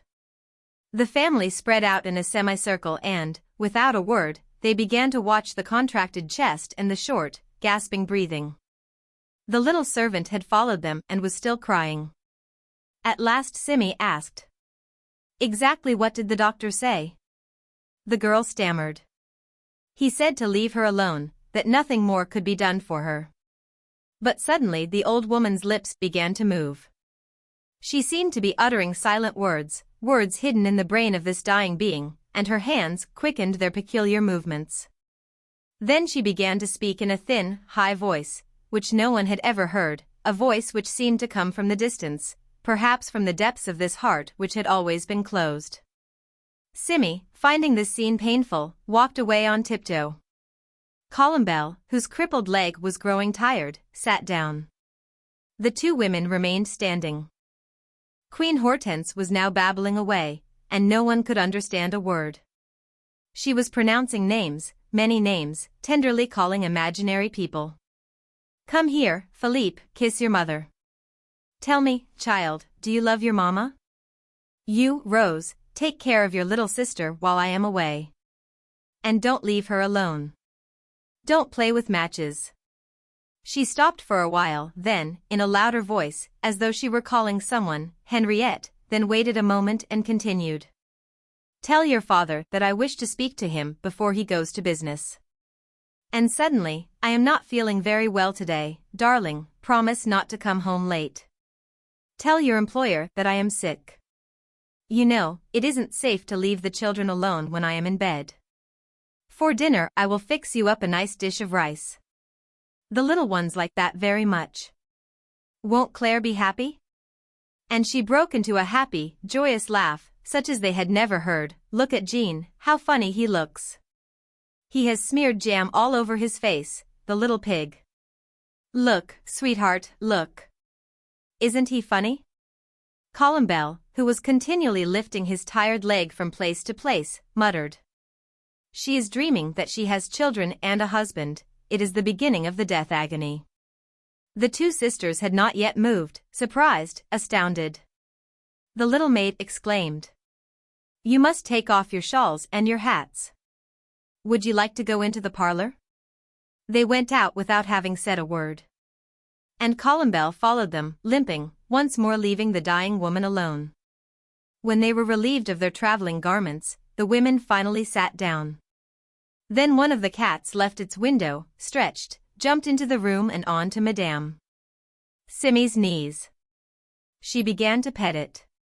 In the next room could be heard the voice of the dying woman, living, in this last hour, the life for which she had doubtless hoped, living her dreams themselves just when all was over for her.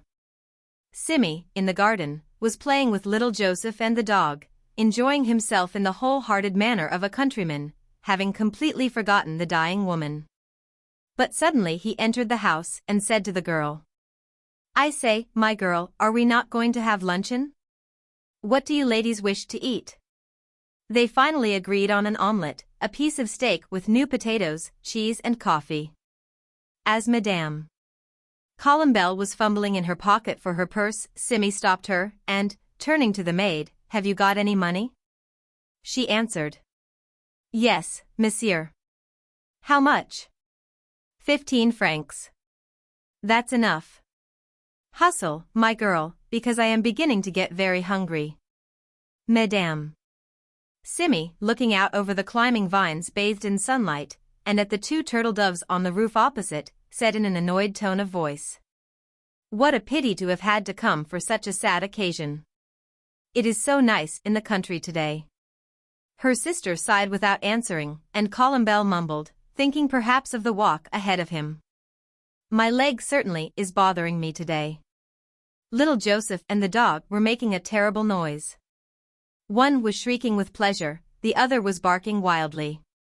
They were playing hide-and-seek around the 3 flower beds, running after each other like mad. The dying woman continued to call her children, talking with each one, imagining that she was dressing them, fondling them, teaching them how to read. Come on. Simon, repeat, A, B, C, D. You are not paying attention. Listen, D, D, D. Do you hear me? Now repeat. Simmy exclaimed, funny what people say when in that condition. Madame Columbell then asked. Wouldn't it be better if we were to return to her? But Simmy dissuaded her from the idea. What's the use? You can't change anything. We are just as comfortable here. Nobody insisted. Madame Simmy observed the 2 green birds called lovebirds. In a few words she praised this singular faithfulness and blamed the men for not imitating these animals. Simmy began to laugh, looked at his wife and hummed in a teasing way, tra-la-la, tra-la-la, as though to cast a good deal of doubt on his own, Simmy's, faithfulness. Columbell was suffering from cramps and was rapping the floor with his cane. The other cat, its tail pointing upright to the sky, now came in. They sat down to luncheon at 1 o'clock. As soon as he had tasted the wine, Columbell, for whom only the best of Bordeaux had been prescribed, called the servant back. I say, my girl, is this the best stuff that you have in the cellar? No, monsieur. There is some better wine, which was only brought out when you came. Well, bring us 3 bottles of it. They tasted the wine and found it excellent, not because it was of a remarkable vintage, but because it had been in the cellar 15 years. Simmy declared. That is regular invalid's wine. Columbell, filled with an ardent desire to gain possession of this Bordeaux, once more questioned the girl. How much of it is left? Oh. Almost all, monsieur, Mamselle never touched it. It's in the bottom stack. Then he turned to his brother-in-law. If you wish, Simmy, I would be willing to exchange something else for this wine. It suits my stomach marvelously. The chicken had now appeared with its regiment of young ones. The 2 women were enjoying themselves, throwing crumbs to them. Joseph and the dog, who had eaten enough, were sent back to the garden. Queen Hortense was still talking, but in a low, hushed voice, so that the words could no longer be distinguished. When they had finished their coffee, all went in to observe the condition of the sick woman. She seemed calm.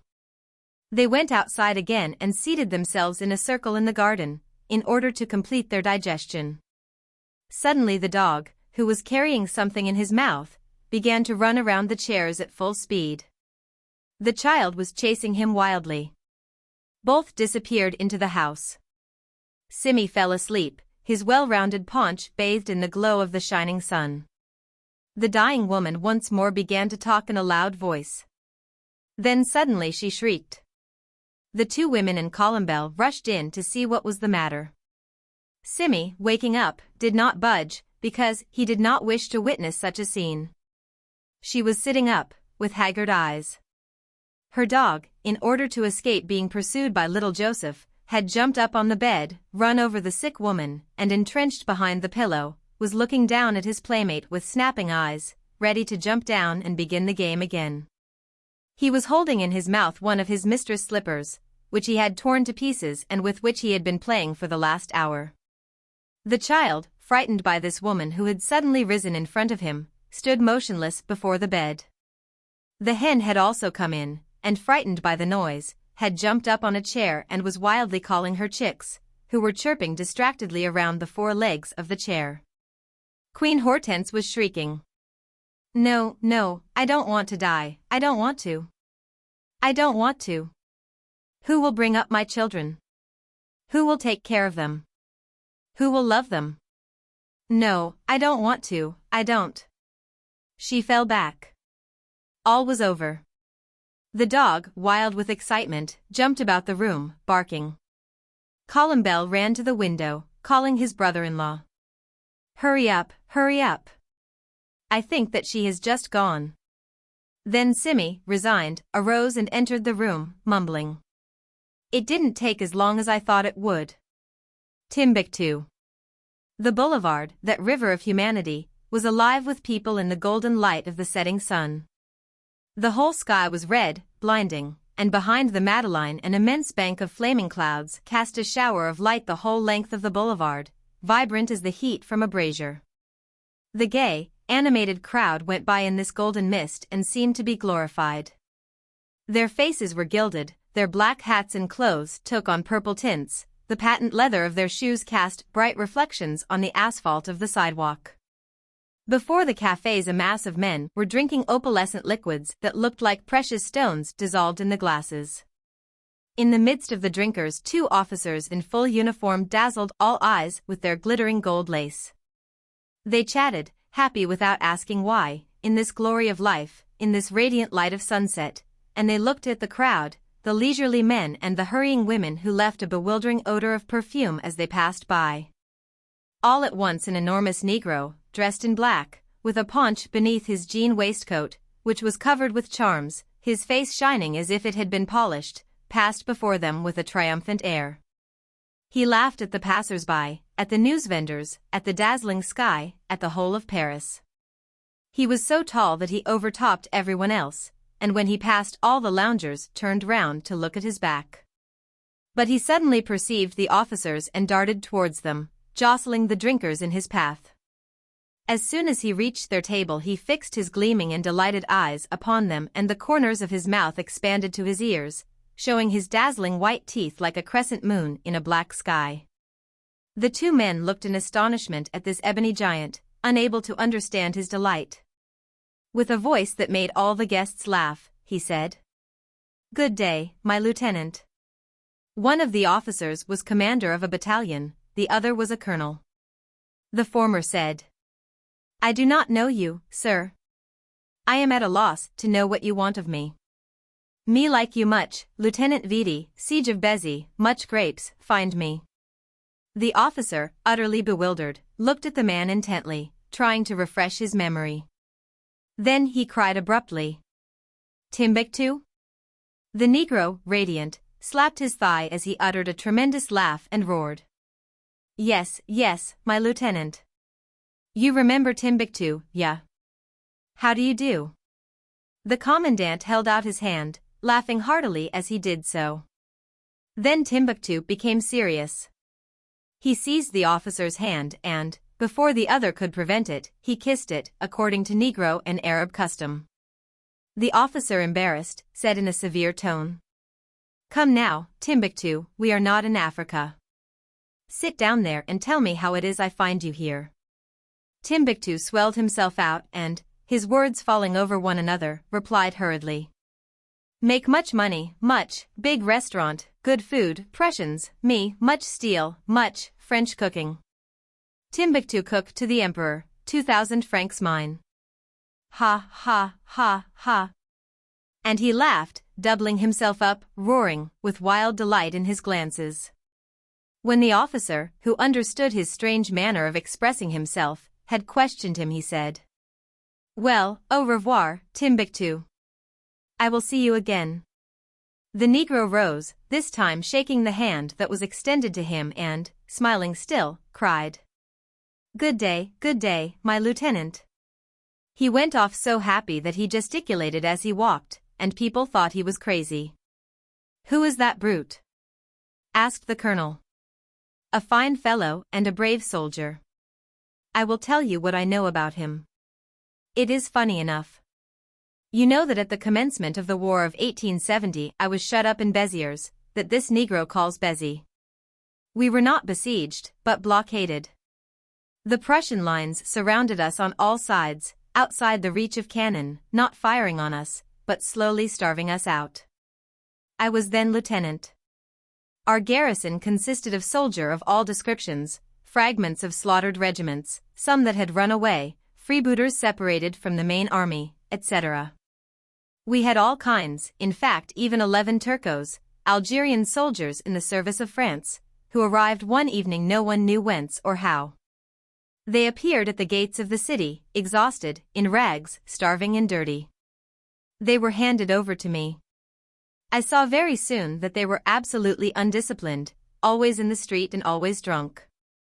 I tried putting them in the police station, even in prison, but nothing was of any use. They would disappear, sometimes for days at a time, as if they had been swallowed up by the earth, and then come back staggering drunk. They had no money. Where did they buy drink and how and with what?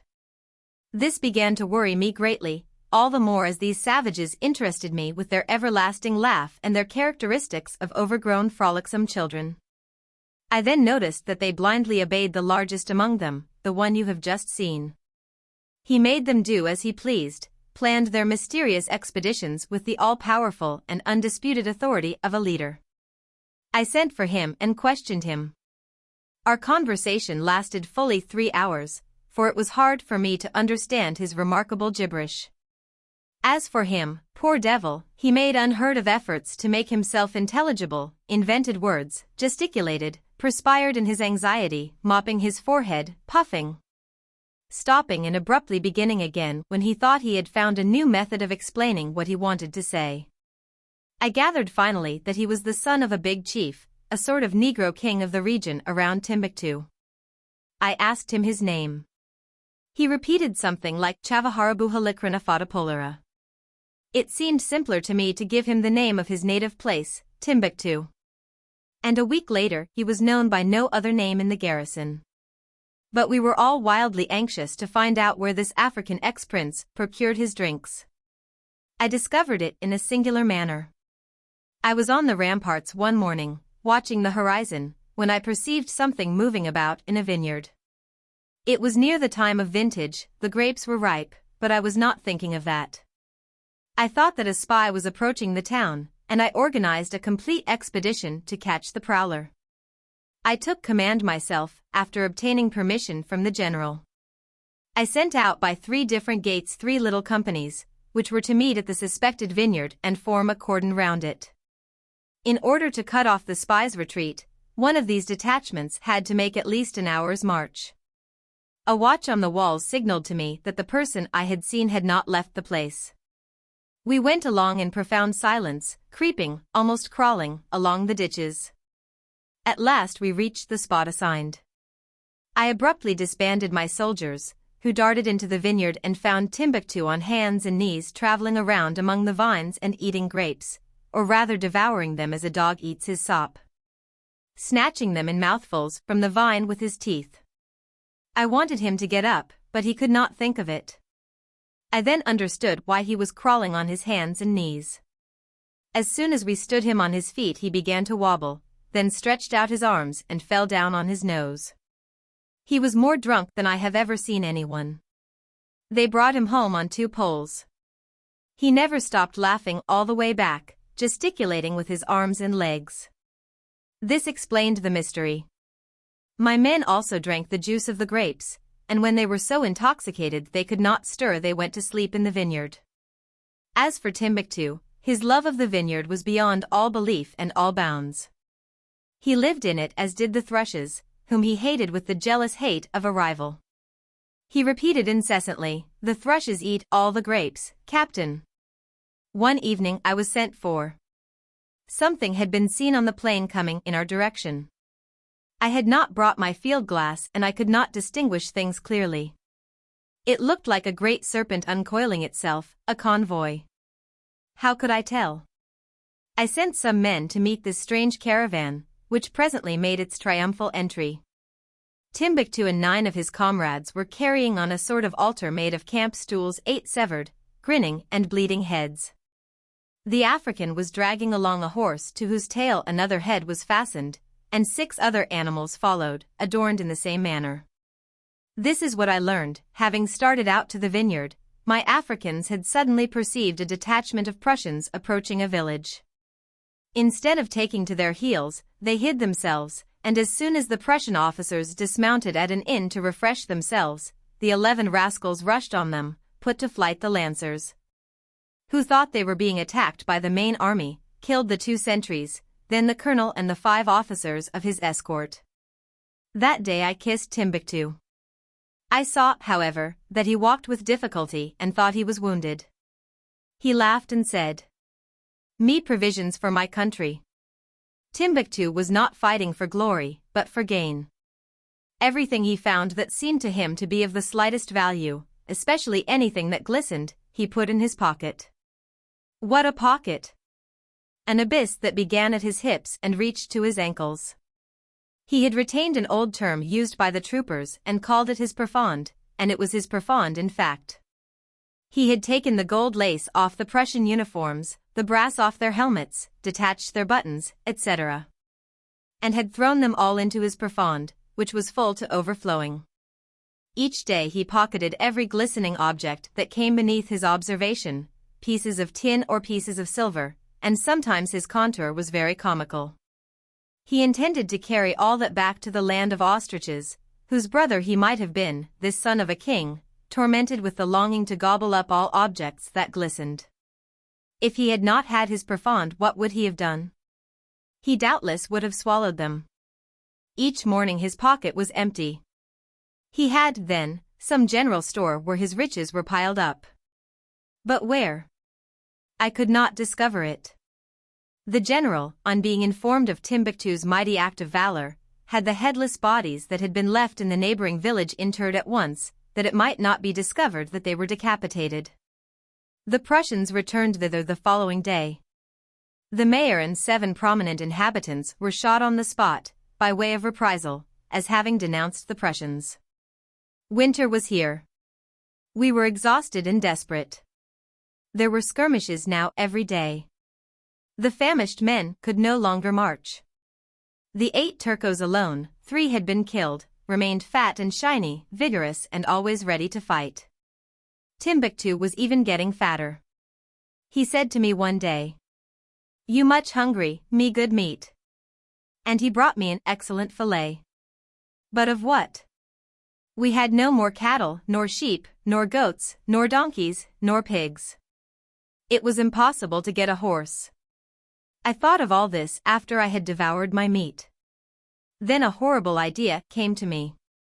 These Negroes were born close to a country where they eat human beings. And each day such a number of soldiers were killed around the town. I questioned Timbuktu.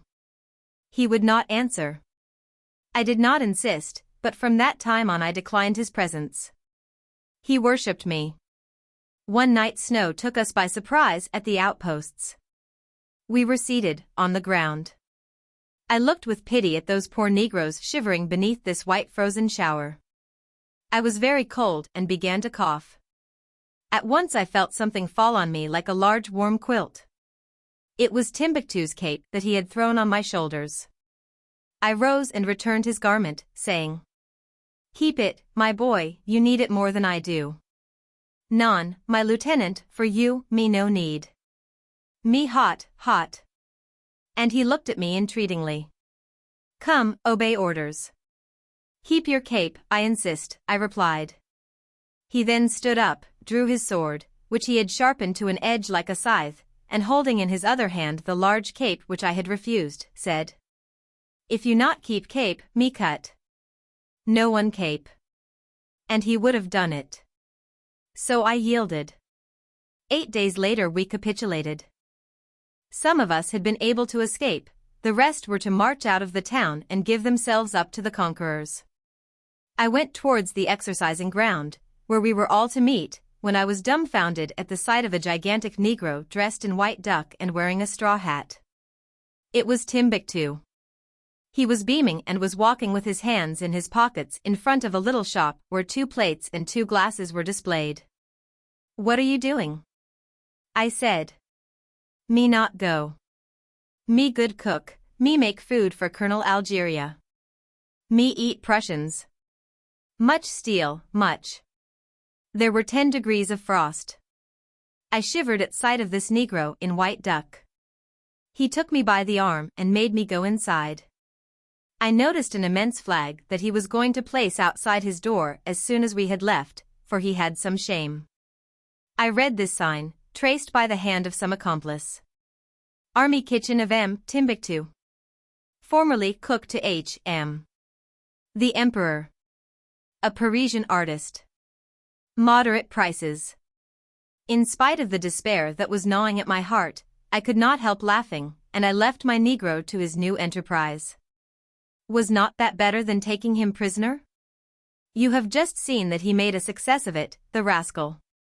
Béziers today belongs to the Germans. The restaurant Timbuktu is the beginning of a retaliation. Tombstones. The 5 friends had finished dinner, 5 men of the world, mature, rich, 3 married, the 2 others bachelors. They met like this every month in memory of their youth, and after dinner they chatted until 2 o'clock in the morning. Having remained intimate friends, and enjoying each other's society, they probably considered these the pleasantest evenings of their lives. They talked on every subject, especially of what interested and amused Parisians. Their conversation was, as in the majority of salons elsewhere, a verbal rehash of what they had read in the morning papers.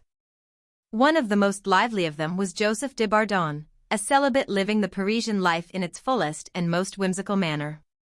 He was not a debauch nor depraved, but a singular, happy fellow, still young, for he was scarcely 40. A man of the world in its widest and best sense, gifted with a brilliant, but not profound, mind, with much varied knowledge, but no true erudition, ready comprehension without true understanding, he drew from his observations, his adventures.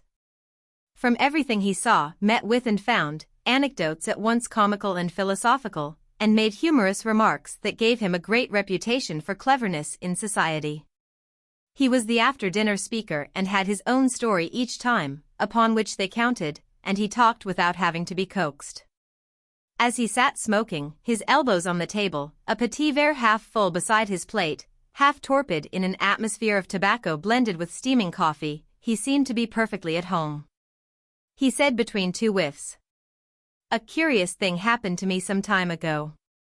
"Tell it to us," they all exclaimed at once. "With pleasure. You know that I wander about Paris a great deal, like book collectors who ransack bookstalls. I just look at the sights, at the people, at all that is passing by and all that is going on. Toward the middle of September, it was beautiful weather. I went out one afternoon, not knowing where I was going. One always has a vague wish to call on some pretty woman or other. One chooses among them in one's mental picture gallery, compares them in one's mind, weighs the interest with which they inspire you, their comparative charms, and finally decides according to the influence of the day. But when the sun is very bright and the air warm, it takes away from you all desire to make calls. The sun was bright, the air warm. I lighted a cigar and sauntered aimlessly along the outer boulevard. Then, as I strolled on, it occurred to me to walk as far as Montmartre and go into the cemetery. I am very fond of cemeteries. They rest me and give me a feeling of sadness. I need it. And, besides, I have good friends in there, those that one no longer goes to call on, and I go there from time to time. It is in this cemetery of Montmartre that is buried a romance of my life, a sweetheart who made a great impression on me, a very emotional, charming little woman whose memory, although it causes me great sorrow, also fills me with regrets of all kinds. And I go to dream beside her grave. She has finished with life. And then I like cemeteries because they are immense cities filled to overflowing with inhabitants. Think how many dead people there are in this small space. Think of all the generations of Parisians who are housed there forever, veritable troglodytes enclosed in their little vaults, in their little graves covered with a stone or marked by a cross, while living beings take up so much room and make so much noise, imbeciles that they are. Then, again, in cemeteries there are monuments almost as interesting as in museums. The tomb of Cavaignac reminded me, I must confess without making any comparison, of the chef d'oeuvre of Jean Goujon, the recumbent statue of Louis de Brézé in the subterranean chapel of the Cathedral of Rouen. All modern and realistic art has originated there, Messrs. This dead man, Louis de Brézé, is more real, more terrible, more like inanimate flesh still convulsed with the death agony than all the tortured corpses that are distorted today in funeral monuments.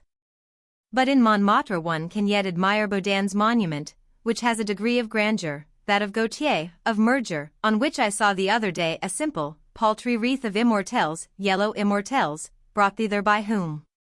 Possibly by the last grisette, very old and now janitress in the neighborhood. It is a pretty little statue by Millet, but ruined by dirt and neglect. Sing of youth, O Murger! Well, there I was in Montmartre Cemetery, and was all at once filled with sadness, a sadness that is not all pain, a kind of sadness that makes you think when you are in good health, this place is not amusing, but my time has not come yet. The feeling of autumn, of the warm moisture which is redolent of the death of the leaves, and the weakened, weary, anemic sun increased, while rendering it poetical. The sensation of solitude and of finality that hovered over this spot which savors of human mortality. I walked along slowly amid these streets of tombs, where the neighbors do not visit each other, do not sleep together and do not read the newspapers. And I began to read the epitaphs. That is the most amusing thing in the world. Never did Labiche or Mailhac make me laugh as I have laughed at the comical inscriptions on tombstones. Oh, how much superior to the books of Paul de Kock for getting rid of the spleen are these marble slabs and these crosses where the relatives of the deceased have unburdened their sorrow, their desires for the happiness of the vanished ones and their hope of rejoining them, humbugs. But I love above all in this cemetery the deserted portion, solitary, full of great yews and cypresses, the older portion, belonging to those dead long since, and which will soon be taken into use again. The growing trees nourished by the human corpses cut down in order to bury, in rows, beneath little slabs of marble those who have died more recently. When I had sauntered about long enough to refresh my mind I felt that I would soon have had enough of it and that I must place the faithful homage of my remembrance on my little friend's last resting place. I felt a tightening of the heart as I reached her grave. Poor dear, she was so dainty, so loving and so white and fresh, and now, if one should open the grave. Leaning over the iron grating, I told her of my sorrow in a low tone, which she doubtless did not hear, and was moving away when I saw a woman in black, in deep mourning, kneeling on the next grave. Her crape veil was turned back, uncovering a pretty fair head, the hair in Madonna bands looking like rays of dawn beneath her somber headdress. I stayed. Surely she must be in profound grief. She had covered her face with her hands and, standing there in meditation, rigid as a statue, given up to her grief, telling the sad rosary of her remembrances within the shadow of her concealed and closed eyes, She herself seemed like a dead person mourning another who was dead. All at once a little motion of her back, like a flutter of wind through a willow, led me to suppose that she was going to cry. She wept softly at first, then louder, with quick motions of her neck and shoulders. Suddenly she uncovered her eyes. They were full of tears and charming, the eyes of a bewildered woman, with which she glanced about her as if awaking from a nightmare. She looked at me, seemed abashed and hid her face completely in her hands. Then she sobbed convulsively, and her head slowly bent down toward the marble. She leaned her forehead on it, and her veil spreading around her, covered the white corners of the beloved tomb, like a fresh token of mourning. I heard her sigh, then she sank down with her cheek on the marble slab and remained motionless, unconscious. I darted toward her, slapped her hands, blew on her eyelids, while I read this simple epitaph: "Here lies Louis Theodore Carrel, captain of Marine Infantry, killed by the enemy at Tonquin. Pray for him. He had died some months before." I was affected to tears and redoubled my attentions. They were successful. She regained consciousness. I appeared very much moved. I am not bad-looking, I am not 40. I saw by her first glance that she would be polite and grateful. She was, and amid more tears she told me her history in detached fragments as well as her gasping breath would allow, how the officer was killed at Tonquin when they had been married a year, how she had married him for love, and being an orphan, she had only the usual dowry. I consoled her, I comforted her, raised her and lifted her on her feet. Then I said, "Do not stay here. Come." "I am unable to walk," she murmured. "I will support you." "Thank you, sir, you are good. Did you also come to mourn for someone?" "Yes, madam." "A dead friend?" "Yes, madam." "Your wife?" "A friend. One may love a friend as much as they love their wife. Love has no law." "Yes, madam." And we set off together, she leaning on my arm, while I almost carried her along the paths of the cemetery. When we got outside she faltered. "I feel as if I were going to be ill. Would you like to go in anywhere, to take something?" "Yes, monsieur." I perceived a restaurant, one of those places where the mourners of the dead go to celebrate the funeral. We went in. I made her drink a cup of hot tea, which seemed to revive her. A faint smile came to her lips. She began to talk about herself. It was sad, so sad to be always alone in life, alone in one's home, night and day, to have no one on whom one can bestow affection, confidence, intimacy. That sounded sincere. It sounded pretty from her mouth. I was touched. She was very young, perhaps 20. I paid her compliments, which she took in good part. Then, as time was passing, I suggested taking her home in a carriage. She accepted, and in the cab we sat so close that our shoulders touched. When the cab stopped at her house she murmured, "I do not feel equal to going upstairs alone, for I live on the 4th floor. You have been so good. Will you let me take your arm as far as my own door?" I agreed with eagerness. She ascended the stairs slowly, breathing hard. Then, as we stood at her door, she said, "Come in a few moments so that I may thank you." And, by Jove, I went in. Everything was modest, even rather poor, but simple and in good taste. We sat down side by side on a little sofa and she began to talk again about her loneliness. She rang for her maid, in order to offer me some wine. The maid did not come. I was delighted, thinking that this maid probably came in the morning only, what one calls a charwoman. She had taken off her hat. She was really pretty, and she gazed at me with her clear eyes, gazed so hard and her eyes were so clear that I was terribly tempted. I caught her in my arms and rained kisses on her eyelids, which she closed suddenly. She freed herself and pushed me away, saying, "Have done, have done."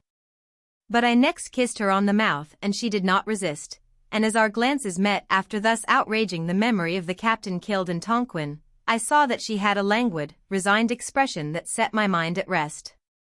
I became very attentive and, after chatting for some time, I said, "Where do you dine?" "In a little restaurant in the neighborhood." "All alone?"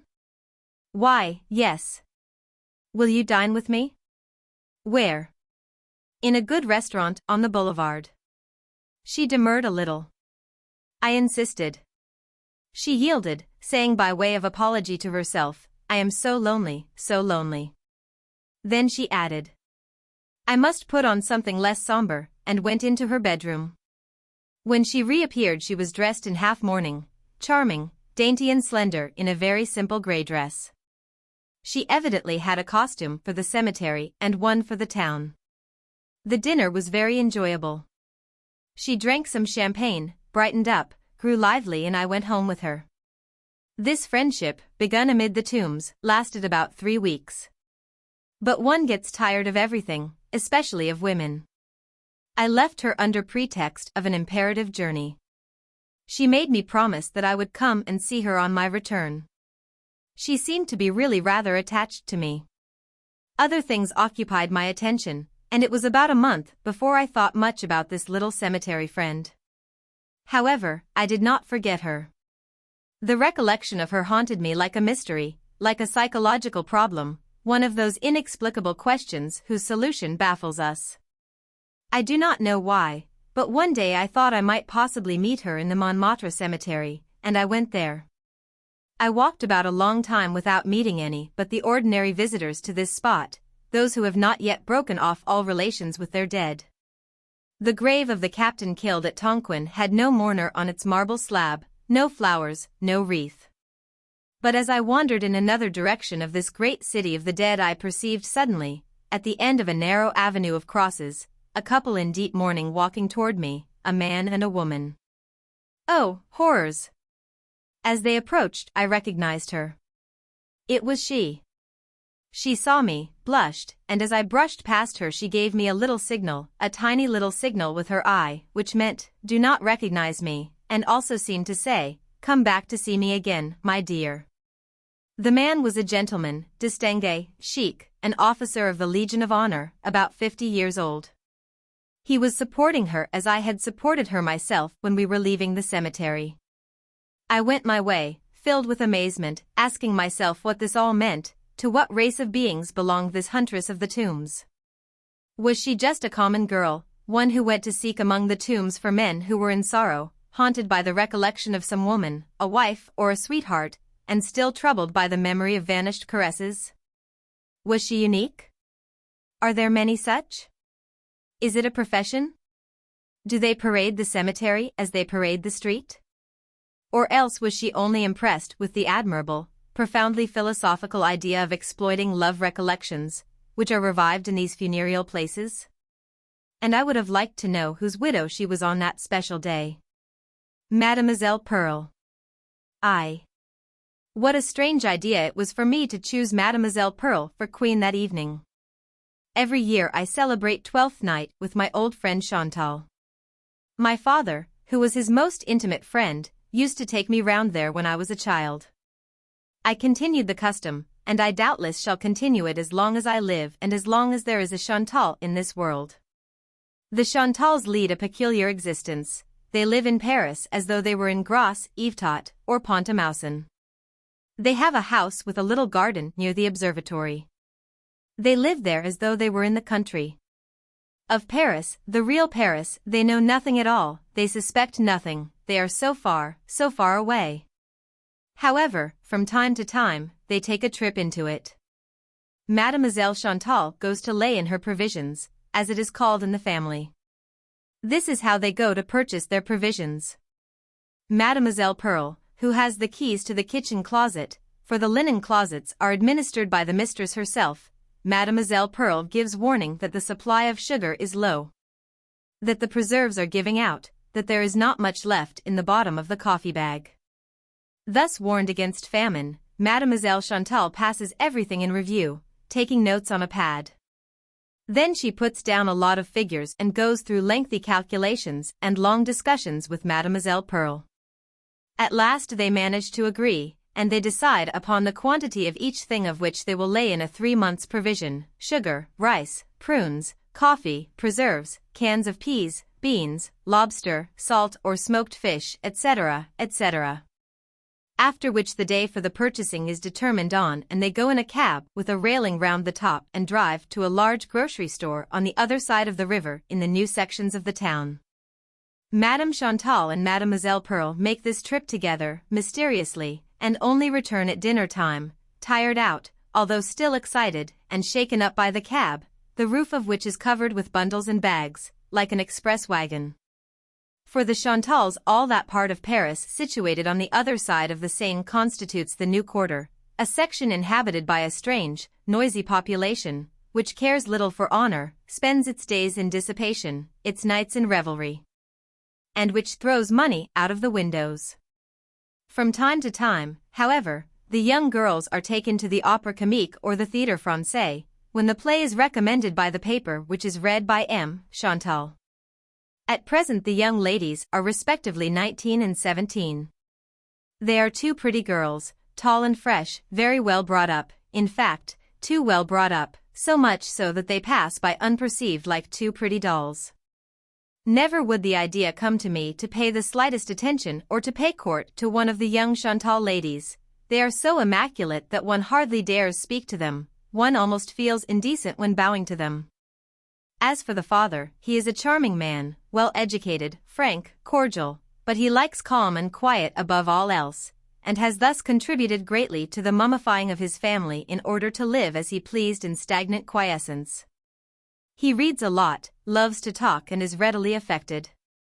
Lack of contact and of elbowing with the world has made his moral skin very tender and sensitive. The slightest thing moves him, excites him, and makes him suffer. The Chantals have limited connections, carefully chosen in the neighborhood. They also exchange 2 or 3 yearly visits with relatives who live in the distance. As for me, I take dinner with them on the 15th of August and on Twelfth night. That is as much one of my duties as Easter Communion is for a Catholic. On the 15th of August a few friends are invited, but on Twelfth night I am the only stranger. Well, this year, as every former year, I went to the Chantals for my Epiphany dinner.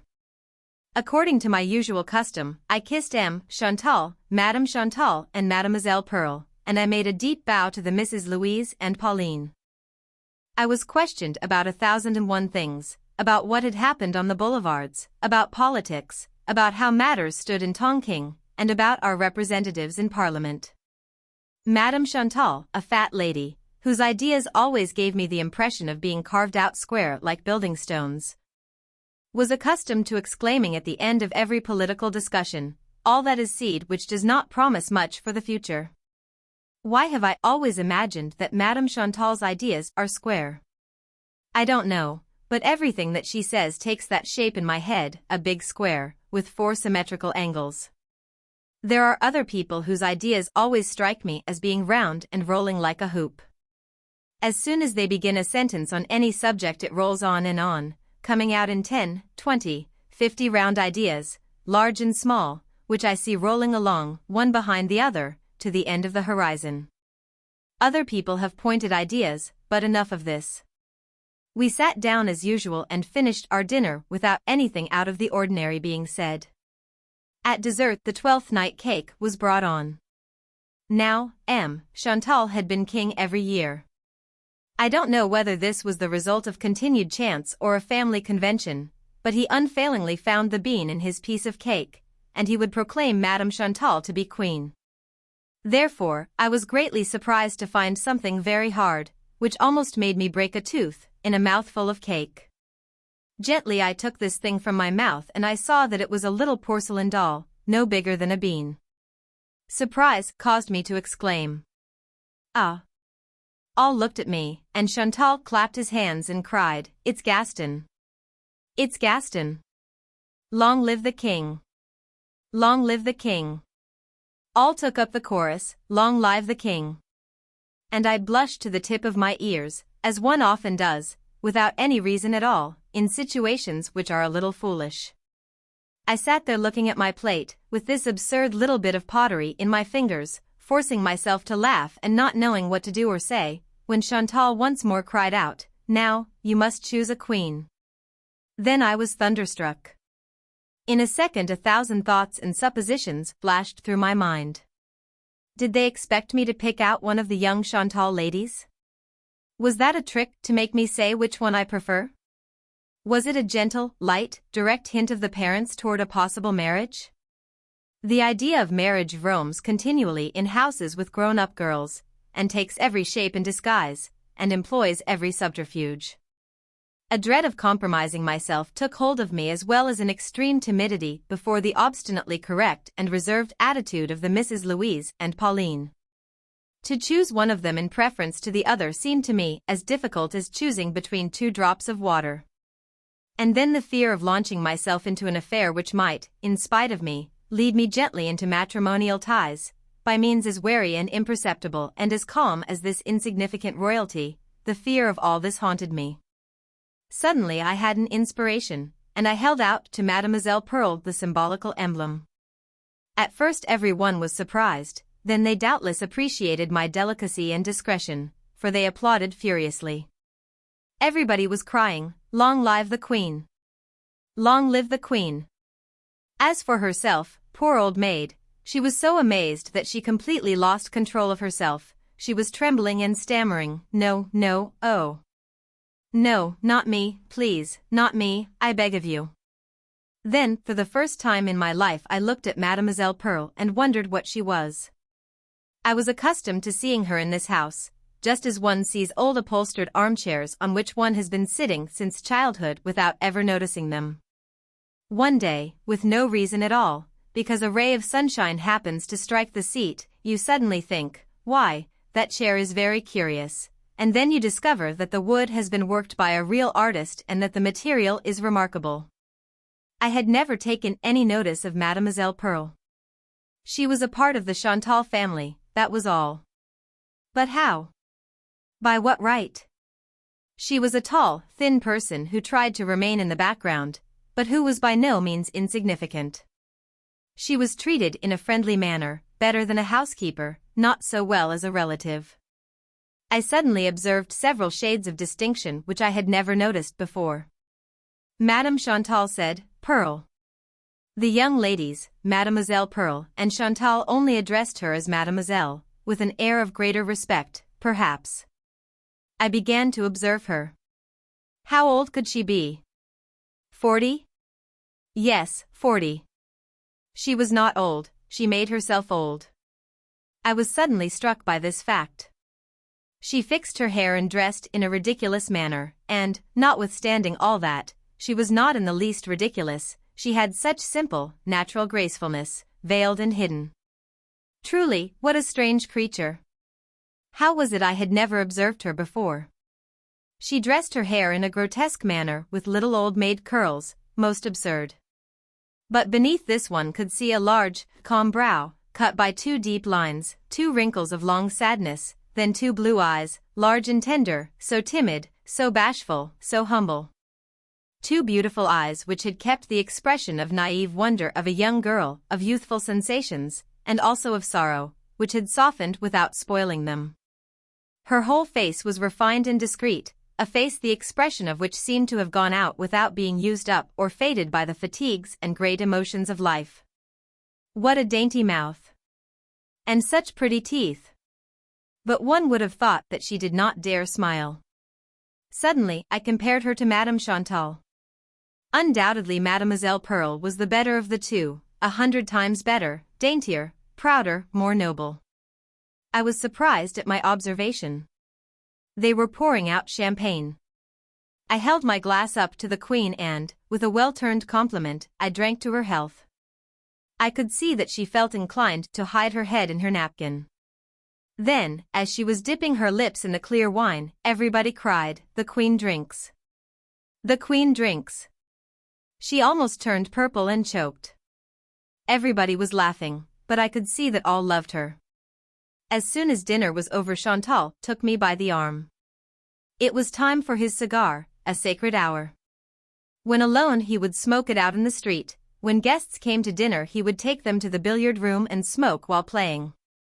That evening they had built a fire to celebrate Twelfth Night. My old friend took his cue, a very fine one, and chalked it with great care. Then he said, "You break, my boy." He called me my boy, although I was 25, but he had known me as a young child. I started the game and made a few caroms. I missed some others, but as the thought of Mademoiselle Pearl kept returning to my mind, I suddenly asked, "By the way, Monsieur Chantal, is Mademoiselle Pearl a relative of yours?" Greatly surprised, he stopped playing and looked at me. "What? Don't you know? Haven't you heard about Mademoiselle Pearl?" "No." "Didn't your father ever tell you?" "No." Well, that's funny." "That certainly is funny." "Why, it's a regular romance." He paused, and then continued. "And if you only knew how peculiar it is that you should ask me that today, on 12th night." "Why?" "Why?" "Well, listen. 41 years ago, today, the day of the Epiphany, the following events occurred. We were then living at Royalie-les-Tours, on the ramparts, but in order that you may understand, I must first explain the house. Royalie is built on a hill, or, rather, on a mound which overlooks a great stretch of prairie. We had a house there with a beautiful hanging garden supported by the old battlement wall. So that the house was in the town on the streets, while the garden overlooked the plain. There was a door leading from the garden to the open country, at the bottom of a secret stairway in the thick wall, the kind you read about in novels. A road passed in front of this door, which was provided with a big bell, for the peasants, in order to avoid the roundabout way, would bring their provisions up this way. You now understand the place, don't you? Well, this year, at Epiphany, it had been snowing for a week. One might have thought that the world was coming to an end. When we went to the ramparts to look over the plain, this immense white, frozen country, which shone like varnish, would chill our very souls. One might have thought that the Lord had packed the world in cotton to put it away in the storeroom for old worlds. I can assure you that it was dreary-looking. We were a very numerous family at that time: my father, my mother, my uncle and aunt, my 2 brothers and 4 cousins. They were pretty little girls. I married the youngest. Of all that crowd, there are only 3 of us left, my wife, I, and my sister-in-law, who lives in Marseilles. Zounds! How quickly a family like that dwindles away. I tremble when I think of it. I was 15 years old then, since I am 56 now. We were going to celebrate the Epiphany, and we were all happy, very happy. Everybody was in the parlor, awaiting dinner, and my oldest brother, Jacques, said, "There has been a dog howling out in the plain for about 10 minutes, the poor beast must be lost." He had hardly stopped talking when the garden bell began to ring. It had the deep sound of a church bell, which made one think of death. A shiver ran through everybody. My father called the servant and told him to go outside and look. We waited in complete silence. We were thinking of the snow which covered the ground. When the man returned, he declared that he had seen nothing. The dog kept up its ceaseless howling, and always from the same spot. We sat down to dinner. But we were all uneasy, especially the young people. Everything went well up to the roast, then the bell began to ring again, 3 times in succession, 3 heavy, long strokes which vibrated to the tips of our fingers and which stopped our conversation short. We sat there looking at each other, fork in the air, still listening, and shaken by a kind of supernatural fear. At last my mother spoke. "It's surprising that they should have waited so long to come back. Do not go alone, Baptiste. One of these gentlemen will accompany you." My uncle François arose. He was a kind of Hercules, very proud of his strength, and feared nothing in the world. My father said to him, "Take a gun. There is no telling what it might be." But my uncle only took a cane and went out with the servant. We others remained there trembling with fear and apprehension, without eating or speaking. My father tried to reassure us. "Just wait and see," he said. "It will be some beggar or some traveler lost in the snow." After ringing once, seeing that the door was not immediately opened, he attempted again to find his way, and being unable to, he has returned to our door. Our uncle seemed to stay away an hour. At last he came back, furious, swearing, "Nothing at all, it's some practical joker." There is nothing but that damned dog howling away at about 100 yards from the walls. If I had taken a gun I would have killed him to make him keep quiet. We sat down to dinner again, but everyone was excited. We felt that all was not over, that something was going to happen, that the bell would soon ring again. It rang just as the 12th night cake was being cut. All the men jumped up together. My uncle, Francois, who had been drinking champagne, swore so furiously that he would murder it, whatever it might be, that my mother and my aunt threw themselves on him to prevent his going. My father, although very calm and a little helpless, he limped ever since he had broken his leg when thrown by a horse, declared, in turn, that he wished to find out what was the matter and that he was going. My brothers, aged 18 and 20, ran to get their guns, and as no one was paying any attention to me I snatched up a little rifle that was used in the garden and got ready to accompany the expedition. It started out immediately. My father and uncle were walking ahead with Baptiste, who was carrying a lantern. My brothers, Jacques and Paul, followed, and I trailed on behind in spite of the prayers of my mother, who stood in front of the house with her sister and my cousins. It had been snowing again for the last hour, and the trees were weighted down. The pines were bending under this heavy, white garment, and looked like white pyramids or enormous sugar cones, and through the gray curtains of small hurrying flakes could be seen the lighter bushes which stood out pale in the shadow. The snow was falling so thick that we could hardly see 10 feet ahead of us. But the lantern threw a bright light around us. When we began to go down the winding stairway in the wall, I really grew frightened. I felt as though someone were walking behind me, were going to grab me by the shoulders and carry me away, and I felt a strong desire to return, but, as I would have had to cross the garden all alone, I did not dare. I heard someone opening the door leading to the plain. My uncle began to swear again, exclaiming, "By dash! He has gone again. If I can catch sight of even his shadow, I'll take care not to miss him, the swine." It was a discouraging thing to see this great expanse of plain, or, rather, to feel it before us, for we could not see it, we could only see a thick, endless veil of snow, above, below, opposite us, to the right, to the left, everywhere. My uncle continued. "Listen. There is the dog howling again. I will teach him how I shoot. That will be something gained, anyhow." But my father, who was kind-hearted, went on. "It will be much better to go on and get the poor animal, who is crying for hunger. The poor fellow is barking for help, he is calling like a man in distress. Let us go to him."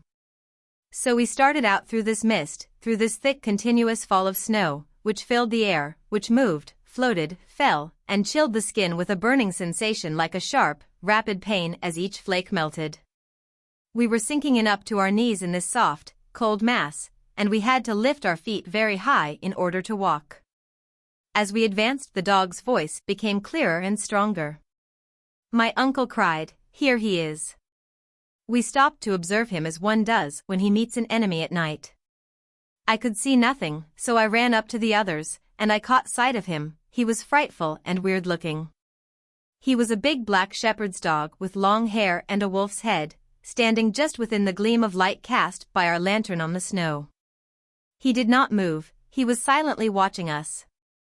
My uncle said, "That's peculiar, he is neither advancing nor retreating.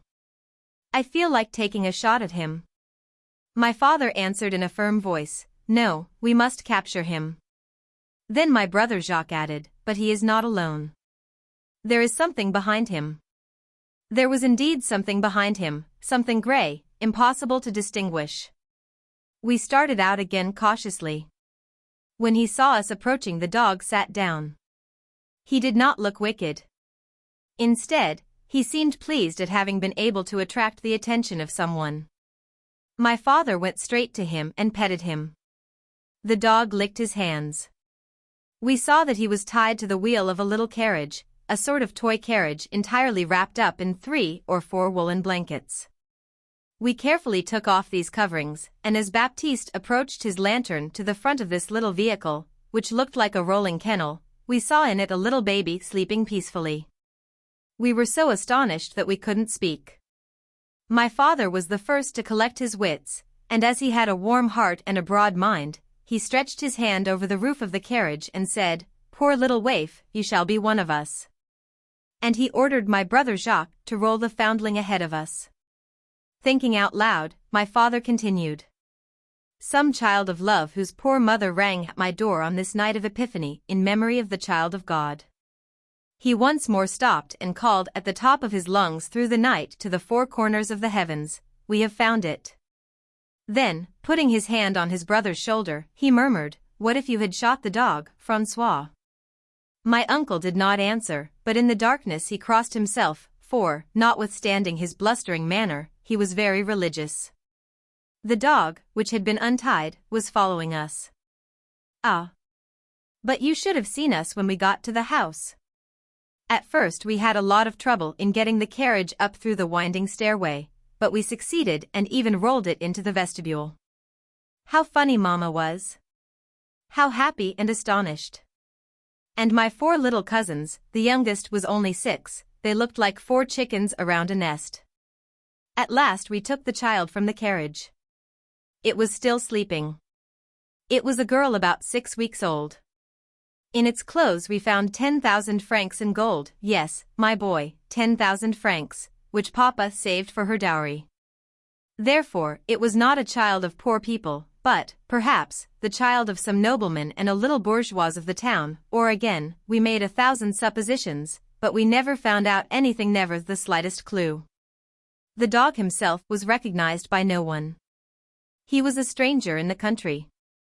At any rate, the person who rang 3 times at our door must have known my parents well, to have chosen them thus. That is how, at the age of 6 weeks, Mademoiselle Pearl entered the Chantal household. It was not until later that she was called Mademoiselle Pearl. She was at first baptized Marie Simone Claire, Claire being intended for her family name. I can assure you that our return to the dining room was amusing, with this baby now awake and looking round her at these people and these lights with her vague blue questioning eyes. We sat down to dinner again and the cake was cut. I was king, and for queen I took Mademoiselle Pearl, just as you did today. On that day she did not appreciate the honor that was being shown her. Well, the child was adopted and brought up in the family. She grew, and the years flew by. She was so gentle and loving and minded so well that every one would have spoiled her abominably had not my mother prevented it. My mother was an orderly woman with a great respect for class distinctions. She consented to treat little Claire as she did her own sons, but, nevertheless, she wished the distance which separated us to be well marked, and our positions well established.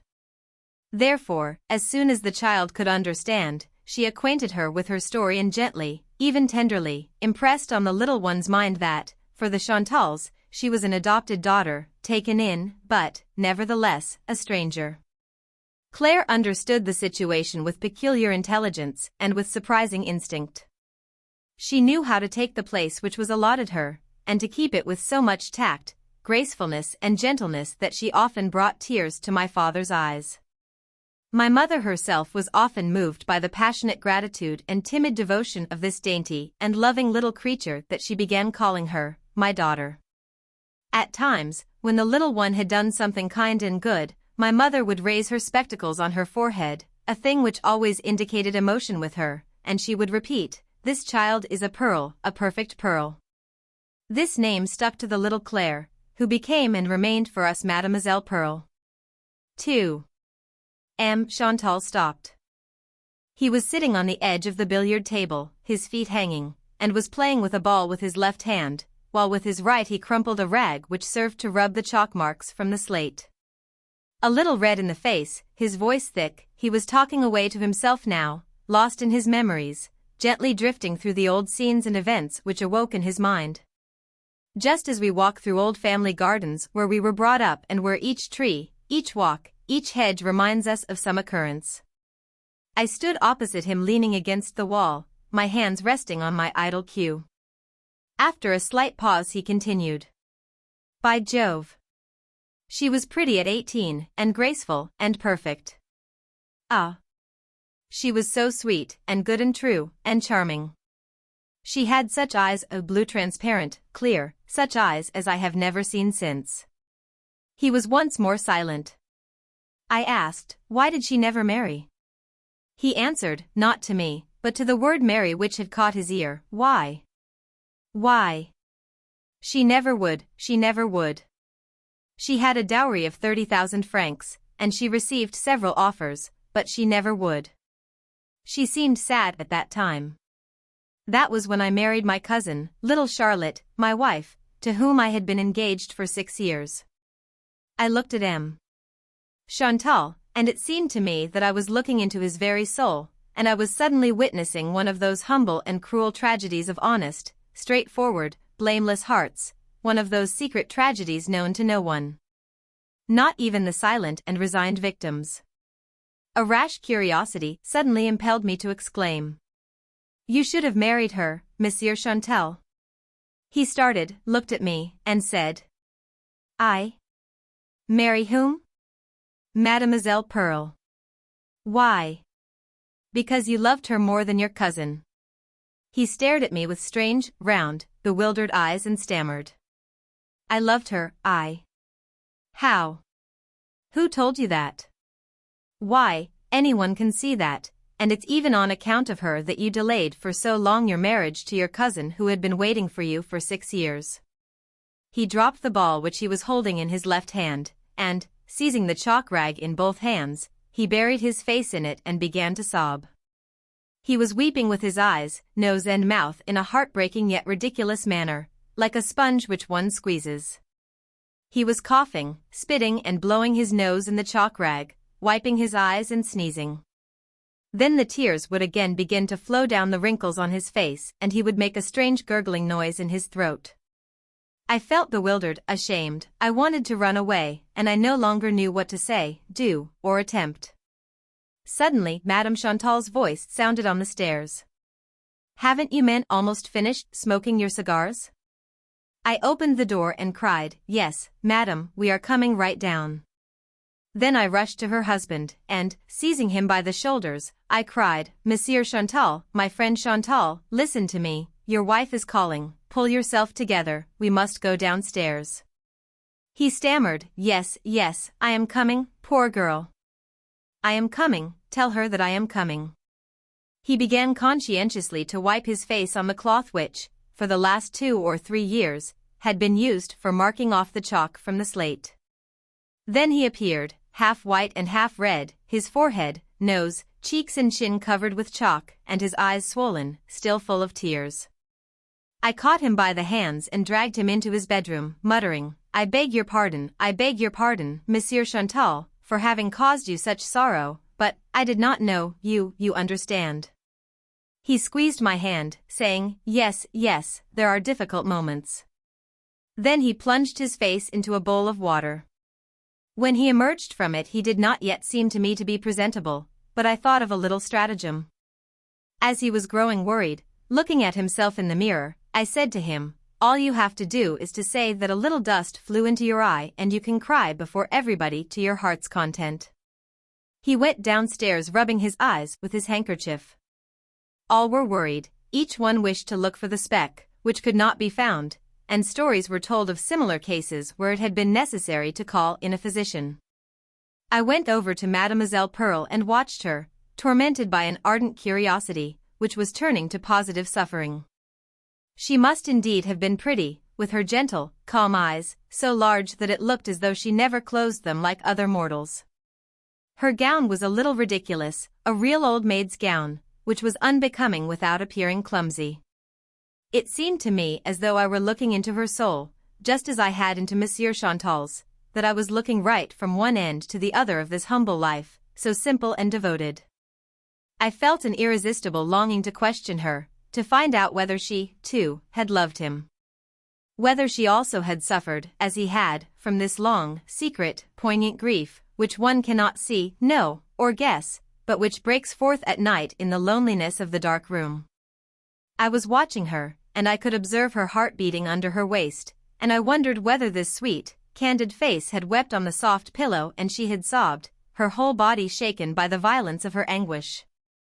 I said to her in a low voice, like a child who is breaking a toy to see what is inside, if you could have seen Monsieur Chantal crying a while ago it would have moved you. She started, asking, "What?" He was weeping? Ah, yes, he was indeed weeping. Why? She seemed deeply moved. I answered. On your account. On my account? Yes. He was telling me how much he had loved you in the days gone by. And what a pang it had given him to marry his cousin instead of you. Her pale face seemed to grow a little longer, her calm eyes, which always remained open, suddenly closed so quickly that they seemed shut forever. She slipped from her chair to the floor, and slowly, gently sank down as would a fallen garment. I cried, "Help! Help! Mademoiselle Pearl is ill." Madame Chantal and her daughters rushed forward, and while they were looking for towels, water and vinegar, I grabbed my hat and ran away. I walked away with rapid strides, my heart heavy, my mind full of remorse and regret. And yet sometimes I felt pleased, I felt as though I had done a praiseworthy and necessary act. I was asking myself, did I do wrong or right? They had that shut up in their hearts, just as some people carry a bullet in a closed wound. Will they not be happier now? It was too late for their torture to begin over again and early enough for them to remember it with tenderness. And perhaps some evening next spring, moved by a beam of moonlight falling through the branches on the grass at their feet, they will join and press their hands in memory of all this cruel and suppressed suffering. And, perhaps, also this short embrace may infuse in their veins a little of this thrill which they would not have known without it, and will give to those two dead souls, brought to life in a second, the rapid and divine sensation of this intoxication, of this madness which gives to lovers more happiness in an instant than other men can gather during a whole lifetime. The thief. While apparently thinking of something else, Dr. Sorbier had been listening quietly to those amazing accounts of burglaries and daring deeds that might have been taken from the trial of Cartouche. Assuredly, he exclaimed, assuredly, I know of no viler fault nor any meaner action than to attack a girl's innocence, to corrupt her, to profit by a moment of unconscious weakness and of madness. When her heart is beating like that of a frightened fawn, and her pure lips seek those of her tempter. When she abandons herself without thinking of the irremediable stain, nor of her fall, nor of the morrow. The man who has brought this about slowly, viciously, who can tell with what science of evil, and who, in such a case, has not steadiness and self-restraint enough to quench that flame by some icy words, who has not sense enough for two, who cannot recover his self-possession and master the runaway brute within him, and who loses his head on the edge of the precipice over which she is going to fall, is as contemptible as any man who breaks open a lock, or as any rascal on the lookout for a house left defenseless and unprotected, or for some easy and dishonest stroke of business, or as that thief whose various exploits you have just related to us. I, for my part, utterly refuse to absolve him, even when extenuating circumstances plead in his favor, even when he is carrying on a dangerous flirtation, in which a man tries in vain to keep his balance, not to exceed the limits of the game, any more than at lawn tennis. Even when the parts are inverted and a man's adversary is some precocious, curious, seductive girl, who shows you immediately that she has nothing to learn and nothing to experience, except the last chapter of love. One of those girls from whom may fate always preserve our sons, and whom a psychological novel writer has christened the semi-virgins. It is, of course, difficult and painful for that coarse and unfathomable vanity which is characteristic of every man, and which might be called maleism, not to stir such a charming fire, difficult to act the Joseph and the fool, to turn away his eyes, and, as it were, to put wax into his ears, like the companions of Ulysses when they were attracted by the divine, seductive songs of the sirens, difficult only to touch that pretty table covered with a perfectly new cloth, at which you are invited to take a seat before anyone else, in such a suggestive voice, and are requested to quench your thirst and to taste that new wine, whose fresh and strange flavor you will never forget.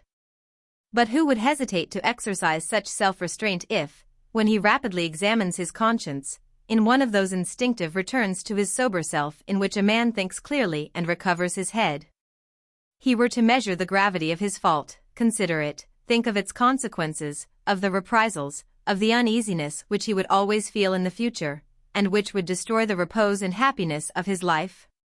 You may guess that behind all these moral reflections, such as a graybeard like myself may indulge in, there is a story hidden, and, sad as it is, I am sure it will interest you on account of the strange heroism it shows. He was silent for a few moments, as if to classify his recollections, and, with his elbows resting on the arms of his easy chair and his eyes looking into space, he continued in the slow voice of a hospital professor who is explaining a case to his class of medical students, at a bedside. He was one of those men who, as our grandfathers used to say, never met with a cruel woman. The type of the adventurous knight who was always foraging, who had something of the scamp about him, but who despised danger and was bold even to rashness. He was ardent in the pursuit of pleasure, and had an irresistible charm about him, one of those men in whom we excuse the greatest excesses as the most natural things in the world. He had run through all his money at gambling and with pretty girls, and so became, as it were, a soldier of fortune. He amused himself whenever and however he could, and was at that time quartered at Versailles. I knew him to the very depths of his childlike heart, which was only too easily seen through and sounded, and I loved him as some old bachelor uncle loves a nephew who plays him tricks, but who knows how to coax him.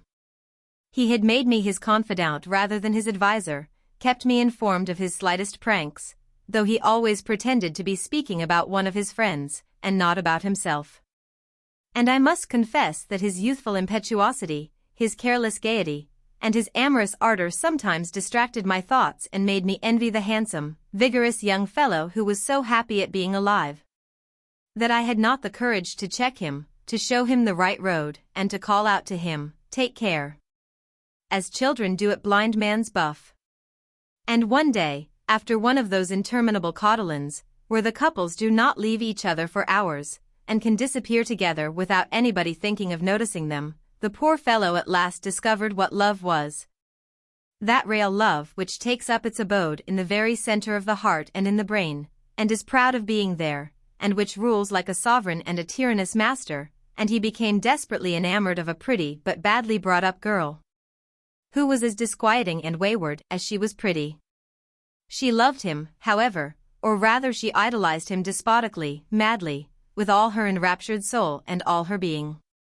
Left to do as she pleased by imprudent and frivolous parents, suffering from neurosis, in consequence of the unwholesome friendships which she contracted at the convent school, instructed by what she saw and heard and knew was going on around her. In spite of her deceitful and artificial conduct, knowing that neither her father nor her mother, who were very proud of their race as well as avaricious, would ever agree to let her marry the man whom she had taken a liking to.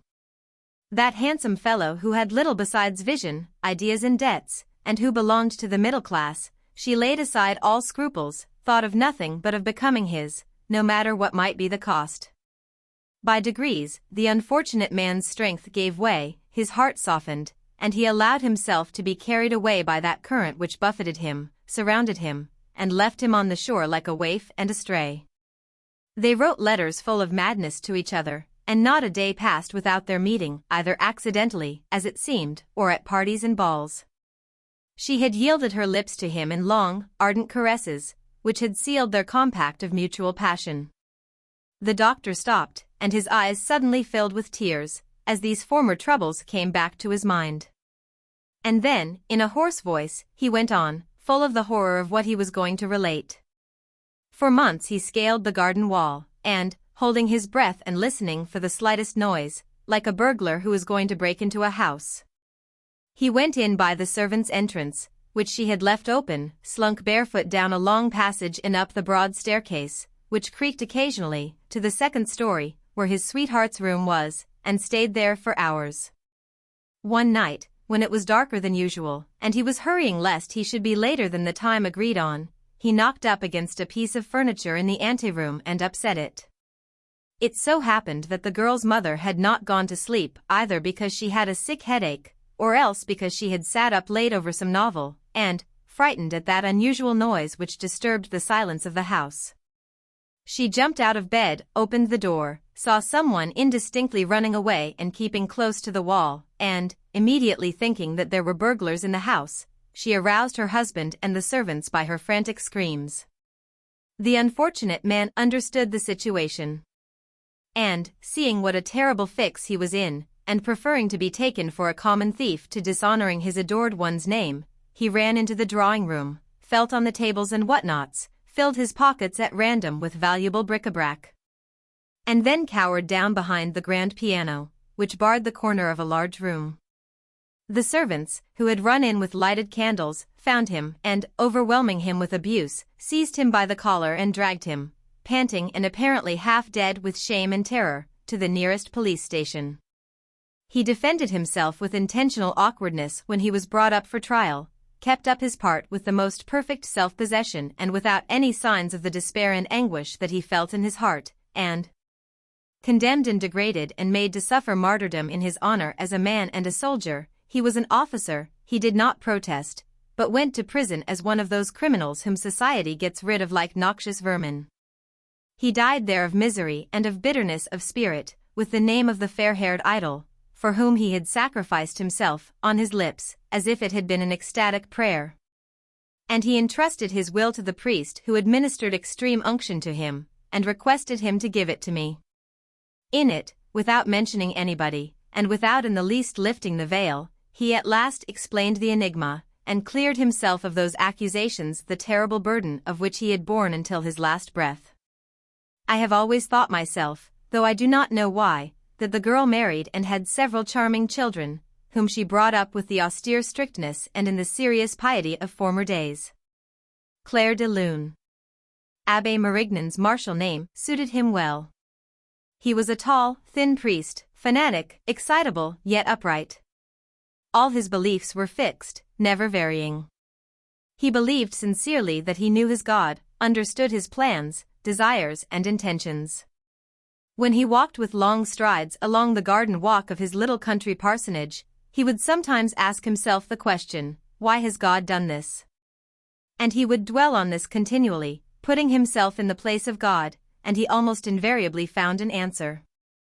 He would never have cried out in an outburst of pious humility, "Thy ways, O Lord, are past finding out." He said to himself, "I am the servant of God, it is right for me to know the reason of his deeds, or to guess it if I do not know it." Everything in nature seemed to him to have been created in accordance with an admirable and absolute logic. The wise and because always balanced. Dawn was given to make our awakening pleasant, the days to ripen the harvest, the rains to moisten it, the evenings for preparation for slumber, and the dark nights for sleep. The 4 seasons corresponded perfectly to the needs of agriculture, and no suspicion had ever come to the priest of the fact that nature has no intentions. That, on the contrary, everything which exists must conform to the hard demands of seasons, climates, and matter. But he hated woman, hated her unconsciously, and despised her by instinct. He often repeated the words of Christ, "Woman, what have I to do with thee?" And he would add, "It seems as though God, himself, were dissatisfied with this work of his." She was the tempter who led the first man astray, and who since then had ever been busy with her work of damnation, the feeble creature, dangerous and mysteriously affecting one. And even more than their sinful bodies, he hated their loving hearts. He had often felt their tenderness directed toward himself, and though he knew that he was invulnerable, he grew angry at this need of love that is always vibrating in them. According to his belief, God had created woman for the sole purpose of tempting and testing man. One must not approach her without defensive precautions and fear of possible snares. She was, indeed, just like a snare, with her lips open and her arms stretched out to man. He had no indulgence except for nuns, whom their vows had rendered inoffensive. But he was stern with them, nevertheless, because he felt that at the bottom of their fettered and humble hearts the everlasting tenderness was burning brightly, that tenderness which was shown even to him, a priest. He felt this cursed tenderness, even in their docility, in the low tones of their voices when speaking to him, in their lowered eyes, and in their resigned tears when he reproved them roughly. And he would shake his cassock on leaving the convent doors, and walk off, lengthening his stride as though flying from danger. He had a niece who lived with her mother in a little house near him. He was bent upon making a sister of charity of her. She was a pretty, brainless madcap. When the abbé preached she laughed, and when he was angry with her she would give him a hug, drawing him to her heart, while he sought unconsciously to release himself from this embrace which nevertheless filled him with a sweet pleasure, awakening in his depths the sensation of paternity which slumbers in every man. Often, when walking by her side, along the country road, he would speak to her of God, of his God. She never listened to him, but looked about her at the sky, the grass and flowers, and one could see the joy of life sparkling in her eyes. Sometimes she would dart forward to catch some flying creature, crying out as she brought it back, "Look, uncle, how pretty it is. I want to hug it." And this desire to hug flies or lilac blossoms disquieted, angered, and roused the priest, who saw, even in this, the ineradicable tenderness that is always budding in women's hearts.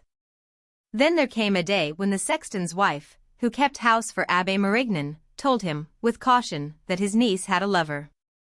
Almost suffocated by the fearful emotion this news roused in him, he stood there, his face covered with soap, for he was in the act of shaving. When he had sufficiently recovered to think and speak, he cried, "It is not true, you lie, Melanie." But the peasant woman put her hand on her heart, saying, "May our Lord judge me if I lie, Monsieur le Curé. I tell you, she goes there every night when your sister has gone to bed. They meet by the riverside. You have only to go there and see, between 10 o'clock and midnight." He ceased scraping his chin, and began to walk up and down impetuously, as he always did when he was in deep thought. When he began shaving again, he cut himself 3 times from his nose to his ear. All day long he was silent, full of anger and indignation. To his priestly hatred of this invincible love was added the exasperation of her spiritual father, of her guardian and pastor, deceived and tricked by a child. And the selfish emotion shown by parents when their daughter announces that she has chosen a husband without them, and in spite of them. After dinner he tried to read a little, but could not, growing more and more angry. When 10 o'clock struck he seized his cane, a formidable oak stick, which he was accustomed to carry in his nocturnal walks when visiting the sick. And he smiled at the enormous club which he twirled in a threatening manner in his strong, country fist.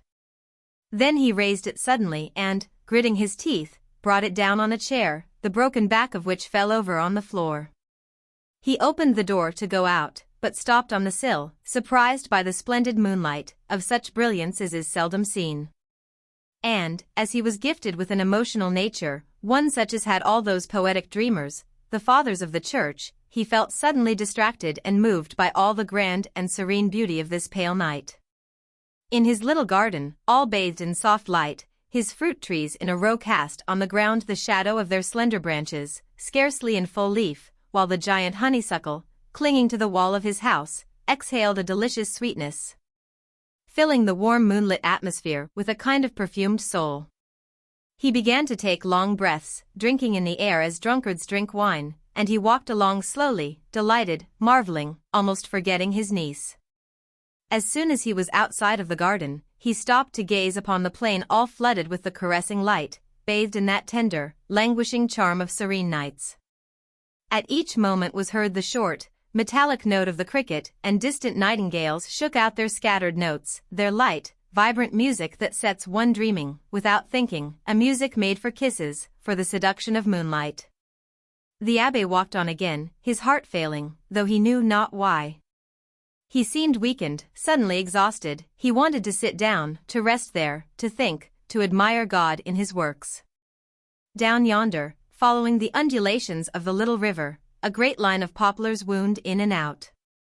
A fine mist, a white haze through which the moonbeams passed, silvering it and making it gleam, hung around and above the mountains, covering all the tortuous course of the water with a kind of light and transparent cotton. The priest stopped once again, his soul filled with a growing and irresistible tenderness. And a doubt, a vague feeling of disquiet came over him. He was asking one of those questions that he sometimes put to himself.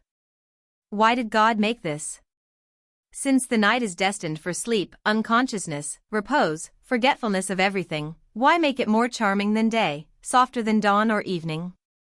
And why does this seductive planet, more poetic than the sun, that seems destined, so discreet is it, to illuminate things too delicate and mysterious for the light of day, make the darkness so transparent?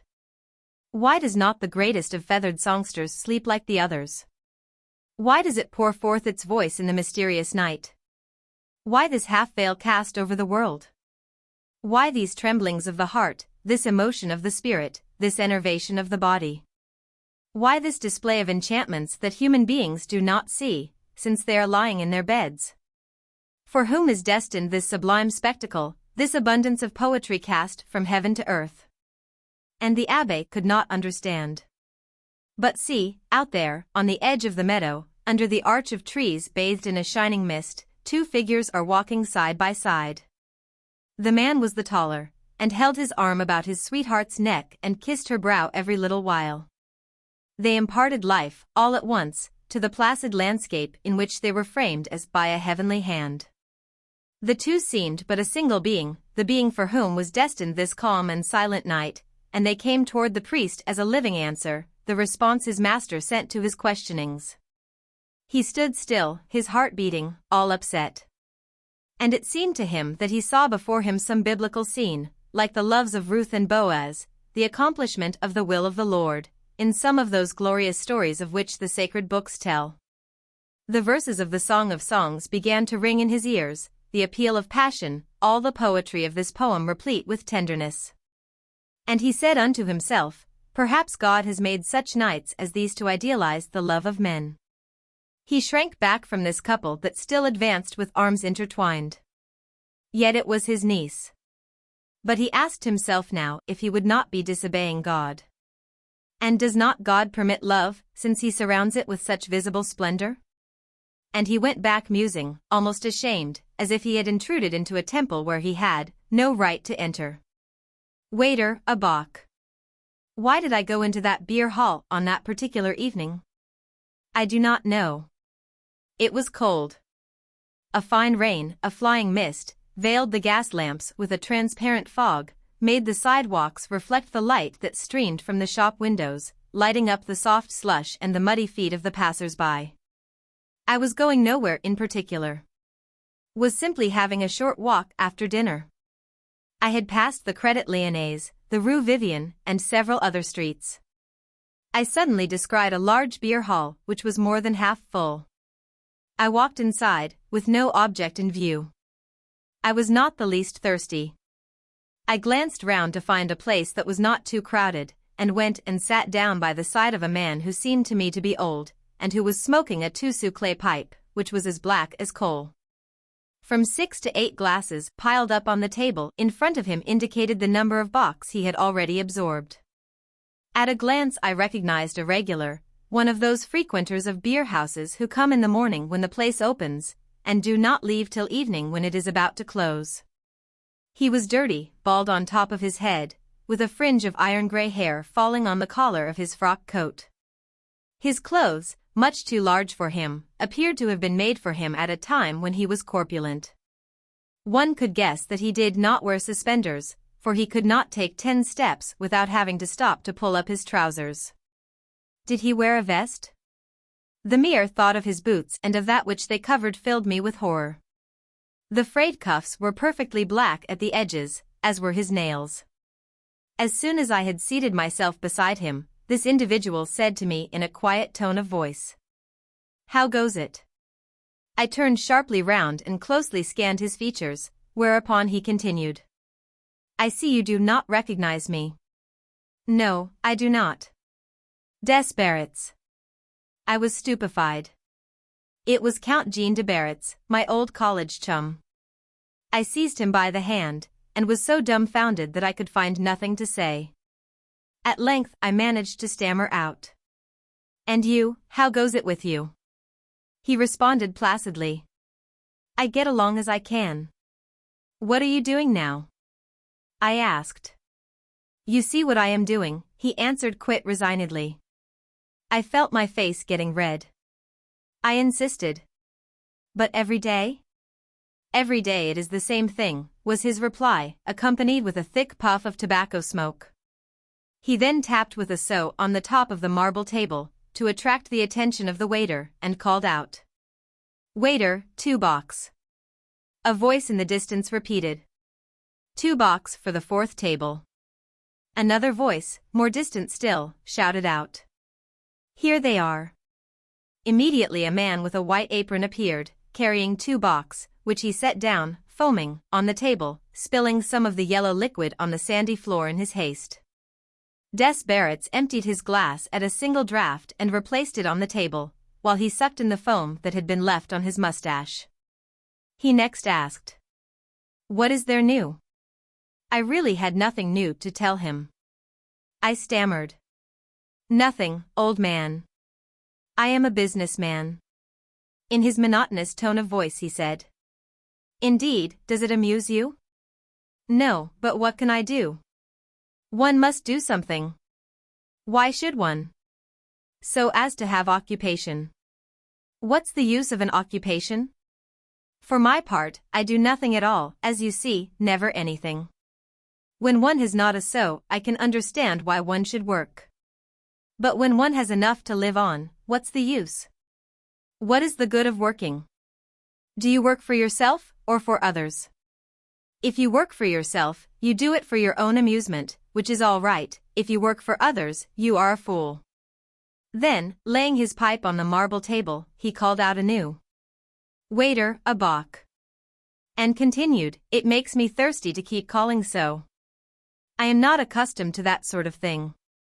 Yes, yes, I do nothing. I let things slide, and I am growing old. In dying I shall have nothing to regret. My only remembrance will be this beer hall. No wife, no children, no cares, no sorrows, nothing. That is best." He then emptied the glass which had been brought him, passed his tongue over his lips, and resumed his pipe. I looked at him in astonishment, and said, "But you have not always been like that?" "Pardon me, ever since I left college." "That is not a proper life to lead, my dear fellow, it is simply horrible. Come, you must have something to do, you must love something, you must have friends." "No, I get up at noon, I come here, I have my breakfast, I drink my beer, I remain until the evening, I have my dinner, I drink beer. Then about 1:30 in the morning, I go home to bed, because the place closes up. That annoys me more than anything. In the last 10 years I have passed fully 6 years on this bench, in my corner, and the other 4 in my bed, nowhere else. I sometimes chat with the regular customers. But when you came to Paris, what did you do at first?" "I paid my devoirs to the Café de Médicis." "What next?" "Next I crossed the water and came here." "Why did you take that trouble?" "What do you mean?" "One cannot remain all one's life in the Latin Quarter. The students make too much noise.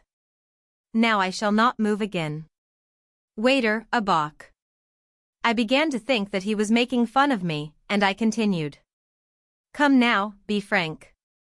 You have been the victim of some great sorrow, some disappointment in love, no doubt. It is easy to see that you are a man who has had some trouble. What age are you?" "I am 30, but I look 45, at least." I looked him straight in the face. His wrinkled, ill-shaven face gave one the impression that he was an old man. On the top of his head a few long hairs waved over a skin of doubtful cleanliness. He had enormous eyelashes, a heavy mustache, and a thick beard.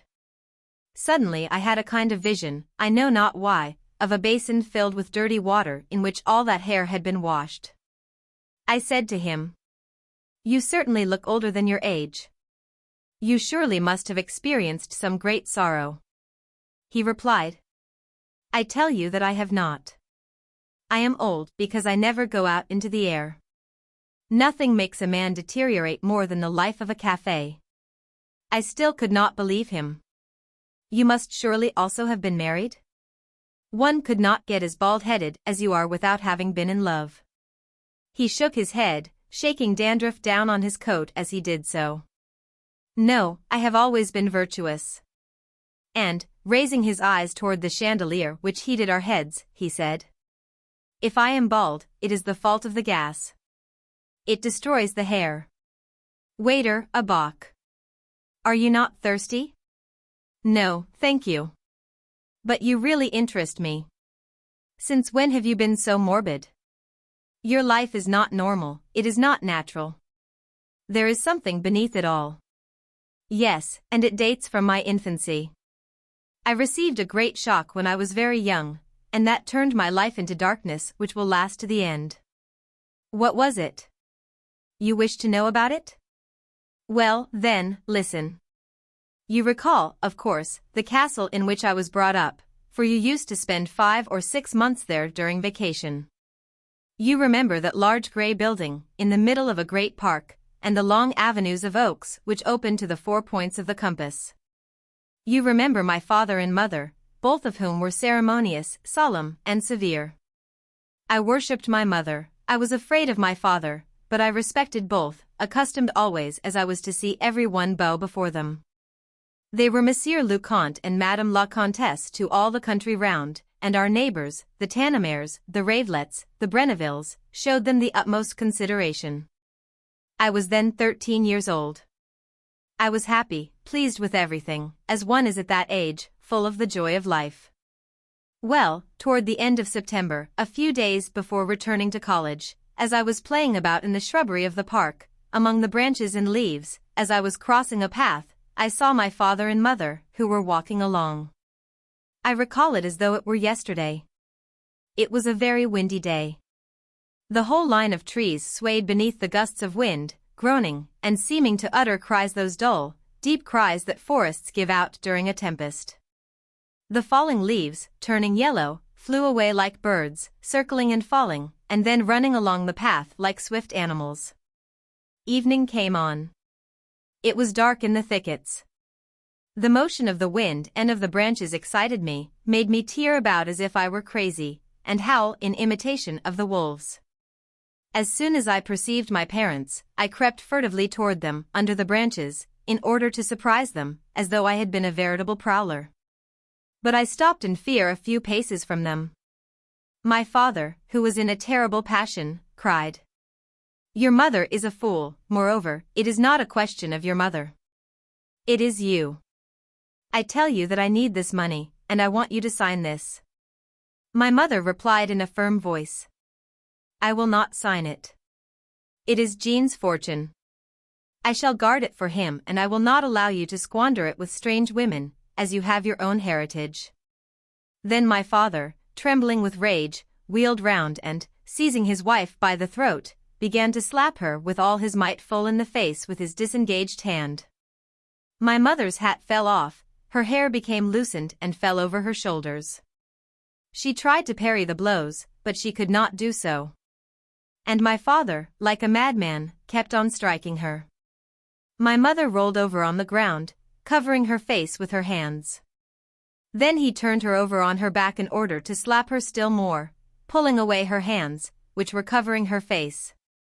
As for me, my friend, it seemed as though the world was coming to an end, that the eternal laws had changed. I experienced the overwhelming dread that one has in presence of things supernatural, in presence of irreparable disasters. My childish mind was bewildered, distracted. I began to cry with all my might, without knowing why. A prey to a fearful dread, sorrow, and astonishment. My father heard me, turned round, and, on seeing me, started toward me. I believe that he wanted to kill me, and I fled like a hunted animal, running straight ahead into the thicket. I ran perhaps for an hour, perhaps for 2. I know not. Darkness set in. I sank on the grass, exhausted, and lay there dismayed, frantic with fear, and devoured by a sorrow capable of breaking forever the heart of a poor child. I was cold, hungry, perhaps. At length day broke. I was afraid to get up, to walk, to return home, to run farther, fearing to encounter my father, whom I did not wish to see again. I should probably have died of misery and of hunger at the foot of a tree if the park guard had not discovered me and led me home by force. I found my parents looking as usual. My mother alone spoke to me. "How you frightened me, you naughty boy." I lay awake the whole night. I did not answer, but began to weep. My father did not utter a single word. 8 days later I returned to school. Well, my friend, it was all over with me. I had witnessed the other side of things, the bad side. I have not been able to perceive the good side since that day. What has taken place in my mind, what strange phenomenon has warped my ideas, I do not know. But I no longer had a taste for anything, a wish for anything, a love for anybody, a desire for anything whatever, any ambition, or any hope. And I always see my poor mother on the ground, in the park, my father beating her. My mother died some years later, my father still lives. I have not seen him since. Waiter, a bock. A waiter brought him his bock, which he swallowed at a gulp. But, in taking up his pipe again, trembling as he was, he broke it. "Confound it," he said, with a gesture of annoyance. "That is a real sorrow. It will take me a month to color another." And he called out across the vast hall, now reeking with smoke and full of men drinking, his everlasting, "Garçon, un bock and a new pipe." After.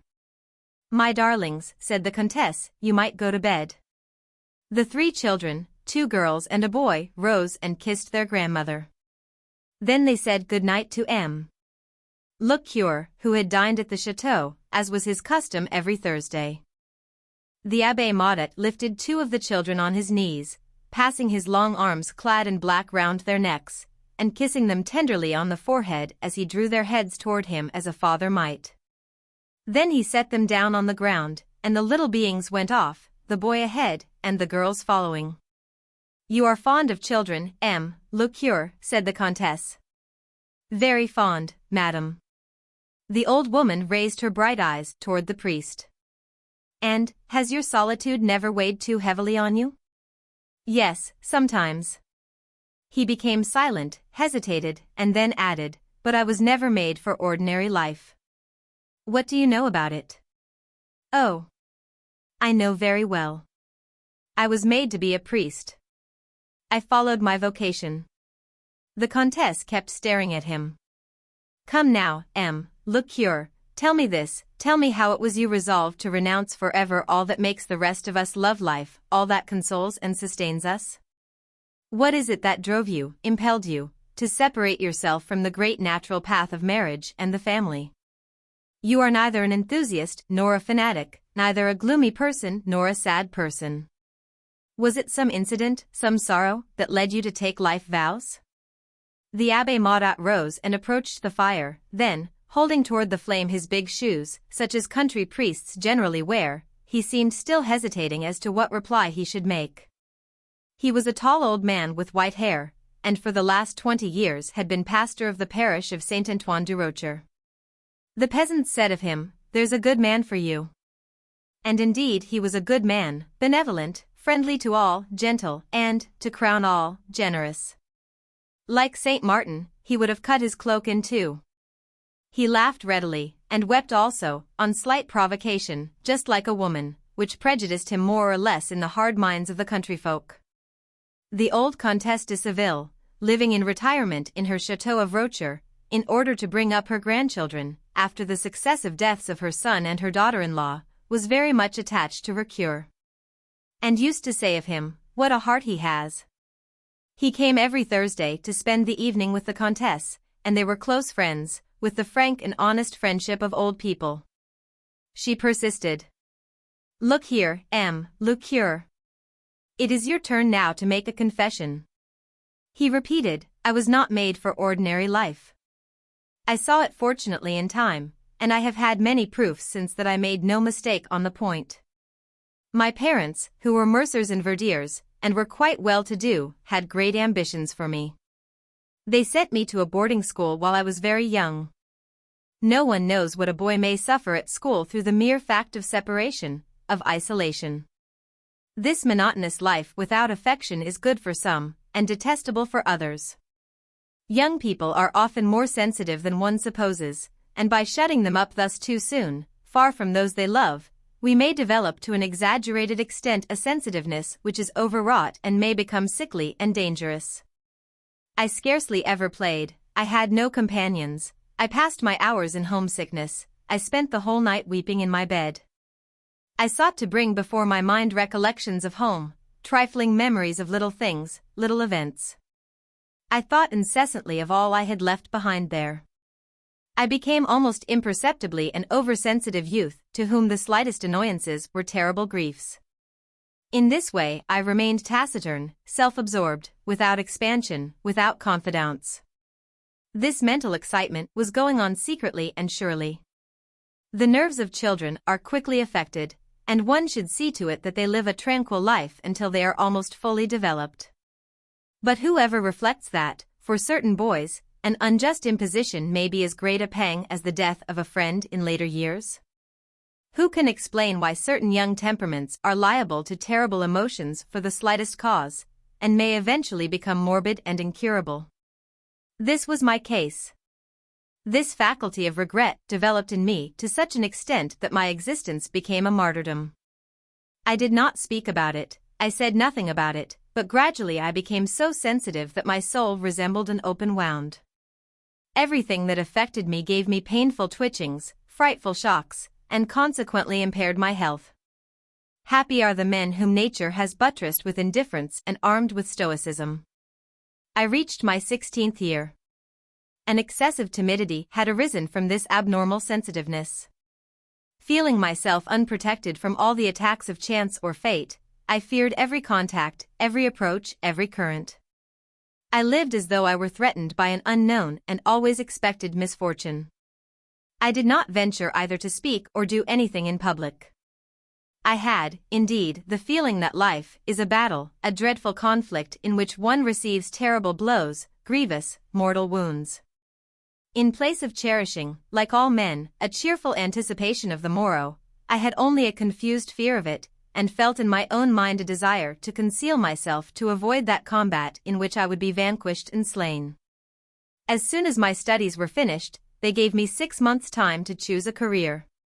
A very simple occurrence showed me clearly, all of a sudden, the diseased condition of my mind, made me understand the danger, and determined me to flee from it. Verdiers is a little town surrounded with plains and woods. In the central street stands my parents' house. I now passed my days far from this dwelling which I had so much regretted, so much desired. Dreams had reawakened in me, and I walked alone in the fields in order to let them escape and fly away. My father and mother, quite occupied with business, and anxious about my future, talked to me only about their profits or about my possible plans. They were fond of me after the manner of hard-headed, practical people. They had more reason than heart in their affection for me. I lived imprisoned in my thoughts, and vibrating with my eternal sensitiveness.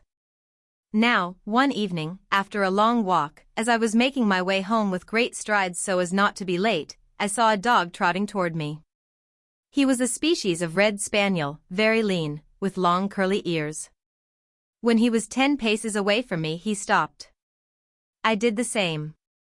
Then he began wagging his tail, and came over to me with short steps and nervous movements of his whole body, bending down on his paws as if appealing to me, and softly shaking his head. I spoke to him. He then began to crawl along in such a sad, humble, suppliant manner that I felt the tears coming into my eyes.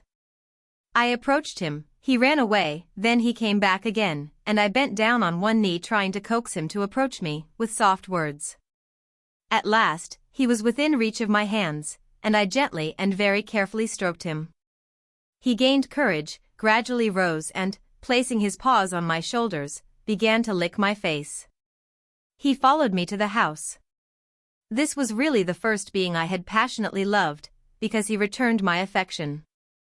My attachment to this animal was certainly exaggerated and ridiculous. It seemed to me in a confused sort of way that we were two brothers, lost on this earth, and therefore isolated and without defense, one as well as the other. He never again quitted my side.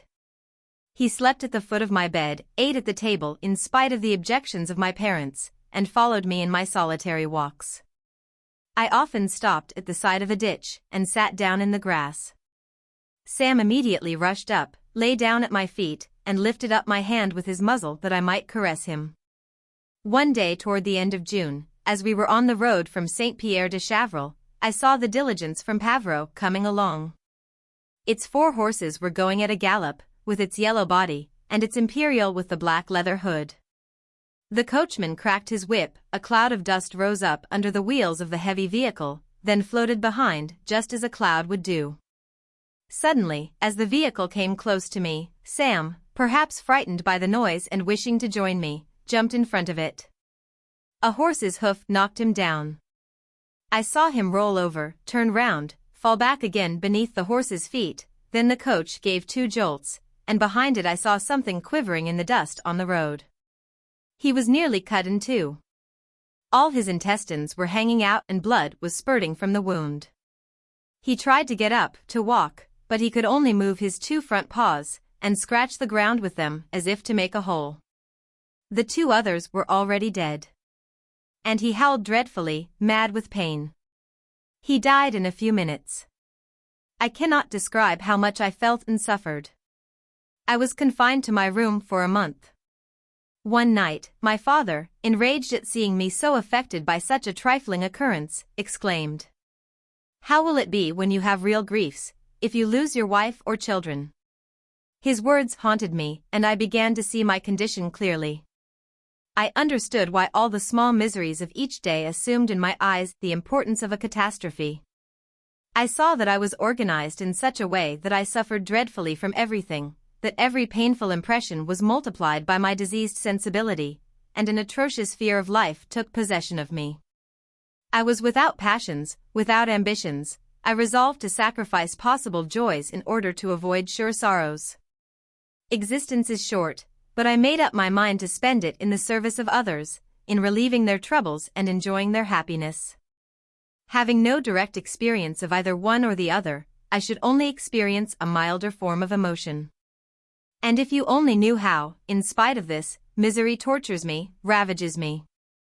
But what would formerly have been an intolerable affliction has become commiseration, pity.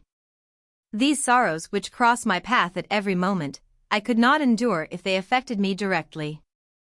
I could not have seen one of my children die without dying myself. And I have, in spite of everything, preserved such a mysterious, overwhelming fear of events that the sight of the postman entering my house makes a shiver pass every day through my veins, and yet I have nothing to be afraid of now. The Abbé Maudat ceased speaking.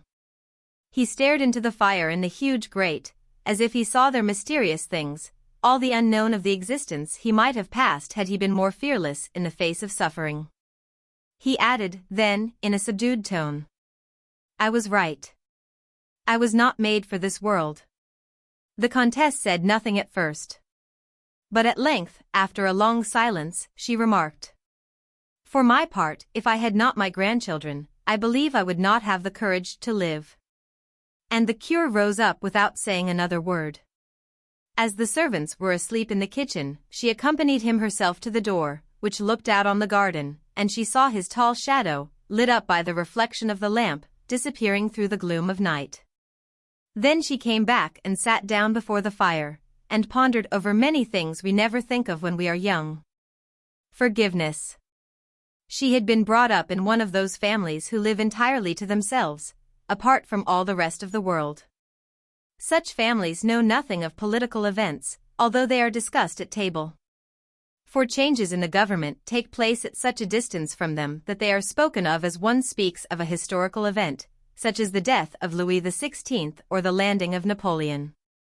Customs are modified in course of time, fashions succeed one another, but such variations are taken no account of in the placid family circle where traditional usages prevail year after year. And if some scandalous episode or other occurs in the neighborhood, the disreputable story dies a natural death when it reaches the threshold of the house. The father and mother may, perhaps, exchange a few words on the subject when alone together some evening, but they speak in hushed tones, for even walls have ears. The father says, with bated breath, "You've heard of that terrible affair in the Revoil family?" And the mother answers, "Who would have dreamed of such a thing? It's dreadful." The children suspected nothing, and arrive in their turn at years of discretion with eyes and mind blindfolded, ignorant of the real side of life, not knowing that people do not think as they speak, and do not speak as they act.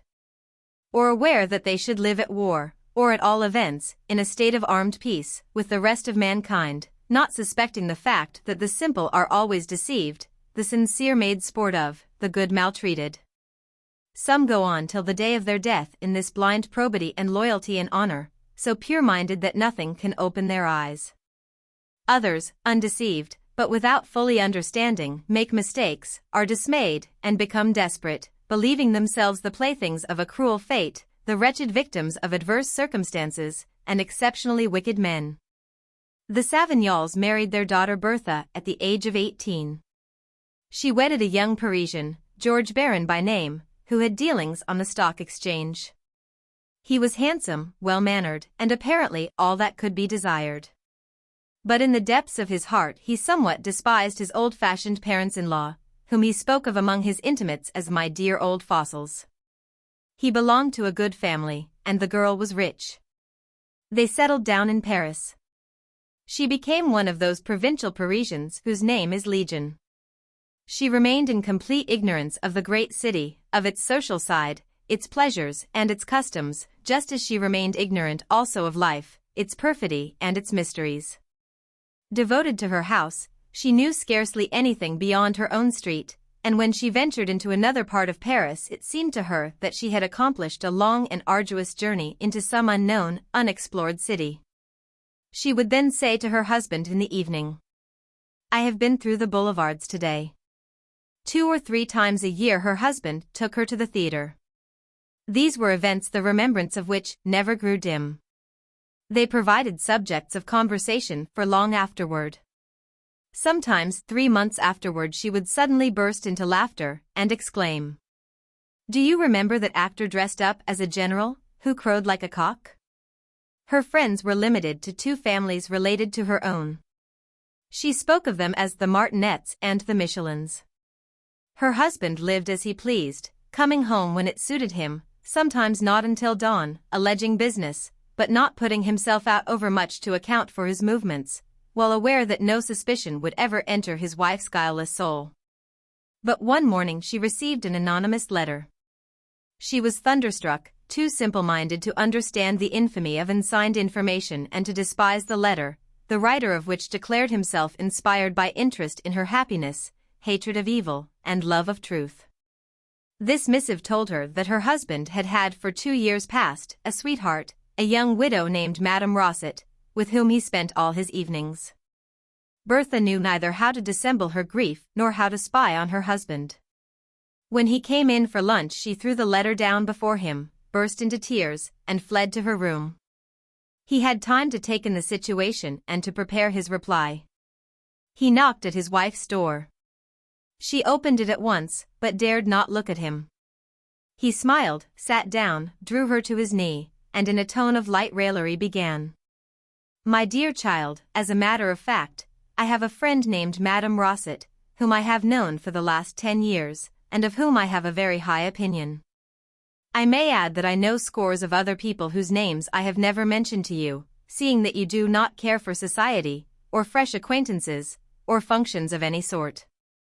But, to make short work of such vile accusations as this, I want you to put on your things after lunch, and we'll go together and call on this lady, who will very soon become a friend of yours, too, I am quite sure."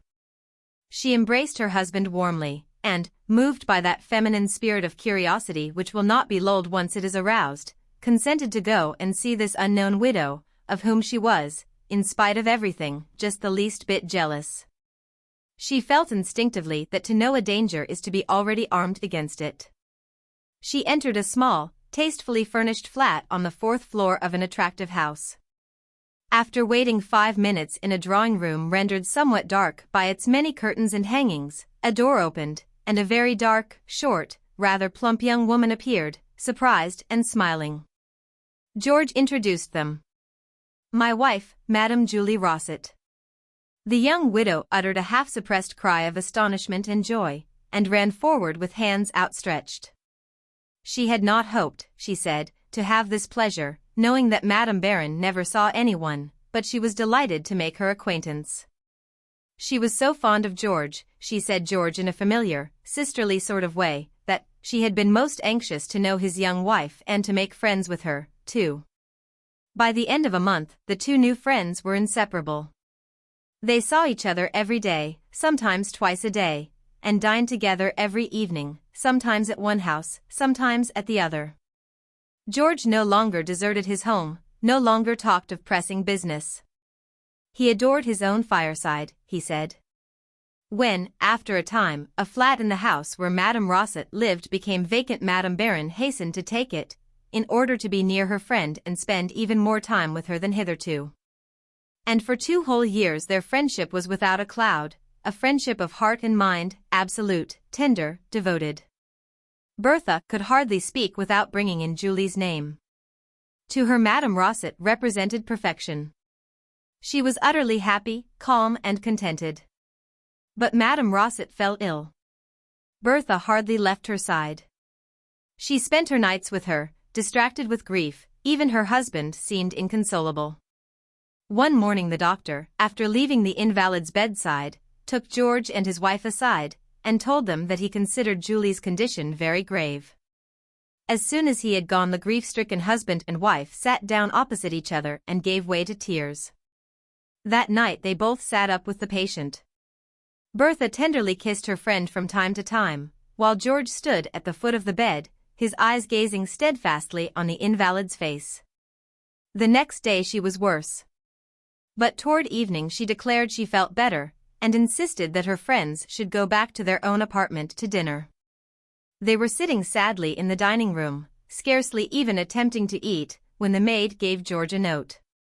He opened it, turned pale as death, and, rising from the table, said to his wife in a constrained voice, "Wait for me. I must leave you a moment. I shall be back in 10 minutes. Don't go away on any account." And he hurried to his room to get his hat. Bertha waited for him, a prey to fresh anxiety. But, docile in everything, she would not go back to her friend till he returned. At length, as he did not reappear, it occurred to her to visit his room and see if he had taken his gloves. This would show whether or not he had had a call to make. She saw them at the first glance. Beside them lay a crumpled paper, evidently thrown down in haste. She recognized it at once as the note George had received. And a burning temptation, the first that had ever assailed her, urged her to read it and discover the cause of her husband's abrupt departure.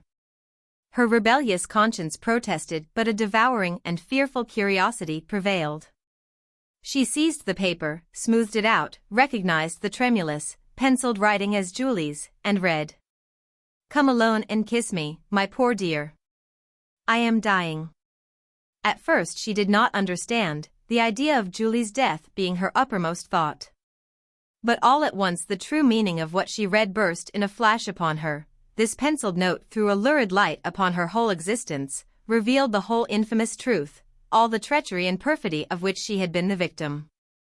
She understood the long years of deceit, the way in which she had been made their puppet. She saw them again, sitting side by side in the evening, reading by lamplight out of the same book, glancing at each other at the end of each page. And her poor, indignant, suffering, bleeding heart was cast into the depths of a despair which knew no bounds. Footsteps drew near, she fled, and shut herself in her own room. Presently her husband called her. "Come quickly. Madame Rossett is dying." Bertha appeared at her door, and with trembling lips replied, "Go back to her alone, she does not need me." He looked at her stupidly, dazed with grief, and repeated, "Come at once. She's dying, I tell you." Bertha answered, "You would rather it were I." Then at last he understood, and returned alone to the dying woman's bedside. He mourned her openly, shamelessly, indifferent to the sorrow of the wife who no longer spoke to him, no longer looked at him, who passed her life in solitude, hedged round with disgust, with indignant anger, and praying night and day to God. They still lived in the same house, however, and sat opposite each other at table, in silence and despair. Gradually his sorrow grew less acute, but she did not forgive him. And so their life went on, hard and bitter for them both. For a whole year they remained as complete strangers to each other as if they had never met. Bertha nearly lost her reason. At last one morning she went out very early, and returned about 8 o'clock bearing in her hands an enormous bouquet of white roses. and she sent word to her husband that she wanted to speak to him. He came anxious and uneasy. "We are going out together," she said. "Please carry these flowers, they are too heavy for me." A carriage took them to the gate of the cemetery, where they alighted. Then, her eyes filling with tears, she said to George, "Take me to her grave." He trembled and could not understand her motive, but he led the way, still carrying the flowers. At last he stopped before a white marble slab, to which he pointed without a word. She took the bouquet from him and, kneeling down, placed it on the grave. Then she offered up a silent, heartfelt prayer. Behind her stood her husband, overcome by recollections of the past. She rose and held out her hands to him. "If you wish it, we will be friends," she said. In the spring. With the first day of spring, when the awakening earth puts on its garment of green, and the warm, fragrant air fans our faces and fills our lungs and appears even to penetrate to our hearts, we experience a vague, undefined longing for freedom, for happiness, a desire to run, to wander aimlessly, to breathe in the spring. The previous winter having been unusually severe, this spring feeling was like a form of intoxication in May, as if there were an overabundant supply of sap.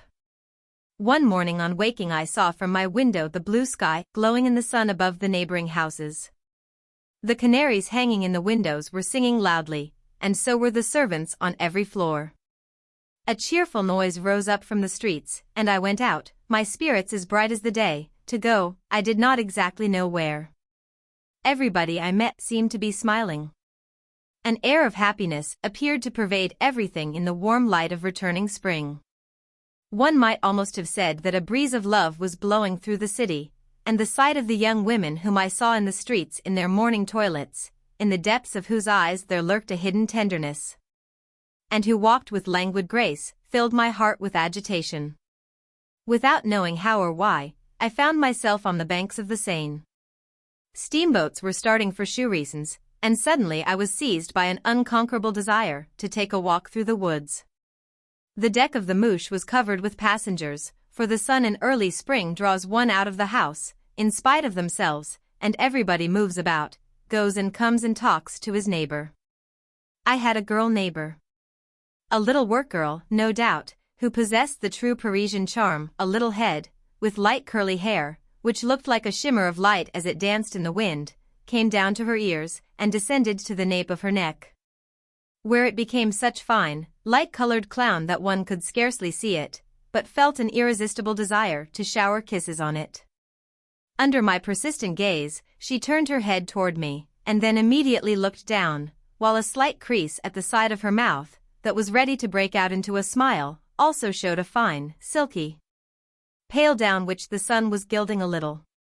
The calm river grew wider, the atmosphere was warm and perfectly still, but a murmur of life seemed to fill all space. My neighbor raised her eyes again, and this time, as I was still looking at her, she smiled decidedly.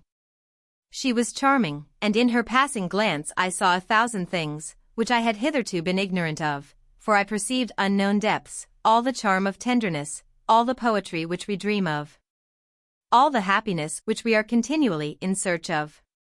I felt an insane longing to open my arms and to carry her off somewhere, so as to whisper the sweet music of words of love into her ears. I was just about to address her when somebody touched me on the shoulder, and as I turned round in some surprise, I saw an ordinary-looking man, who was neither young nor old, and who gazed at me sadly. "I should like to speak to you," he said. I made a grimace, which he no doubt saw, for he added, "It is a matter of importance."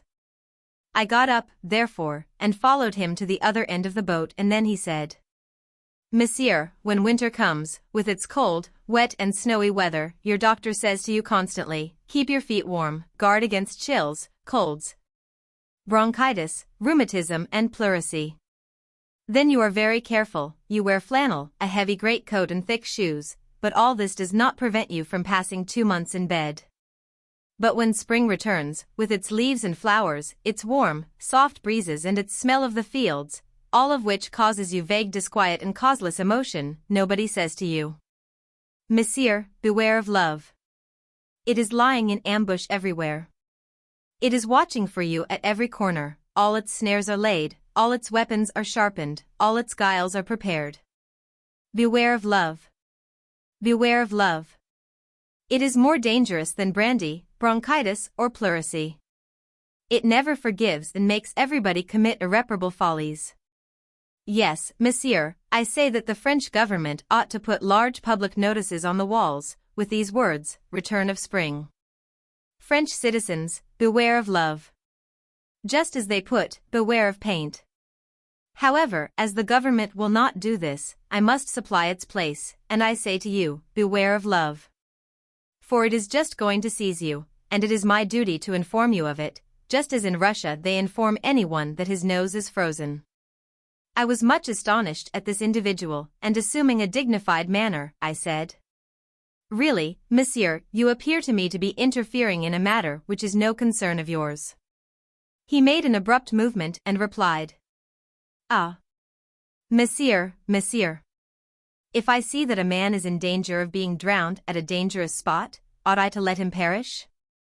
So just listen to my story and you will see why I ventured to speak to you like this. It was about this time last year that it occurred.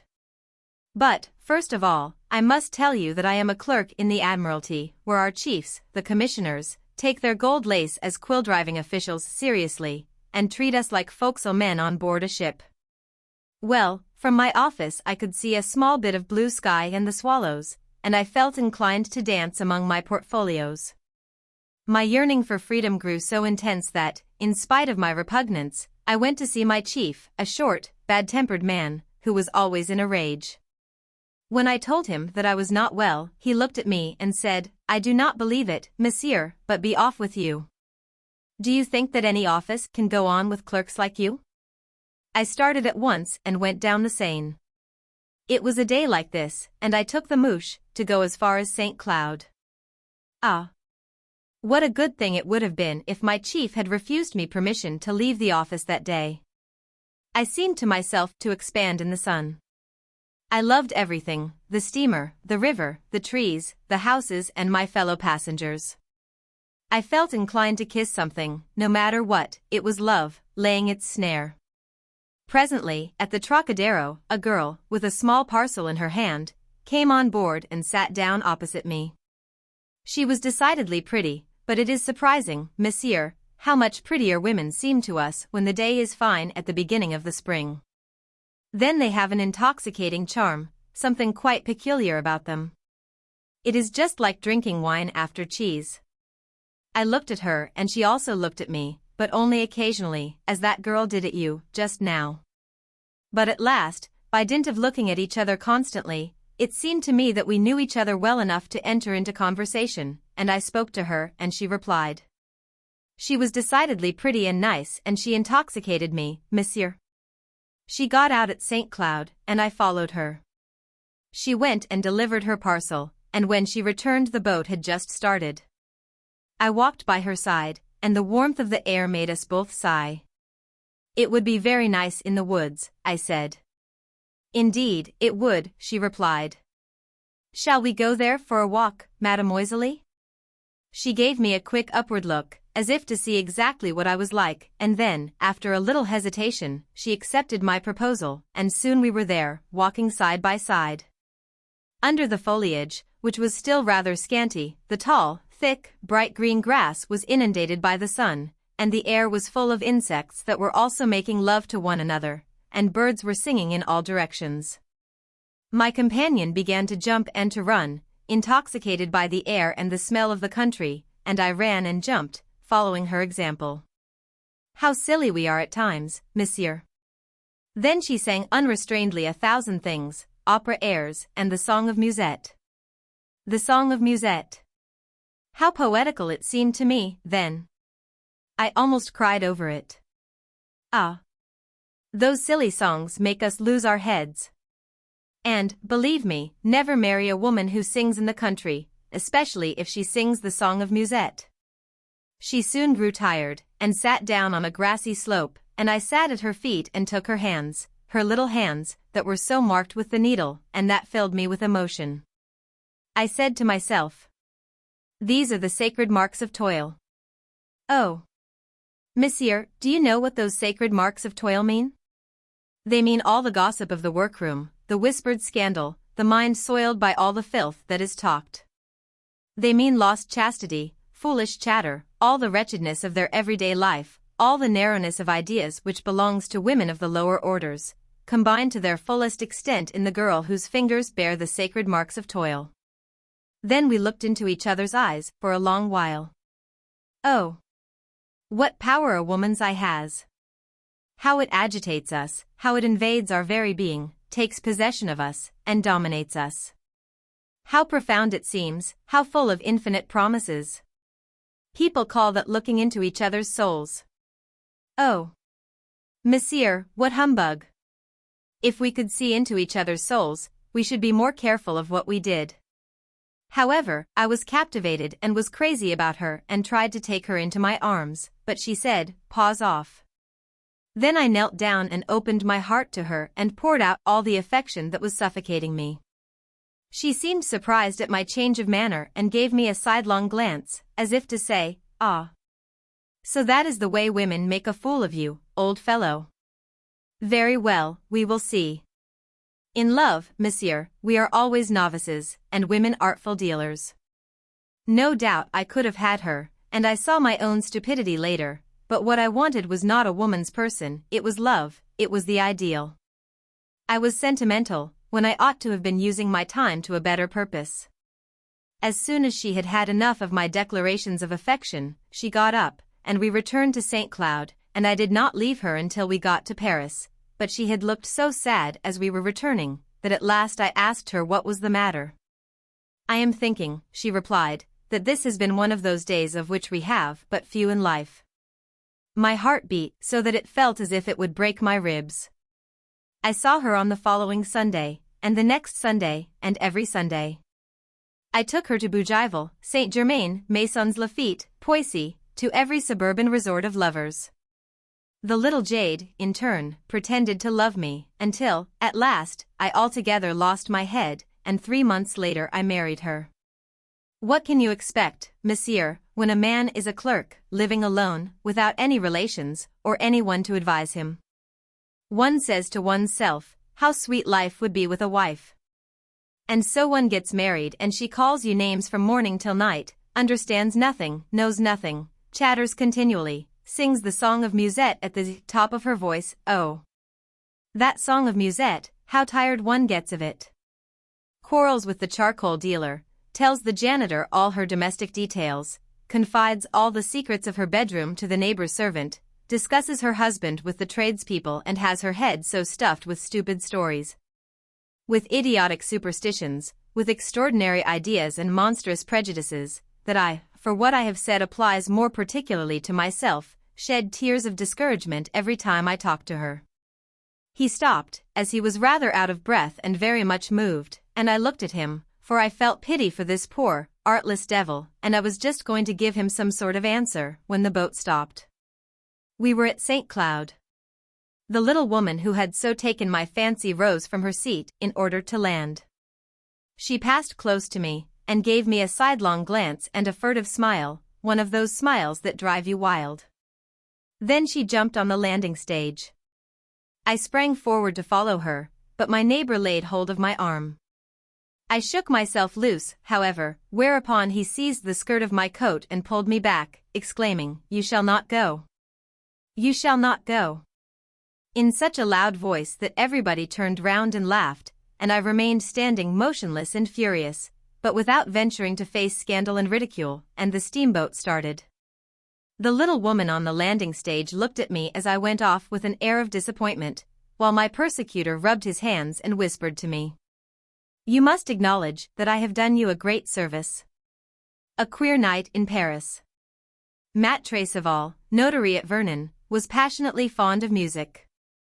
Although still young, he was already bald.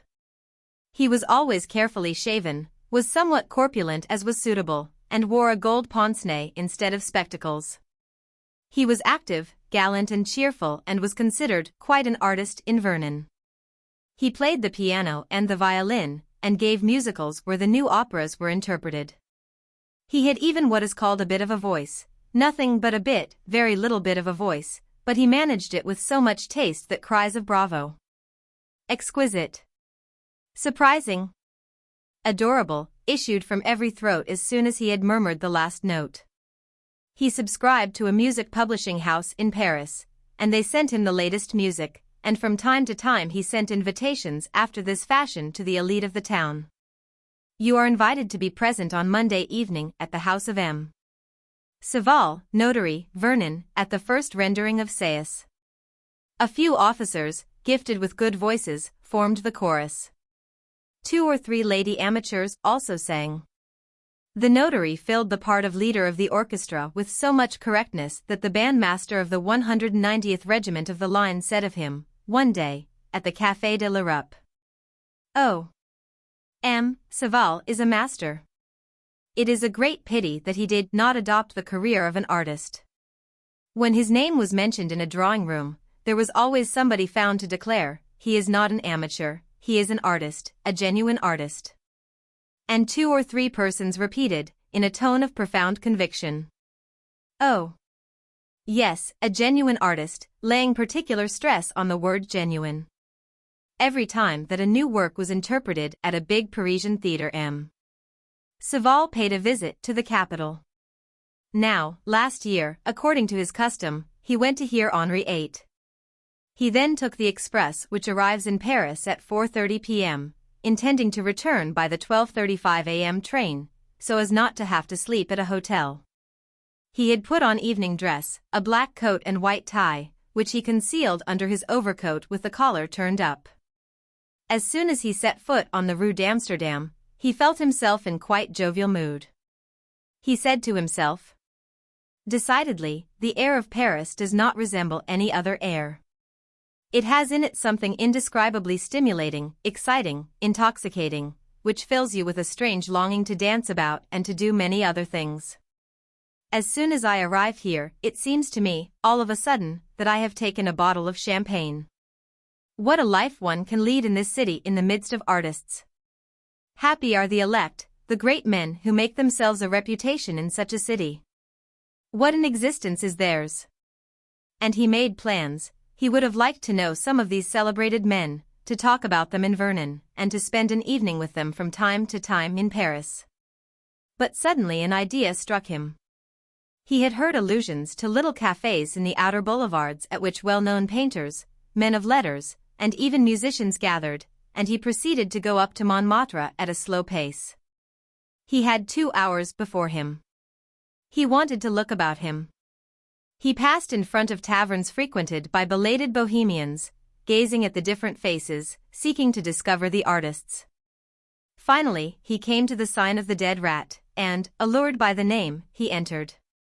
5 or 6 women, with their elbows resting on the marble tables, were talking in low tones about their love affairs, the quarrels of Lucy and Hortense, and the scoundrelism of Octave.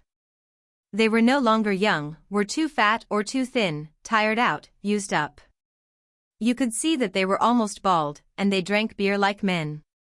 M. Saval sat down at some distance from them and waited, for the hour for taking absinthe was at hand. A tall young man soon came in and took a seat beside him. The landlady called him M. Romantin. The notary quivered. Was this the Romantin who had taken a medal at the last salon? The young man made a sign to the waiter.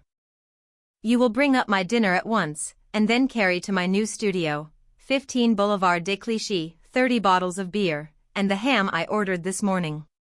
We are going to have a housewarming." M. Saval immediately ordered dinner. Then, he took off his overcoat, so that his dress suit and his white tie could be seen. His neighbor did not seem to notice him. He had taken up a newspaper and was reading it. M. Saval glanced sideways at him, burning with the desire to speak to him. 2 young men entered, in red vests and with peaked beards, in the fashion of Henry III. They sat down opposite Romantin. The first of the pair said, "Is it for this evening?" Romantin pressed his hand. "I believe you, old chap, and everyone will be there. I have Bonnat, Guillemette, Gervex, Barrade, Hébert, Duez, Clarin, and Jean-Paul Laurens. It will be a stunning affair. And women, too. Wait till you see. Every actress without exception, of course, I mean, you know, all those who have nothing to do this evening. The landlord of the establishment came across. Do you often have this housewarming? The painter replied. I believe you, every 3 months, each quarter. M. Saval could not restrain himself any longer, and in a hesitating voice said, I beg your pardon for intruding on you, monsieur, but I heard your name mentioned, and I would be very glad to know if you really are M. Romantin, whose work in the last salon I have so much admired. The painter answered. I am the very person, monsieur. The notary then paid the artist a very well-turned compliment, showing that he was a man of culture. The painter, gratified, thanked him politely in reply. Then they chattered. Romantin returned to the subject of his housewarming, going into details as to the magnificence of the forthcoming entertainment. M. Saval questioned him as to all the men he was going to receive, adding, it would be an extraordinary piece of good fortune for a stranger to meet at one time so many celebrities assembled in the studio of an artist of your rank. Romantin, vanquished, replied, if it would be agreeable to you, come. M. Saval accepted the invitation with enthusiasm, reflecting, I shall have time enough to see Henri VIII. Both of them had finished their meal. The notary insisted on paying the 2 bills, wishing to repay his neighbor's civilities. He also paid for the drinks of the young fellows in red velvet, then he left the establishment with the painter. They stopped in front of a very long, low house, the first story having the appearance of an interminable conservatory. 6 studios stood in a row with their fronts facing the boulevards. Romantin was the first to enter, and, ascending the stairs, he opened a door, and lighted a match and then a candle. They found themselves in an immense apartment, the furniture of which consisted of 3 chairs, 2 easels, and a few sketches standing on the ground along the walls. M. Saval remained standing at the door somewhat astonished. The painter remarked, here you are. We've got to the spot, but everything has yet to be done. Then, examining the high, bare apartment, its ceiling disappearing in the darkness, he said, we might make a great deal out of this studio. He walked round it, surveying it with the utmost attention, then went on. I know someone who might easily give a helping hand. Women are incomparable for hanging drapery. But I sent her to the country for today in order to get her off my hands this evening. It is not that she bores me, but she is too much lacking in the ways of good society. It would be embarrassing to my guests. He reflected for a few seconds, and then added, she is a good girl, but not easy to deal with. If she knew that I was holding a reception, she would tear out my eyes. M. Saval had not even moved, he did not understand. The artist came over to him. Since I have invited you, you will assist me about something. The notary said emphatically. Make any use of me you please. I am at your disposal. Romantin took off his jacket. Well, citizen, to work. We are first going to clean up. He went to the back of the easel, on which there was a canvas representing a cat, and seized a very worn-out broom. I say. Just brush up while I look after the lighting. M.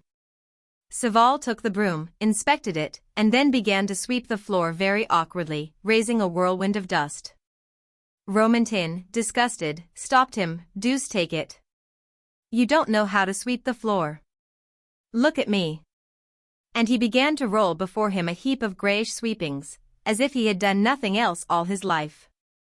Then, he gave back the broom to the notary, who imitated him. In 5 minutes, such a cloud of dust filled the studio that Romantin asked, Where are you? I can't see you any longer. M. Saval, who was coughing, came near to him. The painter said, How would you set about making a chandelier? The other, surprised, asked, What chandelier? Why, a chandelier to light the room, a chandelier with wax candles. The notary did not understand. He answered, I don't know. The painter began to jump about, cracking his fingers. Well, Monseigneur, I have found out a way. Then he went on more calmly. Have you got 5 francs about you? Saval replied. Why, yes. The artist said, well, you'll go out and buy for me 5 francs worth of wax candles while I go and see the cooper. And he pushed the notary in his evening coat into the street. At the end of 5 minutes, they had returned, one of them with the wax candles and the other with the hoop of a cask. Then Romantin plunged his hand into a cupboard, and drew forth 20 empty bottles, which he fixed in the form of a crown around the hoop. He then went downstairs to borrow a ladder from the janitress, after having explained that he had made interest with the old woman by painting the portrait of her cat, exhibited on the easel. When he returned with the ladder, he said to Saval, "Are you active?" The other, without understanding, answered, "Why, yes." "Well, you just climb up there, and fasten this chandelier for me to the ring of the ceiling. Then, you put a wax candle in each bottle and light it. I tell you I have a genius for lighting up. But off with your coat, damn it. You are just like a Jeeves." The door was opened brusquely. A woman appeared, her eyes flashing, and remained standing on the threshold. Romantin gazed at her with a look of terror. She waited some seconds, crossing her arms over her breast, and then in a shrill, vibrating, exasperated voice said, "Ha! You dirty scoundrel, is this the way you leave me?" Romantin made no reply. She went on. "Ha! You scoundrel! You did a nice thing in parking me off to the country. You'll soon see the way I'll settle your jollification. Yes, I'm going to receive your friends." She grew warmer. "I'm going to slap their faces with the bottles and the wax candles?" Romantin said in a soft tone. "Mathilde." But she did not pay any attention to him, she went on. "Wait a little, my fine fellow. Wait a little." Romantin went over to her, and tried to take her by the hands. "Mathilde." But she was now fairly under way, and on she went, emptying the vials of her wrath with strong words and reproaches. They flowed out of her mouth like a stream sweeping a heap of filth along with it. The words pouring forth seemed struggling for exit. She stuttered, stammered, yelled, suddenly recovering her voice to cast forth an insult or a curse. He seized her hands without her having noticed it. She did not seem to see anything, so taken up was she in scolding and relieving her feelings. And suddenly she began to weep. The tears flowed from her eyes, but this did not stop her complaints. But her words were uttered in a screaming falsetto voice with tears in it and interrupted by sobs. She commenced afresh 2 or 3 times, till she stopped as if something were choking her, and at last she ceased with a regular flood of tears. Then he clasped her in his arms and kissed her hair, affected himself. "Mathilde, my little Mathilde, listen. You must be reasonable. You know, if I give a supper party to my friends, it is to thank these gentlemen for the medal I got at the salon. I cannot receive women. You ought to understand that. It is not the same with artists as with other people." She stammered, in the midst of her tears. "Why didn't you tell me this?" He replied. "It was in order not to annoy you, not to give you pain. Listen, I'm going to see you home. You will be very sensible, very nice, you will remain quietly waiting for me in bed, and I'll come back as soon as it's over." She murmured. "Yes, but you will not begin over again?" "No, I swear to you." He turned towards Saval, who had at last hooked on the chandelier. "My dear friend, I am coming back in 5 minutes. If anyone arrives in my absence, do the honors for me, will you not?" And he carried off Mathilde, who kept drying her eyes with her handkerchief as she went along. Left to himself, Saval succeeded in putting everything around him in order. Then he lighted the wax candles, and waited. He waited for a quarter of an hour, half an hour, an hour. Romantin did not return. Then, suddenly there was a dreadful noise on the stairs, a song shouted out in chorus by 20 mouths and a regular march like that of a Prussian regiment. The whole house was shaken by the steady tramp of feet. The door flew open, and a motley throng appeared, men and women in file, 2 and 2 holding each other by the arm and stamping their heels on the ground to mark time, advanced into the studio like a snake uncoiling itself. They howled, "Come, and let us all be merry. Pretty maids and soldiers gay." M. Saval, thunderstruck, remained standing in evening dress under the chandelier. The procession of revelers caught sight of him and uttered a shout. "A Jeemes! A Jeemes!" And they began whirling round him, surrounding him with a circle of vociferations. Then they took each other by the hand and went dancing about madly. He attempted to explain. Messrs, mesdames. But they did not listen to him. They whirled about, they jumped, they brawled. At last, the dancing ceased. M. Saval said, "Gentlemen." A tall young fellow, fair-haired and bearded to the nose, interrupted him. "What's your name, my friend?" The notary, quite scared, said, "I am M. Saval." A voice exclaimed, "You mean Baptiste." A woman said, "Let the poor waiter alone. You'll end by making him get angry. He's paid to wait on us, and not to be laughed at by us." Then, M. Saval noticed that each guest had brought his own provisions. One held a bottle of wine, and the other a pie. This one had a loaf of bread, and one a ham. The tall, fair young fellow placed in his hands an enormous sausage, and gave orders.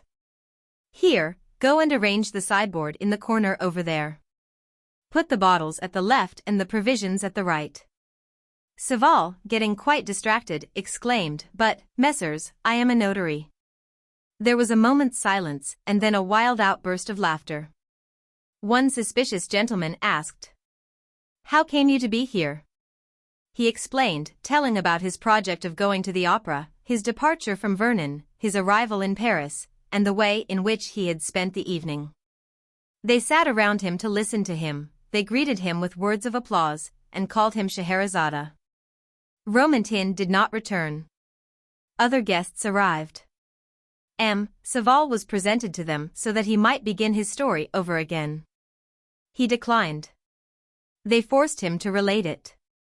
They seated and tied him on one of 3 chairs between 2 women who kept constantly filling his glass. He drank, he laughed, he talked, he sang, too. He tried to waltz with his chair, and fell on the ground. From that moment, he forgot everything. It seemed to him, however, that they undressed him, put him to bed, and that he was nauseated.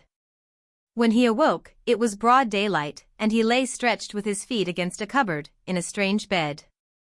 An old woman with a broom in her hand was glaring angrily at him. "At last," she said. "Clear out, you blackguard. Clear out. What right has anyone to get drunk like this?" He sat up in bed, feeling very ill at ease. He asked, "Where am I? Where are you, you dirty scamp? You are drunk. Take your rotten carcass out of here as quick as you can, and lose no time about it." He wanted to get up. He found that he was in no condition to do so. His clothes had disappeared. He blurted out, "Madam, I." Then he remembered. What was he to do? He asked, "Did Monsieur Romantin come back?" The doorkeeper shouted, "Will you take your dirty carcass out of this, so that he at any rate may not catch you here?" M. Saval said, in a state of confusion, "I haven't got my clothes, they have been taken away from me." He had to wait, to explain his situation, give notice to his friends, and borrow some money to buy clothes. He did not leave Paris till evening. And when people talk about music to him in his beautiful drawing room in Vernon, he declares with an air of authority that painting is a very inferior art. Original Short Stories, Volume 6. Guy de Maupassant. Original Short Stories. Translated by Albert M. C. McMaster, B.A. A. E. Henderson, B.A. Emimi, Casada and others. Volume 6. That Costly Ride. The household lived frugally on the meager income derived from the husband's insignificant appointments.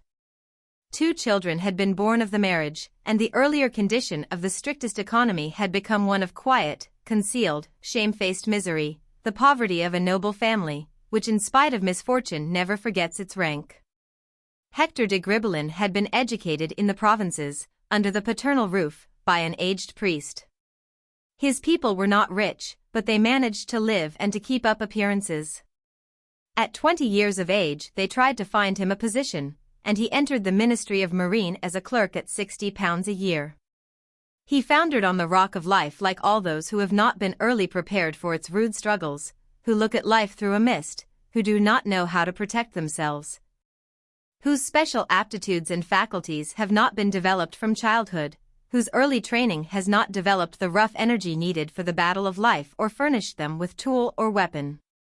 His first 3 years of office work were a martyrdom. He had, however, renewed the acquaintance of a few friends of his family, elderly people, far behind the times, and poor like himself, who lived in aristocratic streets, the gloomy thoroughfares of the Faubourg Saint-Germain. And he had created a social circle for himself. Strangers to modern life, humble yet proud, these needy aristocrats lived in the upper stories of sleepy, old-world houses. From top to bottom of their dwellings the tenants were titled, but money seemed just as scarce on the ground floor as in the attics. Their eternal prejudices, absorption in their rank, anxiety lest they should lose caste, filled the minds and thoughts of these families once so brilliant, now ruined by the idleness of the men of the family. Hector de Gribelin met in this circle a young girl as well-born and as poor as himself and married her. They had 2 children in 4 years. For 4 years more the husband and wife, harassed by poverty, knew no other distraction than the Sunday walk in the Champs-Élysées and a few evenings at the theatre, amounting in all to 1 or 2 in the course of the winter, which they owed to free passes presented by some comrade or other. But in the spring of the following year some overtime work was entrusted to Hector de Gribelin by his chief, for which he received the large sum of 300 francs. The day he brought the money home he said to his wife, "My dear Henrietta, we must indulge in some sort of festivity, say an outing for the children." And after a long discussion it was decided that they should go and lunch one day in the country. "Well," cried Hector, "once will not break us, so we'll hire a wagonette for you, the children and the maid. And I'll have a saddle horse, the exercise will do me good." The whole week long they talked of nothing but the projected excursion. Every evening, on his return from the office, Hector caught up his elder son, put him astride his leg, and, making him bounce up and down as hard as he could, said, "That's how Daddy will gallop next Sunday." And the youngster amused himself all day long by bestriding chairs, dragging them round the room and shouting, "This is Daddy on horseback." The servant herself gazed at her master with awestruck eyes as she thought of him riding alongside the carriage, and at mealtimes she listened with all her ears while he spoke of riding and recounted the exploits of his youth, when he lived at home with his father. Oh, he had learned in a good school, and once he felt his steed between his legs he feared nothing, nothing whatever. Rubbing his hands, he repeated gaily to his wife, "If only they would give me a restive animal I should be all the better pleased. You'll see how well I can ride, and if you like we'll come back by the Champs-Élysées just as all the people are returning from the Bois. As we shall make a good appearance, I shouldn't at all object to meeting someone from the ministry. That is all that is necessary to ensure the respect of one's chiefs." On the day appointed the carriage and the riding horse arrived at the same moment before the door. Hector went down immediately to examine his mount. He had straps sewn to his trousers and flourished in his hand a whip he had bought the evening before. He raised the horse's legs and felt them one after another, passed his hand over the animal's neck, flank and hocks, opened his mouth, examined his teeth, declared his age.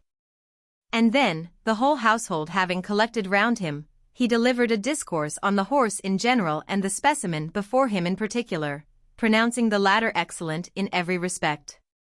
When the rest of the party had taken their seats in the carriage, he examined the saddle girth. Then, putting his foot in the stirrup, he sprang to the saddle. The animal began to curvet and nearly threw his rider. Hector, not altogether at his ease, tried to soothe him. "Come, come, good horse, gently now."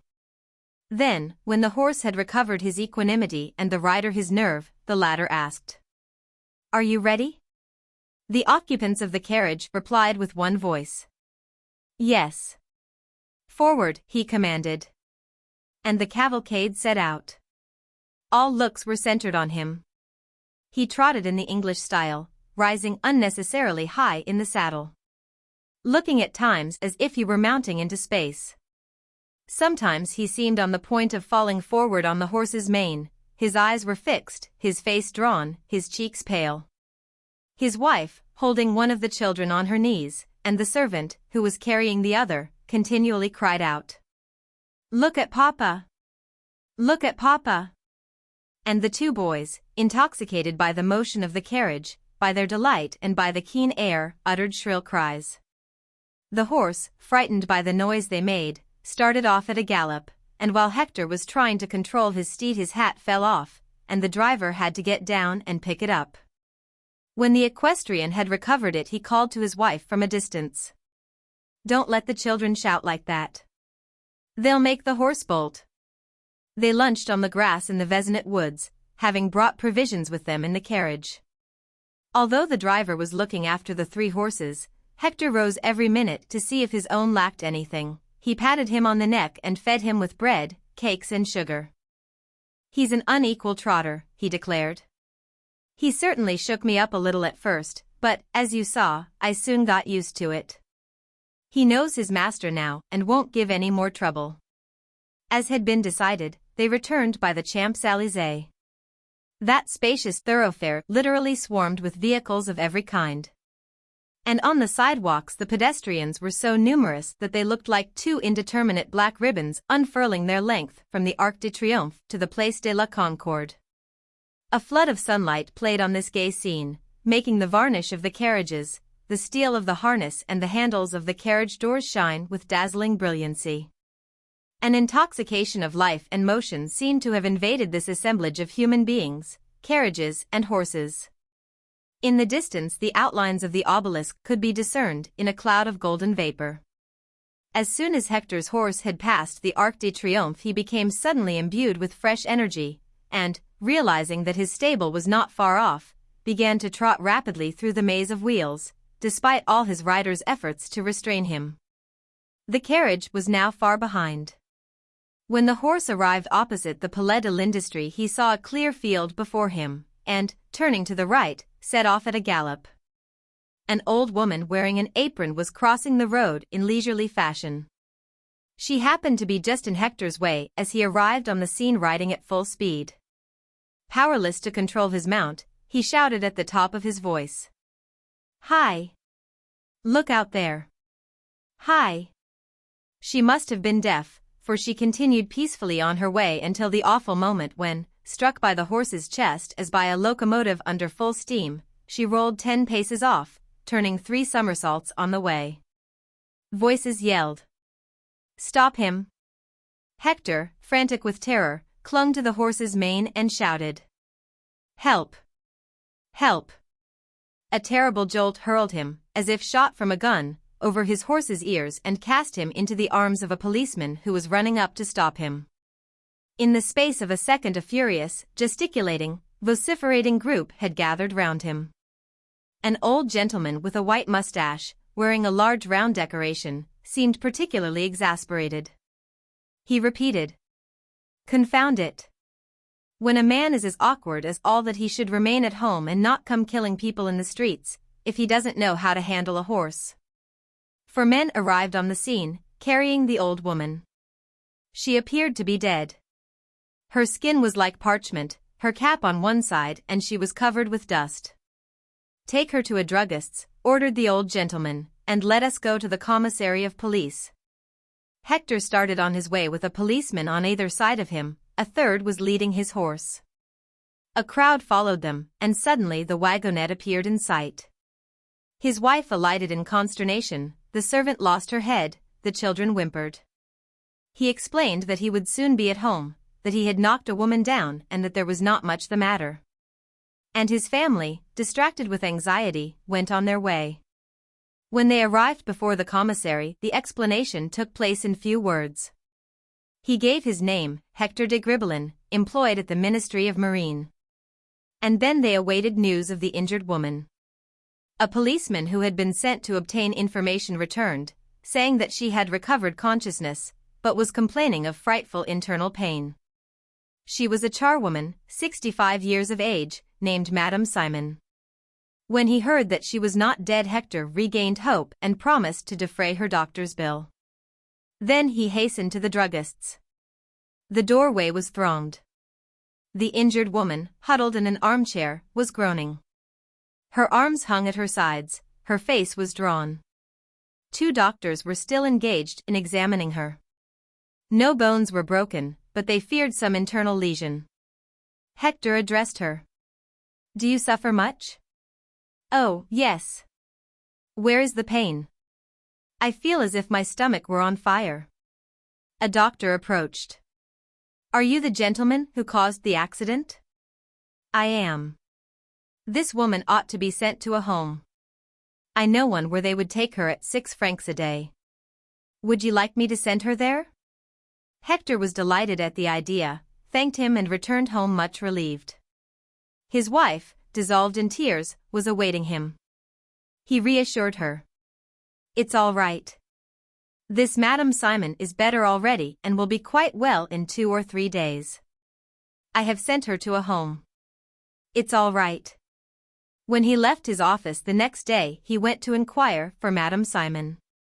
He found her eating rich soup with an air of great satisfaction. "Well," said he. "Oh, sir," she replied, "I'm just the same. I feel sort of crushed, not a bit better."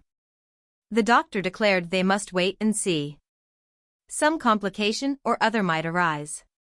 Hector waited 3 days, then he returned. The old woman, fresh-faced and clear-eyed, began to whine when she saw him. "I can't move, sir, I can't move a bit. I shall be like this for the rest of my days."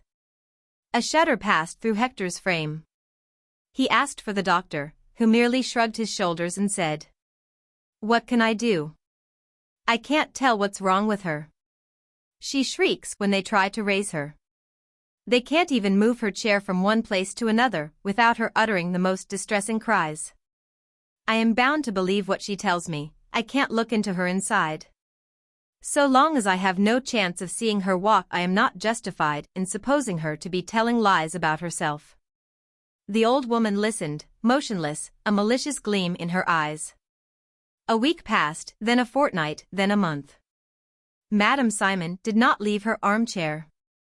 She ate from morning to night, grew fat, chatted gaily with the other patients and seemed to enjoy her immobility as if it were the rest to which she was entitled after 50 years of going up and down stairs, of turning mattresses, of carrying coal from one story to another, of sweeping and dusting. Hector, at his wits' end, came to see her every day. Every day he found her calm and serene, declaring, "I can't move, sir, I shall never be able to move again." Every evening Madame de Gribbelin, devoured with anxiety, said, "How is Madame Simon?" And every time he replied with a resignation born of despair, "Just the same, no change whatever." They dismissed the servant, whose wages they could no longer afford. They economized more rigidly than ever. The whole of the extra pay had been swallowed up. Then Hector summoned 4 noted doctors, who met in consultation over the old woman. She let them examine her, feel her, sound her, watching them the while with a cunning eye. "We must make her walk," said one. "But, sirs, I can't," she cried. "I can't move." Then they took hold of her, raised her, and dragged her a short distance, but she slipped from their grasp and fell to the floor, groaning and giving vent to such heartrending cries that they carried her back to her seat with infinite care and precaution. They pronounced a guarded opinion, agreeing, however, that work was an impossibility to her. And when Hector brought this news to his wife, she sank on a chair, murmuring, It would be better to bring her here, it would cost us less. He started in amazement. Here? In our own house? How can you think of such a thing? But she, resigned now to anything, replied with tears in her eyes. But what can we do, my love? It's not my fault. Useless beauty. About 5:30 one afternoon at the end of June, when the sun was shining warm and bright into the large courtyard, a very elegant victoria with 2 beautiful black horses drew up in front of the mansion. The Comtesse de Maupassant came down the steps just as her husband, who was coming home, appeared in the carriage entrance. He stopped for a few moments to look at his wife and turned rather pale. The Countess was very beautiful, graceful, and distinguished-looking, with her long oval face, her complexion like yellow ivory, her large grey eyes and her black hair. And she got into her carriage without looking at him, without even seeming to have noticed him, with such a particularly high-bred air, that the furious jealousy by which he had been devoured for so long again gnawed at his heart. He went up to her and said, "You are going for a drive?" She merely replied disdainfully, "You see I am." "In the Bois de Boulogne?" "Most probably." "May I come with you?" "The carriage belongs to you." Without being surprised at the tone in which she answered him, he got in and sat down by his wife's side and said, "Bois de Boulogne." The footman jumped up beside the coachman, and the horses as usual pranced and tossed their heads until they were in the street. Husband and wife sat side by side without speaking. He was thinking how to begin a conversation, but she maintained such an obstinately hard look that he did not venture to make the attempt. At last, however, he cunningly, accidentally as it were, touched the Countess' gloved hand with his own, but she drew her arm away with a movement which was so expressive of disgust that he remained thoughtful, in spite of his usual authoritative and despotic character, and he said, "Gabrielle, what do you want? I think you are looking adorable." She did not reply, but remained lying back in the carriage, looking like an irritated queen. By that time they were driving up the Champs-Élysées, toward the Arc de Triomphe. That immense monument, at the end of the long avenue, raised its colossal arch against the red sky, and the sun seemed to be descending on it, showering fiery dust on it from the sky. The stream of carriages, with dashes of sunlight reflected in the silver trappings of the harness and the glass of the lamps, flowed on in a double current toward the town and toward the Bois. And the Comte de Maupassant continued, "My dear Gabrielle." Unable to control herself any longer, she replied in an exasperated voice, "Oh, do leave me in peace, pray. I am not even allowed to have my carriage to myself now." He pretended not to hear her and continued, "You never have looked so pretty as you do today." Her patience had come to an end, and she replied with irrepressible anger, "You are wrong to notice it, for I swear to you that I will never have anything to do with you in that way again." The Count was decidedly stupefied and upset, and, his violent nature gaining the upper hand, he exclaimed, "What do you mean by that?" in a tone that betrayed rather the brutal master than the lover. She replied in a low voice, so that the servants might not hear amid the deafening noise of the wheels, "Ah! What do I mean by that? What do I mean by that? Now I recognize you again. Do you want me to tell everything?" "Yes. Everything that has weighed on my heart since I have been the victim of your terrible selfishness?" He had grown red with surprise and anger, and he growled between his closed teeth, "Yes, tell me everything." He was a tall, broad-shouldered man, with a big red beard, a handsome man, a nobleman, a man of the world, who passed as a perfect husband and an excellent father, and now, for the first time since they had started. She turned toward him and looked him full in the face. "Ah! You will hear some disagreeable things, but you must know that I am prepared for everything, that I fear nothing, and you less than anyone today." He also was looking into her eyes and was already shaking with rage as he said in a low voice, "You are mad." "No, but I will no longer be the victim of the hateful penalty of maternity, which you have inflicted on me for 11 years. I wish to take my place in society as I have the right to do, as all women have the right to do." He suddenly grew pale again and stammered, "I do not understand you." "Oh. Yes, you understand me well enough. It is now 3 months since I had my last child, and as I am still very beautiful, and as, in spite of all your efforts, you cannot spoil my figure, as you just now perceived, when you saw me on the doorstep. You think it is time that I should think of having another child. But you are talking nonsense. No, I am not. I am 30, and I have had 7 children, and we have been married 11 years, and you hope that this will go on for 10 years longer, after which you will leave off being jealous. He seized her arm and squeezed it, saying, I will not allow you to talk to me like that much longer. And I shall talk to you till the end, until I have finished all I have to say to you, and if you try to prevent me, I shall raise my voice so that the 2 servants, who are on the box, may hear. I only allowed you to come with me for that object, for I have these witnesses who will oblige you to listen to me and to contain yourself, so now pay attention to what I say. I have always felt an antipathy to you, and I have always let you see it, for I have never lied, monsieur. You married me in spite of myself. You forced my parents, who were in embarrassed circumstances, to give me to you, because you were rich, and they obliged me to marry you in spite of my tears. So you bought me, and as soon as I was in your power, as soon as I had become your companion, ready to attach myself to you, to forget your coercive and threatening proceedings, in order that I might only remember that I ought to be a devoted wife and to love you as much as it might be possible for me to love you, you became jealous, you, as no man has ever been before, with the base, ignoble jealousy of a spy, which was as degrading to you as it was to me. I had not been married 8 months when you suspected me of every perfidiousness, and you even told me so. What a disgrace! And as you could not prevent me from being beautiful and from pleasing people, from being called in drawing rooms and also in the newspapers one of the most beautiful women in Paris, you tried everything you could think of to keep admirers from me. And you hit upon the abominable idea of making me spend my life in a constant state of motherhood, until the time should come when I should disgust every man. Oh, do not deny it. I did not understand it for some time, but then I guessed it.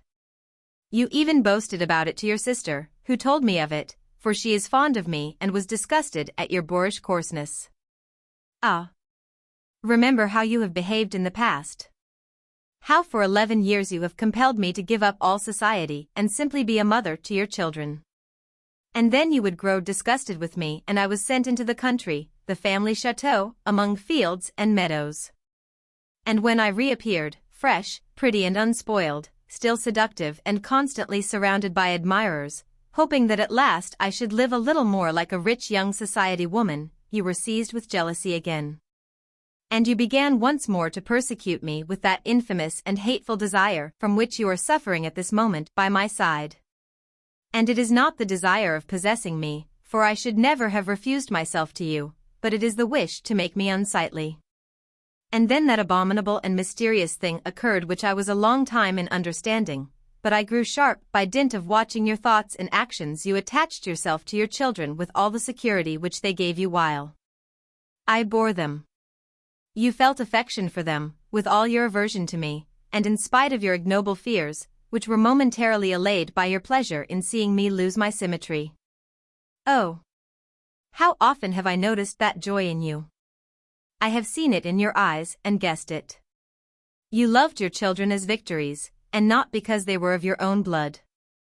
They were victories over me, over my youth, over my beauty, over my charms, over the compliments which were paid me and over those that were whispered around me without being paid to me personally. And you are proud of them, you make a parade of them, you take them out for drives in your break in the Bois de Boulogne and you give them donkey rides at Montmorency. You take them to theatrical matinees so that you may be seen in the midst of them, so that the people may say, "What a kind father," and that it may be repeated. He had seized her wrist with savage brutality. And he squeezed it so violently that she was quiet and nearly cried out with the pain, and he said to her in a whisper, "I love my children, do you hear? What you have just told me is disgraceful in a mother. But you belong to me, I am master, your master, I can exact from you what I like and when I like, and I have the law on my side." He was trying to crush her fingers in the strong grip of his large, muscular hand, and she, livid with pain, tried in vain to free them from that vice which was crushing them. The agony made her breathe hard and the tears came into her eyes. "You see that I am the master and the stronger," he said. When he somewhat loosened his grip, she asked him, "Do you think that I am a religious woman?" He was surprised and stammered yes. "Do you think that I could lie if I swore to the truth of anything to you before an altar on which Christ's body is?" "No." "Will you go with me to some church?" "What for?" "You shall see." "Will you?" "If you absolutely wish it, yes." She raised her voice and said, "Philippe." And the coachman, bending down a little, without taking his eyes from his horses, seemed to turn his ear alone toward his mistress, who continued, "Drive to Saint Philippe du Roule." And the Victoria, which had reached the entrance of the Bois de Boulogne, returned to Paris. Husband and wife did not exchange a word further during the drive, and when the carriage stopped before the church, Madame de Maupassant jumped out and entered it, followed by the Count, a few yards distant. She went, without stopping, as far as the choir screen, and falling on her knees at a chair, she buried her face in her hands. She prayed for a long time, and he, standing behind her, could see that she was crying. She wept noiselessly, as women weep when they are in great, poignant grief. There was a kind of undulation in her body, which ended in a little sob, which was hidden and stifled by her fingers. But the Comte de Maupassant thought that the situation was lasting too long, and he touched her on the shoulder. That contact recalled her to herself, as if she had been burned, and getting up, she looked straight into his eyes. "This is what I have to say to you. I am afraid of nothing, whatever you may do to me. You may kill me if you like. One of your children is not yours, and one only, that I swear to you before God, who hears me here. That was the only revenge that was possible for me in return for all your abominable masculine tyrannies, in return for the penal servitude of childbearing to which you have condemned me. Who was my lover? That you never will know. You may suspect every one, but you never will find out. I gave myself to him, without love and without pleasure, only for the sake of betraying you, and he also made me a mother. Which is the child? That also you never will know. I have 7. Try to find out. I intended to tell you this later, for one has not avenged oneself on a man by deceiving him, unless he knows it. You have driven me to confess it today. I have now finished." She hurried through the church toward the open door, expecting to hear behind her the quick step of her husband whom she had defied and to be knocked to the ground by a blow of his fist, but she heard nothing and reached her carriage. She jumped into it at a bound, overwhelmed with anguish and breathless with fear. So she called out to the coachman, "Home," and the horses set off at a quick trot. 2. The Comtesse de Maupassant was waiting in her room for dinner time as a criminal sentenced to death awaits the hour of his execution. What was her husband going to do? Had he come home? Despotic, passionate, ready for any violence as he was, what was he meditating, what had he made up his mind to do? There was no sound in the house, and every moment she looked at the clock. Her lady's maid had come and dressed her for the evening and had then left the room again. 8 o'clock struck, and almost at the same moment there were 2 knocks at the door, and the butler came in and announced dinner. "Has the Count come in?" "Yes, Madame la Comtesse. He is in the dining room." For a little moment she felt inclined to arm herself with a small revolver which she had bought some time before, foreseeing the tragedy which was being rehearsed in her heart. But she remembered that all the children would be there, and she took nothing except a bottle of smelling salts. He rose somewhat ceremoniously from his chair. They exchanged a slight bow and sat down. The 3 boys with their tutor, Abbé Martin, were on her right, and the 3 girls, with Miss Smith, their English governess, were on her left. The youngest child, who was only 3 months old, remained upstairs with his nurse. The abbé said grace as usual when there was no company, for the children did not come down to dinner when guests were present. Then they began dinner. The Countess, suffering from emotion, which she had not calculated upon, remained with her eyes cast down, while the Count scrutinized now the 3 boys and now the 3 girls with an uncertain, unhappy expression, which traveled from one to the other. Suddenly pushing his wineglass from him, it broke, and the wine was spilt on the tablecloth, and at the slight noise caused by this little accident the Countess started up from her chair, and for the first time they looked at each other. Then, in spite of themselves, in spite of the irritation of their nerves caused by every glance, they continued to exchange looks, rapid as pistol shots. The abbé, who felt that there was some cause for embarrassment which he could not divine, attempted to begin a conversation and tried various subjects, but his useless efforts gave rise to no ideas and did not bring out a word. The Countess, with feminine tact and obeying her instincts of a woman of the world, attempted to answer him 2 or 3 times, but in vain. She could not find words, in the perplexity of her mind, and her own voice almost frightened her in the silence of the large room, where nothing was heard except the slight sound of plates and knives and forks. Suddenly her husband said to her, bending forward, "Here, amid your children, will you swear to me that what you told me just now is true?" The hatred which was fermenting in her veins suddenly roused her, and replying to that question with the same firmness with which she had replied to his looks, she raised both her hands, the right pointing toward the boys and the left toward the girls, and said in a firm, resolute voice and without any hesitation, "On the head of my children, I swear that I have told you the truth." He got up and throwing his table napkin on the table with a movement of exasperation, he turned round and flung his chair against the wall, and then went out without another word, while she, uttering a deep sigh, as if after a first victory, went on in a calm voice, "You must not pay any attention to what your father has just said, my darlings. He was very much upset a short time ago, but he will be all right again in a few days." Then she talked with the abbé and Miss Smith and had tender, pretty words for all her children, those sweet, tender mother's ways which unfold little hearts. When dinner was over she went into the drawing-room, all her children following her. She made the elder ones chatter, and when their bedtime came she kissed them for a long time and then went alone into her room. She waited, for she had no doubt that the Count would come, and she made up her mind then, as her children were not with her, to protect herself as a woman of the world as she would protect her life. And in the pocket of her dress she put the little loaded revolver which she had bought a few days previously.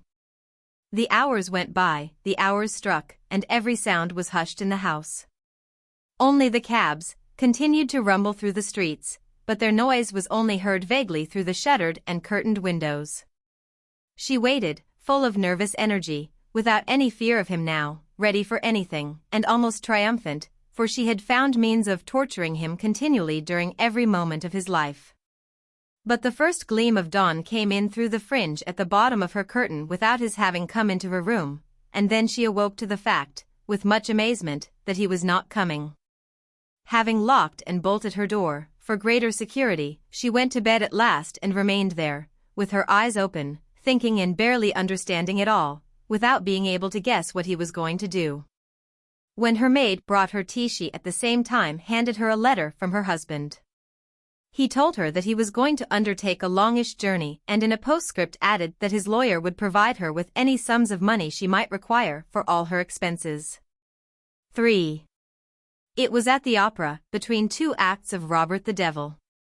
In the stalls the men were standing up, with their hats on, their waistcoats cut very low so as to show a large amount of white shirt front, in which gold and jeweled studs glistened, and were looking at the boxes full of ladies in low dresses covered with diamonds and pearls, who were expanding like flowers in that illuminated hothouse, where the beauty of their faces and the whiteness of their shoulders seemed to bloom in order to be gazed at, amid the sound of the music and of human voices.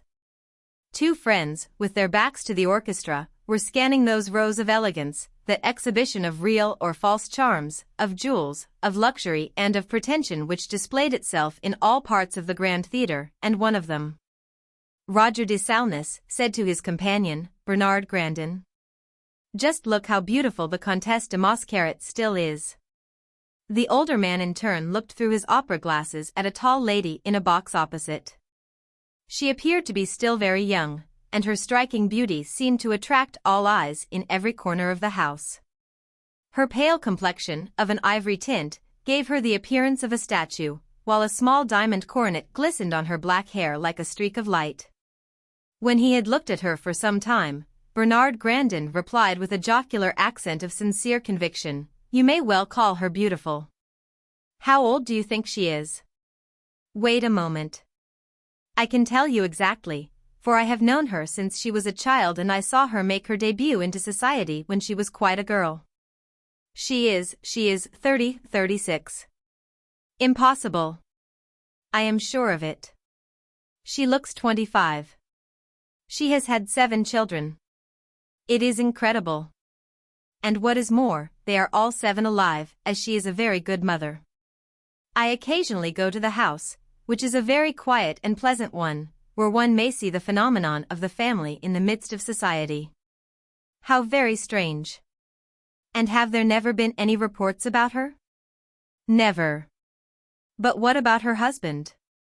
He is peculiar, is he not?" "Yes and no.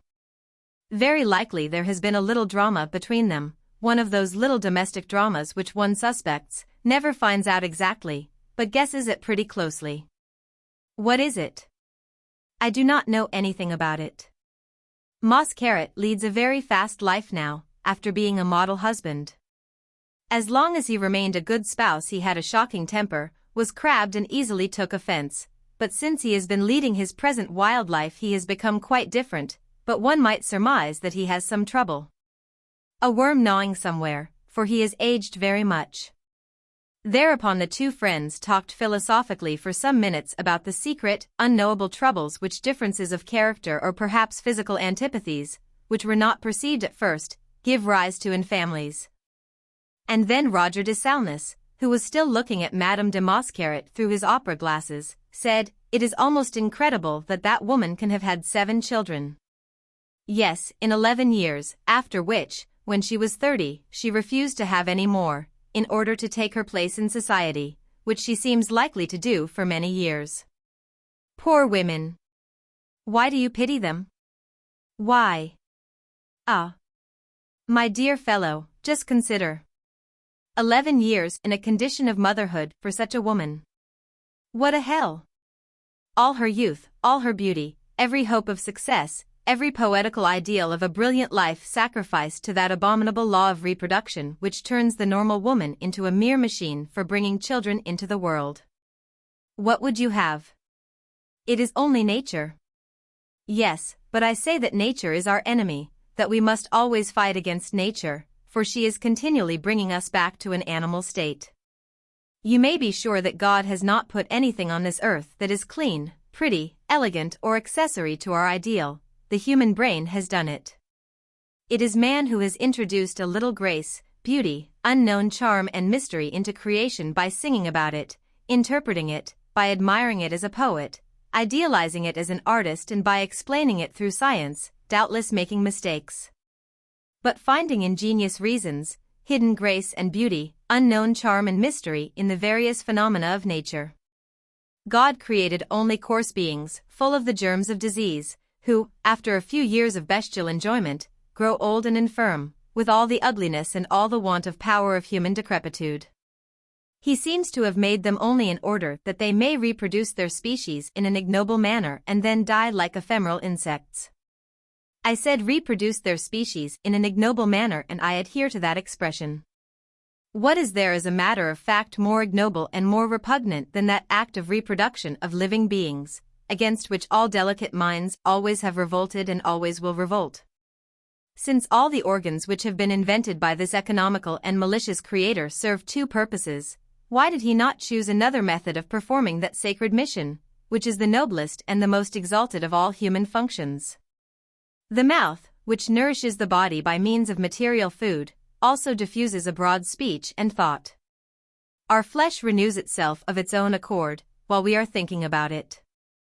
The olfactory organs, through which the vital air reaches the lungs, communicate all the perfumes of the world to the brain, the smell of flowers, of woods, of trees, of the sea.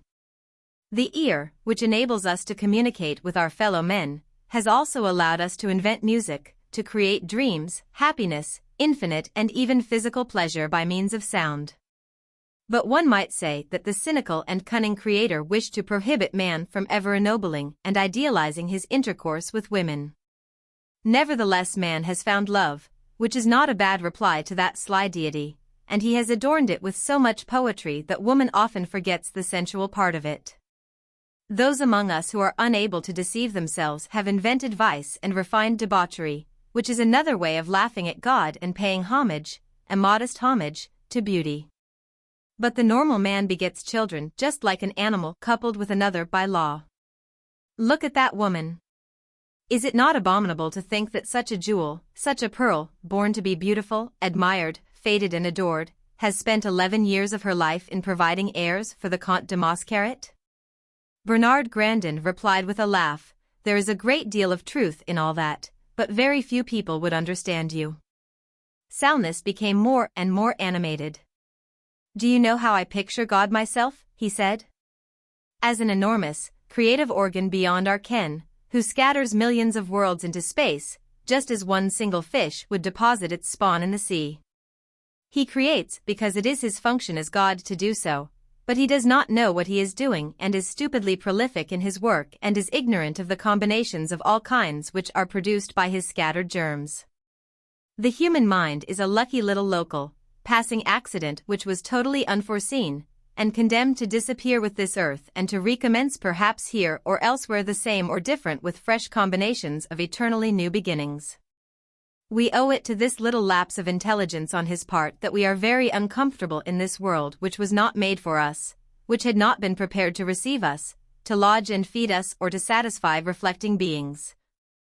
And we owe it to him also that we have to struggle without ceasing against what are still called the designs of Providence, when we are really refined and civilized beings." Grandin, who was listening to him attentively as he had long known the surprising outbursts of his imagination, asked him, "Then you believe that human thought is the spontaneous product of blind divine generation?" "Naturally. A fortuitous function of the nerve centers of our brain, like the unforeseen chemical action due to new mixtures and similar also to a charge of electricity, caused by friction or the unexpected proximity of some substance. Similar to all phenomena caused by the infinite and fruitful fermentation of living matter. But, my dear fellow, the truth of this must be evident to anyone who looks about him. If the human mind, ordained by an omniscient creator, had been intended to be what it has become, exacting, inquiring, agitated, tormented, so different from mere animal thought and resignation, would the world which was created to receive the beings which we now are have been this unpleasant little park for small game, this salad patch, this wooded, rocky and spherical kitchen garden where your improvident providence had destined us to live naked, in caves or under trees, nourished on the flesh of slaughtered animals, our brethren, or on raw vegetables nourished by the sun and the rain.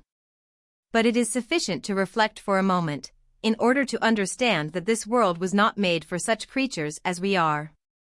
Thought, which is developed by a miracle in the nerves of the cells in our brain, powerless, ignorant and confused as it is, and as it will always remain, makes all of us who are intellectual beings eternal and wretched exiles on earth. Look at this earth, as God has given it to those who inhabit it. Is it not visibly and solely made, planted and covered with forests for the sake of animals? What is there for us? Nothing. And for them, everything, and they have nothing to do but to eat or go hunting and eat each other, according to their instincts, for God never foresaw gentleness and peaceable manners. He only foresaw the death of creatures which were bent on destroying and devouring each other. Are not the quail, the pigeon and the partridge the natural prey of the hawk? The sheep, the stag and the ox that of the great flesh-eating animals, rather than meat to be fattened and served up to us with truffles, which have been unearthed by pigs for our special benefit? As to ourselves, the more civilized, intellectual and refined we are, the more we ought to conquer and subdue that animal instinct, which represents the will of God in us. And so, in order to mitigate our lot as brutes, we have discovered and made everything, beginning with houses, then exquisite food, sauces, sweetmeats, pastry, drink, stuffs, clothes, ornaments, beds, mattresses, carriages, railways and innumerable machines, besides arts and sciences, writing and poetry. Every ideal comes from us as do all the amenities of life, in order to make our existence as simple reproducers, for which divine providence solely intended us, less monotonous and less hard. Look at this theater. Is there not here a human world created by us, unforeseen and unknown to eternal fate, intelligible to our minds alone, a sensual and intellectual distraction, which has been invented solely by and for that discontented and restless little animal? Man? Look at that woman, Madame de Maupassant. God intended her to live in a cave, naked or wrapped up in the skins of wild animals. But is she not better as she is? But, speaking of her, does anyone know why and how her brute of a husband, having such a companion by his side, and especially after having been boorish enough to make her a mother 7 times, has suddenly left her, to run after bad women? Grandin replied, "Oh, my dear fellow, this is probably the only reason. He found that raising a family was becoming too expensive, and from reasons of domestic economy he has arrived at the same principles which he laid down as a philosopher." Just then the curtain rose for the 3rd act, and they turned round, took off their hats and sat down. 4. The Comte and Comtesse Maupassant were sitting side by side in the carriage which was taking them home from the opera, without speaking, but suddenly the husband said to his wife, "Gabrielle, what do you want? Don't you think that this has lasted long enough?" "What? The horrible punishment to which you have condemned me for the last 6 years? What do you want?" "I cannot help it." "Then tell me which of them it is." "Never. Think that I can no longer see my children or feel them round me, without having my heart burdened with this doubt. Tell me which of them it is, and I swear that I will forgive you and treat it like the others." "I have not the right to do so. Do you not see that I can no longer endure this life, this thought which is wearing me out, or this question which I am constantly asking myself, this question which tortures me each time I look at them? It is driving me mad." "Then you have suffered a great deal," she said. "Terribly. Should I, without that, have accepted the horror of living by your side, and the still greater horror of feeling and knowing that there is one among them whom I cannot recognize and who prevents me from loving the others?" "Then you have really suffered very much," she repeated. And he replied in a constrained and sorrowful voice, "Yes, for do I not tell you every day that it is intolerable torture to me? Should I have remained in that house, near you and them, if I did not love them? Oh, you have behaved abominably toward me. All the affection of my heart I have bestowed upon my children, and that you know. I am for them a father of the olden time, as I was for you a husband of one of the families of old, for by instinct I have remained a natural man, a man of former days. Yes, I will confess it, you have made me terribly jealous, because you are a woman of another race, of another soul, with other requirements. Oh, I shall never forget the things you said to me, but from that day I troubled myself no more about you. I did not kill you, because then I should have had no means on earth of ever discovering which of your children is not mine. I have waited, but I have suffered more than you would believe, for I can no longer venture to love them, except, perhaps, the 2 eldest. I no longer venture to look at them, to call them to me, to kiss them. I cannot take them on my knee without asking myself, can it be this one? I have been correct in my behavior toward you for 6 years, and even kind and complaisant. Tell me the truth, and I swear that I will do nothing unkind." He thought, in spite of the darkness of the carriage, that he could perceive that she was moved, and feeling certain that she was going to speak at last, he said, "I beg you, I beseech you to tell me," he said. "I have been more guilty than you think perhaps," she replied, "but I could no longer endure that life of continual motherhood, and I had only one means of driving you from me. I lied before God and I lied, with my hand raised to my children's head, for I never have wronged you." He seized her arm in the darkness, and squeezing it as he had done on that terrible day of their drive in the Bois de Boulogne, he stammered, "Is that true?" "It is true." But, wild with grief, he said with a groan, "I shall have fresh doubts that will never end." "When did you lie, the last time or now? How am I to believe you at present? How can one believe a woman after that? I shall never again know what I am to think. I would rather you had said to me, it is Jacques or it is Jean." The carriage drove into the courtyard of the house, and when it had drawn up in front of the steps the Count alighted first, as usual, and offered his wife his arm to mount the stairs. As soon as they reached the first floor he said, "May I speak to you for a few moments longer?" And she replied, "I am quite willing." They went into a small drawing room and a footman, in some surprise, lighted the wax candles. As soon as he had left the room and they were alone, the Count continued, "How am I to know the truth? I have begged you 1,000 times to speak, but you have remained dumb, impenetrable, inflexible, inexorable, and now today you tell me that you have been lying. For 6 years you have actually allowed me to believe such a thing. No, you are lying now, I do not know why, but out of pity for me, perhaps?" She replied in a sincere and convincing manner, "If I had not done so, I should have had 4 more children in the last 6 years. Can a mother speak like that?" "Oh," she replied, "I do not feel that I am the mother of children who never have been born. It is enough for me to be the mother of those that I have and to love them with all my heart. I am a woman of the civilized world, monsieur, we all are, and we are no longer, and we refuse to be, mere females to restock the earth." She got up, but he seized her hands. "Only one word, Gabrielle. Tell me the truth." "I have just told you. I never have dishonored you." He looked her full in the face, and how beautiful she was, with her grey eyes, like the cold sky. In her dark hair sparkled the diamond coronet, like a radiance. He suddenly felt by a kind of intuition, that this grand creature was not merely a being destined to perpetuate the race, but the strange and mysterious product of all our complicated desires which have been accumulating in us for centuries but which have been turned aside from their primitive and divine object and have wandered after a mystic, imperfectly perceived and intangible beauty.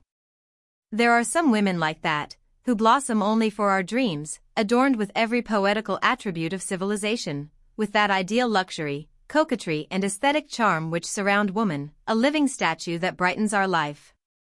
Her husband remained standing before her, stupefied at his tardy and obscure discovery, confusedly hitting on the cause of his former jealousy and understanding it all very imperfectly, and at last he said, "I believe you. For I feel at this moment that you are not lying, and before I really thought that you were." She put out her hand to him. "We are friends then?" He took her hand and kissed it and replied, "We are friends." "Thank you, Gabrielle." Then he went out, still looking at her, and surprised that she was still so beautiful and feeling a strange emotion arising in him. The father. He was a clerk in the Bureau of Public Education and lived at Batignolles. He took the omnibus to Paris every morning and always sat opposite a girl, with whom he fell in love. She was employed in a shop and went in at the same time every day. She was a little brunette, one of those girls whose eyes are so dark that they look like black spots, on a complexion like ivory. He always saw her coming at the corner of the same street, and she generally had to run to catch the heavy vehicle, and sprang upon the steps before the horses had quite stopped. Then she got inside, out of breath, and, sitting down, looked round her. The first time that he saw her, François Tessier liked the face. One sometimes meets a woman whom one longs to clasp in one's arms without even knowing her. That girl seemed to respond to some chord in his being, to that sort of ideal of love which one cherishes in the depths of the heart, without knowing it. He looked at her intently, not meaning to be rude, and she became embarrassed and blushed. He noticed it, and tried to turn away his eyes, but he involuntarily fixed them upon her again every moment, although he tried to look in another direction, and, in a few days, they seemed to know each other without having spoken. He gave up his place to her when the omnibus was full, and got outside, though he was very sorry to do it. By this time she had got so far as to greet him with a little smile. And, although she always dropped her eyes under his looks, which she felt were too ardent, yet she did not appear offended at being looked at in such a manner. They ended by speaking. A kind of rapid friendship had become established between them, a daily freemasonry of half an hour, and that was certainly one of the most charming half-hours in his life to him. He thought of her all the rest of the day, saw her image continually during the long office hours. He was haunted and bewitched by that floating and yet tenacious recollection which the form of a beloved woman leaves in us, and it seemed to him that if he could win that little person it would be maddening happiness to him. Almost above human realization. Every morning she now shook hands with him, and he preserved the sense of that touch and the recollection of the gentle pressure of her little fingers until the next day, and he almost fancied that he preserved the imprint on his palm. He anxiously waited for this short omnibus ride, while Sundays seemed to him heartbreaking days. However, there was no doubt that she loved him, for one Saturday, in spring, she promised to go and lunch with him at Maisons Laffitte the next day. 2. She was at the railway station first, which surprised him, but she said, before going, "I want to speak to you. We have 20 minutes, and that is more than I shall take for what I have to say." She trembled as she hung on his arm and looked down, her cheeks pale, as she continued, "I do not want you to be deceived in me, and I shall not go there with you, unless you promise. Unless you swear not to do anything that is at all improper." She had suddenly become as red as a poppy, and said no more. He did not know what to reply, for he was happy and disappointed at the same time. He should love her less, certainly, if he knew that her conduct was light, but then it would be so charming, so delicious to have a little flirtation. As he did not say anything, she began to speak again in an agitated voice and with tears in her eyes. "If you do not promise to respect me altogether, I shall return home." And so he squeezed her arm tenderly and replied, "I promise, you shall only do what you like." She appeared relieved in mind, and asked, with a smile, "Do you really mean it?" And he looked into her eyes and replied, "I swear it. Now you may take the tickets," she said. During the journey they could hardly speak, as the carriage was full, and when they reached Maisons Laffitte they went toward the Seine. The sun, which shone full on the river, on the leaves and the grass, seemed to be reflected in their hearts, and they went, hand in hand, along the bank, looking at the shoals of little fish swimming near the bank, and they walked on, brimming over with happiness, as if they were walking on air. At last she said, "How foolish you must think me." "Why?" he asked. "To come out like this, all alone with you." "Certainly not, it is quite natural." "No, no. It is not natural for me, because I do not wish to commit a fault, and yet this is how girls fall. But if you only knew how wretched it is, every day the same thing, every day in the month and every month in the year. I live quite alone with Mamma, and as she has had a great deal of trouble, she is not very cheerful. I do the best I can, and try to laugh in spite of everything, but I do not always succeed. But, all the same, it was wrong in me to come, though you, at any rate, will not be sorry." By way of an answer, he kissed her ardently on the ear that was nearest him, but she moved from him with an abrupt movement, and, getting suddenly angry, exclaimed, "Oh, Monsieur François, after what you swore to me." And they went back to Maisons Laffitte. They had lunch at the Petit Havre, a low house, buried under 4 enormous poplar trees, by the side of the river. The air, the heat, the weak white wine and the sensation of being so close together made them silent, their faces were flushed and they had a feeling of oppression. But, after the coffee, they regained their high spirits, and, having crossed the Seine, started off along the bank, toward the village of La Frette. Suddenly he asked, "What is your name?" "Louise." "Louise," he repeated and said nothing more. The girl picked daisies and made them into a great bunch, while he sang vigorously, as unrestrained as a colt that has been turned into a meadow. On their left a vine-covered slope followed the river. François stopped motionless with astonishment. "Oh, look there," he said. The vines had come to an end, and the whole slope was covered with lilac bushes in flower. It was a purple wood. A kind of great carpet of flowers stretched over the earth, reaching as far as the village, more than 2 miles off. She also stood, surprised and delighted, and murmured, "Oh, how pretty!" And, crossing a meadow, they ran toward that curious low hill, which, every year, furnishes all the lilac that is drawn through Paris on the carts of the flower vendors. There was a narrow path beneath the trees, so they took it, and when they came to a small clearing, sat down. Swarms of flies were buzzing around them and making a continuous, gentle sound, and the sun, the bright sun of a perfectly still day, shone over the bright slopes, and from that forest of blossoms a powerful fragrance was borne toward them. A breath of perfume, the breath of the flowers. A church clock struck in the distance, and they embraced gently, then, without the knowledge of anything but that kiss, lay down on the grass. But she soon came to herself with the feeling of a great misfortune, and began to cry and sob with grief, with her face buried in her hands. He tried to console her, but she wanted to start to return and to go home immediately. And she kept saying, as she walked along quickly, "Good heavens! Good heavens!" He said to her, "Louise! Louise! Please let us stop here." But now her cheeks were red and her eyes hollow, and, as soon as they got to the railway station in Paris, she left him without even saying goodbye.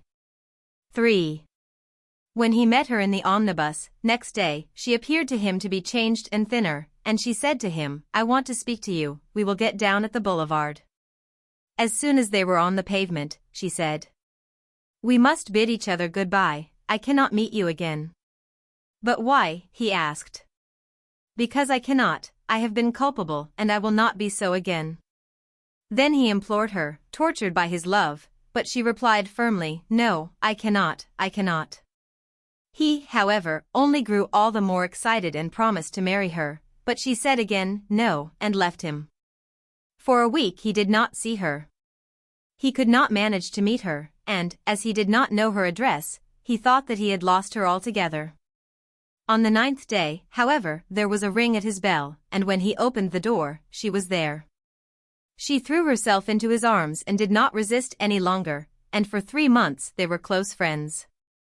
He was beginning to grow tired of her, when she whispered something to him, and then he had one idea and wish, to break with her at any price. As, however, he could not do that, not knowing how to begin, or what to say, full of anxiety through fear of the consequences of his rash indiscretion, he took a decisive step. One night he changed his lodgings and disappeared. The blow was so heavy that she did not look for the man who had abandoned her, but threw herself at her mother's knees and confessed her misfortune, and, some months after, gave birth to a boy. 4.